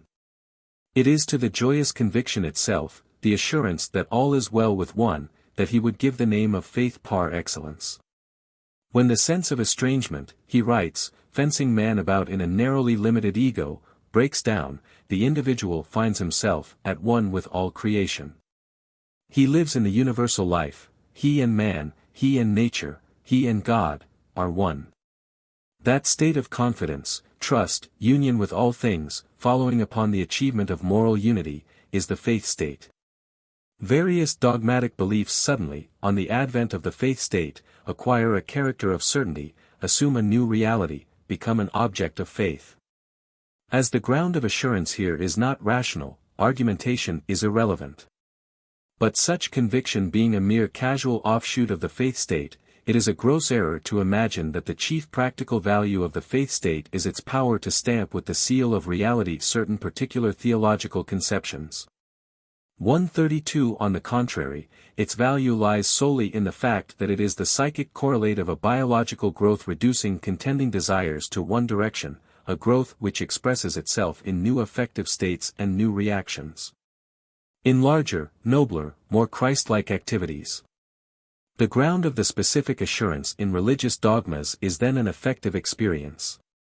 The objects of faith may even be preposterous. The affective stream will float them along, and invest them with unshakable certitude.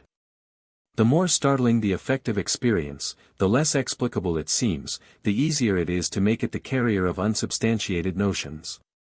133. The characteristics of the affective experience which, to avoid ambiguity, should, I think, be called the state of assurance rather than the faith state, can be easily enumerated, though it is probably difficult to realize their intensity, unless one has been through the experience oneself. The central one is the loss of all the worry, the sense that all is ultimately well with one, the peace, the harmony, the willingness to be, even though the outer conditions should remain the same. The certainty of God's grace, of justification, salvation, is an objective belief that usually accompanies the change in Christians. But this may be entirely lacking and yet the affective peace remain the same. You will recollect the case of the Oxford graduate, and many might be given where the assurance of personal salvation was only a later result. A passion of willingness, of acquiescence, of admiration, is the glowing center of this state of mind. The second feature is the sense of perceiving truths not known before. The mysteries of life become lucid, as Professor Lubbe says. And often, nay usually, the solution is more or less unutterable in words. But these more intellectual phenomena may be postponed until we treat of mysticism. A third peculiarity of the assurance state is the objective change which the world often appears to undergo. An appearance of newness beautifies every object, the precise opposite of that other sort of newness, that dreadful unreality and strangeness in the appearance of the world, which is experienced by melancholy patients. And of which you may recall my relating some examples. This sense of clean and beautiful newness within and without is one of the commonest entries in conversion records. Jonathan Edwards thus describes it in himself. After this my sense of divine things gradually increased, and became more and more lively, and had more of that inward sweetness. The appearance of everything was altered. There seemed to be, as it were, a calm, sweet cast, or appearance of divine glory, in almost everything. God's excellency, His wisdom, His purity and love, seemed to appear in everything, in the sun, moon, and stars, in the clouds and blue sky, in the grass, flowers, and trees, in the water and all nature, which used greatly to fix my mind. And scarce anything, among all the works of nature, was so sweet to me as thunder and lightning. Formerly nothing had been so terrible to me. Before, I used to be uncommonly terrified with thunder, and to be struck with terror when I saw a thunderstorm rising, but now, on the contrary, it rejoices me. 134. Billy Bray, an excellent little illiterate English evangelist, records his sense of newness thus.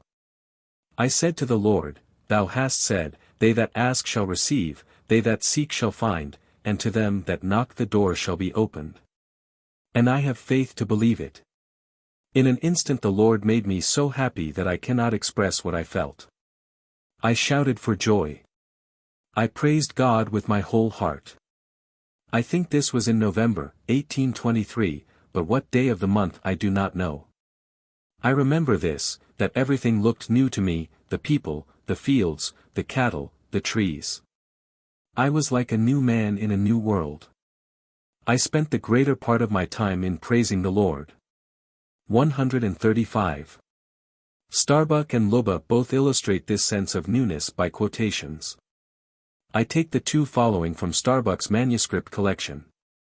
1. A woman says, I was taken to a camp meeting, mother and religious friends seeking and praying for my conversion. My emotional nature was stirred to its depths. Confessions of depravity and pleading with God for salvation from sin made me oblivious of all surroundings. I plead for mercy, and had a vivid realization of forgiveness and renewal of my nature. When rising from my knees I exclaimed, Old things have passed away, all things have become new. It was like entering another world, a new state of existence. Natural objects were glorified, my spiritual vision was so clarified that I saw beauty in every material object in the universe, the woods were vocal with heavenly music. My soul exulted in the love of God, and I wanted everybody to share in my joy. The next case is that of a man. I know not how I got back into the encampment, but found myself staggering up to Rev's holiness tent, and as it was full of seekers and a terrible noise inside, some groaning, some laughing, and some shouting, and by a large oak, 10 feet from the tent, I fell on my face by a bench, and tried to pray. And every time I would call on God, something like a man's hand would strangle me by choking. I don't know whether there were anyone around or near me or not. I thought I should surely die if I did not get help, but just as often as I would pray, that unseen hand was felt on my throat and my breath squeezed off. Finally something said, "Venture on the atonement, for you will die anyway if you don't." So I made one final struggle to call on God for mercy, with the same choking and strangling, determined to finish the sentence of prayer for mercy, if I did strangle and die. And the last I remember that time was falling back on the ground with the same unseen hand on my throat. I don't know how long I lay there or what was going on. None of my folks were present. When I came to myself, there were a crowd around me praising God. The very heavens seemed to open and pour down rays of light and glory. Not for a moment only, but all day and night, floods of light and glory seemed to pour through my soul, and oh, how I was changed, and everything became new. My horses and hogs and even everybody seemed changed. This man's case introduces the feature of automatisms, which in suggestible subjects have been so startling a feature at revivals since, in Edwards's, Wesley's and Whitfield's time, these became a regular means of gospel propagation. They were at first supposed to be semi-miraculous proofs of power, on the part of the Holy Ghost, but great divergence of opinion quickly arose concerning them. Edwards, in his thoughts on the revival of religion in New England, has to defend them against their critics, and their value has long been matter of debate even within the revivalistic denominations. 136 They undoubtedly have no essential spiritual significance, and although their presence makes his conversion more memorable to the convert, it has never been proved that converts who show them are more persevering or fertile in good fruits than those whose change of heart has had less violent accompaniments. On the whole, unconsciousness, convulsions, visions, involuntary vocal utterances, and suffocation, must be simply ascribed to the subjects having a large subliminal region, involving nervous instability. This is often the subject's own view of the matter afterwards. One of Starbuck's correspondents writes, for instance, "I have been through the experience which is known as conversion. My explanation of it is this: the subject works his emotions up to the breaking point, at the same time resisting their physical manifestations, such as quickened pulse, etc., and then suddenly lets them have their full sway over his body. The relief is something wonderful, and the pleasurable effects of the emotions are experienced to the highest degree. There is one form of sensory automatism which possibly deserves special notice on account of its frequency. I refer to hallucinatory or pseudo-hallucinatory luminous phenomena, photisms, to use the term of the psychologists. St. Paul's blinding heavenly vision seems to have been a phenomenon of this sort, so does Constantine's cross in the sky. The last case but one which I quoted mentions floods of light and glory. Henry Alline mentions a light, about whose externality he seems uncertain. Colonel Gardiner sees a blazing light. President Finney writes, "All at once the glory of God shone upon and round about me in a manner almost marvelous. A light perfectly ineffable shone in my soul, that almost prostrated me on the ground. This light seemed like the brightness of the sun in every direction. It was too intense for the eyes. I think I knew something then, by actual experience, of that light that prostrated Paul on the way to Damascus. It was surely a light such as I could not have endured long." 137. Such reports of photisms are indeed far from uncommon. Here is another from Starbuck's collection, where the light appeared evidently external. "I had attended a series of revival services for about 2 weeks off and on. Had been invited to the altar several times, all the time becoming more deeply impressed, when finally I decided I must do this or I should be lost. Realization of conversion was very vivid, like a ton's weight being lifted from my heart. A strange light which seemed to light up the whole room, for it was dark, a conscious supreme bliss which caused me to repeat, 'Glory to God,' for a long time. Decided to be God's child for life, and to give up my pet ambition, wealth and social position. My former habits of life hindered my growth somewhat, but I set about overcoming these systematically, and in 1 year my whole nature was changed, i.e. my ambitions were of a different order. Here is another one of Starbuck's cases, involving a luminous element. I had been clearly converted 23 years before, or rather reclaimed. My experience in regeneration was then clear and spiritual, and I had not backslidden. But I experienced entire sanctification on the 15th day of March, 1893, about 11 o'clock in the morning. The particular accompaniments of the experience were entirely unexpected. I was quietly sitting at home singing selections out of Pentecostal hymns. Suddenly there seemed to be a something sweeping into me and inflating my entire being, such a sensation as I had never experienced before. When this experience came, I seemed to be conducted around a large, capacious, well-lighted room. As I walked with my invisible conductor and looked around, a clear thought was coined in my mind: they are not here, they are gone. As soon as the thought was definitely formed in my mind, though no word was spoken, the Holy Spirit impressed me that I was surveying my own soul. Then, for the first time in all my life, did I know that I was cleansed from all sin, and filled with the fullness of God. Lubbock quotes the case of a Mr. Peake, where the luminous affection reminds one of the chromatic hallucinations produced by the intoxicant cactus buds called mezcal by the Mexicans. When I went in the morning into the fields to work, the glory of God appeared in all his visible creation. I well remember we reaped oats, and how every straw and head of the oats seemed, as it were, arrayed in a kind of rainbow glory, or to glow, if I may so express it, in the glory of God. 138. The most characteristic of all the elements of the conversion crisis, and the last one of which I shall speak, is the ecstasy of happiness produced. We have already heard several accounts of it, but I will add a couple more. President Finney's is so vivid that I give it at length. All my feelings seemed to rise and flow out, and the utterance of my heart was, I want to pour my whole soul out to God. The rising of my soul was so great that I rushed into the back room of the front office, to pray. There was no fire and no light in the room, nevertheless it appeared to me as if it were perfectly light. As I went in and shut the door after me, it seemed as if I met the Lord Jesus Christ face to face. It did not occur to me then, nor did it for some time afterwards, that it was wholly a mental state. On the contrary, it seemed to me that I saw him as I would see any other man. He said nothing but looked at me in such a manner as to break me right down at his feet. I have always since regarded this as a most remarkable state of mind. For it seemed to me a reality that he stood before me, and I fell down at his feet and poured out my soul to him.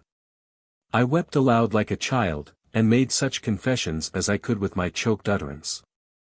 It seemed to me that I bathed his feet with my tears, and yet I had no distinct impression that I touched him, that I recollect. I must have continued in this state for a good while, but my mind was too absorbed with the interview to recollect anything that I said. But I know, as soon as my mind became calm enough to break off from the interview, I returned to the front office, and found that the fire that I had made of large wood was nearly burned out. But as I turned and was about to take a seat by the fire, I received a mighty baptism of the Holy Ghost. Without any expectation of it, without ever having the thought in my mind that there was any such thing for me, without any recollection that I had ever heard the thing mentioned by any person in the world, the Holy Spirit descended upon me in a manner that seemed to go through me, body and soul. I could feel the impression, like a wave of electricity, going through and through me. Indeed, it seemed to come in waves and waves of liquid love, for I could not express it in any other way. It seemed like the very breath of God. I can recollect distinctly that it seemed to fan me, like immense wings. No words can express the wonderful love that was shed abroad in my heart. I wept aloud with joy and love. And I do not know, but I should say I literally bellowed out the unutterable gushings of my heart. These waves came over me, and over me, and over me, one after the other, until I recollect I cried out, I shall die if these waves continue to pass over me. I said, Lord, I cannot bear any more, yet I had no fear of death. How long I continued in this state, with this baptism continuing to roll over me and go through me, I do not know. But I know it was late in the evening when a member of my choir, for I was the leader of the choir, came into the office to see me. He was a member of the church. He found me in this state of loud weeping, and said to me, "Mr. Finney, what ails you?" I could make him no answer for some time. He then said, "Are you in pain?"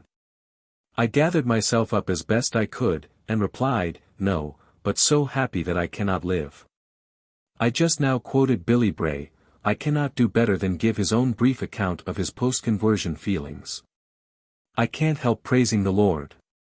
As I go along the street, I lift up one foot, and it seems to say, "Glory," and I lift up the other, and it seems to say, "Amen," and so they keep up like that all the time I am walking. 139. One word, before I close this lecture, on the question of the transiency or permanence of these abrupt conversions.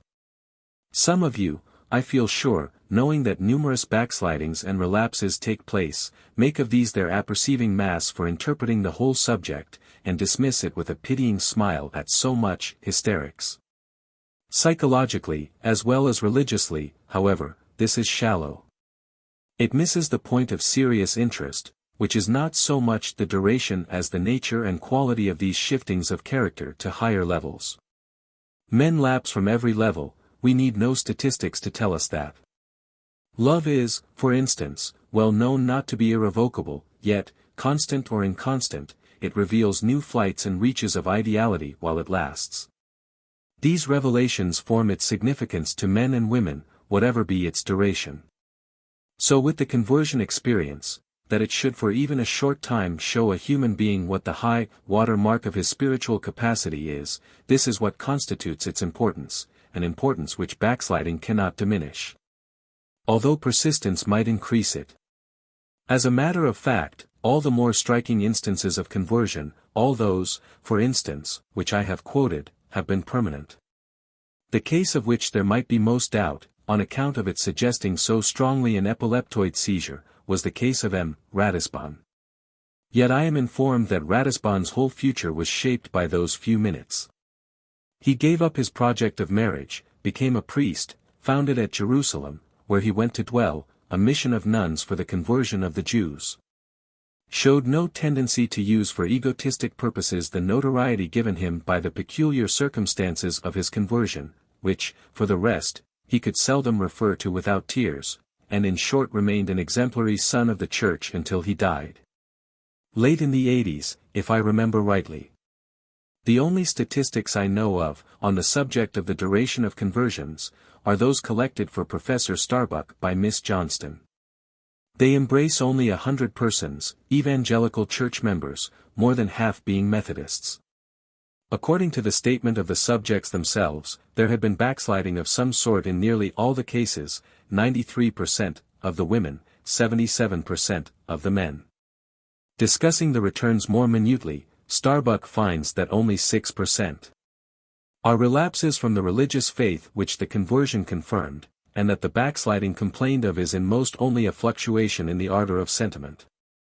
Only 6 of the 100 cases report a change of faith. Starbuck's conclusion is that the effect of conversion is to bring with it a changed attitude towards life, which is fairly constant and permanent, although the feelings fluctuate.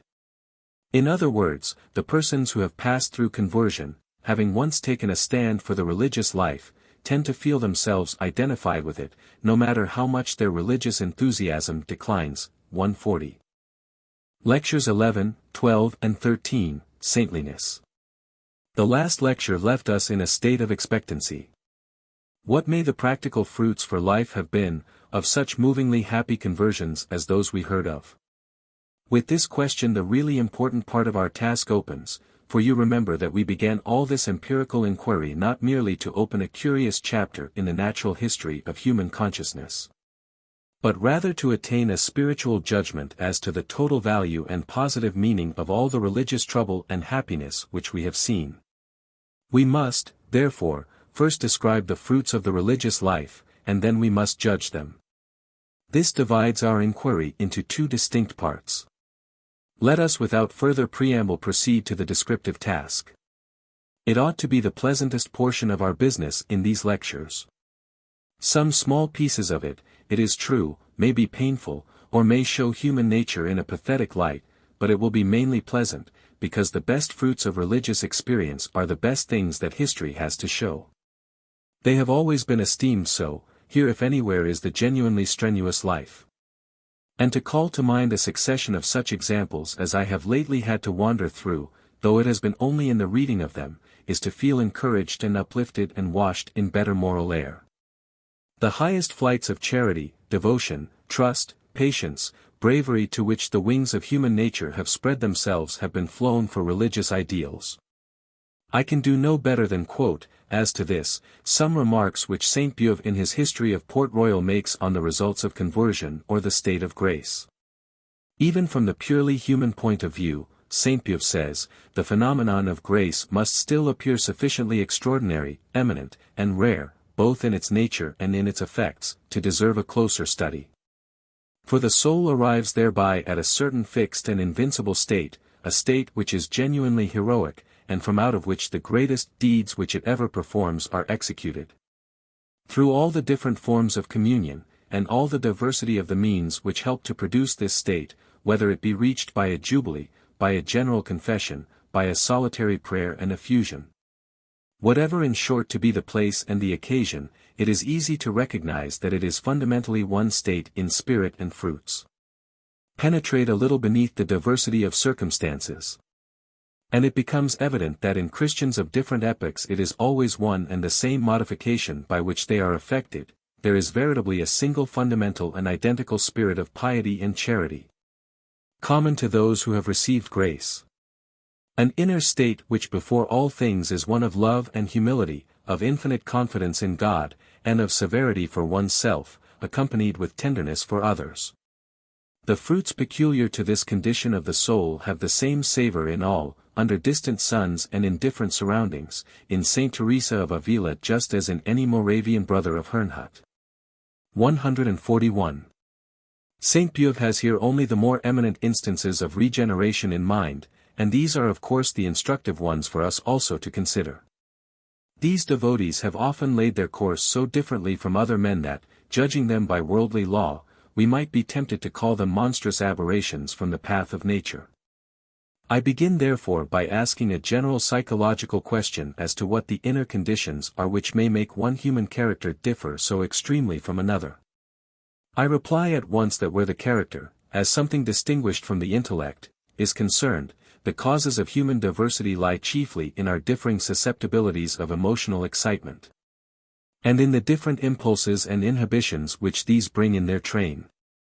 Let me make this more clear. Speaking generally, our moral and practical attitude, at any given time, is always a resultant of two sets of forces within us, impulses pushing us one way and obstructions and inhibitions holding us back. Yes. Yes. Say the impulses, no. No, say the inhibitions. Few people who have not expressly reflected on the matter realize how constantly this factor of inhibition is upon us, how it contains and molds us by its restrictive pressure almost as if we were fluids pent within the cavity of a jar. The influence is so incessant that it becomes subconscious. All of you, for example, sit here with a certain constraint at this moment, and entirely without express consciousness of the fact, because of the influence of the occasion. If left alone in the room, each of you would probably involuntarily rearrange himself, and make his attitude more free and easy. But proprieties and their inhibitions snap like cobwebs if any great emotional excitement supervenes. I have seen a dandy appear in the street with his face covered with shaving lather because a house across the way was on fire, and a woman will run among strangers in her nightgown if it be a question of saving her baby's life or her own. Take a self-indulgent woman's life in general. She will yield to every inhibition set by her disagreeable sensations, lie late in bed, live upon tea or bromides, keep indoors from the cold. Every difficulty finds her obedient to its no. But make a mother of her, and what have you? Possessed by maternal excitement, she now confronts wakefulness, weariness, and toil without an instant of hesitation or a word of complaint. The inhibitive power of pain over her is extinguished wherever the baby's interests are at stake. The inconveniences which this creature occasions have become, as James Hinton says, the glowing heart of a great joy, and indeed are now the very conditions whereby the joy becomes most deep. This is an example of what you have already heard of as the expulsive power of a higher affection. But be the affection high or low, it makes no difference, so long as the excitement it brings be strong enough. In one of Henry Drummond's discourses he tells of an inundation in India where an eminence with a bungalow upon it remained unsubmerged, and became the refuge of a number of wild animals and reptiles in addition to the human beings who were there. At a certain moment a Royal Bengal tiger appeared swimming towards it, reached it, and lay panting like a dog upon the ground in the midst of the people. Still possessed by such an agony of terror that one of the Englishmen could calmly step up with a rifle and blow out its brains. The tiger's habitual ferocity was temporarily quelled by the emotion of fear, which became sovereign, and formed a new center for his character. Sometimes no emotional state is sovereign, but many contrary ones are mixed together. In that case one hears both yes and no's, and the will is called on then to solve the conflict. Take a soldier, for example, with his dread of cowardice impelling him to advance, his fears impelling him to run, and his propensities to imitation pushing him towards various courses if his comrades offer various examples. His person becomes the seat of a mass of interferences, and he may for a time simply waver, because no one emotion prevails. There is a pitch of intensity, though, which, if any emotion reach it, enthrones that one as alone effective and sweeps its antagonists and all their inhibitions away. The fury of his comrades' charge, once entered on, will give this pitch of courage to the soldier, the panic of their rout will give this pitch of fear. In these sovereign excitements, things ordinarily impossible grow natural because the inhibitions are annulled. Their no not only is not heard, it does not exist. Obstacles are then like tissue paper hoops to the circus rider, no impediment. The flood is higher than the dam they make. Las sie Beteln gen when sie hungrig sind, cries the grenadier, frantic over his emperor's capture, when his wife and babes are suggested. And men pent into a burning theater have been known to cut their way through the crowd with knives. 142. One mode of emotional excitability is exceedingly important in the composition of the energetic character, from its peculiarly destructive power over inhibitions. I mean what in its lower form is mere irascibility, susceptibility to wrath, the fighting temper, and what in subtler ways manifests itself as impatience, grimness, earnestness, severity of character. Earnestness means willingness to live with energy, though energy bring pain. The pain may be pain to other people or pain to oneself, it makes little difference.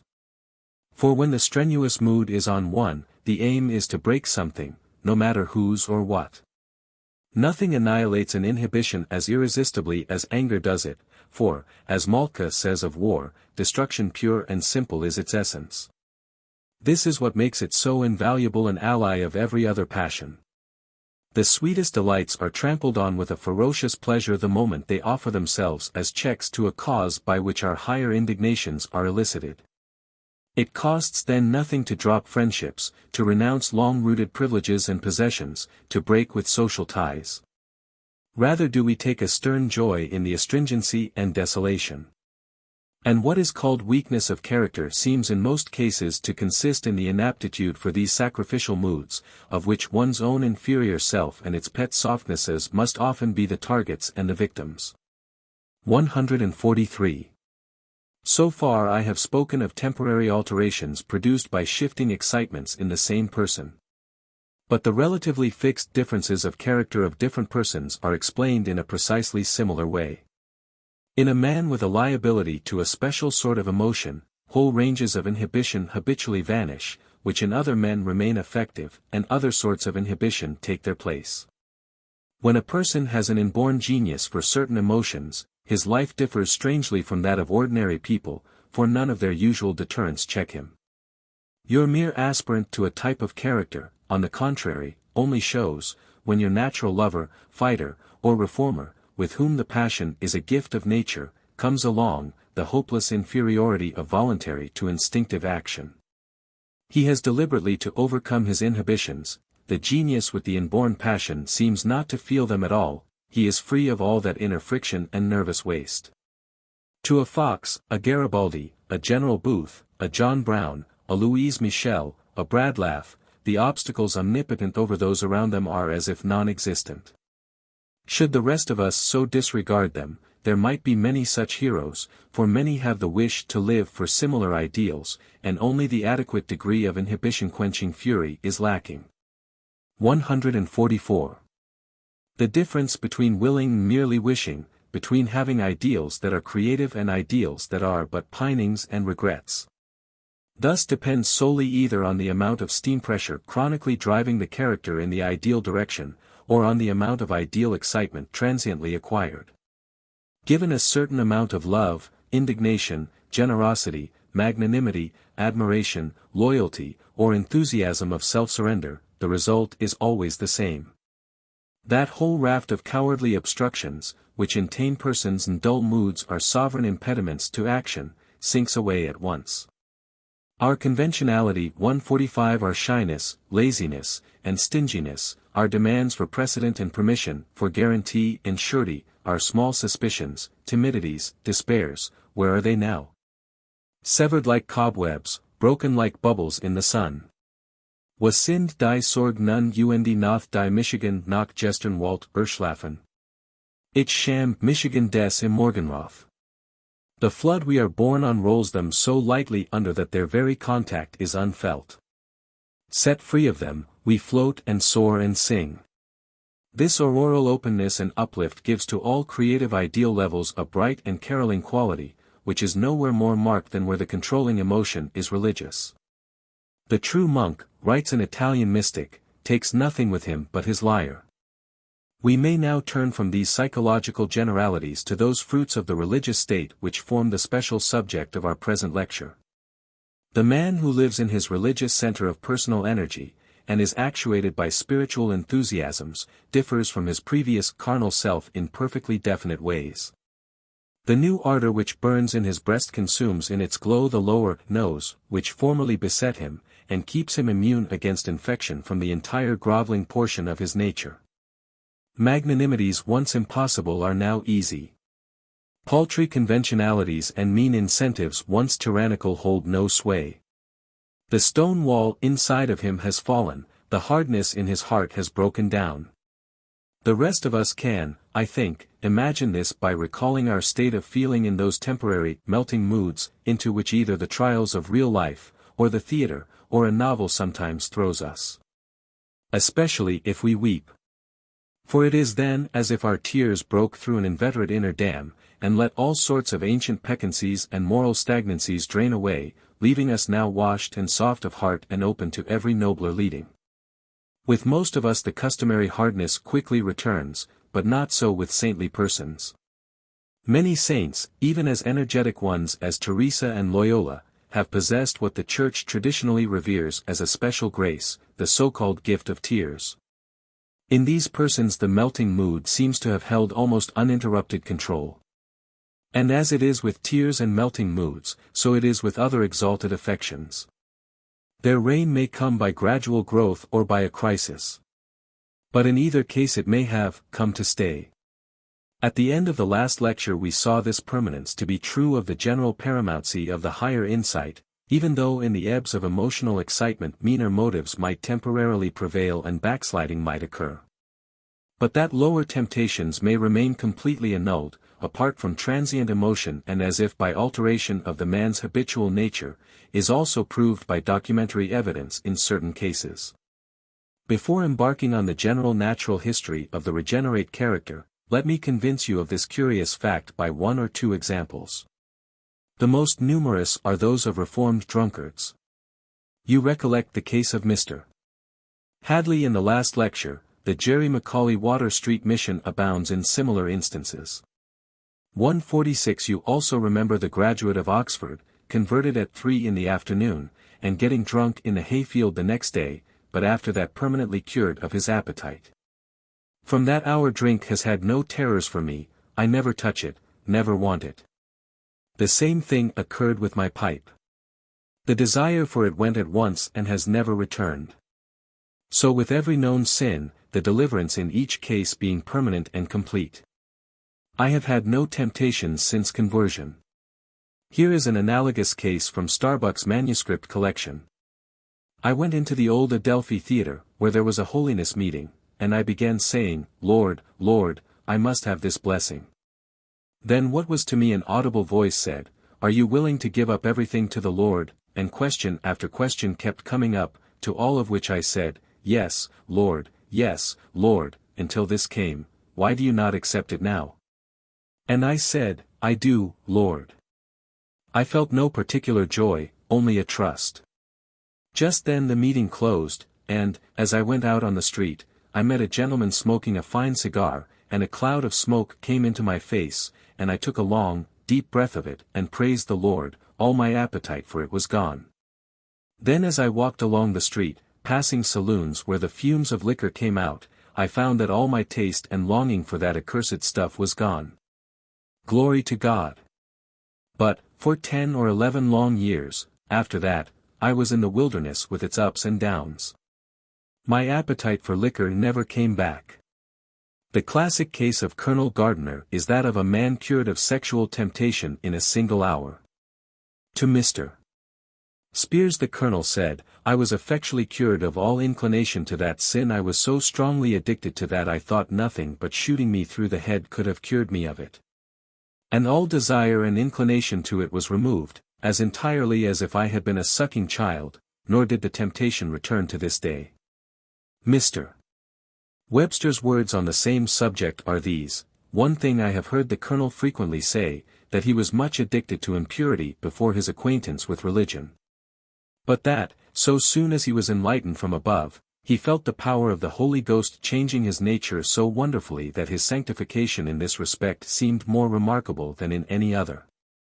147. Such rapid abolition of ancient impulses and propensities reminds us so strongly of what has been observed as the result of hypnotic suggestion that it is difficult not to believe that subliminal influences play the decisive part in these abrupt changes of heart. Just as they do in hypnotism. 148 Suggestive therapeutics abound in records of cure, after a few sittings, of inveterate bad habits with which the patient, left to ordinary moral and physical influences, had struggled in vain. Both drunkenness and sexual vice have been cured in this way, action through the subliminal seeming thus in many individuals to have the prerogative of inducing relatively stable change. If the grace of God miraculously operates, it probably operates through the subliminal door, then. But just how anything operates in this region is still unexplained, and we shall do well now to say goodbye to the process of transformation altogether, leaving it, if you like, a good deal of a psychological or theological mystery, and to turn our attention to the fruits of the religious condition, no matter in what way they may have been produced. 149. The collective name for the ripe fruits of religion in a character is saintliness. 150 The saintly character is the character for which spiritual emotions are the habitual center of the personal energy. And there is a certain composite photograph of universal saintliness, the same in all religions, of which the features can easily be traced. 151. They are these. 1. A feeling of being in a wider life than that of this world's selfish little interests, and a conviction, not merely intellectual, but as it were sensible, of the existence of an ideal power. In Christian saintliness this power is always personified as God. But abstract moral ideals, civic or patriotic utopias, or inner versions of holiness or right may also be felt as the true lords and enlargers of our life, in ways which I described in the lecture on the reality of the unseen. 152. 2. A sense of the friendly continuity of the ideal power with our own life, and a willing self-surrender to its control. 3. An immense elation and freedom, as the outlines of the confining selfhood melt down. 4. A shifting of the emotional center towards loving and harmonious affections, towards, yes, yes, and away from, no, where the claims of the non-ego are concerned. These fundamental inner conditions have characteristic practical consequences, as follows. A. Asceticism. the self-surrender may become so passionate as to turn into self-immolation. It may then so overrule the ordinary inhibitions of the flesh that the saint finds positive pleasure in sacrifice and asceticism, measuring and expressing as they do the degree of his loyalty to the higher power. B. Strength of soul.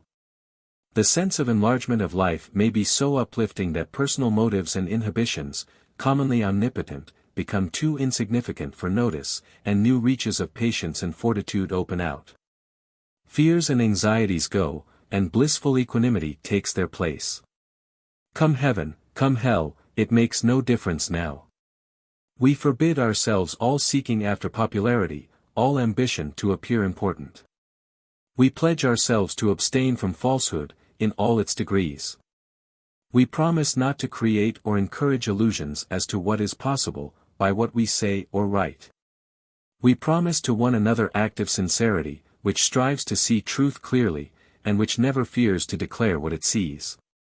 We promise deliberate resistance to the tidal waves of fashion, to the booms and panics of the public mind, to all the forms of weakness and of fear. We forbid ourselves the use of sarcasm.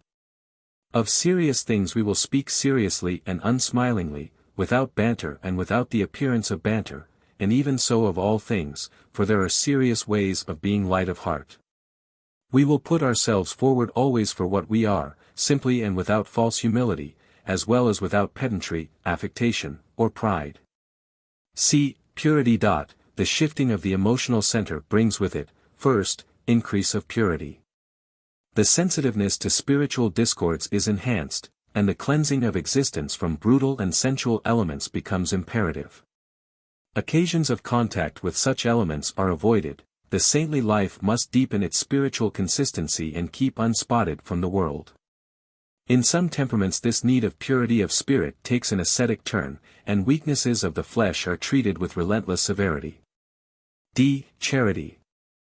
The shifting of the emotional center brings, secondly, increase of charity, tenderness for fellow creatures. The ordinary motives to antipathy, which usually set such close bounds to tenderness among human beings, are inhibited. The saint loves his enemies, and treats loathsome beggars as his brothers. I now have to give some concrete illustrations of these fruits of the spiritual tree. The only difficulty is to choose, for they are so abundant. Since the sense of presence of a higher and friendly power seems to be the fundamental feature in the spiritual life, I will begin with that. In our narratives of conversion we saw how the world might look shining and transfigured to the convert, and, apart from anything acutely religious, we all have moments when a universal life seems to wrap us round with friendliness.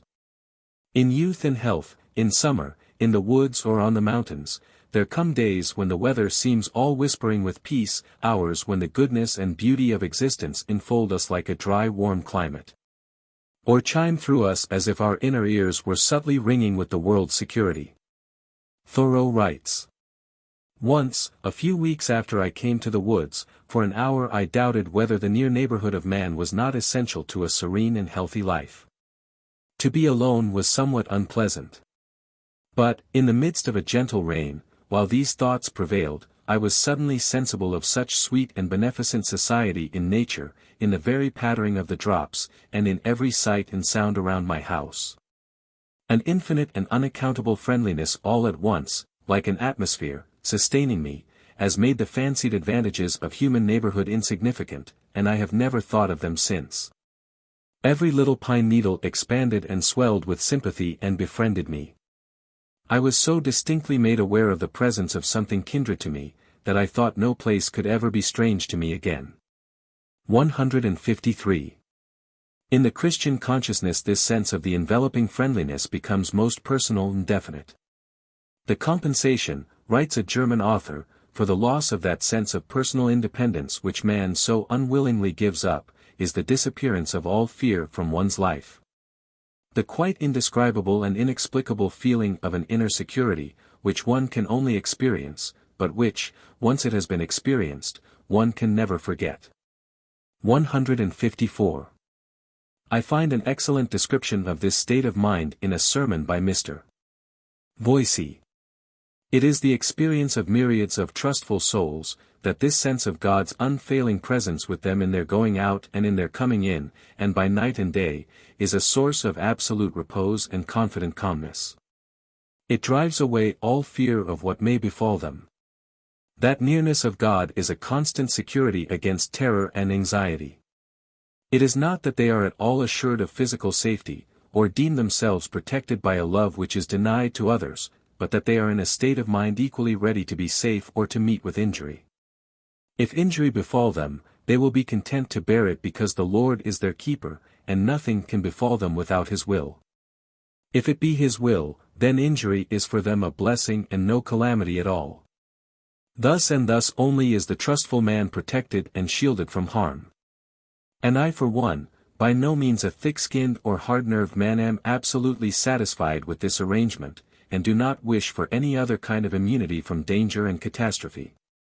Quite as sensitive to pain as the most highly strung organism, I yet feel that the worst of it is conquered, and the sting taken out of it altogether, by the thought that God is our loving and sleepless keeper. And that nothing can hurt us without His will. 155. More excited expressions of this condition are abundant in religious literature. I could easily weary you with their monotony. Here is an account from Mrs. Jonathan Edwards. Last night, Mrs. Edwards writes, was the sweetest night I ever had in my life. I never before, for so long a time together, enjoyed so much of the light and rest and sweetness of heaven in my soul, but without the least agitation of body during the whole time. Part of the night I lay awake, sometimes asleep, and sometimes between sleeping and waking.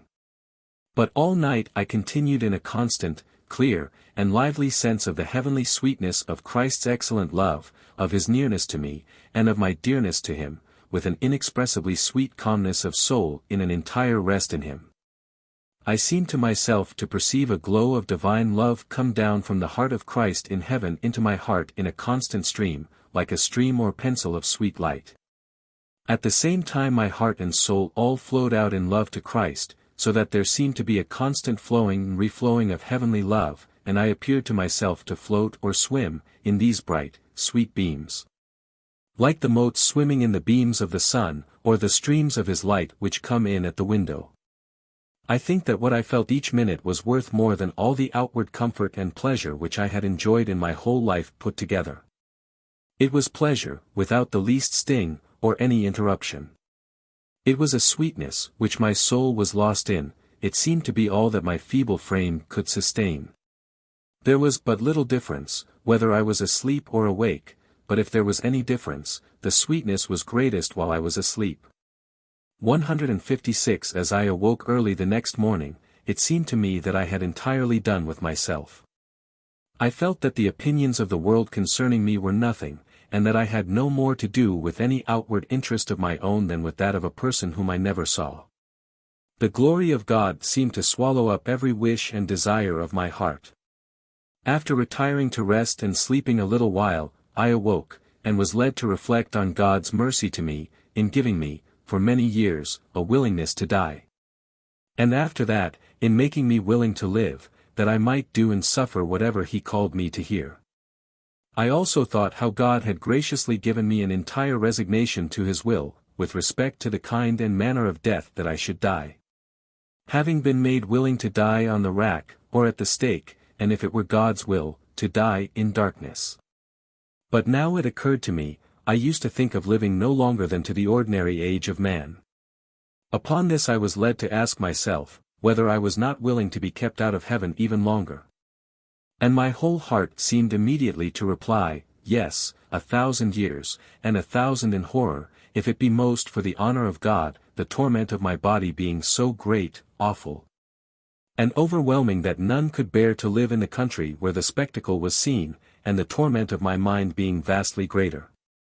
And it seemed to me that I found a perfect willingness, quietness, and alacrity of soul in consenting that it should be so, if it were most for the glory of God, so that there was no hesitation, doubt, or darkness in my mind.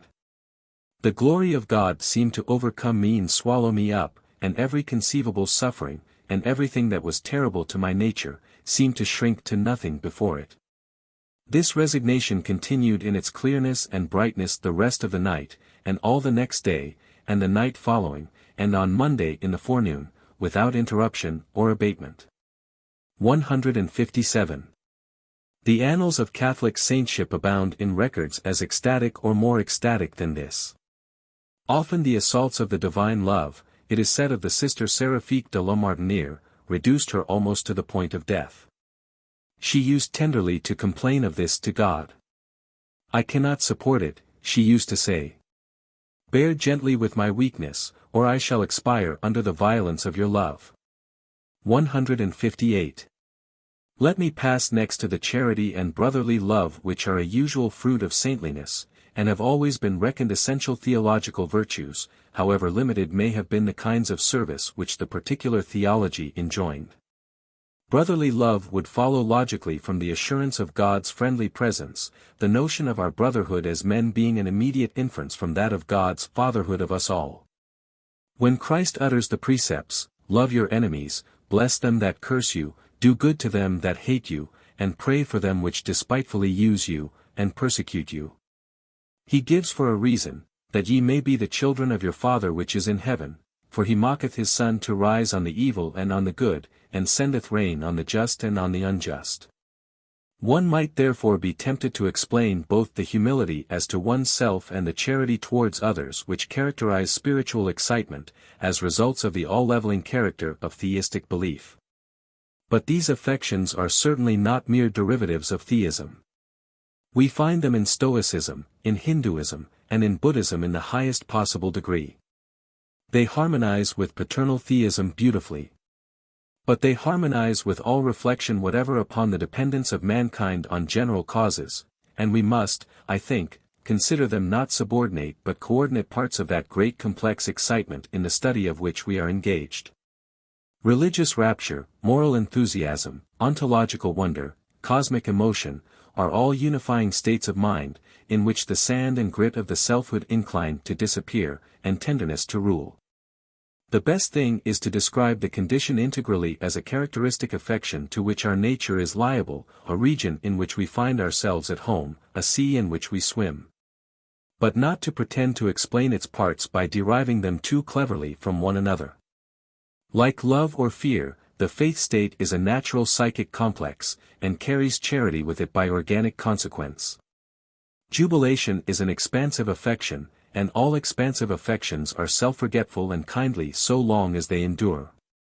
We find this the case even when they are pathological in origin. In his instructive work, La Tristesse et la Joie 159 m. Georges Dumas compares together the melancholy and the joyous phase of circular insanity, and shows that, while selfishness characterizes the one, the other is marked by altruistic impulses. No human being so stingy and useless as was Marie in her melancholy period. But the moment the happy period begins, sympathy and kindness become her characteristic sentiments. She displays a universal goodwill, not only of intention, but in act. She becomes solicitous of the health of other patients, interested in getting them out, desirous to procure wool to knit socks for some of them. Never since she has been under my observation have I heard her in her joyous period utter any but charitable opinions. 160 and later, Dr. Dumas says of all such joyous conditions that unselfish sentiments and tender emotions are the only effective states to be found in them.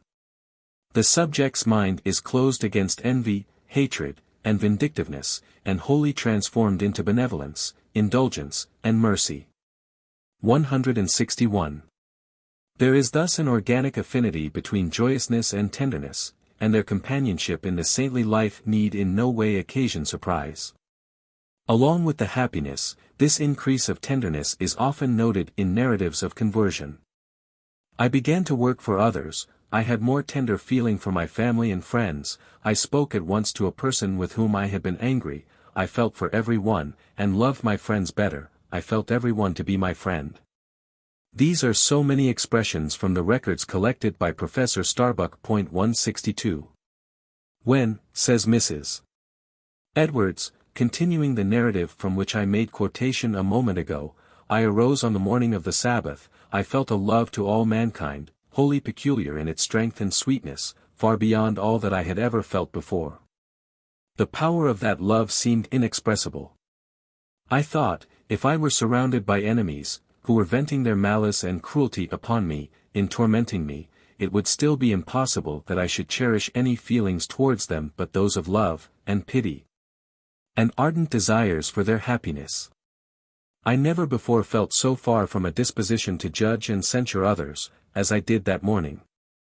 I realized also, in an unusual and very lively manner, how great a part of Christianity lies in the performance of our social and relative duties to one another.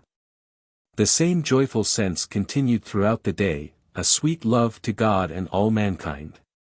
Whatever be the explanation of the charity, it may efface all usual human barriers. 163. Here, for instance, is an example of Christian non-resistance from Richard Weaver's autobiography. Weaver was a collier, a semi-professional pugilist in his younger days, who became a much beloved evangelist. Fighting, after drinking, seems to have been the sin to which he originally felt his flesh most perversely inclined. After his first conversion he had a backsliding, which consisted in pounding a man who had insulted a girl. Feeling that, having once fallen, he might as well be hanged for a sheep as for a lamb, he got drunk and went and broke the jaw of another man who had lately challenged him to fight and taunted him with cowardice for refusing as a Christian man. I mention these incidents to show how genuine a change of heart is implied in the later conduct, which he describes as follows. I went down the drift and found the boy crying because a fellow workman was trying to take the wagon from him by force. I said to him, "Tom, you mustn't take that wagon." He swore at me, and called me a Methodist devil. I told him that God did not tell me to let him rob me. He cursed again, and said he would push the wagon over me. Well, I said, let us see whether the devil and thee are stronger than the Lord and me. And the Lord and I proving stronger than the devil and he had to get out of the way, or the wagon would have gone over him. So I gave the wagon to the boy. Then said Tom, "I've a good mind to smack thee on the face." Well, I said, if that will do thee any good, thou canst do it. So he struck me on the face. I turned the other cheek to him, and said, "Strike again." He struck again and again, till he had struck me 5 times. I turned my cheek for the 6th stroke, but he turned away cursing. I shouted after him, "The Lord forgive thee, for I do, and the Lord save thee." This was on a Saturday, and when I went home from the coal pit my wife saw my face was swollen, and asked what was the matter with it. I said, "I've been fighting, and I've given a man a good thrashing." She burst out weeping, and said, "Oh Richard, what made you fight?" Then I told her all about it, and she thanked the Lord I had not struck back. But the Lord had struck, and his blows have more effect than man's. Monday came. The devil began to tempt me, saying, "The other men will laugh at thee for allowing Tom to treat thee as he did on Saturday." I cried, "Get thee behind me, Satan," and went on my way to the coal pit. Tom was the first man I saw.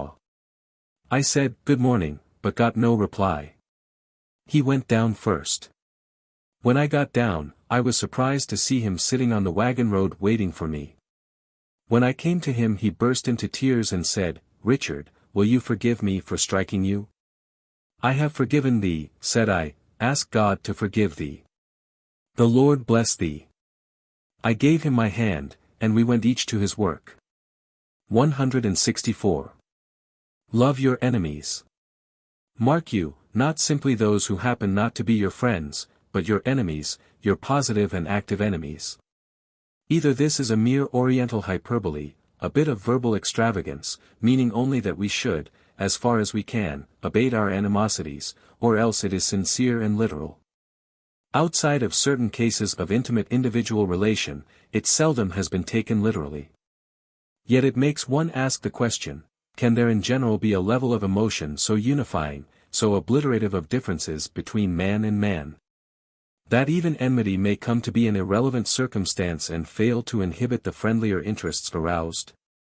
If positive well-wishing could attain so supreme a degree of excitement, those who were swayed by it might well seem superhuman beings. Their life would be morally discrete from the life of other men, and there is no saying, in the absence of positive experience of an authentic kind, for there are few active examples in our scriptures, and the Buddhistic examples are legendary.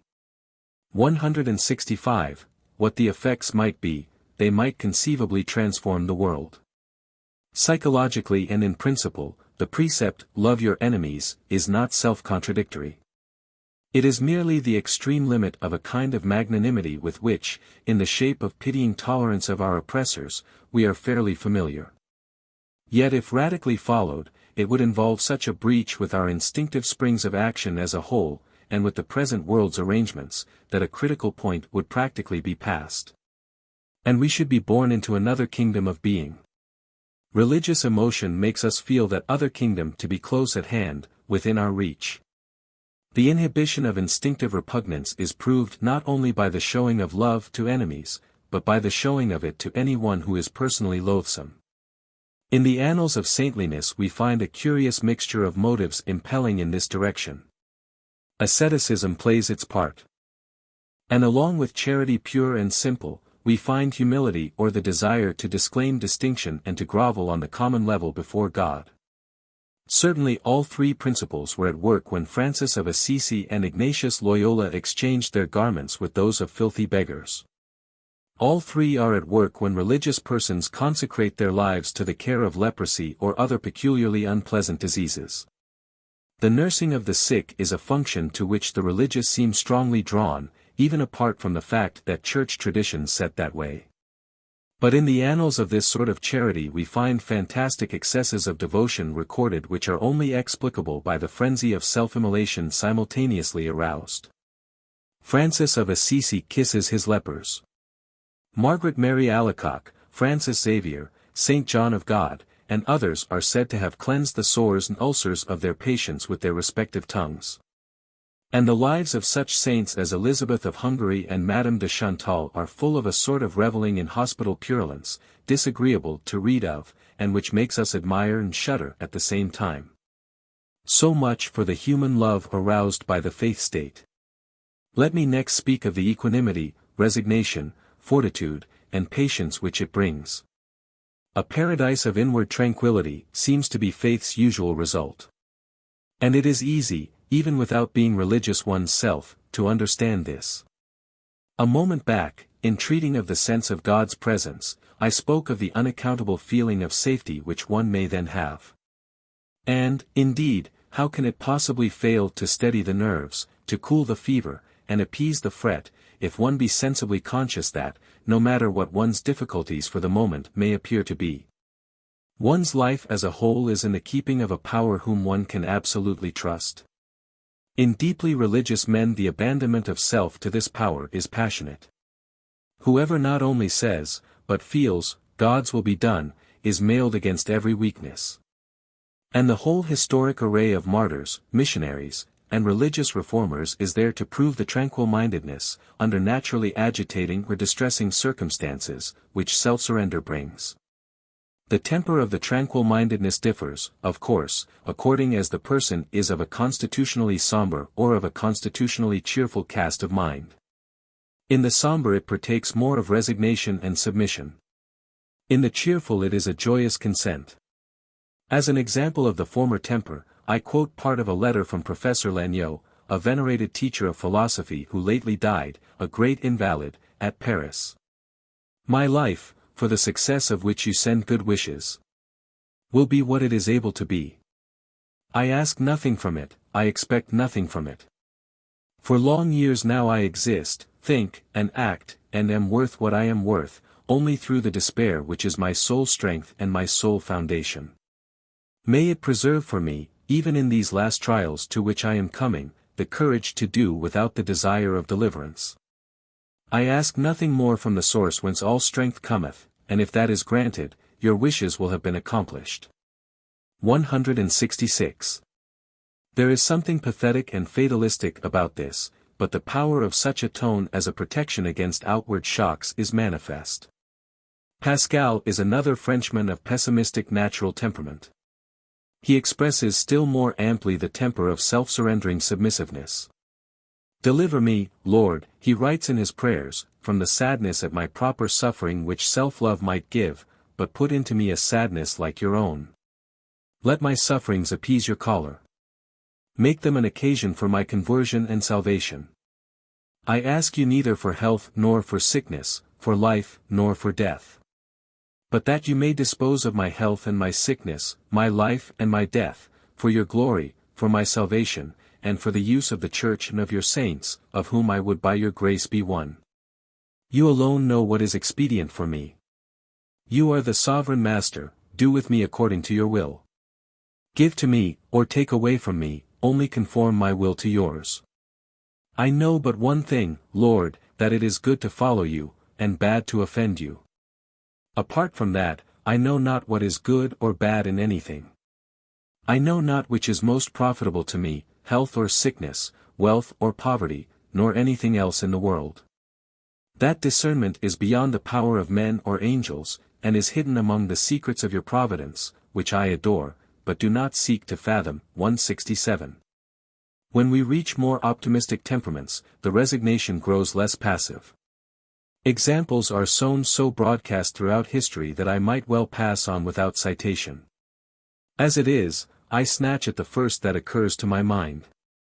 Madame Guyon, a frail creature physically, was yet of a happy native disposition. She went through many perils with admirable serenity of soul. After being sent to prison for heresy, some of my friends, she writes, wept bitterly at the hearing of it, but such was my state of acquiescence and resignation that it failed to draw any tears from me. There appeared to be in me then, as I find it to be in me now, such an entire loss of what regards myself, that any of my own interests gave me little pain or pleasure, ever wanting to will or wish for myself only the very thing which God does. In another place she writes, we all of us came near perishing in a river which we found it necessary to pass. The carriage sank in the quicksand. Others who were with us threw themselves out in excessive fright. But I found my thoughts so much taken up with God that I had no distinct sense of danger. It is true that the thought of being drowned passed across my mind, but it cost no other sensation or reflection in me than this, that I felt quite contented and willing it were so, if it were my heavenly Father's choice. Sailing from Nice to Genoa, a storm keeps her 11 days at sea. As the irritated waves dashed round us, she writes, I could not help experiencing a certain degree of satisfaction in my mind. I pleased myself with thinking that those mutinous billows, under the command of him who does all things rightly, might probably furnish me with a watery grave. Perhaps I carried the point too far, in the pleasure which I took in thus seeing myself beaten and bandied by the swelling waters. Those who were with me took notice of my intrepidity. 168. The contempt of danger which religious enthusiasm produces may be even more buoyant still. I take an example from that charming recent autobiography, With Christ at Sea, by Frank Bullen. A couple of days after he went through the conversion on shipboard of which he there gives an account. It was blowing stiffly, he writes, and we were carrying a press of canvas to get north out of the bad weather. Shortly after 4 bells we hauled down the flying jib, and I sprang out astride the boom to furl it. I was sitting astride the boom when suddenly it gave way with me. The sail slipped through my fingers, and I fell backwards, hanging head downwards over the seething tumult of shining foam under the ship's bows, suspended by 1 foot. But I felt only high exultation in my certainty of eternal life. Although death was divided from me by a hair's breadth, and I was acutely conscious of the fact, it gave me no sensation but joy. I suppose I could have hung there no longer than 5 seconds, but in that time I lived a whole age of delight. But my body asserted itself, and with a desperate gymnastic effort I regained the boom.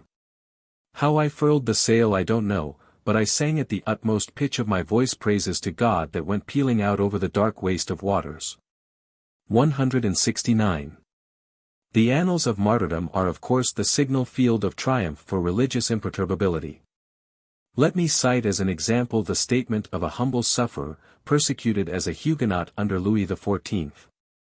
They shut all the doors, Blanche Gammond writes, and I saw 6 women, each with a bunch of willow rods as thick as the hand could hold, and a yard long.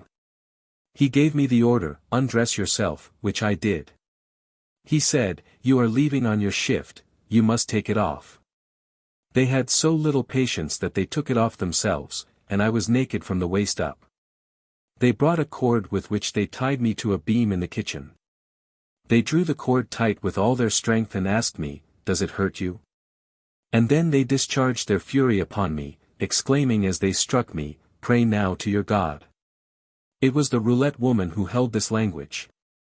But at this moment I received the greatest consolation that I can ever receive in my life, since I had the honor of being whipped for the name of Christ, and in addition of being crowned with his mercy and his consolations. Why can I not write down the inconceivable influences, consolations, and peace which I felt interiorly? To understand them one must have passed by the same trial. They were so great that I was ravished, for there where afflictions abound grace is given superabundantly. In vain the women cried, we must double our blows, she does not feel them, for she neither speaks nor cries. And how should I have cried, since I was swooning with happiness within? 170. The transition from tenseness, self-responsibility, and worry, to equanimity, receptivity, and peace, is the most wonderful of all those shiftings of inner equilibrium, those changes of the personal center of energy, which I have analyzed so often. And the chief wonder of it is that it so often comes about, not by doing, but by simply relaxing and throwing the burden down. This abandonment of self-responsibility seems to be the fundamental act in specifically religious, as distinguished from moral practice. It antedates theologies and is independent of philosophies.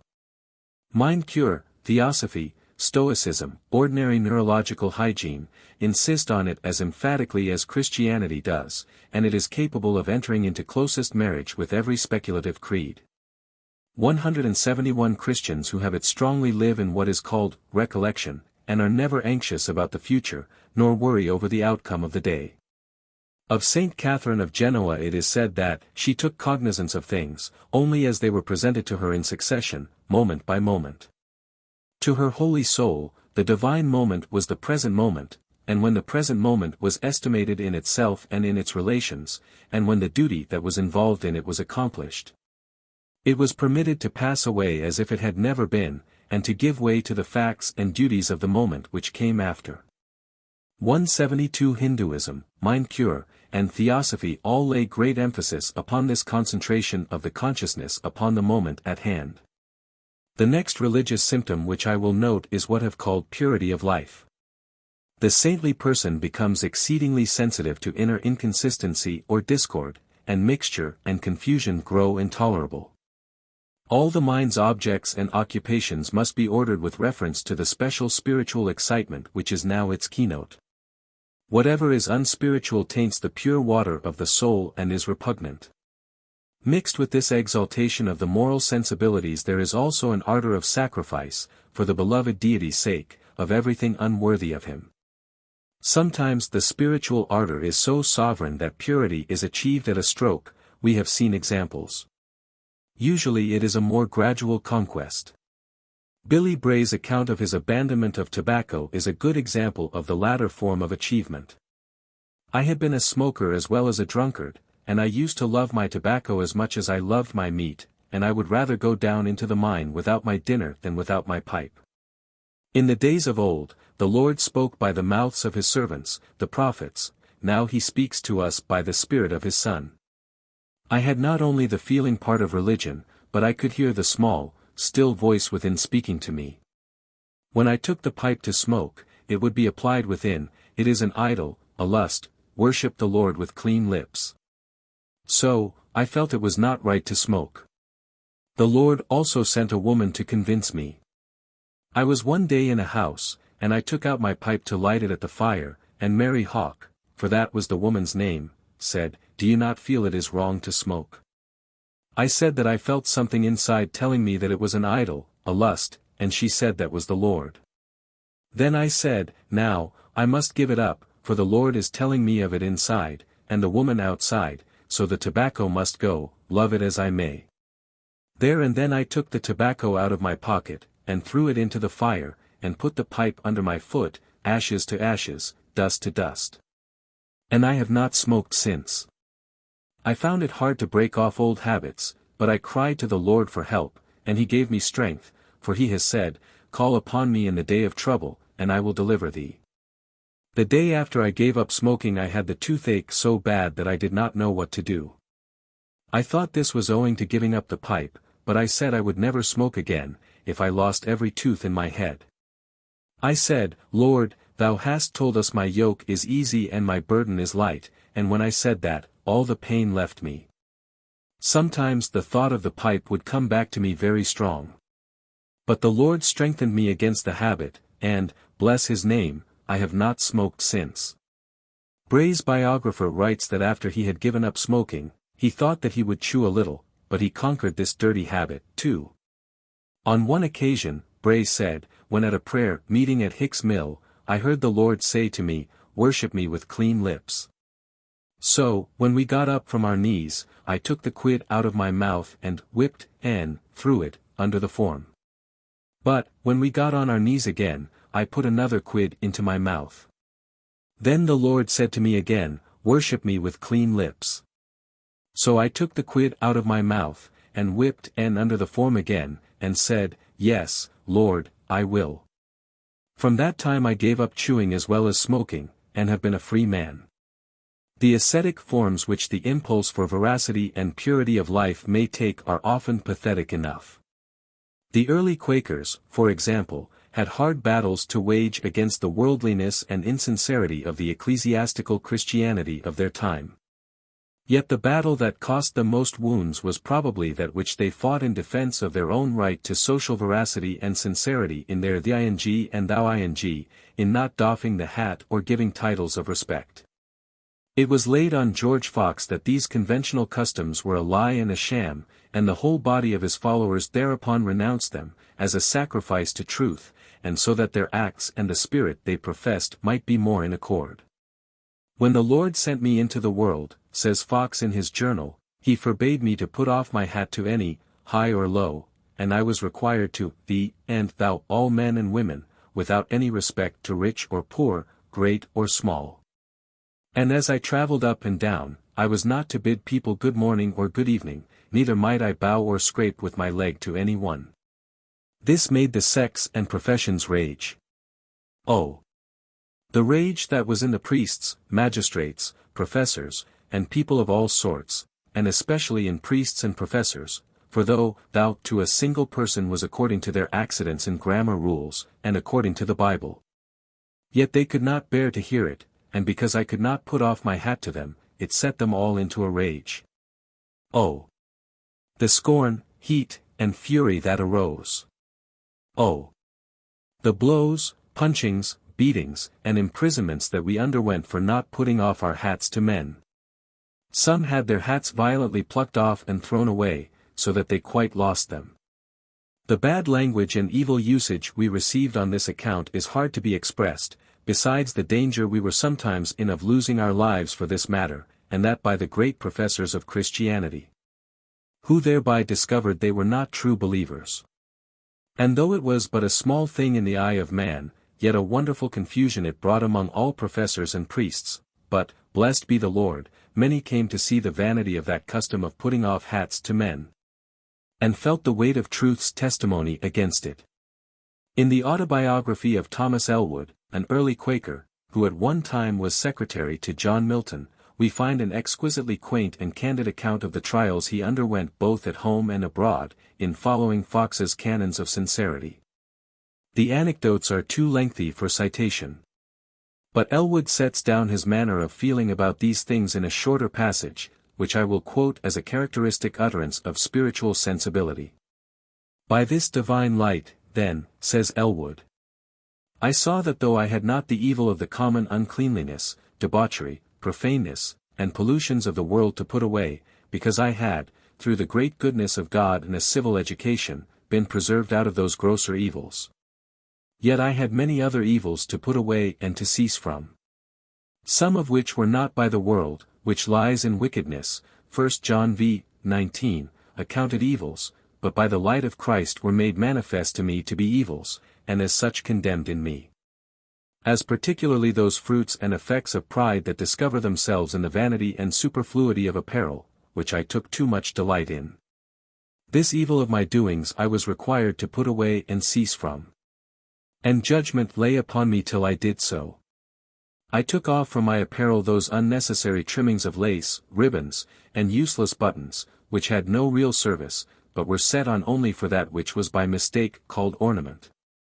And I ceased to wear rings. Again, the giving of flattering titles to men between whom and me there was not any relation to which such titles could be pretended to belong.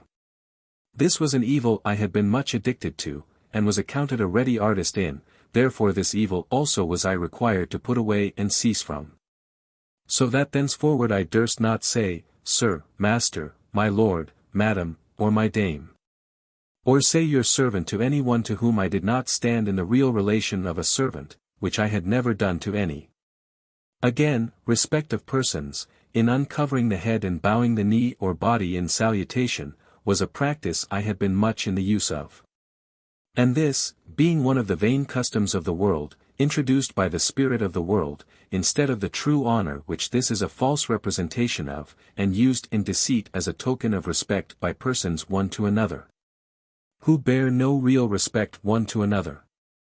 And besides this, being a type and a proper emblem of that divine honor which all ought to pay to Almighty God, and which all of all sorts, who take upon them the Christian name, appear in when they offer their prayers to Him. And therefore should not be given to men. I found this to be one of those evils which I had been too long doing, therefore I was now required to put it away and cease from it. Again, the corrupt and unsound form of speaking in the plural number to a single person, you to one, instead of thou, contrary to the pure, plain, and single language of truth, thou to one, and you to more than one, which had always been used by God to men, and men to God, as well as one to another, from the oldest record of time till corrupt men, for corrupt ends, in later and corrupt times, to flatter, fawn, and work upon the corrupt nature in men. Brought in that false and senseless way of speaking you to one, which has since corrupted the modern languages, and hath greatly debased the spirits and depraved the manners of men. This evil custom I had been as forward in as others, and this I was now called out of and required to cease from. These and many more evil customs which had sprung up in the night of darkness and general apostasy from the truth and true religion were now, by the inshining of this pure ray of divine light in my conscience, gradually discovered to me to be what I ought to cease from, shun, and stand a witness against. 173. These early Quakers were Puritans indeed. The slightest inconsistency between profession and deed jarred some of them to active protest. John Woolman writes in his diary, In these journeys I have been where much cloth hath been dyed, and have at sundry times walked over ground where much of their dyestuffs has drained away. This hath produced a longing in my mind that people might come into cleanness of spirit, cleanness of person, and cleanness about their houses and garments. Dyes being invented partly to please the eye, and partly to hide dirt, I have felt in this weak state, when traveling in dirtiness, and affected with unwholesome scents. A strong desire at the nature of dyeing cloth to hide dirt may be more fully considered. Washing our garments to keep them sweet is cleanly, but it is the opposite to real cleanliness to hide dirt in them. Through giving way to hiding dirt in our garments a spirit which would conceal that which is disagreeable is strengthened. Real cleanliness becometh a holy people, but hiding that which is not clean by coloring our garments seems contrary to the sweetness of sincerity. Through some sorts of dyes cloth is rendered less useful. And if the value of dyestuffs, and expense of dyeing, and the damage done to cloth, were all added together, and that cost applied to keeping all sweet and clean, how much more would real cleanliness prevail? Thinking often on these things, the use of hats and garments dyed with a dye hurtful to them, and wearing more clothes in summer than are useful, grew more uneasy to me, believing them to be customs which have not their foundation in pure wisdom. The apprehension of being singular from my beloved friends was a strait upon me, and thus I continued in the use of some things, contrary to my judgment, about 9 months. Then I thought of getting a hat the natural color of the fur, but the apprehension of being looked upon as one affecting singularity felt uneasy to me.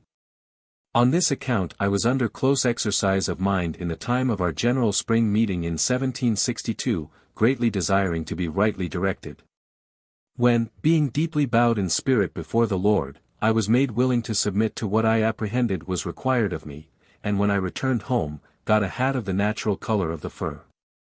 In attending meetings, this singularity was a trial to me, and more especially at this time, as white hats were used by some who were fond of following the changeable modes of dress, and as some friends, who knew not from what motives I wore it, grew shy of me, I felt my way for a time shut up in the exercise of the ministry. Some friends were apprehensive that my wearing such a hat savored of an affected singularity. Those who spoke with me in a friendly way, I generally informed in a few words, that I believed my wearing it was not in my own will.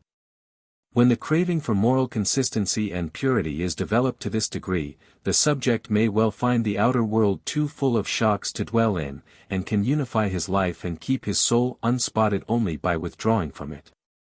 That law which impels the artist to achieve harmony in his composition by simply dropping out whatever jars, or suggests a discord, rules also in the spiritual life.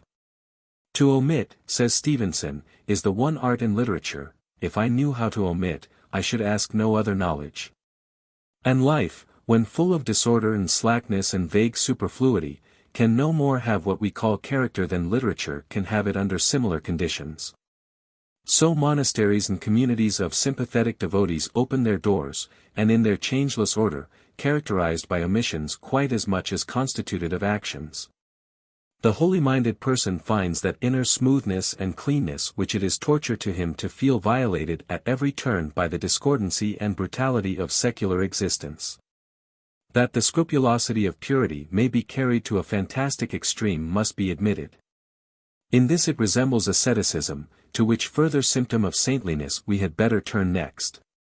The adjective ascetic is applied to conduct originating on diverse psychological levels, which I might as well begin by distinguishing from one another. 1. Asceticism may be a mere expression of organic hardihood, disgusted with too much ease. 2. Temperance in meat and drink, simplicity of apparel, chastity, and non-pampering of the body generally, may be fruits of the love of purity, shocked by whatever savors of the sensual. 3. They may also be fruits of love, that is, they may appeal to the subject in the light of sacrifices which he is happy in making to the deity whom he acknowledges. 4. Again, ascetic mortifications and torments may be due to pessimistic feelings about the self, combined with theological beliefs concerning expiation. The devotee may feel that he is buying himself free, or escaping worse sufferings hereafter, by doing penance now. 5. In psychopathic persons, mortifications may be entered on irrationally, by a sort of obsession or fixed idea which comes as a challenge and must be worked off, because only thus does the subject get his interior consciousness feeling right again. 6. Finally, ascetic exercises may in rarer instances be prompted by genuine perversions of the bodily sensibility, in consequence of which normally pain-giving stimuli are actually felt as pleasures. I will try to give an instance under each of these heads in turn, but it is not easy to get them pure, for in cases pronounced enough to be immediately classed as ascetic, several of the assigned motives usually work together. Moreover, before citing any examples at all, I must invite you to some general psychological considerations which apply to all of them alike. A strange moral transformation has within the past century swept over our Western world. We no longer think that we are called on to face physical pain with equanimity.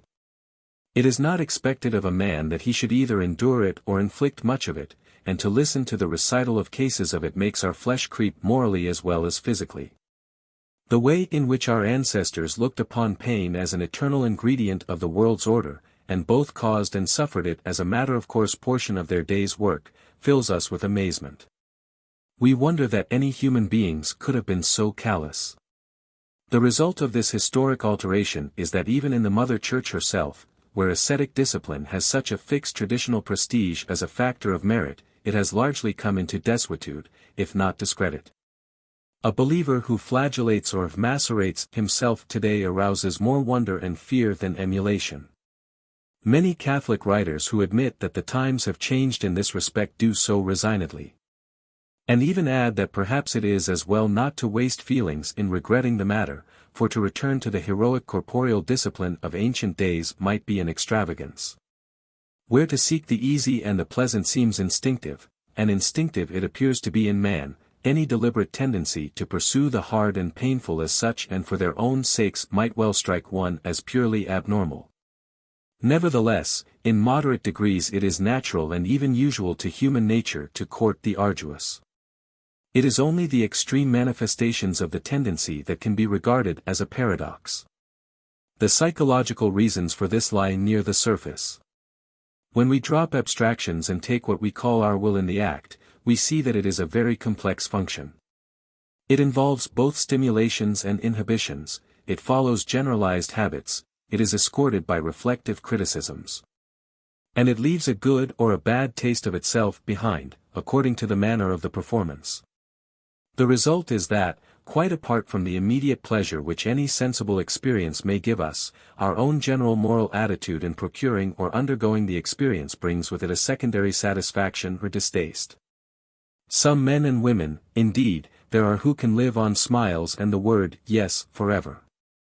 But for others, indeed for most, this is too tepid and relaxed a moral climate. Passive happiness is slack and insipid, and soon grows mawkish and intolerable.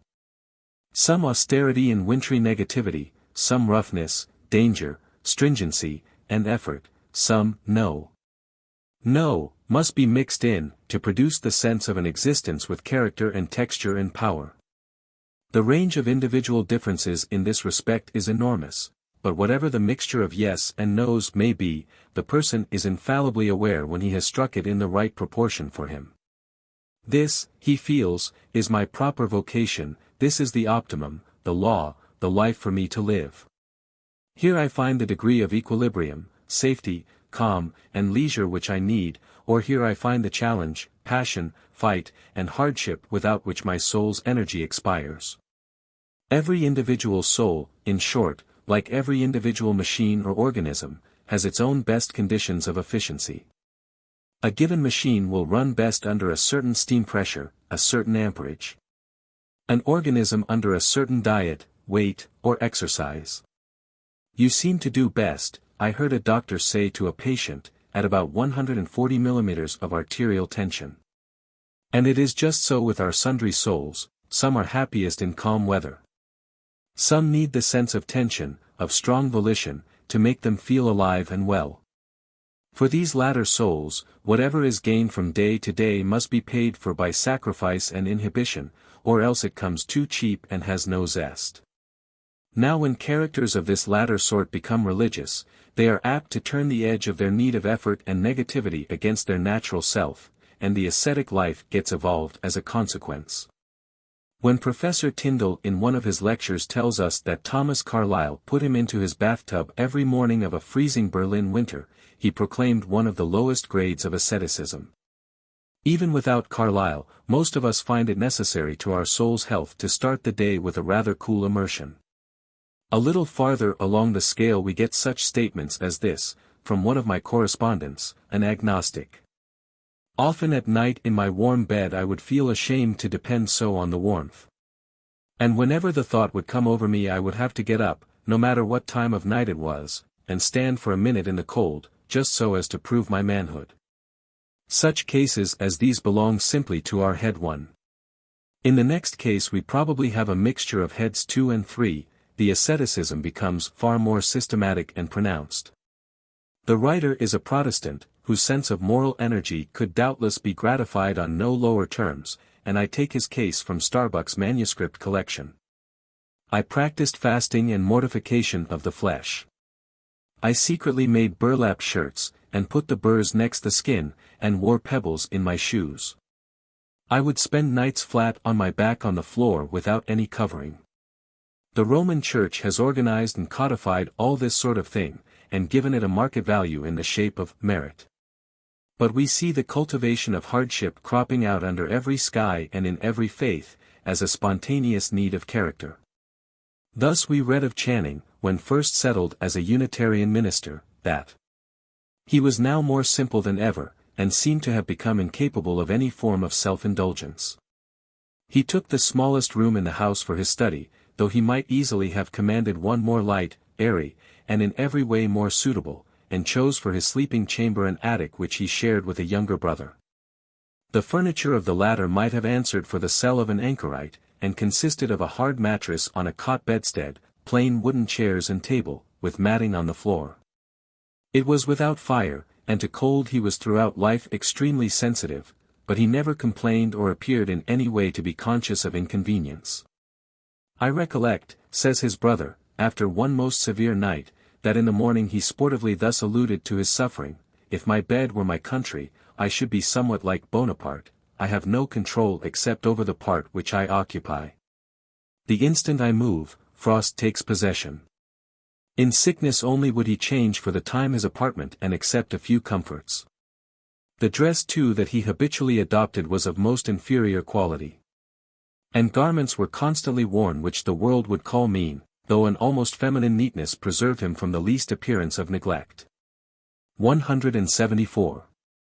Channing's asceticism, such as it was evidently a compound of hardihood and love of purity.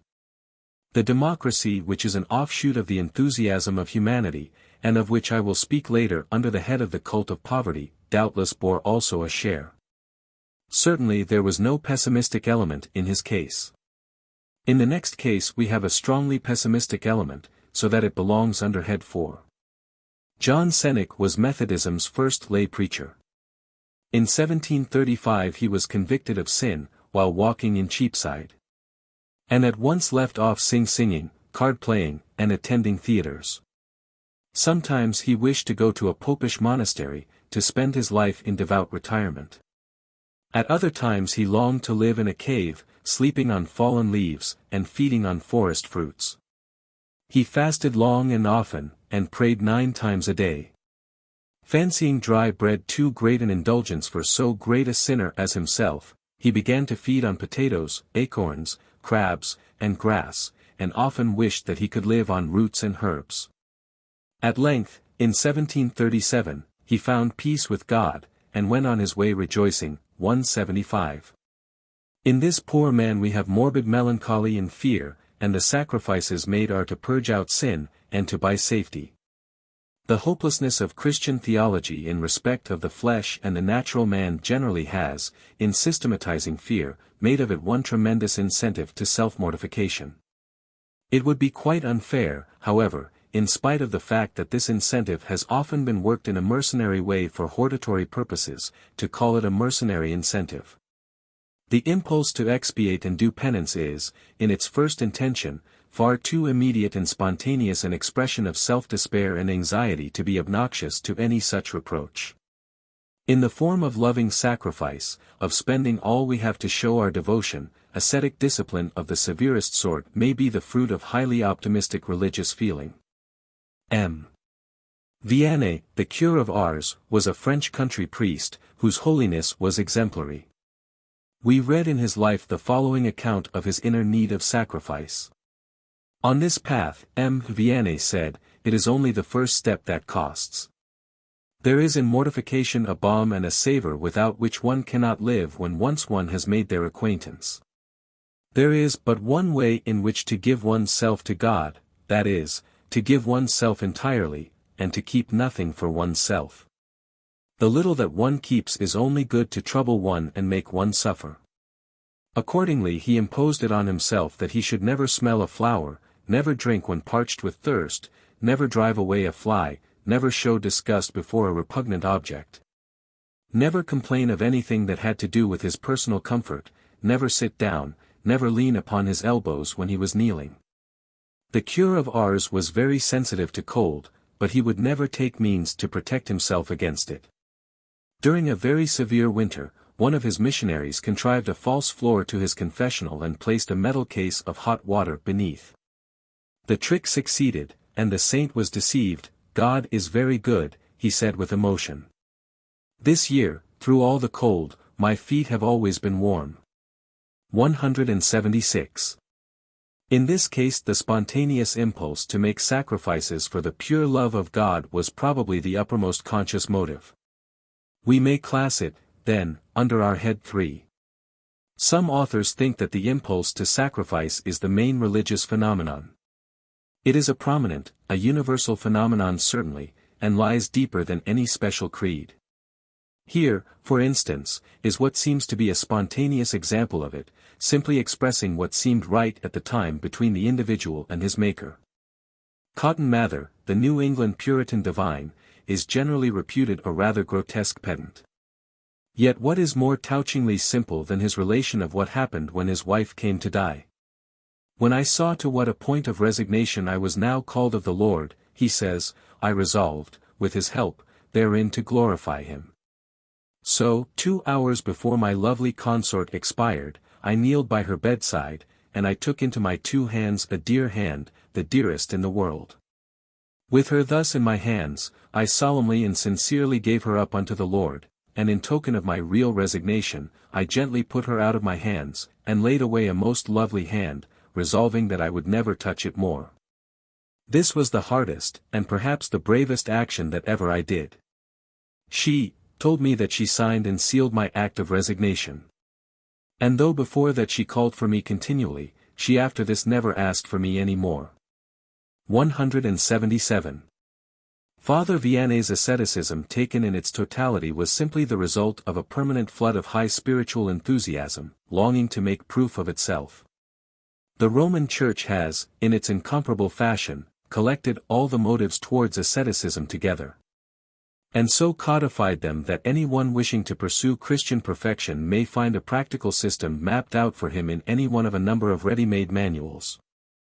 178 The dominant Church notion of perfection is of course the negative one of avoidance of sin.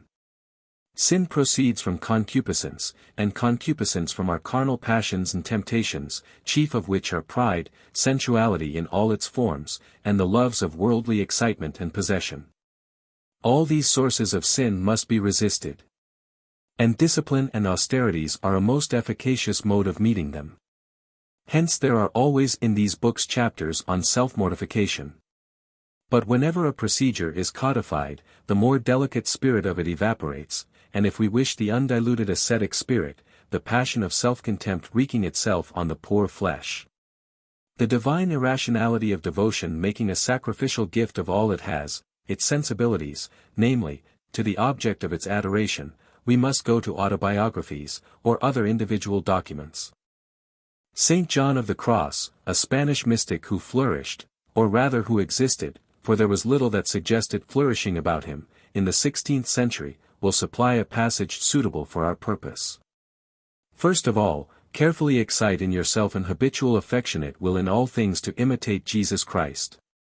If anything agreeable offers itself to your senses, yet does not at the same time tend purely to the honor and glory of God, renounce it and separate yourself from it for the love of Christ, who all his life long had no other taste or wish than to do the will of his Father whom he called his meat and nourishment.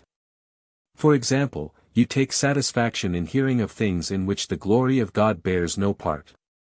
Deny yourself this satisfaction, mortify your wish to listen. You take pleasure in seeing objects which do not raise your mind to God, refuse yourself this pleasure, and turn away your eyes. The same with conversations and all other things. Act similarly, so far as you are able, with all the operations of the senses, striving to make yourself free from their yokes. The radical remedy lies in the mortification of the 4 great natural passions, joy, hope, fear, and grief. You must seek to deprive these of every satisfaction and leave them as it were in darkness and the void. Let your soul therefore turn always, not to what is most easy, but to what is hardest. Not to what tastes best, but to what is most distasteful. Not to what most pleases, but to what disgusts. Not to matter of consolation, but to matter for desolation rather. Not to rest, but to labor. Not to desire the more, but the less. Not to aspire to what is highest and most precious, but to what is lowest and most contemptible. Not to will anything, but to will nothing. Not to seek the best in everything, but to seek the worst, so that you may enter for the love of Christ into a complete destitution, a perfect poverty of spirit, and an absolute renunciation of everything in this world. Embrace these practices with all the energy of your soul and you will find in a short time great delights and unspeakable consolations. Despise yourself, and wish that others should despise you. Speak to your own disadvantage, and desire others to do the same. Conceive a low opinion of yourself, and find it good when others hold the same. To enjoy the taste of all things, have no taste for anything. To know all things, learn to know nothing. To possess all things, resolve to possess nothing. To be all things, be willing to be nothing. To get to where you have no taste for anything, go through whatever experiences you have no taste for. To learn to know nothing, go whither you are ignorant. To reach what you possess not, go whithersoever you own nothing. To be what you are not, experience what you are not. These later verses play with that vertigo of self-contradiction which is so dear to mysticism. Those that come next are completely mystical, for in them St. John passes from God to the more metaphysical notion of the all. When you stop at one thing, you cease to open yourself to the all. For to come to the all you must give up the all. And if you should attain to owning the all, you must own it, desiring nothing. In this spoliation, the soul finds its tranquility and rest. Profoundly established in the center of its own nothingness, it can be assailed by naught that comes from below. And since it no longer desires anything, what comes from above cannot depress it, for its desires alone are the causes of its woes. 179. And now, as a more concrete example of heads 4 and 5, in fact of all our heads together, and of the irrational extreme to which a psychopathic individual may go in the line of bodily austerity, I will quote the sincere Susso's account of his own self-tortures. Susso, you will remember, was one of the 14th-century German mystics. His autobiography, written in the third person, is a classic religious document. He was in his youth of a temperament full of fire and life. And when this began to make itself felt, it was very grievous to him, and he sought by many devices how he might bring his body into subjection. He wore for a long time a hair shirt and an iron chain, until the blood ran from him, so that he was obliged to leave them off. He secretly caused an undergarment to be made for him. And in the undergarment he had strips of leather fixed, into which 150 brass nails, pointed and filed sharp, were driven, and the points of the nails were always turned towards the flesh. He had this garment made very tight, and so arranged as to go round him and fasten in front in order that it might fit the closer to his body, and the pointed nails might be driven into his flesh. And it was high enough to reach upwards to his navel. In this he used to sleep at night. Now in summer, when it was hot, and he was very tired and ill from his journeyings, or when he held the office of lecturer, he would sometimes, as he lay thus in bonds, and oppressed with toil, and tormented also by noxious insects, cry aloud and give way to fretfulness, and twist round and round in agony, as a worm does when run through with a pointed needle. It often seemed to him as if he were lying upon an ant-hill, from the torture caused by the insects, for if he wished to sleep, or when he had fallen asleep, they vied with one another. 180 Sometimes he cried to Almighty God in the fullness of his heart, Alas! Gentle God, what a dying is this! When a man is killed by murderers or strong beasts of prey it is soon over. But I lie dying here under the cruel insects, and yet cannot die. The nights in winter were never so long, nor was the summer so hot, as to make him leave off this exercise. On the contrary, he devised something farther, 2 leathern loops into which he put his hands, and fastened one on each side his throat, and made the fastening so secure that even if his cell had been on fire about him, he could not have helped himself. This he continued until his hands and arms had become almost tremulous with the strain, and then he devised something else, 2 leather gloves. And he caused a brazier to fit them all over with sharp-pointed brass tacks, and he used to put them on at night, in order that if he should try while asleep to throw off the hair undergarment, or relieve himself from the gnawings of the vile insects, the tacks might then stick into his body. And so it came to pass. If ever he sought to help himself with his hands in his sleep, he drove the sharp tacks into his breast, and tore himself, so that his flesh festered. When after many weeks the wounds had healed, he tore himself again and made fresh wounds. He continued this tormenting exercise for about 16 years. At the end of this time, when his blood was now chilled, and the fire of his temperament destroyed, there appeared to him in a vision on Whit Sunday, a messenger from heaven, who told him that God required this of him no longer. Whereupon he discontinued it, and threw all these things away into a running stream. Suso then tells how, to emulate the sorrows of his crucified Lord, he made himself a cross with 30 protruding iron needles and nails. This he bore on his bare back between his shoulders day and night. The first time that he stretched out this cross upon his back his tender frame was struck with terror at it, and blunted the sharp nails slightly against a stone. But soon, repenting of this womanly cowardice, he pointed them all again with a file, and placed once more the cross upon him. It made his back, where the bones are, bloody and seared. Whenever he sat down or stood up, it was as if a hedgehog skin were on him. If any one touched him unawares, or pushed against his clothes, it tore him. Suso next tells of his penitences by means of striking this cross and forcing the nails deeper into the flesh.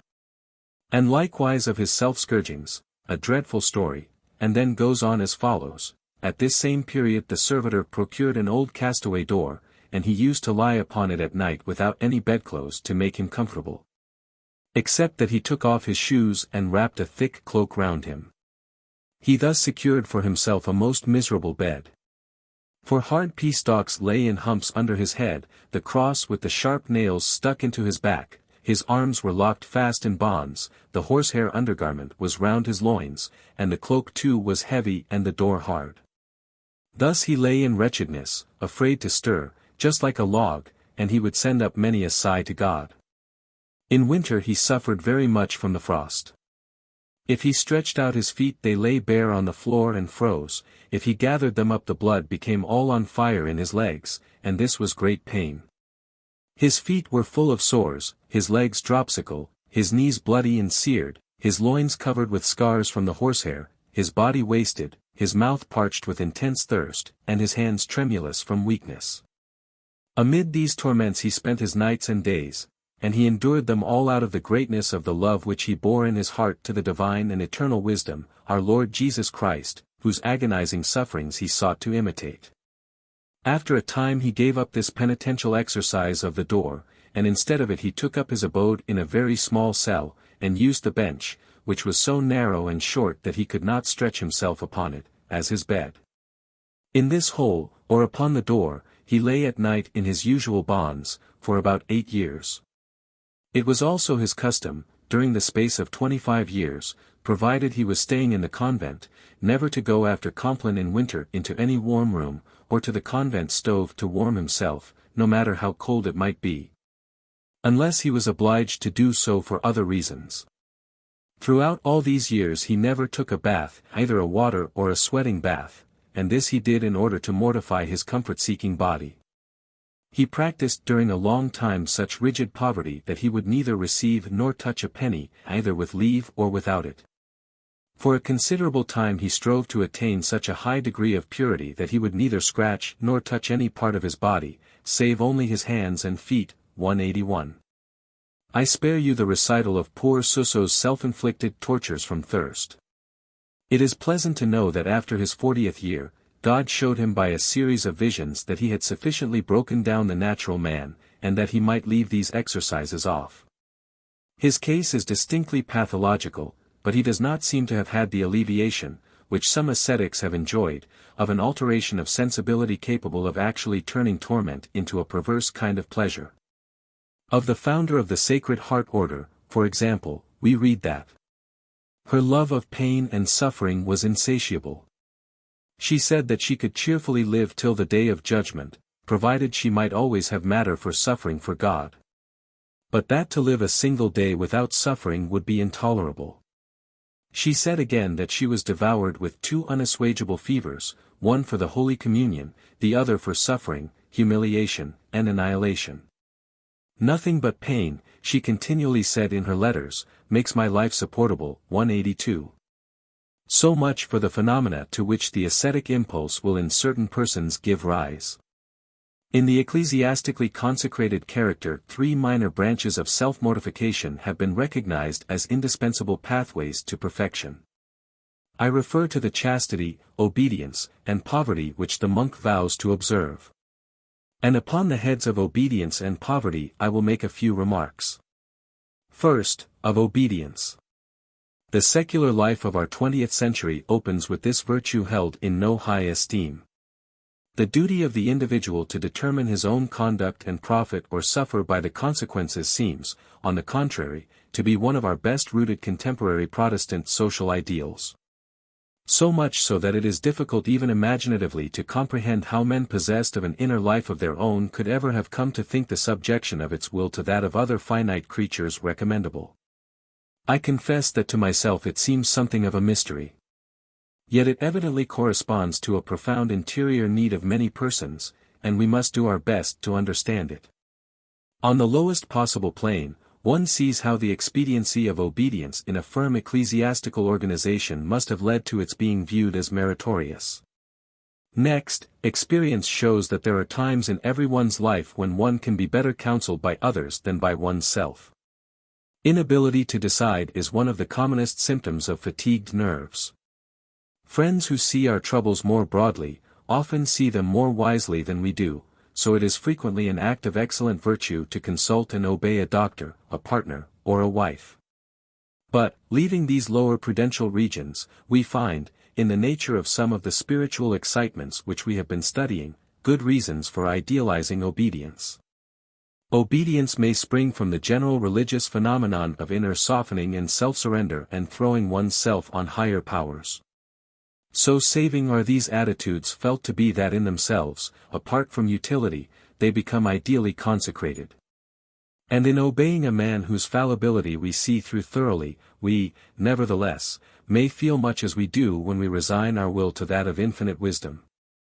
Add self-despair and the passion of self-crucifixion to this, and obedience becomes an ascetic sacrifice, agreeable quite irrespective of whatever prudential uses it might have. It is as a sacrifice, a mode of mortification, that obedience is primarily conceived by Catholic writers, a sacrifice which man offers to God, and of which he is himself both the priest and the victim. By poverty he immolates his exterior possessions, by chastity he immolates his body, by obedience he completes the sacrifice, and gives to God all that he yet holds as his own, his 2 most precious goods, his intellect and his will. The sacrifice is then complete and unreserved, a genuine holocaust, for the entire victim is now consumed for the honor of God. 183 Accordingly, in Catholic discipline, we obey our superior not as mere man, but as the representative of Christ. Obeying God in him by our intention, obedience is easy. But when the textbook theologians marshal collectively all their reasons for recommending it, the mixture sounds to our ears rather odd. One of the great consolations of the monastic life, says a Jesuit authority, is the assurance we have that in obeying we can commit no fault. The superior may commit a fault in commanding you to do this thing or that, but you are certain that you commit no fault so long as you obey, because God will only ask you if you have duly performed what orders you received. And if you can furnish a clear account in that respect, you are absolved entirely. Whether the things you did were opportune, or whether there were not something better that might have been done, these are questions not asked of you, but rather of your superior. The moment what you did was done obediently, God wipes it out of your account, and charges it to the superior.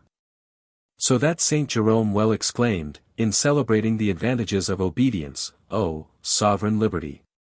Oh, holy and blessed security by which one become almost impeccable!" St. John Climacus is of the same sentiment when he calls obedience an excuse before God. In fact, when God asks why you have done this or that, and you reply, "It is because I was so ordered by my superiors," God will ask for no other excuse. As a passenger in a good vessel with a good pilot need give himself no farther concern, but may go to sleep in peace, because the pilot has charge over all, and watches for him. So a religious person who lives under the yoke of obedience goes to heaven as if while sleeping, that is, while leaning entirely on the conduct of his superiors, who are the pilots of his vessel, and keep watch for him continually. It is no small thing, of a truth, to be able to cross the stormy sea of life on the shoulders and in the arms of another, yet that is just the grace which God accords to those who live under the yoke of obedience. Their superior bears all their burdens. A certain grave doctor said that he would rather spend his life in picking up straws by obedience, than by his own responsible choice busy himself with the loftiest works of charity. Because one is certain of following the will of God in whatever one may do from obedience, but never certain in the same degree of anything which we may do of our own proper movement. 184. One should read the letters in which Ignatius Loyola recommends obedience as the backbone of his order, if one would gain insight into the full spirit of its cult. 185. They are too long to quote. But Ignatius's belief is so vividly expressed in a couple of sayings reported by companions that, though they have been so often cited, I will ask your permission to copy them once more. I ought, an early biographer reports him as saying, on entering religion, and thereafter, to place myself entirely in the hands of God, and of him who takes his place by his authority. I ought to desire that my superior should oblige me to give up my own judgment, and conquer my own mind. I ought to set up no difference between one superior and another, but recognize them all as equal before God, whose place they fill. For if I distinguish persons, I weaken the spirit of obedience. In the hands of my superior, I must be a soft wax, a thing, from which he is to require whatever pleases him, be it to write or receive letters, to speak or not to speak to such a person, or the like. And I must put all my fervor in executing zealously and exactly what I am ordered. I must consider myself as a corpse which has neither intelligence nor will. Be like a mass of matter which without resistance lets itself be placed wherever it may please any one, like a stick in the hand of an old man, who uses it according to his needs and places it where it suits him. So must I be under the hands of the order, to serve it in the way it judges most useful. I must never ask of the superior to be sent to a particular place, to be employed in a particular duty. I must consider nothing as belonging to me personally, and as regards the things I use, be like a statue which lets itself be stripped and never opposes resistance. 186. The other saying is reported by Rodriguez in the chapter from which I a moment ago made quotations. When speaking of the Pope's authority, Rodriguez writes, Saint Ignatius said, when general of his company, that if the Holy Father were to order him to set sail in the first bark which he might find in the port of Ostia, near Rome, and to abandon himself to the sea, without a mast, without sails, without oars or rudder or any of the things that are needful for navigation or subsistence, he would obey not only with alacrity, but without anxiety or repugnance, and even with a great internal satisfaction. 187. With a solitary concrete example of the extravagance to which the virtue we are considering has been carried, I will pass to the topic next in order. Sister Marie Claire, of Port Royal, had been greatly imbued with the holiness and excellence of M. de Langres. This prelate, soon after he came to Port Royal, said to her one day, seeing her so tenderly attached to Mother Angelique, that it would perhaps be better not to speak to her again. Marie Claire, greedy of obedience, took this inconsiderate word for an oracle of God, and from that day forward remained for several years without once speaking to her sister. 188. Our next topic shall be poverty, felt at all times and under all creeds as one adornment of a saintly life. Since the instinct of ownership is fundamental in man's nature, this is one more example of the ascetic paradox.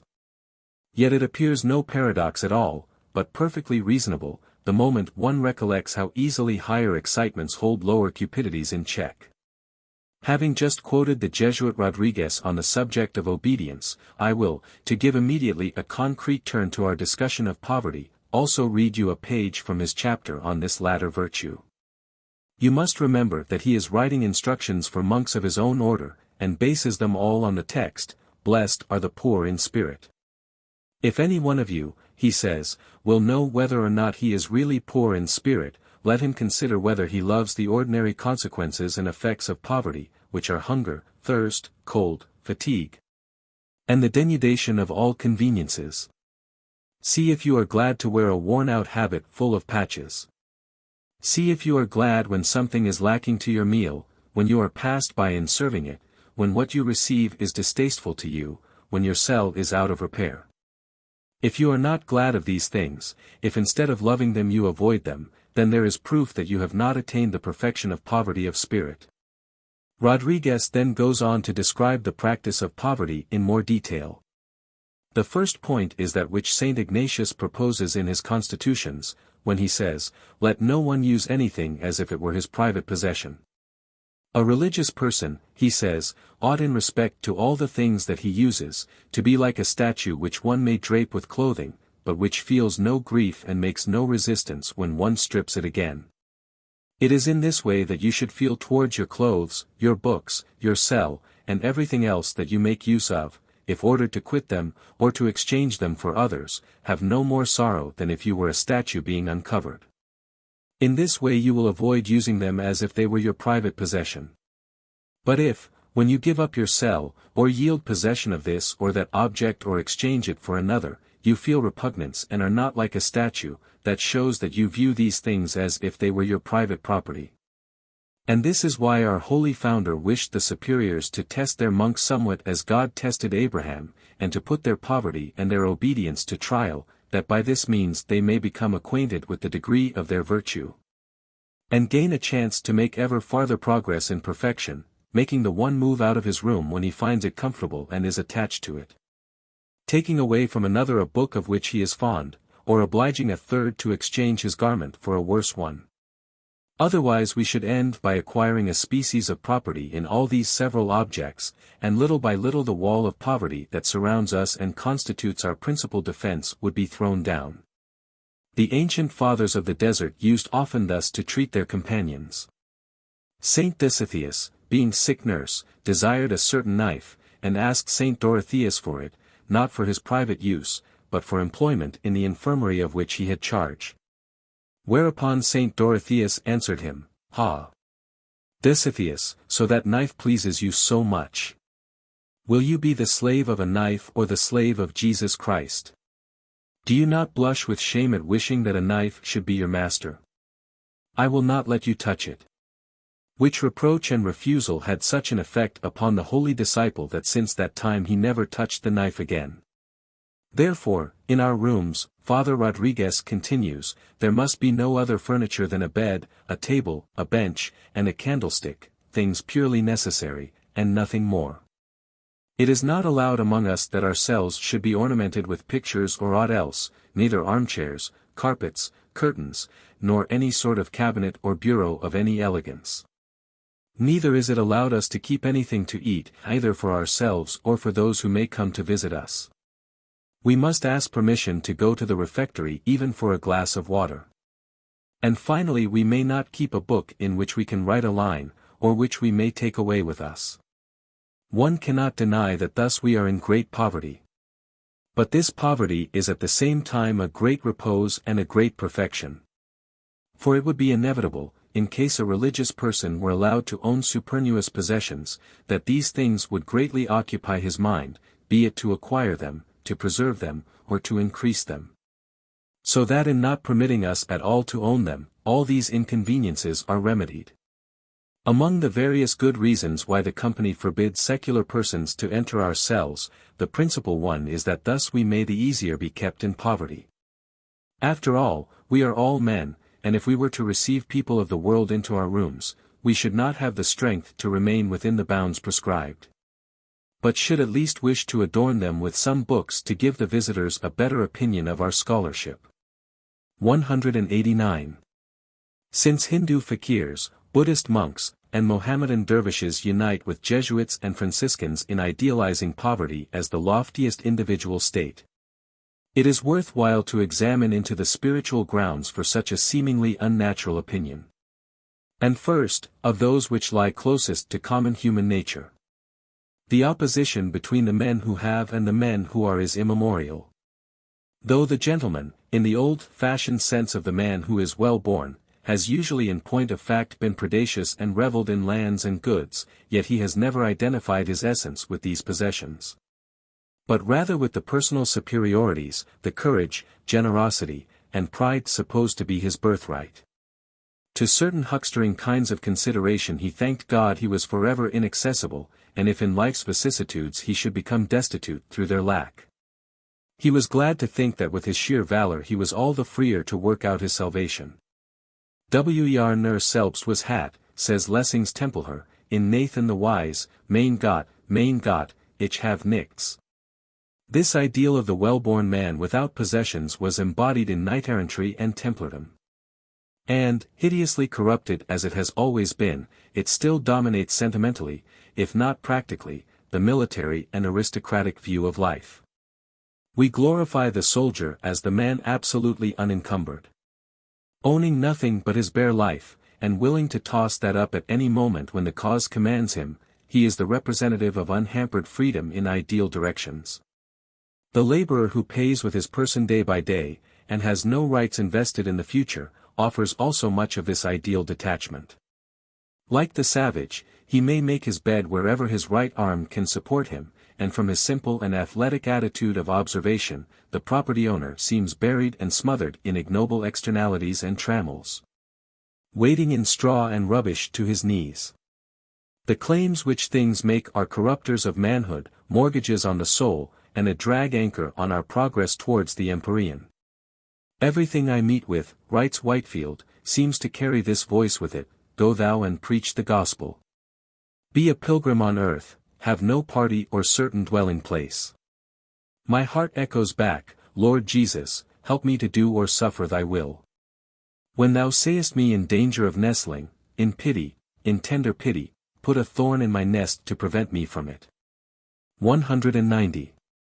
The loathing of capital, with which our laboring classes today are growing more and more infected, seems largely composed of this sound sentiment of antipathy for lives based on mere having.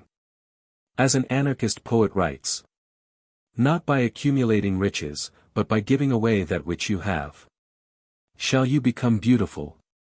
You must undo the wrappings, not case yourself in fresh ones. Not by multiplying clothes shall you make your body sound and healthy, but rather by discarding them. For a soldier who is going on a campaign does not seek what fresh furniture he can carry on his back, but rather what he can leave behind, knowing well that every additional thing which he cannot freely use and handle is an impediment. 191. In short, lives based on having are less free than lives based either on doing or on being, and in the interest of action people subject to spiritual excitement throw away possessions as so many clogs. Only those who have no private interests can follow an ideal straight away. Sloth and cowardice creep in with every dollar or guinea we have to guard.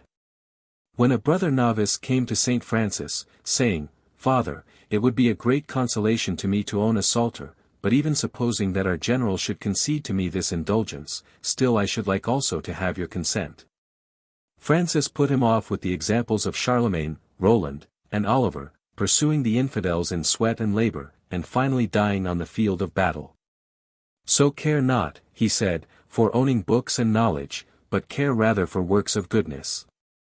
And when some weeks later the novice came again to talk of his craving for the psalter, Francis said, after you have got your psalter you will crave a breviary.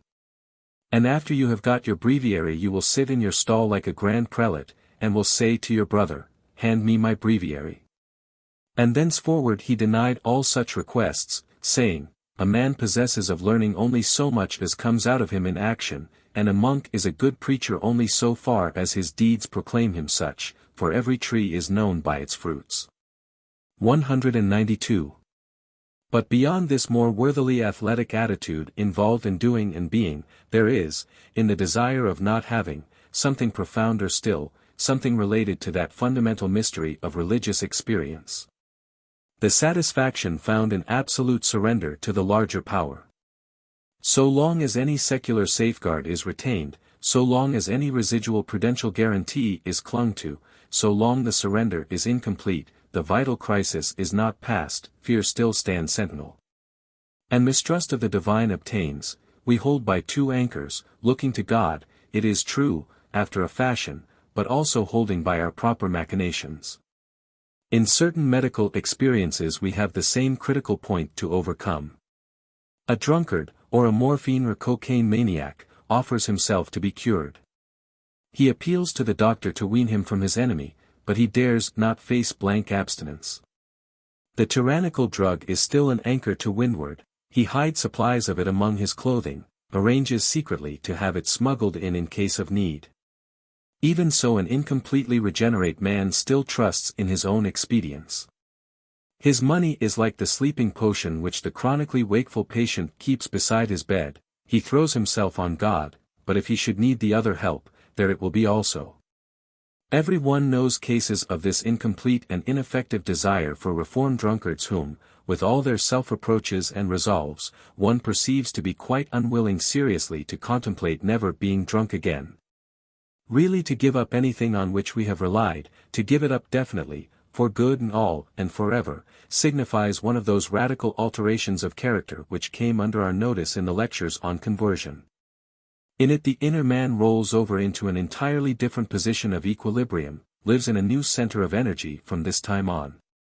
And the turning point and hinge of all such operations seems usually to involve the sincere acceptance of certain nakednesses and destitutions.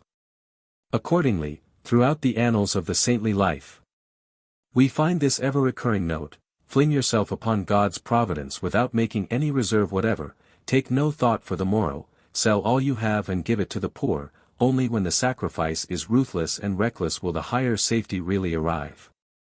As a concrete example let me read a page from the biography of Antoinette Bourignon, a good woman, much persecuted in her day by both Protestants and Catholics, because she would not take her religion at second hand. When a young girl, in her father's house, she spent whole nights in prayer, oft repeating, "Lord, what wilt thou have me to do?" And being one night in a most profound penitence, she said from the bottom of her heart, "O my Lord, what must I do to please thee? For I have nobody to teach me. Speak to my soul and it will hear thee." At that instant she heard, as if another had spoke within her, "Forsake all earthly things. Separate thyself from the love of the creatures. Deny thyself."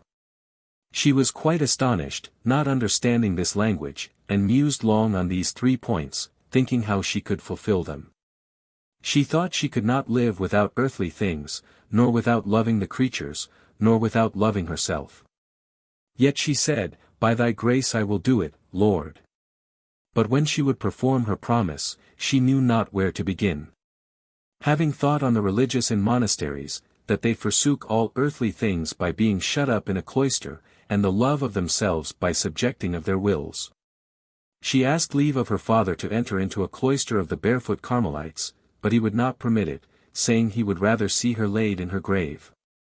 This seemed to her a great cruelty, for she thought to find in the cloister the true Christians she had been seeking, but she found afterwards that he knew the cloisters better than she, for after he had forbidden her, and told her he would never permit her to be a religious, nor give her any money to enter there, yet she went to Father Lawrence, the director, and offered to serve in the monastery and work hard for her bread, and be content with little, if he would receive her. At which he smiled and said, "That cannot be. We must have money to build, we take no maids without money, you must find the way to get it, else there is no entry here." This astonished her greatly, and she was thereby undeceived as to the cloisters, resolving to forsake all company and live alone till it should please God to show her what she ought to do and whither to go. She asked always earnestly, "When shall I be perfectly thine, O my God?" And she thought he still answered her, "When thou shalt no longer possess anything, and shalt die to thyself." "And where shall I do that, Lord?" He answered her, "In the desert." This made so strong an impression on her soul that she aspired after this, but being a maid of 18 years only, she was afraid of unlucky chances, and was never used to travel, and knew no way. She laid aside all these doubts and said, "Lord, thou wilt guide me how and where it shall please thee. It is for thee that I do it. I will lay aside my habit of a maid, and will take that of a hermit that I may pass unknown." Having then secretly made ready this habit, while her parents thought to have married her, her father having promised her to a rich French merchant, she prevented the time, and on Easter evening, having cut her hair, put on the habit, and slept a little. She went out of her chamber about 4 in the morning, taking nothing but 1 penny to buy bread for that day.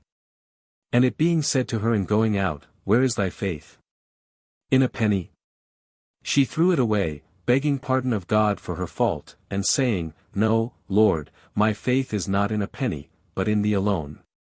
Thus she went away wholly delivered from the heavy burthen of the cares and good things of this world, and found her soul so satisfied that she no longer wished for anything upon earth, resting entirely upon God.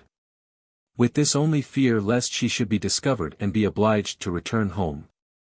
For she felt already more content in this poverty than she had done for all her life in all the delights of the world. 193. The penny was a small financial safeguard, but an effective spiritual obstacle. Not till it was thrown away could the character settle into the new equilibrium completely. Over and above the mystery of self-surrender, there are in the cult of poverty other religious mysteries.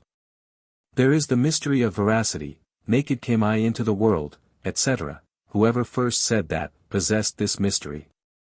My own bare entity must fight the battle, shams cannot save me.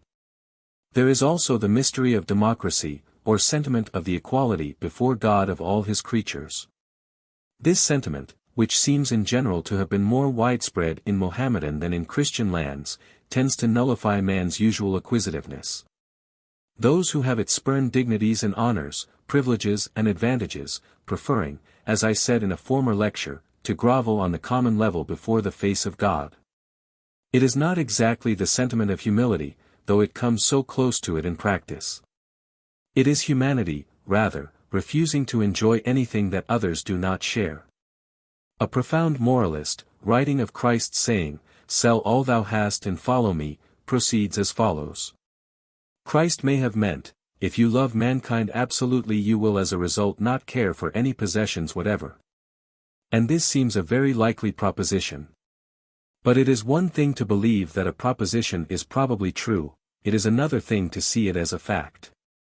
If you loved mankind as Christ loved them, you would see his conclusion as a fact.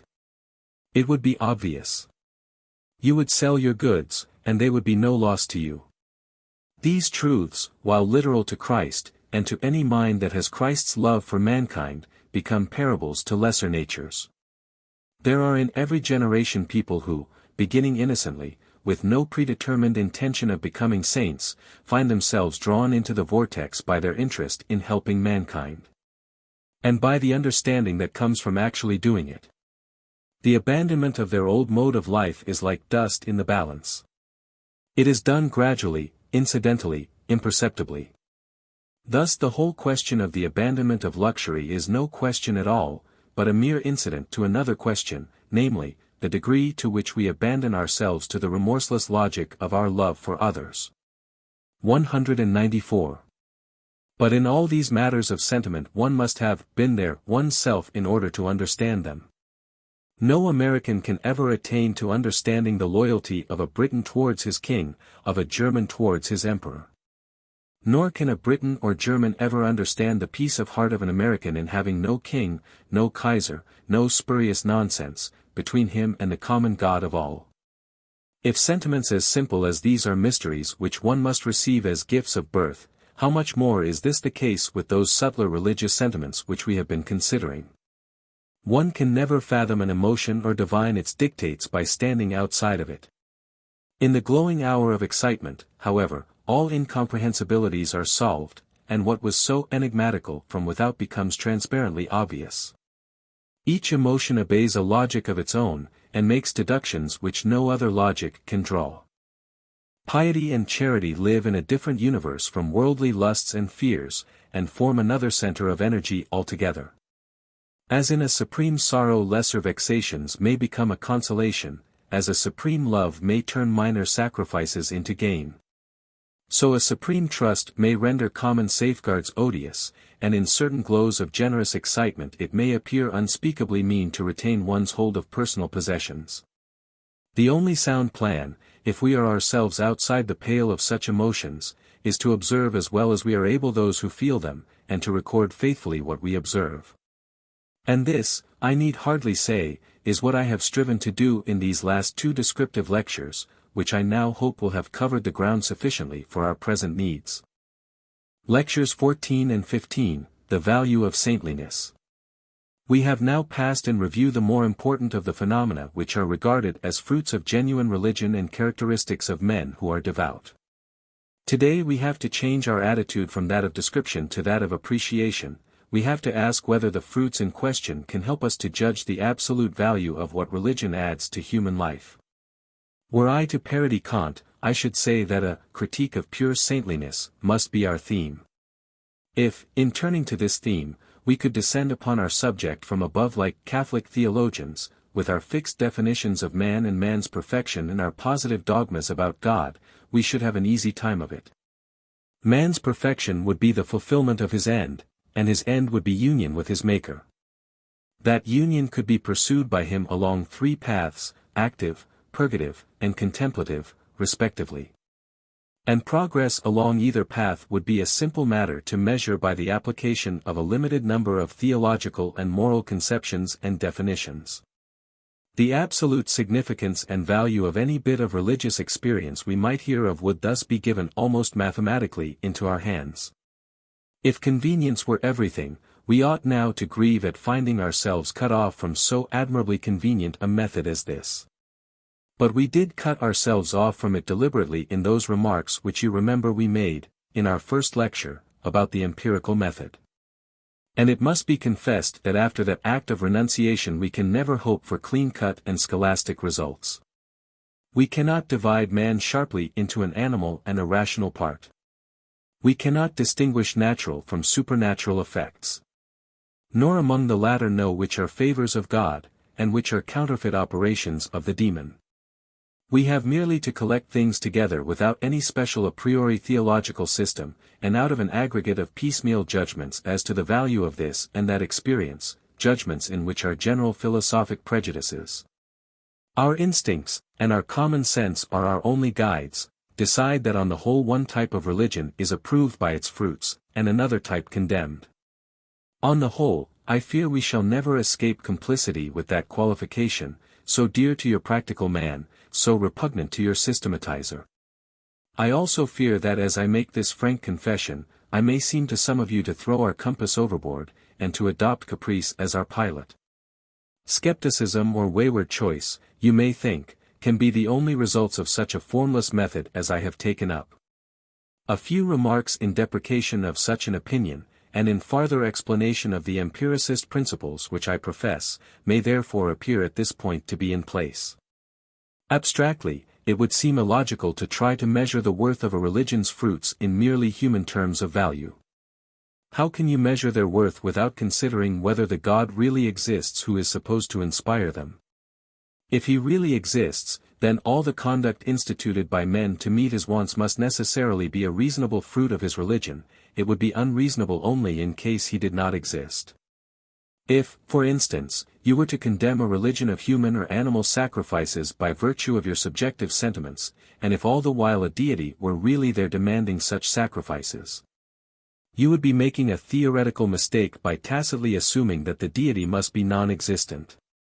You would be setting up a theology of your own as much as if you were a scholastic philosopher.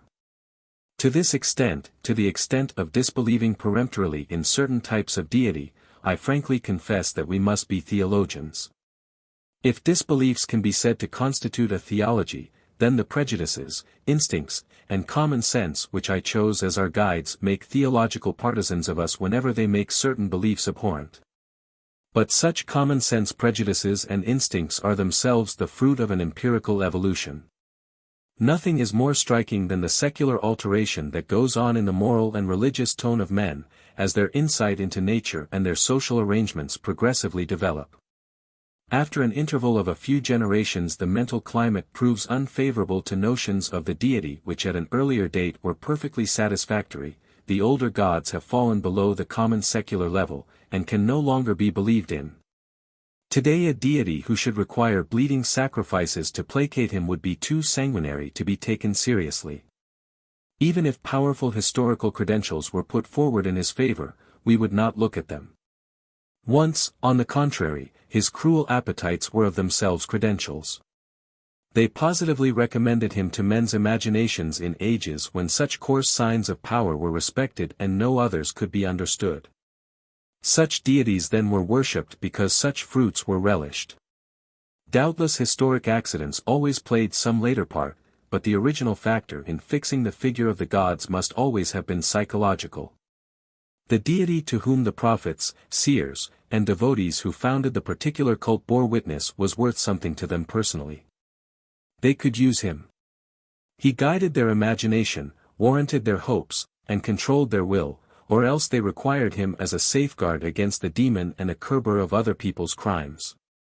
In any case, they chose him for the value of the fruits he seemed to them to yield.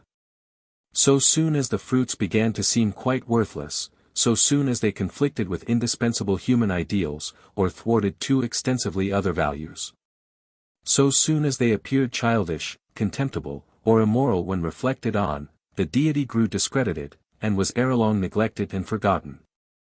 It was in this way that the Greek and Roman gods ceased to be believed in by educated pagans. It is thus that we ourselves judge of the Hindu, Buddhist, and Mohammedan theologies. Protestants have so dealt with the Catholic notions of deity, and liberal Protestants with older Protestant notions. It is thus that Chinamen judge of us, and that all of us now living will be judged by our descendants. When we cease to admire or approve what the definition of a deity implies, we end by deeming that deity incredible. Few historic changes are more curious than these mutations of theological opinion. The monarchical type of sovereignty was, for example, so ineradicably planted in the mind of our own forefathers that a dose of cruelty and arbitrariness in their deity seems positively to have been required by their imagination. They called the cruelty retributive justice, and a god without it would certainly have struck them as not sovereign enough. But today we abhor the very notion of eternal suffering inflicted. And that arbitrary dealing out of salvation and damnation to selected individuals, of which Jonathan Edwards could persuade himself that he had not only a conviction, but a delightful conviction, as of a doctrine, exceeding pleasant, bright, and sweet, appears to us, if sovereignly anything, sovereignly irrational and mean. Not only the cruelty, but the paltriness of character of the gods believed in by earlier centuries also strikes later centuries with surprise. We shall see examples of it from the annals of Catholic saintship which makes us rub our Protestant eyes. Ritual worship in general appears to the modern transcendentalist, as well as to the ultrapuritanic type of mind, as if addressed to a deity of an almost absurdly childish character, taking delight in toy shop furniture, tapers and tinsel, costume and mumbling and mummery, and finding his glory incomprehensibly enhanced thereby, just as on the other hand the formless spaciousness of pantheism appears quite empty to ritualistic natures. And the gaunt theism of evangelical sects seems intolerably bald and chalky and bleak. Luther, says Emerson, would have cut off his right hand rather than nail his theses to the door at Wittenberg, if he had supposed that they were destined to lead to the pale negations of Boston Unitarianism. So far, then, although we are compelled, whatever may be our pretensions to empiricism, to employ some sort of a standard of theological probability of our own whenever we assume to estimate the fruits of other men's religion. Yet this very standard has been begotten out of the drift of common life. It is the voice of human experience within us, judging and condemning all gods that stand athwart the pathway along which it feels itself to be advancing. Experience, if we take it in the largest sense, is thus the parent of those disbeliefs which, it was charged, were inconsistent with the experiential method. The inconsistency, you see, is immaterial, and the charge may be neglected. If we pass from disbeliefs to positive beliefs, it seems to me that there is not even a formal inconsistency to be laid against our method. The gods we stand by are the gods we need and can use, the gods whose demands on us are reinforcements of our demands on ourselves and on one another. What I then propose to do is, briefly stated, to test saintliness by common sense, to use human standards to help us decide how far the religious life commends itself as an ideal kind of human activity. If it commends itself, then any theological beliefs that may inspire it, in so far forth will stand accredited. If not, then they will be discredited, and all without reference to anything but human working principles. It is but the elimination of the humanly unfit, and the survival of the humanly fittest, applied to religious beliefs. And if we look at history candidly and without prejudice, we have to admit that no religion has ever in the long run established or proved itself in any other way. Religions have approved themselves. They have ministered to sundry vital needs which they found reigning. When they violated other needs too strongly, or when other faiths came which served the same needs better, the first religions were supplanted. The needs were always many, and the tests were never sharp. So the reproach of vagueness and subjectivity and, on the whole, ness, which can with perfect legitimacy be addressed to the empirical method as we are forced to use it, is after all a reproach to which the entire life of man in dealing with these matters is obnoxious. No religion has ever yet owed its prevalence to apodictic certainty. In a later lecture I will ask whether objective certainty can ever be added by theological reasoning to a religion that already empirically prevails. One word, also, about the reproach that in following this sort of an empirical method we are handing ourselves over to systematic skepticism. Since it is impossible to deny secular alterations in our sentiments and needs, it would be absurd to affirm that one's own age of the world can be beyond correction by the next age. Skepticism cannot, therefore, be ruled out by any set of thinkers as a possibility against which their conclusions are secure, and no empiricist ought to claim exemption from this universal liability. But to admit one's liability to correction is one thing, and to embark upon a sea of wanton doubt is another. Of willfully playing into the hands of skepticism we cannot be accused. He who acknowledges the imperfectness of his instrument, and makes allowance for it in discussing his observations, is in a much better position for gaining truth than if he claimed his instrument to be infallible.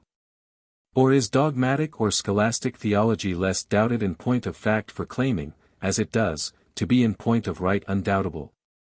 And if not, what command over truth would this kind of theology really lose if, instead of absolute certainty, she only claimed reasonable probability for her conclusions?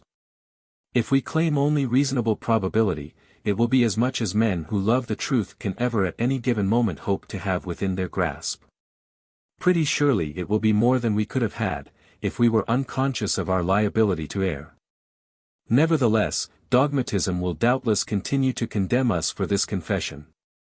The mere outward form of inalterable certainty is so precious to some minds that to renounce it explicitly is for them out of the question. They will claim it even where the facts most patently pronounce its folly.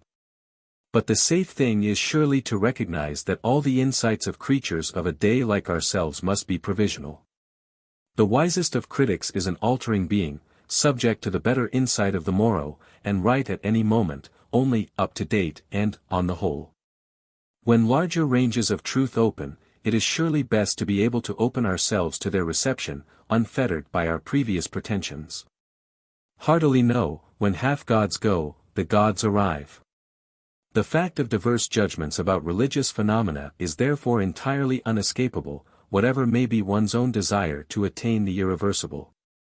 But apart from that fact, a more fundamental question awaits us, the question whether men's opinions ought to be expected to be absolutely uniform in this field. Ought all men to have the same religion? Ought they to approve the same fruits and follow the same leadings? Are they so like in their inner needs that, for hard and soft, for proud and humble, for strenuous and lazy, for healthy-minded and despairing, exactly the same religious incentives are required? Or are different functions in the organism of humanity allotted to different types of man, so that some may really be the better for a religion of consolation and reassurance, whilst others are better for one of terror and reproof? It might conceivably be so, and we shall, I think, more and more suspect it to be so as we go on. And if it be so, how can any possible judge or critic help being biased in favor of the religion by which his own needs are best met? He aspires to impartiality, but he is too close to the struggle not to be to some degree a participant, and he is sure to approve most warmly those fruits of piety in others which taste most good and prove most nourishing to him. I am well aware of how anarchic much of what I say may sound. Expressing myself thus abstractly and briefly, I may seem to despair of the very notion of truth.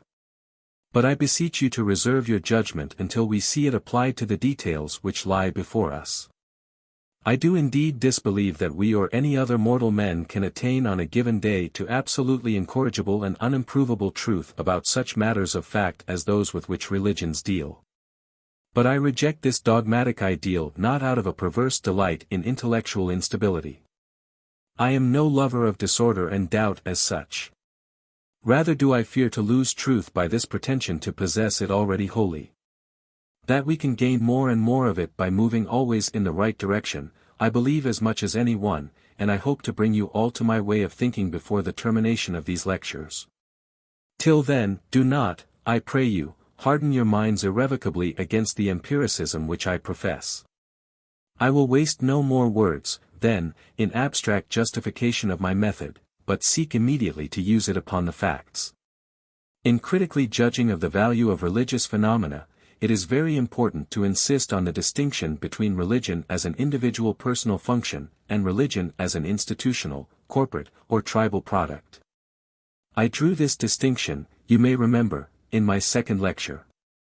The word religion, as ordinarily used, is equivocal.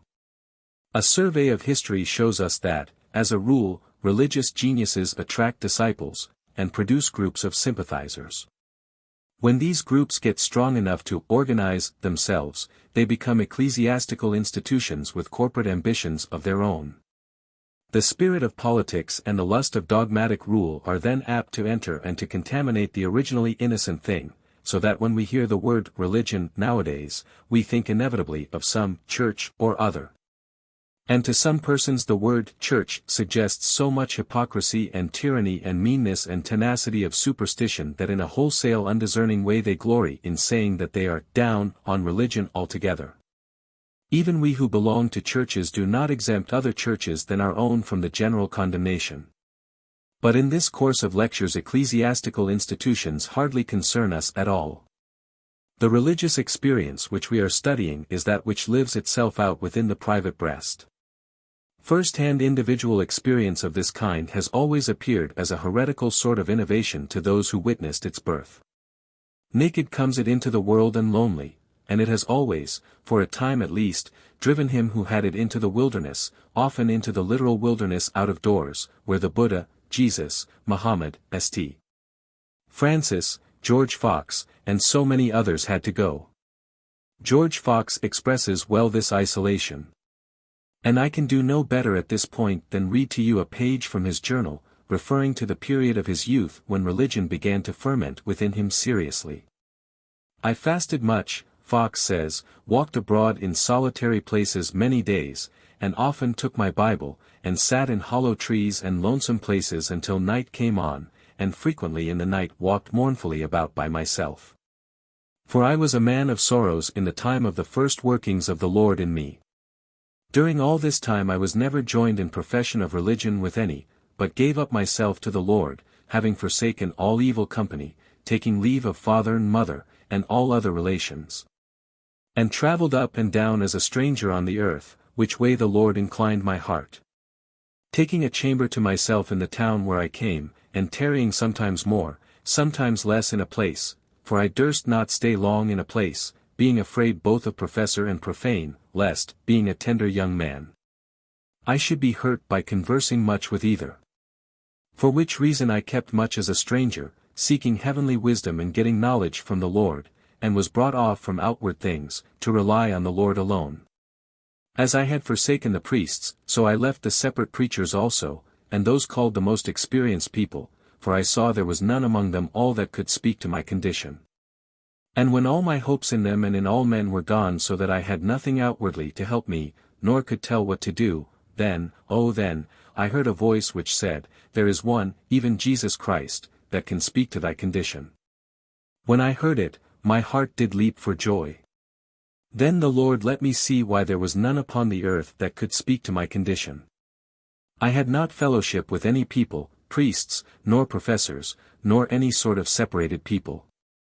I was afraid of all carnal talk and talkers, for I could see nothing but corruptions. When I was in the deep, under all shut up, I could not believe that I should ever overcome. My troubles, my sorrows, and my temptations were so great that I often thought I should have despaired, I was so tempted. But when Christ opened to me how he was tempted by the same devil, and had overcome him, and had bruised his head, and that through him and his power, life, grace, and spirit, I should overcome also, I had confidence in him. If I had had a king's diet, palace, and attendants, all would have been as nothing, for nothing gave me comfort but the Lord by his power. I saw professors, priests, and people were whole and at ease in that condition which was my misery, and they loved that which I would have been rid of. But the Lord did stay my desires upon himself, and my care was cast upon him alone. 195. A genuine first-hand religious experience like this is bound to be a heterodoxy to its witnesses, the prophet appearing as a mere lonely madman. If his doctrine prove contagious enough to spread to any others, it becomes a definite and labeled heresy. But if it then still prove contagious enough to triumph over persecution, it becomes itself an orthodoxy. And when a religion has become an orthodoxy, its day of inwardness is over, the spring is dry, the faithful live at second hand exclusively and stone the prophets in their turn. The new church, in spite of whatever human goodness it may foster, can be henceforth counted on as a staunch ally in every attempt to stifle the spontaneous religious spirit, and to stop all later bubblings of the fountain from which in purer days it drew its own supply of inspiration. Unless, indeed, by adopting new movements of the spirit it can make capital out of them and use them for its selfish corporate designs. Of protective action of this politic sort, promptly or tardily decided on, the dealings of the Roman ecclesiasticism with many individual saints and prophets yield examples enough for our instruction. The plain fact is that men's minds are built, as has been often said, in watertight compartments. Religious after a fashion, they yet have many other things in them beside their religion, and unholy entanglements and associations inevitably obtain. The basenesses so commonly charged to religion's account are thus, almost all of them, not chargeable at all to religion proper, but rather to religion's wicked practical partner, the spirit of corporate dominion. And the bigotries are most of them in their turn chargeable to religion's wicked intellectual partner, the spirit of dogmatic dominion, the passion for laying down the law in the form of an absolutely closed-in theoretic system. The ecclesiastical spirit in general is the sum of these two spirits of dominion. And I beseech you never to confound the phenomena of mere tribal or corporate psychology which it presents with those manifestations of the purely interior life which are the exclusive object of our study. The baiting of Jews, the hunting of Albigenses and Waldenses, the stoning of Quakers and ducking of Methodists, the murdering of Mormons and the massacring of Armenians, express much rather that aboriginal human neophobia, that pugnacity of which we all share the vestiges, and that inborn hatred of the alien and of eccentric and nonconforming men as aliens, than they express the positive piety of the various perpetrators. Piety is the mask, the inner force is tribal instinct. You believe as little as I do, in spite of the Christian unction with which the German emperor addressed his troops upon their way to China, that the conduct which he suggested, and in which other Christian armies went beyond them, had anything whatever to do with the interior religious life of those concerned in the performance. Well, no more for past atrocities than for this atrocity should we make piety responsible. At most we may blame piety for not availing to check our natural passions, and sometimes for supplying them with hypocritical pretexts. But hypocrisy also imposes obligations, and with the pretext usually couples some restriction, and when the passion gust is over, the piety may bring a reaction of repentance which the irreligious natural man would not have shown. For many of the historic aberrations which have been laid to her charge, religion as such, then, is not to blame. Yet of the charge that overzealousness or fanaticism is one of her liabilities we cannot wholly acquit her, so I will next make a remark upon that point. But I will preface it by a preliminary remark which connects itself with much that follows. Our survey of the phenomena of saintliness has unquestionably produced in your minds an impression of extravagance.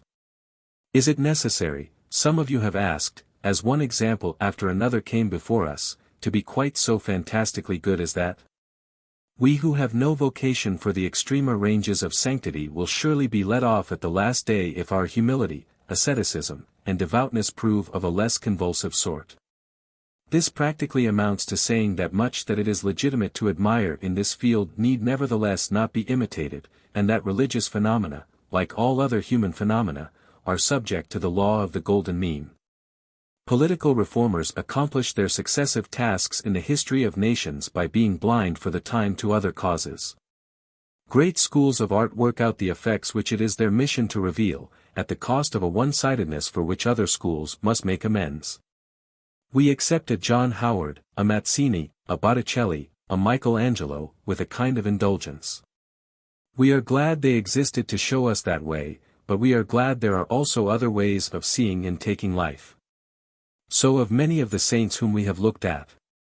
We are proud of a human nature that could be so passionately extreme, but we shrink from advising others to follow the example. The conduct we blame ourselves for not following lies nearer to the middle line of human effort. It is less dependent on particular beliefs and doctrines.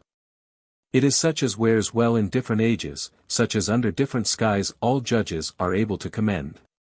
The fruits of religion, in other words, are, like all human products, liable to corruption by excess. Common sense must judge them. It need not blame the votary. But it may be able to praise him only conditionally, as one who acts faithfully according to his lights. He shows us heroism in one way, but the unconditionally good way is that for which no indulgence need be asked. We find that error by excess is exemplified by every saintly virtue. Excess, in human faculties, means usually one-sidedness or want of balance. For it is hard to imagine an essential faculty too strong, if only other faculties equally strong be there to cooperate with it in action. Strong affections need a strong will, strong active powers need a strong intellect. Strong intellect needs strong sympathies, to keep life steady. If the balance exist, no one faculty can possibly be too strong, we only get the stronger all-round character. In the life of saints, technically so called, the spiritual faculties are strong, but what gives the impression of extravagance proves usually on examination to be a relative deficiency of intellect. Spiritual excitement takes pathological forms whenever other interests are too few and the intellect too narrow. We find this exemplified by all the saintly attributes in turn: devout love of God, purity, charity, asceticism, all may lead astray. I will run over these virtues in succession. First of all let us take devoutness. When unbalanced, one of its vices is called fanaticism. Fanaticism, when not a mere expression of ecclesiastical ambition, is only loyalty carried to a convulsive extreme. When an intensely loyal and narrow mind is once grasped by the feeling that a certain superhuman person is worthy of its exclusive devotion, one of the first things that happens is that it idealizes the devotion itself. To adequately realize the merits of the idol gets to be considered the one great merit of the worshipper. And the sacrifices and servilities by which savage tribesmen have from time immemorial exhibited their faithfulness to chieftains are now outbid in favor of the deity. Vocabularies are exhausted and languages altered in the attempt to praise him enough. Death is looked on as gain if it attract his grateful notice. And the personal attitude of being his devotee becomes what one might almost call a new and exalted kind of professional specialty within the tribe. 196 The legends that gather round the lives of holy persons are fruits of this impulse to celebrate and glorify.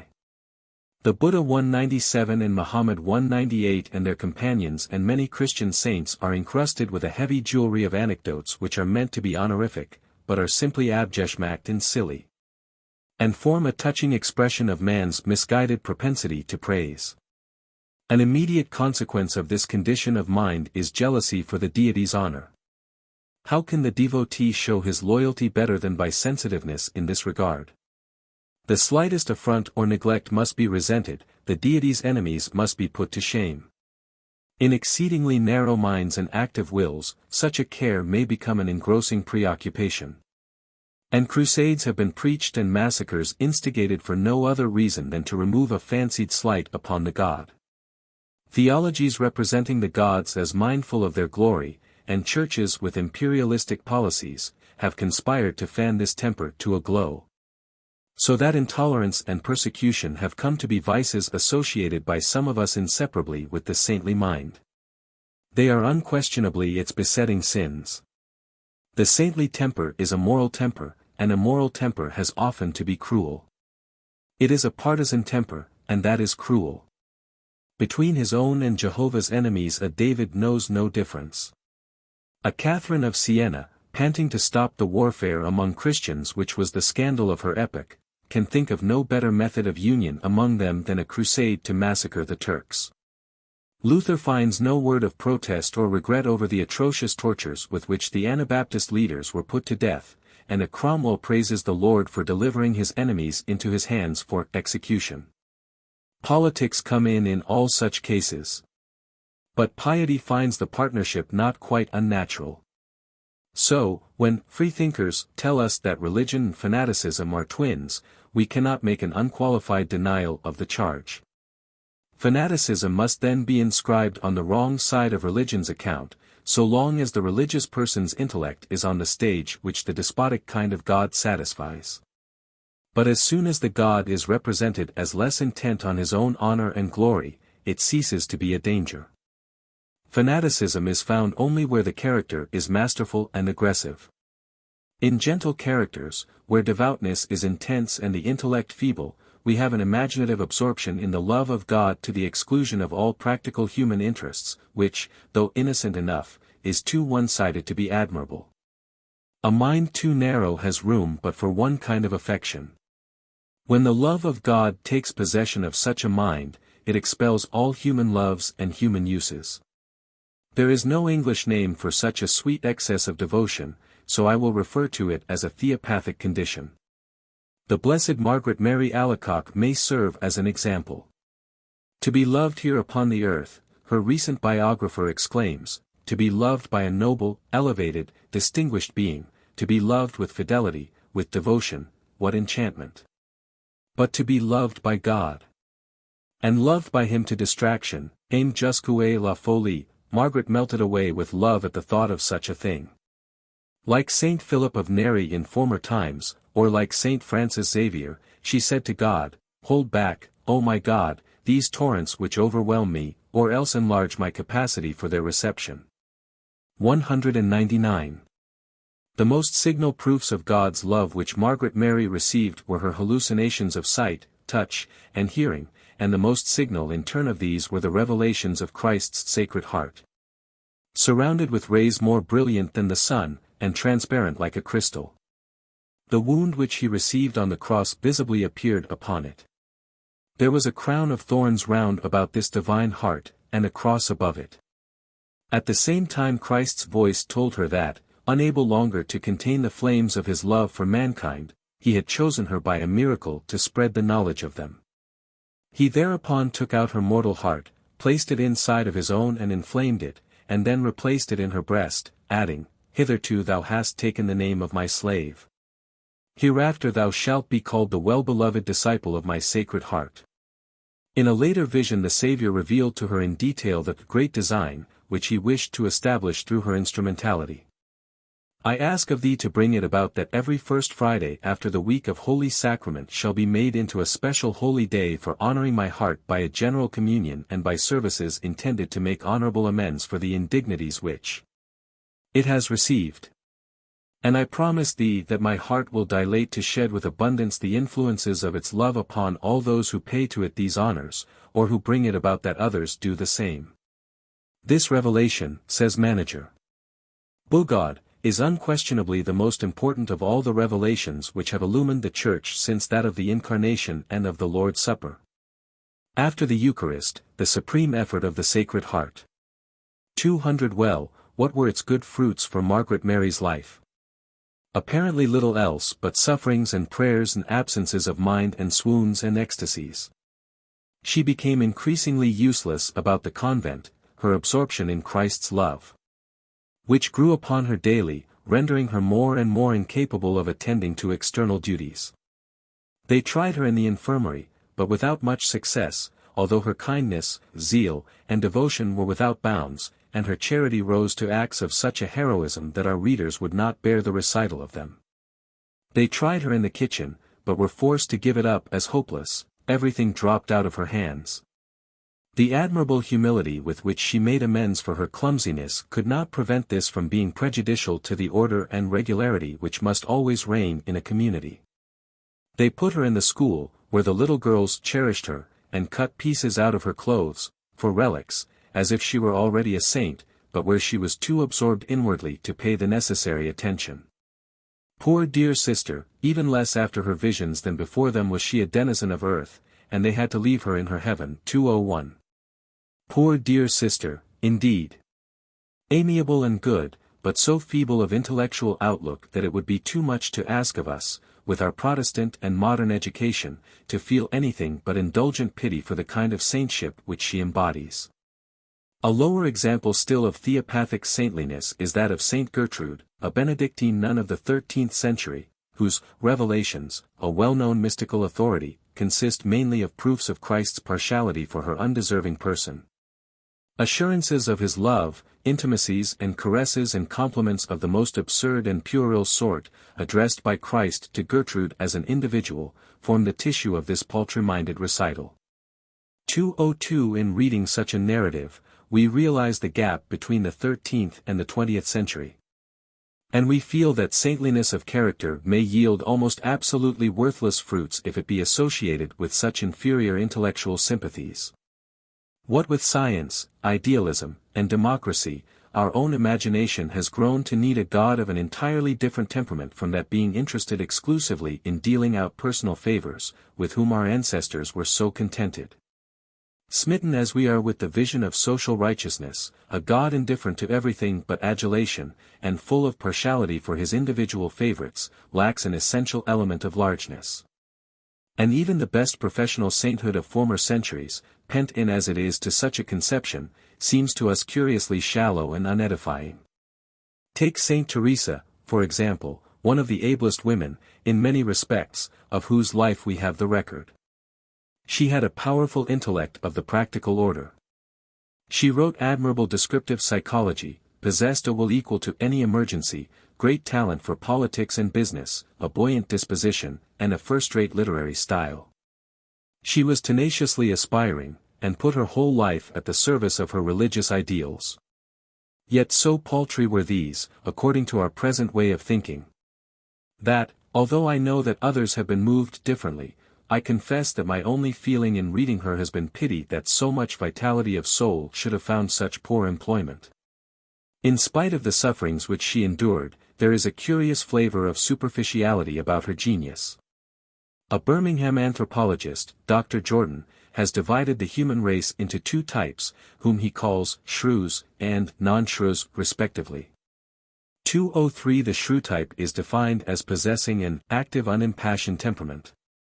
In other words, shrews are the motors, rather than the sensories. 204. And their expressions are as a rule more energetic than the feelings which appear to prompt them. Saint Teresa, paradoxical as such a judgment may sound, was a typical shrew, in this sense of the term. The bustle of her style, as well as of her life, proves it. Not only must she receive unheard of personal favors and spiritual graces from her Savior, but she must immediately write about them and exploit them professionally, and use her expertness to give instruction to those less privileged. Her voluble egotism, her sense, not of radical bad being, as the really contrite habit, but of her faults and imperfections, in the plural. Her stereotyped humility and return upon herself, as covered with confusion, at each new manifestation of God's singular partiality for a person so unworthy, are typical of shrewdom. A paramountly feeling nature would be objectively lost in gratitude, and silent. She had some public instincts, it is true, she hated the Lutherans, and longed for the Church's triumph over them. But in the main her idea of religion seems to have been that of an endless amatory flirtation, if one may say so without irreverence, between the devotee and the deity. And apart from helping younger nuns to go in this direction by the inspiration of her example and instruction, there is absolutely no human use in her, or sign of any general human interest. Yet the spirit of her age, far from rebuking her, exalted her as superhuman. We have to pass a similar judgment on the whole notion of saintship based on merits. Any God who, on the one hand, can care to keep a pedantically minute account of individual shortcomings, and on the other can feel such partialities, and load particular creatures with such insipid marks of favor, is too small-minded a God for our credence. When Luther, in his immense manly way, swept off by a stroke of his hand the very notion of a debit and credit account kept with individuals by the Almighty, he stretched the soul's imagination and saved theology from puerility. So much for mere devotion, divorced from the intellectual conceptions which might guide it towards bearing useful human fruit. The next saintly virtue in which we find excess is purity. In theopathic characters, like those whom we have just considered, the love of God must not be mixed with any other love. Father and mother, sisters, brothers, and friends are felt as interfering distractions. For sensitiveness and narrowness, when they occur together, as they often do, require above all things a simplified world to dwell in. Variety and confusion are too much for their powers of comfortable adaptation. But whereas your aggressive pietist reaches his unity objectively, by forcibly stamping disorder and divergence out, your retiring pietist reaches his subjectively, leaving disorder in the world at large, but making a smaller world in which he dwells himself and from which he eliminates it altogether. Thus, alongside of the church militant with its prisons, dragonades, and inquisition methods, we have the church fugient, as one might call it, with its hermitages, monasteries, and sectarian organizations. Both churches pursuing the same object, to unify the life 205 and simplify the spectacle presented to the soul. A mind extremely sensitive to inner discords will drop one external relation after another, as interfering with the absorption of consciousness in spiritual things. Amusements must go first, then conventional society, then business, then family duties, until at last seclusion, with a subdivision of the day into hours for stated religious acts, is the only thing that can be borne. The lives of saints are a history of successive renunciations of complication, one form of contact with the outer life being dropped after another, to save the purity of inner tone. 206 Is it not better, a young sister asks her superior, that I should not speak at all during the hour of recreation, so as not to run the risk, by speaking, of falling into some sin of which I might not be conscious? 207 If the life remains a social one at all, those who take part in it must follow one identical rule. Embosomed in this monotony, the zealot for purity feels clean and free once more. The minuteness of uniformity maintained in certain sectarian communities, whether monastic or not, is something almost inconceivable to a man of the world. Costume, phraseology, hours, and habits are absolutely stereotyped, and there is no doubt that some persons are so made as to find in this stability an incomparable kind of mental rest. We have no time to multiply examples, so I will let the case of St. Louis of Gonzaga serve as a type of excess in purification. I think you will agree that this youth carried the elimination of the external and discordant to a point which we cannot unreservedly admire. At the age of 10, his biographer says, the inspiration came to him to consecrate to the Mother of God his own virginity, that being to her the most agreeable of possible presents. Without delay, then, and with all the fervor there was in him, joyous of heart, and burning with love, he made his vow of perpetual chastity. Mary accepted the offering of his innocent heart, and obtained for him from God, as a recompense, the extraordinary grace of never feeling during his entire life the slightest touch of temptation against the virtue of purity. This was an altogether exceptional favor, rarely accorded even to saints themselves, and all the more marvelous in that Louis dwelt always in courts and among great folks, where danger and opportunity are so unusually frequent. It is true that Louis from his earliest childhood had shown a natural repugnance for whatever might be impure or unvirginal, and even for relations of any sort whatever between persons of opposite sex. But this made it all the more surprising that he should, especially since this vow, feel it necessary to have recourse to such a number of expedients for protecting against even the shadow of danger the virginity which he had thus consecrated. One might suppose that if any one could have contented himself with the ordinary precautions, prescribed for all Christians, it would assuredly have been he. But no. In the use of preservatives and means of defense, in flight from the most insignificant occasions, from every possibility of peril, just as in the mortification of his flesh, he went farther than the majority of saints. He, who by an extraordinary protection of God's grace was never tempted, measured all his steps as if he were threatened on every side by particular dangers. Thenceforward he never raised his eyes, either when walking in the streets, or when in society. Not only did he avoid all business with females even more scrupulously than before, but he renounced all conversation and every kind of social recreation with them, although his father tried to make him take part. And he commenced only too early to deliver his innocent body to austerities of every kind. 208.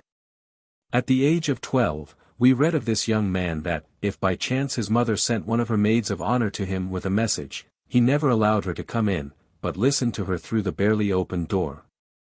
And dismissed her immediately. He did not like to be alone with his own mother, whether at table or in conversation, and when the rest of the company withdrew, he sought also a pretext for retiring.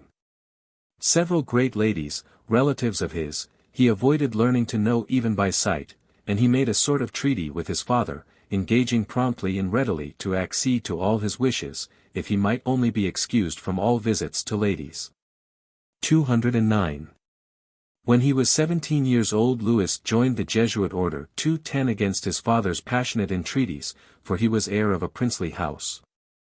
And when a year later the father died, he took the loss as a particular attention to himself on God's part, and wrote letters of stilted good advice, as from a spiritual superior, to his grieving mother. He soon became so good a monk that if any one asked him the number of his brothers and sisters, he had to reflect and count them over before replying. A father asked him one day if he were never troubled by the thought of his family, to which, "I never think of them except when praying for them," was his only answer. Never was he seen to hold in his hand a flower or anything perfumed, that he might take pleasure in it. On the contrary, in the hospital, he used to seek for whatever was most disgusting, and eagerly snatch the bandages of ulcers, etc., from the hands of his companions. He avoided worldly talk, and immediately tried to turn every conversation on to pious subjects, or else he remained silent. He systematically refused to notice his surroundings. Being ordered one day to bring a book from the rector's seat in the refectory, he had to ask where the rector sat, for in the 3 months he had eaten bread there, so carefully did he guard his eyes that he had not noticed the place. One day, during recess, having looked by chance on one of his companions, he reproached himself as for a grave sin against modesty. He cultivated silence, as preserving from sins of the tongue. And his greatest penance was the limit which his superiors set to his bodily penances. He sought after false accusations and unjust reprimands as opportunities of humility. And such was his obedience that, when a roommate, having no more paper, asked him for a sheet, he did not feel free to give it to him without first obtaining the permission of the superior, who, as such, stood in the place of God, and transmitted his orders. I can find no other sorts of fruit than these of Louis's saintship. He died in 1591, in his 29th year, and is known in the Church as the patron of all young people. On his festival, the altar in the chapel devoted to him in a certain church in Rome, is embosomed in flowers, arranged with exquisite taste. And a pile of letters may be seen at its foot, written to the saint by young men and women, and directed to Paradiso. They are supposed to be burnt unread except by San Luigi, who must find singular petitions in these pretty little missives, tied up now with a green ribbon, expressive of hope, now with a red one, emblematic of love, etc. 211. Our final judgment of the worth of such a life as this will depend largely on our conception of God, and of the sort of conduct he is best pleased with in his creatures. The Catholicism of the 16th century paid little heed to social righteousness, and to leave the world to the devil whilst saving one's own soul was then accounted no discreditable scheme. Today, rightly or wrongly, helpfulness in general human affairs is, in consequence of one of those secular mutations in moral sentiment of which I spoke, deemed an essential element of worth in character. And to be of some public or private use is also reckoned as a species of divine service. Other early Jesuits, especially the missionaries among them, the Xaviers, Brebeufs, Jogues, were objective minds, and fought in their way for the world's welfare, so their lives today inspire us. But when the intellect, as in this Lewis, is originally no larger than a pin's head, and cherishes ideas of God of corresponding smallness, the result, notwithstanding the heroism put forth, is on the whole repulsive. Purity, we see in the object lesson, is not the one thing needful, and it is better that a life should contract many a dirt mark, than forfeit usefulness in its efforts to remain unspotted. Proceeding onwards in our search of religious extravagance, we next come upon excesses of tenderness and charity. Here saintliness has to face the charge of preserving the unfit, and breeding parasites and beggars. Resist not evil, love your enemies, these are saintly maxims of which men of this world find it hard to speak without impatience. Are the men of this world right, or are the saints in possession of the deeper range of truth? No simple answer is possible. Here, if anywhere, one feels the complexity of the moral life, and the mysteriousness of the way in which facts and ideals are interwoven. Perfect conduct is a relation between three terms: the actor, the objects for which he acts, and the recipients of the action. In order that conduct should be abstractly perfect, all three terms, intention, execution, and reception, should be suited to one another. The best intention will fail if it either work by false means or address itself to the wrong recipient. Thus no critic or estimator of the value of conduct can confine himself to the actor's animus alone, apart from the other elements of the performance. As there is no worse lie than a truth misunderstood by those who hear it, so reasonable arguments, challenges to magnanimity, and appeals to sympathy or justice, are folly when we are dealing with human crocodiles and boa constrictors. The saint may simply give the universe into the hands of the enemy by his trustfulness. He may by non-resistance cut off his own survival. Herbert Spencer tells us that the perfect man's conduct will appear perfect only when the environment is perfect. To no inferior environment is it suitably adapted. We may paraphrase this by cordially admitting that saintly conduct would be the most perfect conduct conceivable in an environment where all were saints already. But by adding that in an environment where few are saints, and many the exact reverse of saints, it must be ill-adapted. We must frankly confess, then, using our empirical common sense and ordinary practical prejudices, that in the world that actually is, the virtues of sympathy, charity, and non-resistance may be, and often have been, manifested in excess. The powers of darkness have systematically taken advantage of them. The whole modern scientific organization of charity is a consequence of the failure of simply giving alms. The whole history of constitutional government is a commentary on the excellence of resisting evil, and when one cheek is smitten, of smiting back and not turning the other cheek also. You will agree to this in general, for in spite of the gospel, in spite of Quakerism, in spite of Tolstoy, you believe in fighting fire with fire, in shooting down usurpers, locking up thieves, and freezing out vagabonds and swindlers.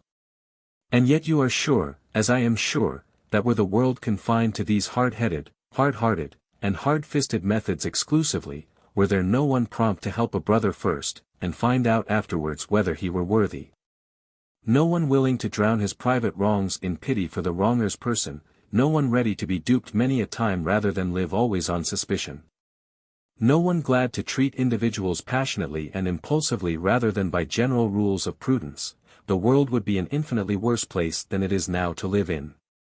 The tender grace, not of a day that is dead, but of a day yet to be born somehow, with the golden rule grown natural, would be cut out from the perspective of our imaginations. The saints, existing in this way, may, with their extravagances of human tenderness, be prophetic. Nay, innumerable times they have proved themselves prophetic. Treating those whom they met, in spite of the past, in spite of all appearances, as worthy, they have stimulated them to be worthy, miraculously transformed them by their radiant example and by the challenge of their expectation. From this point of view we may admit the human charity which we find in all saints, and the great excess of it which we find in some saints, to be a genuinely creative social force, tending to make real a degree of virtue which it alone is ready to assume as possible. The saints are authors, octors, increasers, of goodness. The potentialities of development in human souls are unfathomable.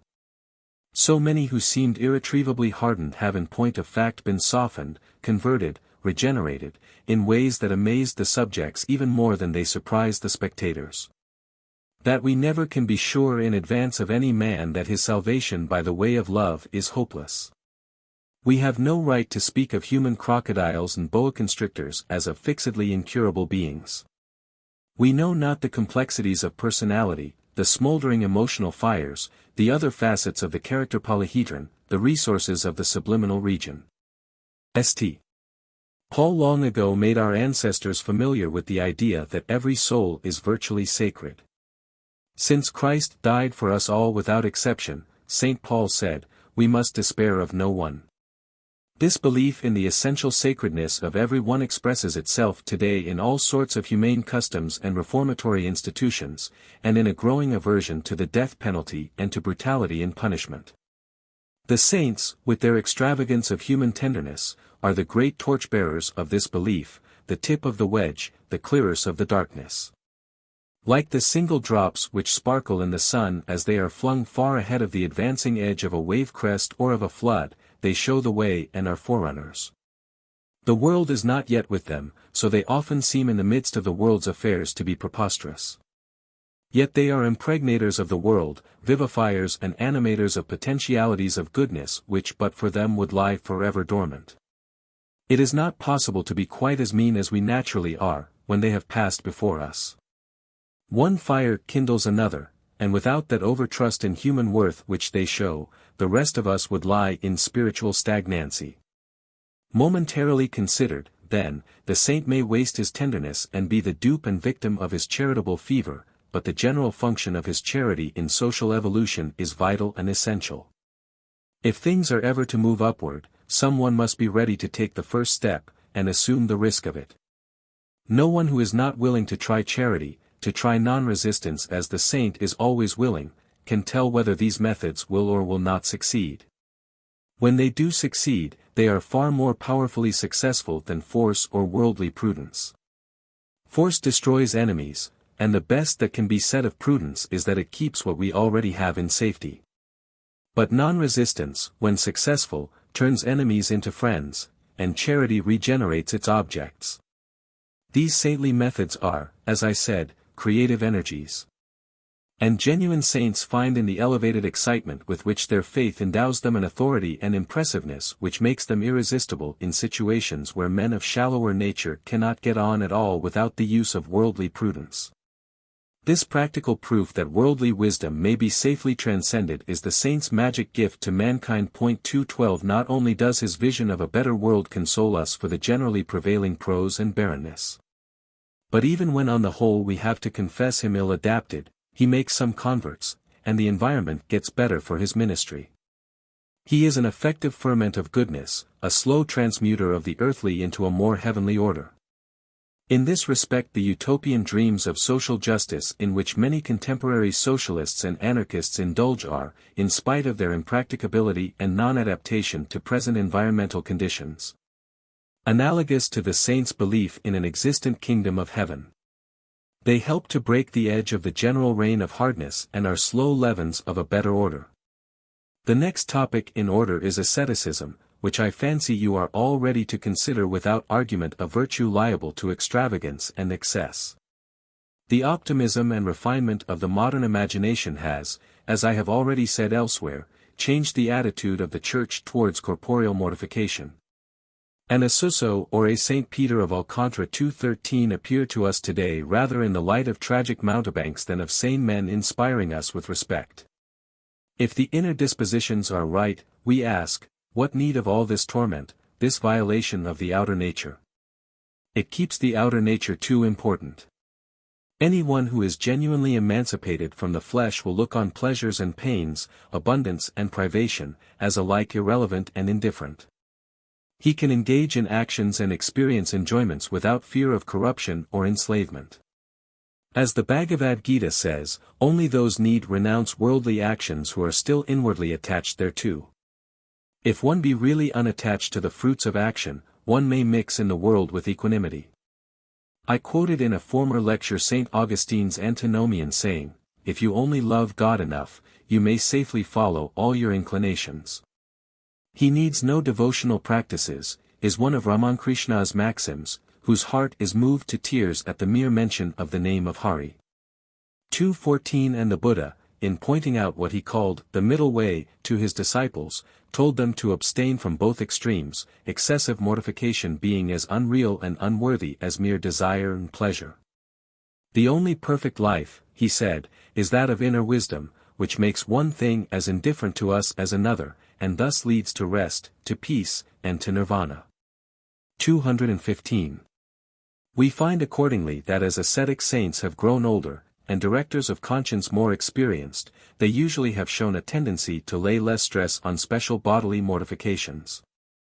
Catholic teachers have always professed the rule that, since health is needed for efficiency in God's service, health must not be sacrificed to mortification. The general optimism and healthy-mindedness of liberal Protestant circles today makes mortification for mortification's sake repugnant to us. We can no longer sympathize with cruel deities, and the notion that God can take delight in the spectacle of suffering self-inflicted in his honor is abhorrent. In consequence of all these motives you probably are disposed, unless some special utility can be shown in some individual's discipline, to treat the general tendency to asceticism as pathological.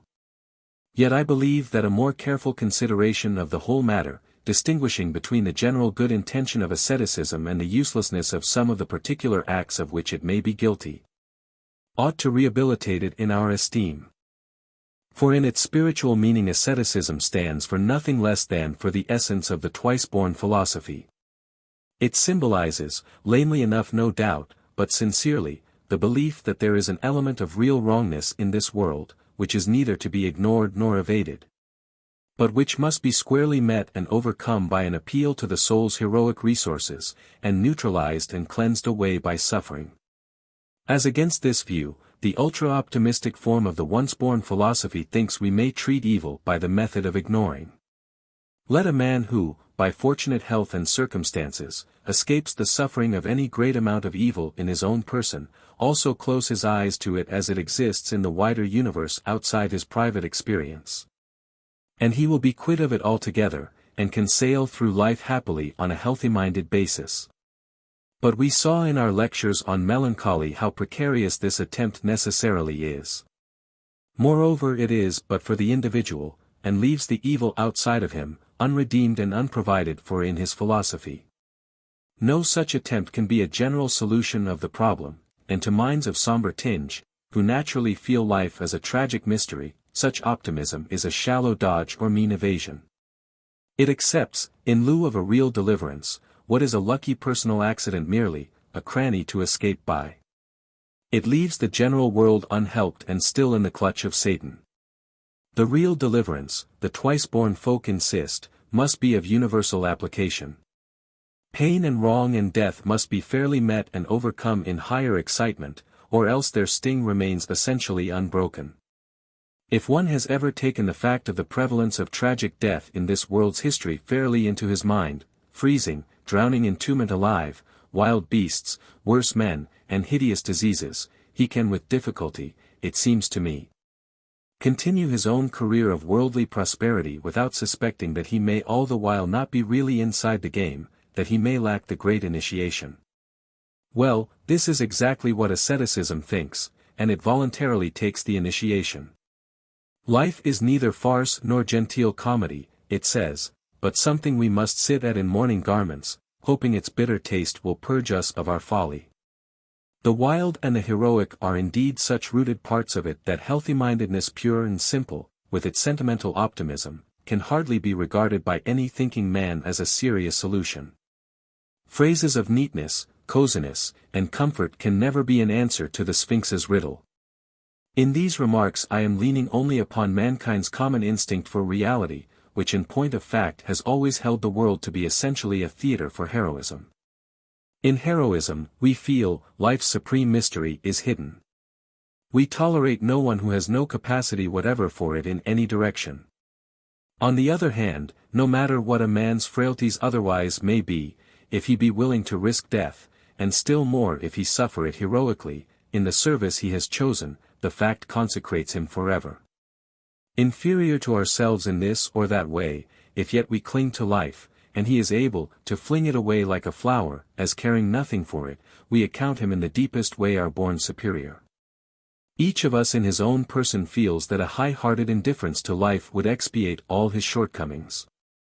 The metaphysical mystery, thus recognized by common sense, that he who feeds on death that feeds on men possesses life supereminently and excellently, and meets best the secret demands of the universe, is the truth of which asceticism has been the faithful champion.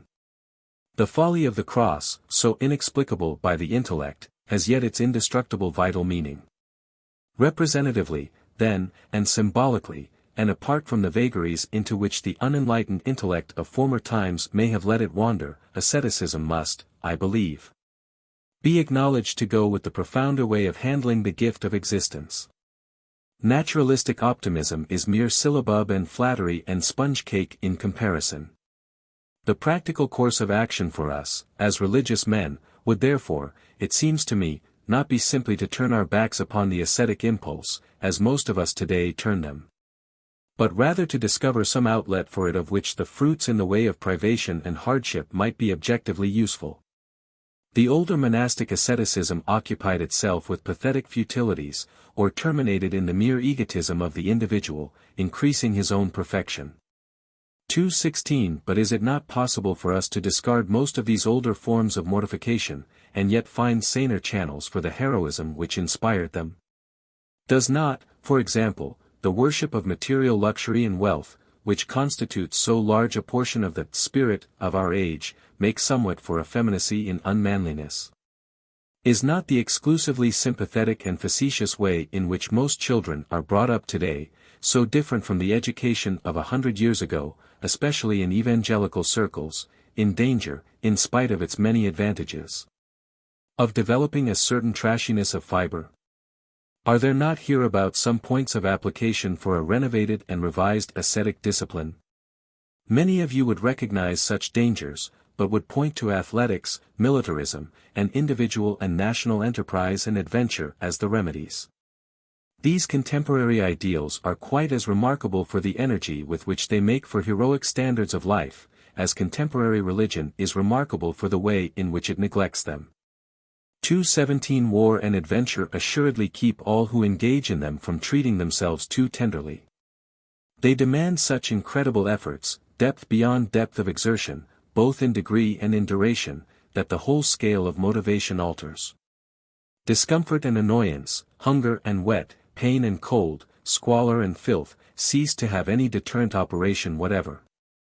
Death turns into a commonplace matter, and its usual power to check our action vanishes.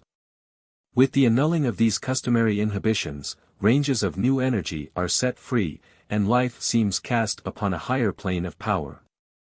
The beauty of war in this respect is that it is so congruous with ordinary human nature. Ancestral evolution has made us all potential warriors. So the most insignificant individual, when thrown into an army in the field, is weaned from whatever excess of tenderness toward his precious person he may bring with him, and may easily develop into a monster of insensibility. But when we compare the military type of self-severity with that of the ascetic saint, we find a worldwide difference in all their spiritual concomitants.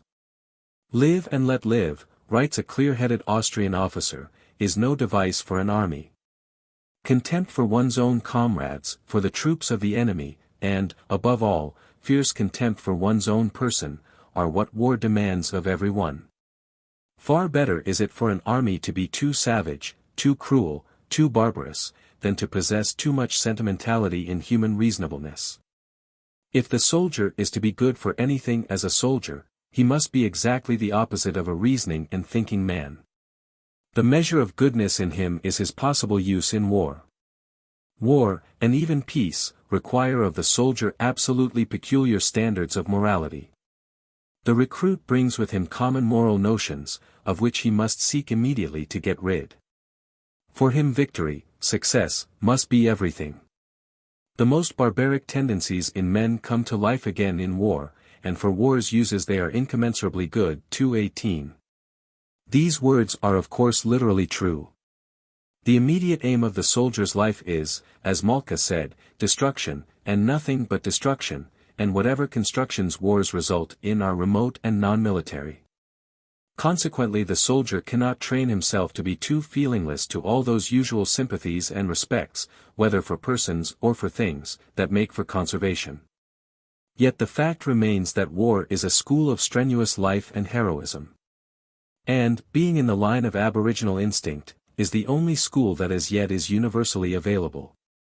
But when we gravely ask ourselves whether this wholesale organization of irrationality and crime be our only bulwark against effeminacy, we stand aghast at the thought, and think more kindly of ascetic religion.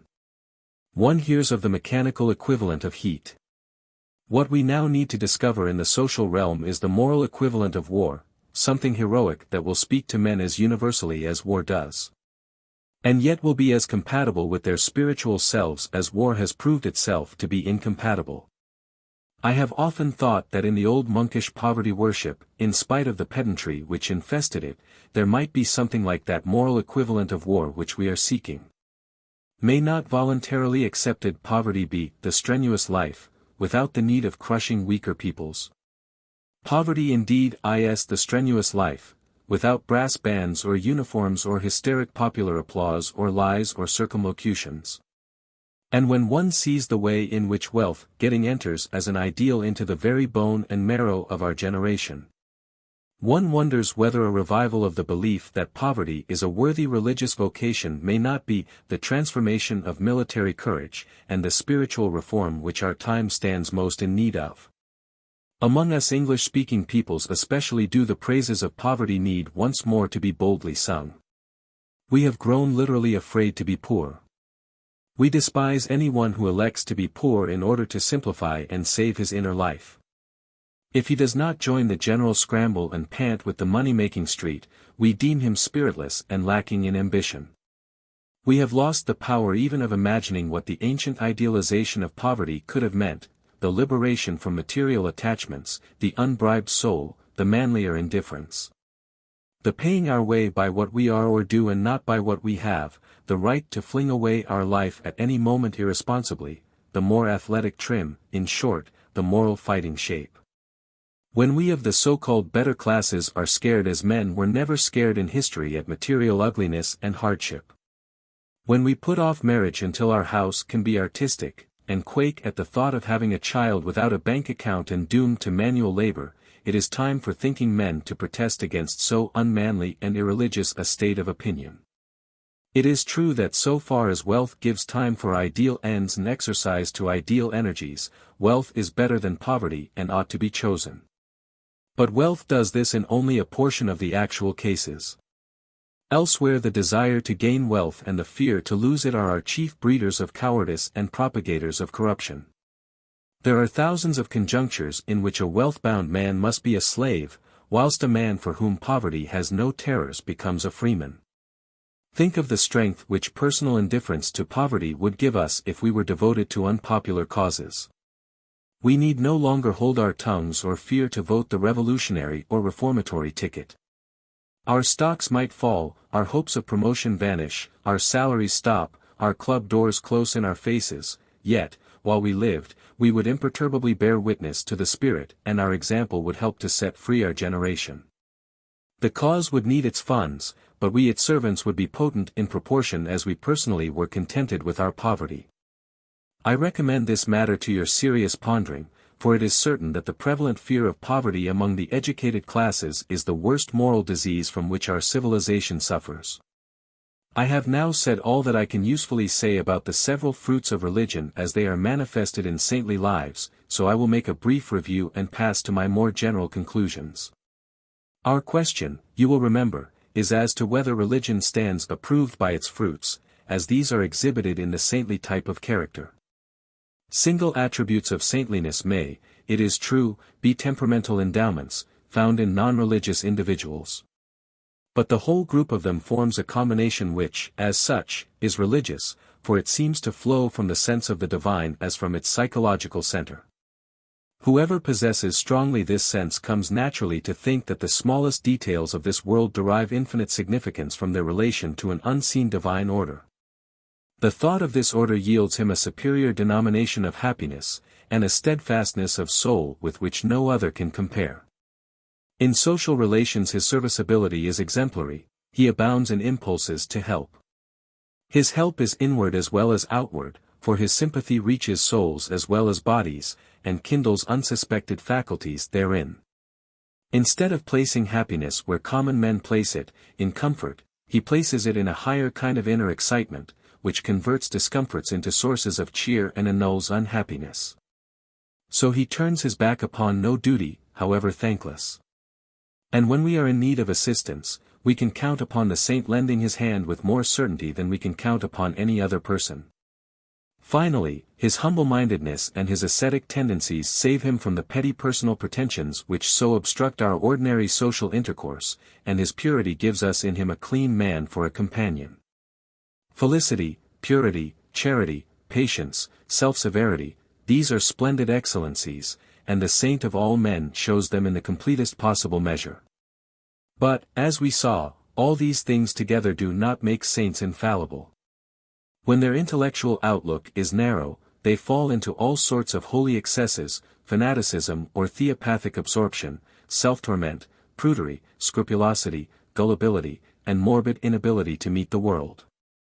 By the very intensity of his fidelity to the paltry ideals with which an inferior intellect may inspire him, a saint can be even more objectionable and damnable than a superficial carnal man would be in the same situation. We must judge him not sentimentally only, and not in isolation, but using our own intellectual standards, placing him in his environment, and estimating his total function. Now in the matter of intellectual standards, we must bear in mind that it is unfair, where we find narrowness of mind, always to impute it as a vice to the individual. For in religious and theological matters he probably absorbs his narrowness from his generation. Moreover, we must not confound the essentials of saintliness, which are those general passions of which I have spoken, with its accidents, which are the special determinations of these passions at any historical moment. In these determinations the saints will usually be loyal to the temporary idols of their tribe. Taking refuge in monasteries was as much an idol of the tribe in the Middle Ages, as bearing a hand in the world's work is today. Saint Francis or Saint Bernard, were they living today, would undoubtedly be leading consecrated lives of some sort, but quite as undoubtedly they would not lead them in retirement. Our animosity to special historic manifestations must not lead us to give away the saintly impulses in their essential nature to the tender mercies of inimical critics. The most inimical critic of the saintly impulses whom I know is Nietzsche. He contrasts them with the worldly passions as we find these embodied in the predacious military character, altogether to the advantage of the latter.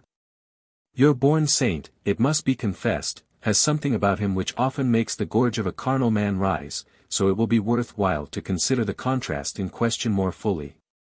Dislike of the saintly nature seems to be a negative result of the biologically useful instinct of welcoming leadership, and glorifying the chief of the tribe.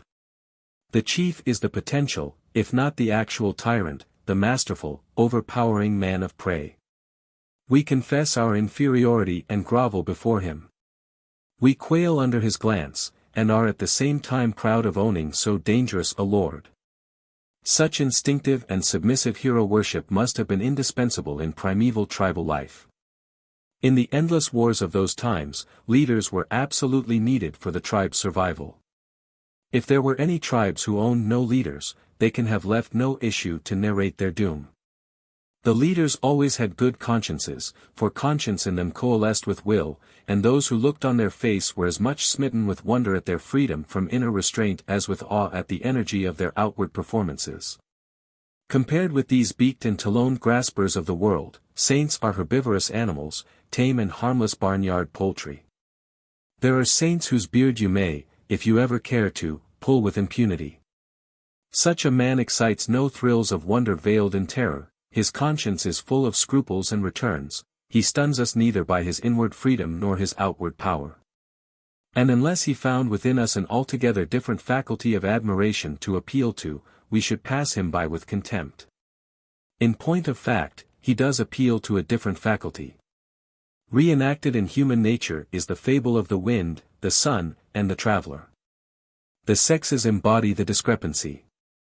The woman loves the man the more admiringly the stormier he shows himself, and the world deifies its rulers the more for being willful and unaccountable. But the woman in turn subjugates the man by the mystery of gentleness in beauty, and the saint has always charmed the world by something similar. Mankind is susceptible and suggestible in opposite directions, and the rivalry of influences is unsleeping. The saintly and the worldly ideal pursue their feud in literature as much as in real life. For Nietzsche the saint represents little but sneakiness and slavishness. He is the sophisticated invalid, the degenerate par excellence, the man of insufficient vitality. His prevalence would put the human type in danger. The sick are the greatest danger for the well. The weaker, not the stronger, are the strong's undoing. It is not fear of our fellow man, which we should wish to see diminished. For fear rouses those who are strong to become terrible in turn themselves, and preserves the hard-earned and successful type of humanity. What is to be dreaded by us more than any other doom is not fear, but rather the great disgust, not fear, but rather the great pity, disgust and pity for our human fellows. The morbid are our greatest peril, not the bad men, not the predatory beings. Those born wrong, the miscarried, the broken, they it is, the weakest who are undermining the vitality of the race, poisoning our trust in life, and putting humanity in question. Every look of them is a sigh, would I were something other. I am sick and tired of what I am. In this swamp soil of self-contempt, every poisonous weed flourishes, and all so small, so secret, so dishonest, and so sweetly rotten. Here swarm the worms of sensitiveness and resentment, here the air smells odious with secrecy, with what is not to be acknowledged.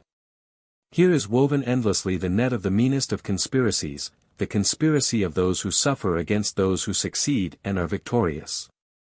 Here the very aspect of the victorious is hated, as if health, success, strength, pride, and the sense of power were in themselves things vicious, for which one ought eventually to make bitter expiation. Oh, how these people would themselves like to inflict the expiation, how they thirst to be the hangman. And all the while their duplicity never confesses their hatred to be hatred. 219. Poor Nietzsche's antipathy is itself sickly enough, but we all know what he means, and he expresses well the clash between the two ideals. The carnivorous-minded, strong man, the adult male and cannibal, can see nothing but moldiness and morbidness in the saint's gentleness and self-severity, and regards him with pure loathing. The whole feud revolves essentially upon two pivots: shall the seen world or the unseen world be our chief sphere of adaptation? And must our means of adaptation in this seen world be aggressiveness or non-resistance? The debate is serious. In some sense and to some degree both worlds must be acknowledged and taken account of, and in the seen world both aggressiveness and non-resistance are needful. It is a question of emphasis, of more or less. Is the saint's type or the strong man's type the more ideal? It has often been supposed, and even now, I think, it is supposed by most persons, that there can be one intrinsically ideal type of human character. A certain kind of man, it is imagined, must be the best man absolutely and apart from the utility of his function, apart from economical considerations. The saint's type, and the knight's or gentleman's type, have always been rival claimants of this absolute ideality, and in the ideal of military religious orders both types were in a manner blended. According to the empirical philosophy, however, all ideals are matters of relation. It would be absurd, for example, to ask for a definition of the ideal horse, so long as dragging drays and running races, bearing children, and jogging about with tradesmen's packages all remain as indispensable differentiations of equine function. You may take what you call a general all-round animal as a compromise, but he will be inferior to any horse of a more specialized type, in some one particular direction. We must not forget this now when, in discussing saintliness, we ask if it be an ideal type of manhood. We must test it by its economical relations. I think that the method which Mr. Spencer uses in his Data of Ethics will help to fix our opinion. Ideality in conduct is altogether a matter of adaptation. A society where all were invariably aggressive would destroy itself by inner friction, and in a society where some are aggressive, others must be non-resistant, if there is to be any kind of order. This is the present constitution of society, and to the mixture we owe many of our blessings. But the aggressive members of society are always tending to become bullies, robbers, and swindlers. And no one believes that such a state of things as we now live in is the millennium. It is meanwhile quite possible to conceive an imaginary society in which there should be no aggressiveness, but only sympathy and fairness. Any small community of true friends now realizes such a society. Abstractly considered, such a society on a large scale would be the millennium, for every good thing might be realized there with no expense of friction. To such a millennial society the saint would be entirely adapted. His peaceful modes of appeal would be efficacious over his companions, and there would be no one extant to take advantage of his non-resistance. The saint is therefore abstractly a higher type of man than the strong man, because he is adapted to the highest society conceivable, whether that society ever be concretely possible or not. The strong man would immediately tend by his presence to make that society deteriorate. It would become inferior in everything save in a certain kind of bellicose excitement, dear to men as they now are. But if we turn from the abstract question to the actual situation, we find that the individual saint may be well or ill adapted, according to particular circumstances. There is, in short, no absoluteness in the excellence of sainthood. It must be confessed that as far as this world goes, anyone who makes an out-and-out saint of himself does so at his peril. If he is not a large enough man, he may appear more insignificant and contemptible, for all his saintship, than if he had remained a worldling. 220 Accordingly, religion has seldom been so radically taken in our Western world that the devotee could not mix it with some worldly temper. It has always found good men who could follow most of its impulses, but who stopped short when it came to non-resistance. Christ himself was fierce upon occasion. Cromwell's, Stonewall Jackson's, Gordon's, show that Christians can be strong men also. How is success to be absolutely measured when there are so many environments and so many ways of looking at the adaptation? It cannot be measured absolutely, the verdict will vary according to the point of view adopted. From the biological point of view, St. Paul was a failure, because he was beheaded. Yet he was magnificently adapted to the larger environment of history. And so far as any saint's example is a leaven of righteousness in the world, and draws it in the direction of more prevalent habits of saintliness, he is a success, no matter what his immediate bad fortune may be. The greatest saints, the spiritual heroes whom every one acknowledges, the Francises, Bernards, Luthers, Loyolas, Wesleys, Channings, Moody's, Graytrees, the Phillips Brookses, the Agnes Joneses, Margaret Hallahans, and Dora Pattisons, are successes from the outset. They show themselves, and there is no question, every one perceives their strength and stature. Their sense of mystery in things, their passion, their goodness, irradiate about them and enlarge their outlines while they soften them. They are like pictures with an atmosphere and background, and, placed alongside of them, the strong men of this world and no other seem as dry as sticks, as hard and crude as blocks of stone or brickbats. In a general way, then, and, on the whole, our abandonment of theological criteria, and our testing of religion by practical common sense and the empirical method, leave it in possession of its towering place in history. Economically, the saintly group of qualities is indispensable to the world's welfare. The great saints are immediate successes, the smaller ones are at least heralds and harbingers, and they may be leavens also, of a better mundane order. Let us be saints, then, if we can, whether or not we succeed visibly and temporally. But in our Father's house are many mansions, and each of us must discover for himself the kind of religion and the amount of saintship which best comports with what he believes to be his powers and feels to be his truest mission and vocation. There are no successes to be guaranteed and no set orders to be given to individuals, so long as we follow the methods of empirical philosophy. This is my conclusion so far. I know that on some of your minds it leaves a feeling of wonder that such a method should have been applied to such a subject, and this in spite of all those remarks about empiricism which I made at the beginning of Lecture 13.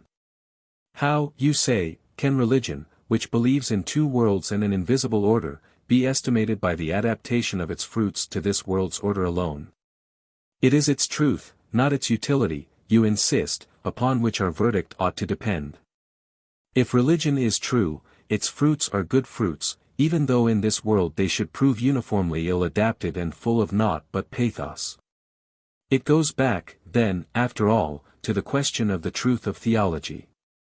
The plot inevitably thickens upon us, we cannot escape theoretical considerations. I propose, then, that to some degree we face the responsibility. Religious persons have often, though not uniformly, professed to see truth in a special manner. That manner is known as mysticism. I will consequently now proceed to treat at some length of mystical phenomena, and after that, though more briefly, I will consider religious philosophy.